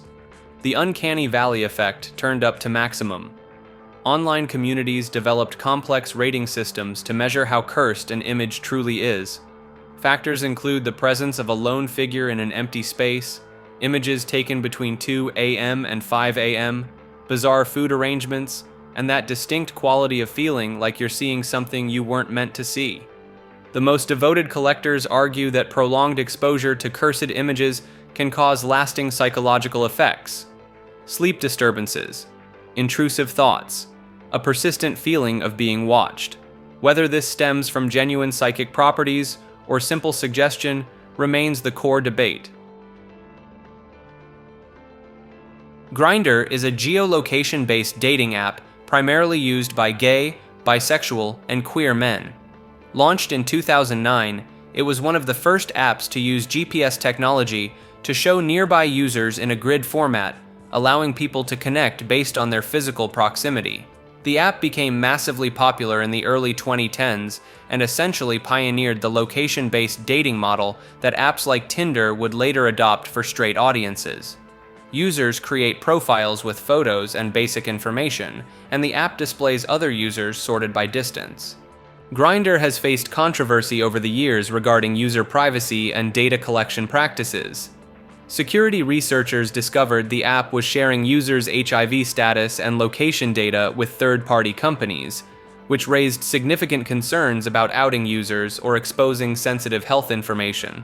The app has also been banned in several countries where same-gender relationships are criminalized. The platform became a cultural touchstone in online communities and is frequently referenced in memes and discussions about modern dating culture. Its distinctive yellow and black mask logo and notification sound became instantly recognizable symbols. The Try Guys, a comedy group that originated from BuzzFeed in 2014. The original 4 members were Keith Habersberger, Ned Fulmer, Zach Kornfeld, and Eugene Lee Yang. They created videos where they would try various activities, foods, and experiences, often outside their comfort zones. The group gained massive popularity during their time at BuzzFeed, regularly pulling in millions of views per video. In 2018, they left BuzzFeed to form their own independent production company, Second Try LLC, bringing their staff and audience with them. They expanded into podcasts, live tours, and a streaming service. The group became a significant part of YouTube culture in the late 2010s and early 2020s, with each member developing distinct personalities and fan followings. Keith became known for eating challenges, Zach for his self-deprecating humor, Eugene for his artistic direction and coming out as gay in 2020, and Ned for his family man persona. In September 2022, the group made headlines when Ned Fulmer was removed from the company after it was revealed he had a workplace relationship with an employee. The situation became a massive internet event, spawning countless memes and commentary videos. The irony was particularly notable given Ned's brand was heavily built around being a devoted husband. The remaining 3 members addressed the situation directly in a video that pulled in over 10 million views within days. They continued as a trio, with the Ned situation becoming one of the more discussed YouTube controversies of 2022. Tracers, also known as visual trails or motion trails, refers to a visual effect where moving objects appear to leave behind a trail of afterimages. The term became widely discussed across internet forums and communities, particularly on sites like Arrowhead, Reddit, and various drug discussion boards throughout the 2010s. The phenomenon involves seeing multiple copies of a moving object stretched across its path of motion, similar to a long exposure photograph. Online communities extensively documented and discussed the effect, with users sharing detailed trip reports and attempting to explain the visual experience to others who had never encountered it. The term crossed over into mainstream internet culture through memes and references, particularly as psychedelic culture became more openly discussed online. Image macros and GIFs attempting to replicate or demonstrate what tracers look like became popular across various platforms. Some discussions theorized about the neurological basis for the effect, with amateur explanations ranging from delays in visual processing to theories about temporal perception. The online discourse around tracers contributed to a broader internet vocabulary for describing altered states of consciousness, with the term becoming recognizable even to those unfamiliar with the actual experience. Omegle was a free online chat website that randomly paired strangers for one-on-one conversations. The site launched in 2009 with the tagline, "Talk to Strangers," and offered both text and video chat options. Users remained completely anonymous with no registration required, identified only as you and stranger. The platform gained massive popularity in the early 2010s, particularly among teenagers and young adults looking for random interactions. Omegle became known for its unpredictable nature, where you could meet anyone from anywhere in the world. The site included interest tags to help match users with similar topics, though most people used it without filters. Omegle quickly developed a reputation for inappropriate content. The video chat feature especially became notorious for users exposing themselves, leading to countless memes and jokes about the site being full of predatory behavior. Despite attempts to moderate through automated systems and a monitored video section, the platform struggled with misuse throughout its existence. The site permanently shut down in November 2023 after 14 years of operation. Creator Leif K. Brooks posted a lengthy farewell message explaining the decision, citing the stress of operating the service and fighting its misuse as unsustainable. He mentioned ongoing legal battles and the emotional toll of running a platform that, while connecting many people positively, also attracted those with harmful intentions. The YouTube Rewind 2018 backlash refers to the overwhelmingly negative response to YouTube's annual year in review video released in December 2018. The video, titled "Everyone Controls Rewind," became one of the most disliked videos in YouTube history, accumulating millions of dislikes within days of its upload. The backlash stemmed from viewers feeling the video was completely disconnected from what actually happened on the platform that year. Major events like the PewDiePie vs. T-Series subscriber race were ignored entirely. Popular creators were either absent or given minimal screen time, while celebrities and mainstream figures who barely used the platform took center stage. The video heavily featured Fortnite dances, forced meta-commentary about mental health and representation, and cameos from people like Will Smith doing cringeworthy skits. Many saw it as YouTube trying to sanitize its own image and appeal to advertisers rather than celebrating the actual community and culture that made the platform relevant.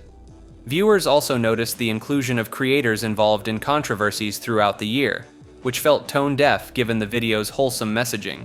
The phrase "that's hot" from Will Smith became an ironic meme mocking the entire production. Within weeks, the video surpassed Justin Bieber's Baby as the most disliked video on the platform. The ratio of likes to dislikes was so skewed that it became a symbol of YouTube's disconnect from its own user base. YouTube would attempt to course correct with the following year's Rewind, but that one somehow managed to perform even worse. Prime, also known as Prime Hydration and Prime Energy, is a beverage brand launched by YouTubers Logan Paul and KSI in 2022. The drink became one of the biggest internet culture moments of the early 2020s, with its launch generating massive hype across social media platforms. The brand released two versions, a hydration sports drink and a caffeinated energy drink.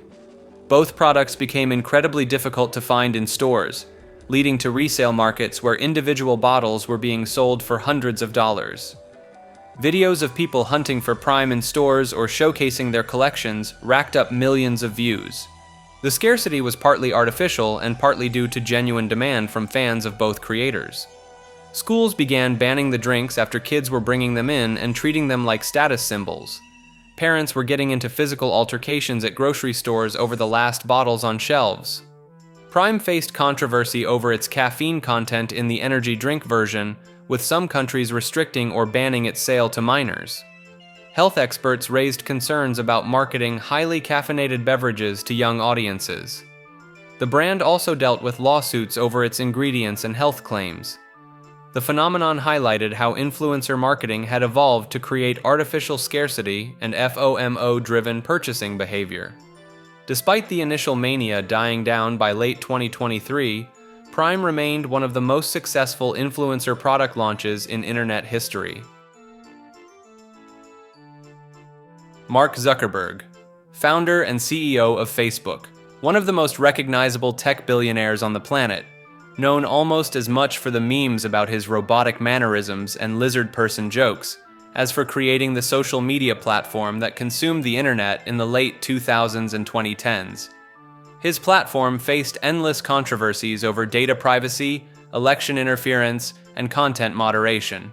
The Cambridge Analytica scandal in 2018 revealed how user data was harvested without consent. He's testified before Congress multiple times, leading to even more memes about his stiff delivery and apparent confusion about how the internet works from the legislators questioning him. In 2021, he rebranded Facebook to Meta and went all in on the metaverse, a virtual reality space that most people remain deeply uninterested in. The pivot cost billions and became another source of ridicule online. VPN, or Virtual Private Network, is a service that creates an encrypted connection between your device and a remote server, masking your real IP address and location. Originally developed for businesses to allow employees secure remote access to company networks, VPNs became mainstream consumer products in the 2010s. They work by routing your internet traffic through servers in different countries, making it appear as if you're browsing from that location. People primarily use VPNs to bypass geographic restrictions on streaming services, access blocked websites in countries with internet censorship, and protect their privacy on public Wi-Fi networks. The technology gained massive popularity through aggressive YouTube sponsorships, with companies like NordVPN and ExpressVPN becoming meme-worthy for their ubiquitous ad reads. While VPN companies market themselves as complete anonymity solutions, security experts point out that VPNs don't make you truly anonymous online. Your VPN provider can still see your traffic, and many free VPN services have been caught selling user data or injecting ads into browsing sessions. Some countries like China and Russia have banned or heavily restricted VPN usage, while streaming services constantly play cat and mouse games trying to block VPN traffic from accessing their region-locked content. Susan Wojcicki was the chief executive officer of YouTube from 2014 to 2023. She was one of the most powerful and controversial figures in the history of online video. Wojcicki was involved with Google from the very beginning. The company was literally founded in her garage in Menlo Park, California, back in 1998. She became Google's 16th employee and eventually convinced the company to acquire YouTube in 2006 for $1.65 billion. During her time as YouTube CEO, she oversaw massive growth, but also implemented numerous policy changes that creators found controversial. The adpocalypse in 2017, stricter content guidelines, aggressive copyright enforcement, and the removal of the public dislike count in 2021 all happened under her watch. Many YouTubers directly blamed her for changes they felt prioritized advertisers over creators and hurt smaller channels. She was also at the helm during multiple controversies, including accusations of inconsistent moderation, the handling of child safety issues, and debates over free speech versus advertiser friendliness. Wojcicki stepped down as CEO in February 2023. She passed away in August 2024 after a battle with lung cancer. Her passing created mixed reactions across the internet, with some mourning her loss, while others continued to criticize her legacy at YouTube. Dame Tu Cosita, also known as the Green Alien Dance, is a viral music video featuring a CGI alien character doing a suggestive dance to a song by Panamanian artist El Chombo.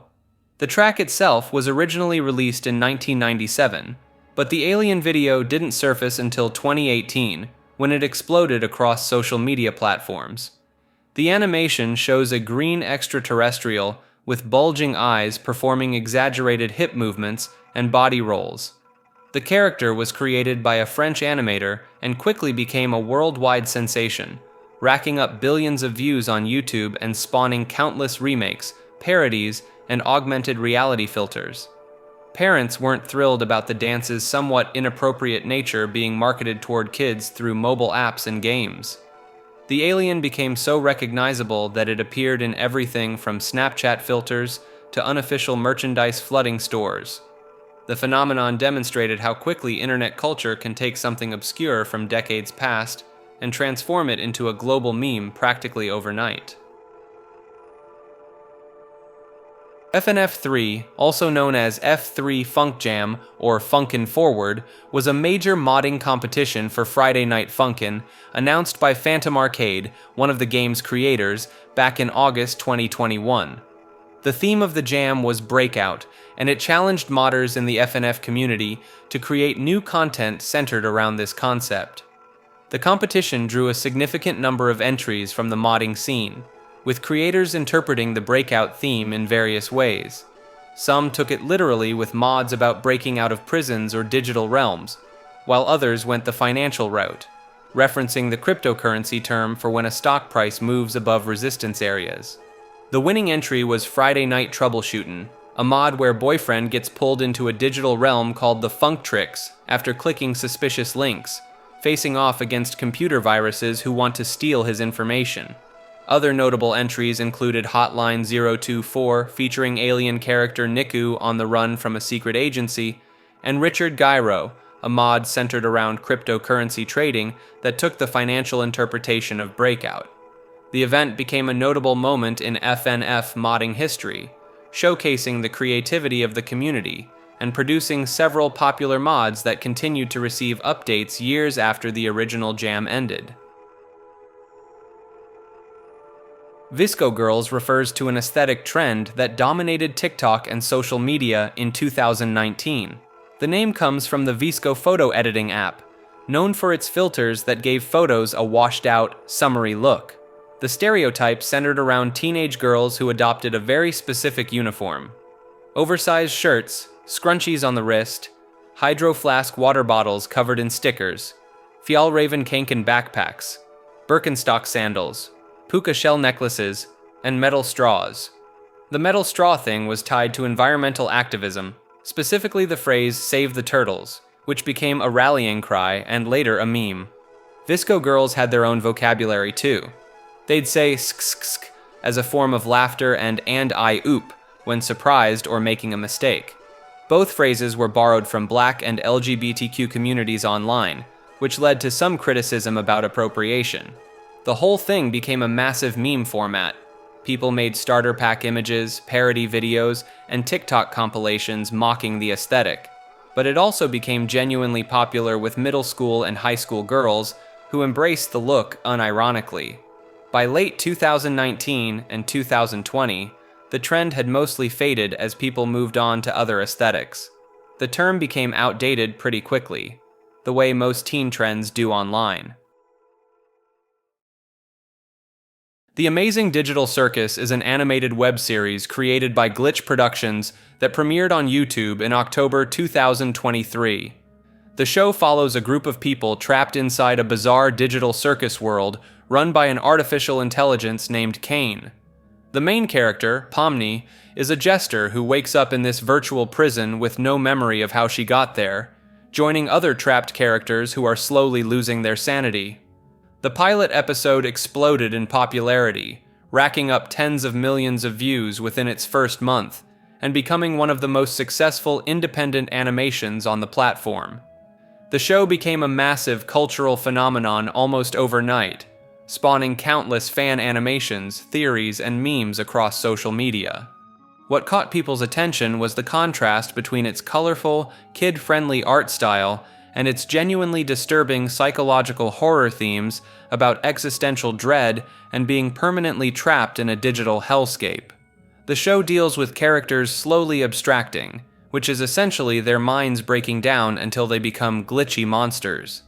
The series drew comparisons to I Have No Mouth and I Must Scream for its themes of inescapable digital imprisonment. Despite only having a pilot episode at launch, it generated enough hype to trend worldwide and secure multiple future episodes. The character Pomni in particular became an instant meme template, with her stressed-out expressions being used to represent anxiety across the internet. Murder Drones is an animated web series created by Liam Vickers and produced by Glitch Productions. The show premiered on YouTube in October 2021 and follows autonomous robots called worker drones who are hunted by hostile disassembly drones, nicknamed murder drones, on a post-apocalyptic exoplanet. The series gained significant popularity in online animation communities, particularly on YouTube, where each episode regularly pulled in millions of views. The show's gothic aesthetic, fast-paced action, and character-driven storytelling resonated with fans who created extensive fan art, theories, and animations across platforms like Twitter, Reddit, and TikTok. Glitch Productions, the studio behind the series, is also known for MetaRunner and The Amazing Digital Circus. Murder Drones became one of their flagship shows and developed a dedicated fan base that closely followed production updates and lore discussions. The series finale aired in August 2024, bringing the story to a close after 8 episodes. The show is often discussed alongside other indie animated series that found success on YouTube, representing a wave of creator-driven animation that bypassed traditional television networks. Hazbin Hotel is an adult animated musical web series created by Vivian Medrano, also known as Vivzy Pop. The pilot episode dropped on YouTube in October 2019 and immediately went viral, racking up millions of views within days. The show takes place in Hell and follows Charlie Morningstar, the Princess of Hell, who opens a hotel called the Happy Hotel to rehabilitate demons and sinners so they can be redeemed and sent to heaven. The concept alone caught people's attention, but the real draw was the pilot's surprisingly high production quality for an independent animation, complete with Broadway-style musical numbers, professional voice acting, and VivziePop's distinct character designs.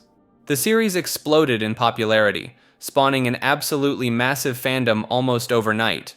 Fan art, animations, and cosplay dominated platforms like Twitter, Tumblr, and TikTok throughout late 2019 and into 2020. The show's catchy songs became memes, with tracks like "Inside of Every Demon is a Rainbow" spreading across the internet. The success of the pilot led to A24 picking up the series for a full season, which eventually premiered on Amazon Prime Video in January 2024. The jump from independent YouTube pilot to major streaming platform became a success story for online animators trying to break into the industry. The fandom itself became notorious for the usual animation community drama, shipping wars, and debates over character interpretations that tend to follow any popular animated property with a passionate fanbase. Hell of a Boss is an adult animated web series created by Vivienne Medrano, also known as VivziePop. The show follows the Immediate Murder Professionals, or IMP for short, a small assassination business operating out of hell. The crew travels to the living world to carry out hits for their demonic clients, with each episode featuring the chaos that ensues from their various contracts. The series premiered on YouTube in October 2020 and became a massive success, racking up tens of millions of views per episode. It exists as a spin-off of Medrano's other project Hazbin Hotel, sharing the same hellish universe but focusing on different characters and storylines. The show gained attention for its fluid animation style, musical numbers, and voice cast featuring actors like Brandon Rogers and Richard Horvitz. The series built an extremely dedicated fan base that produces mountains of fan art, animations, and other content, though this community has also faced criticism for being overly intense about shipping characters and creating content that some consider excessive. Episodes release irregularly on YouTube, with gaps sometimes lasting months between uploads, which has led to ongoing speculation about production troubles or funding issues. The show handles mature themes and explicit content while remaining free to watch on YouTube, walking a careful line with the platform's content policies.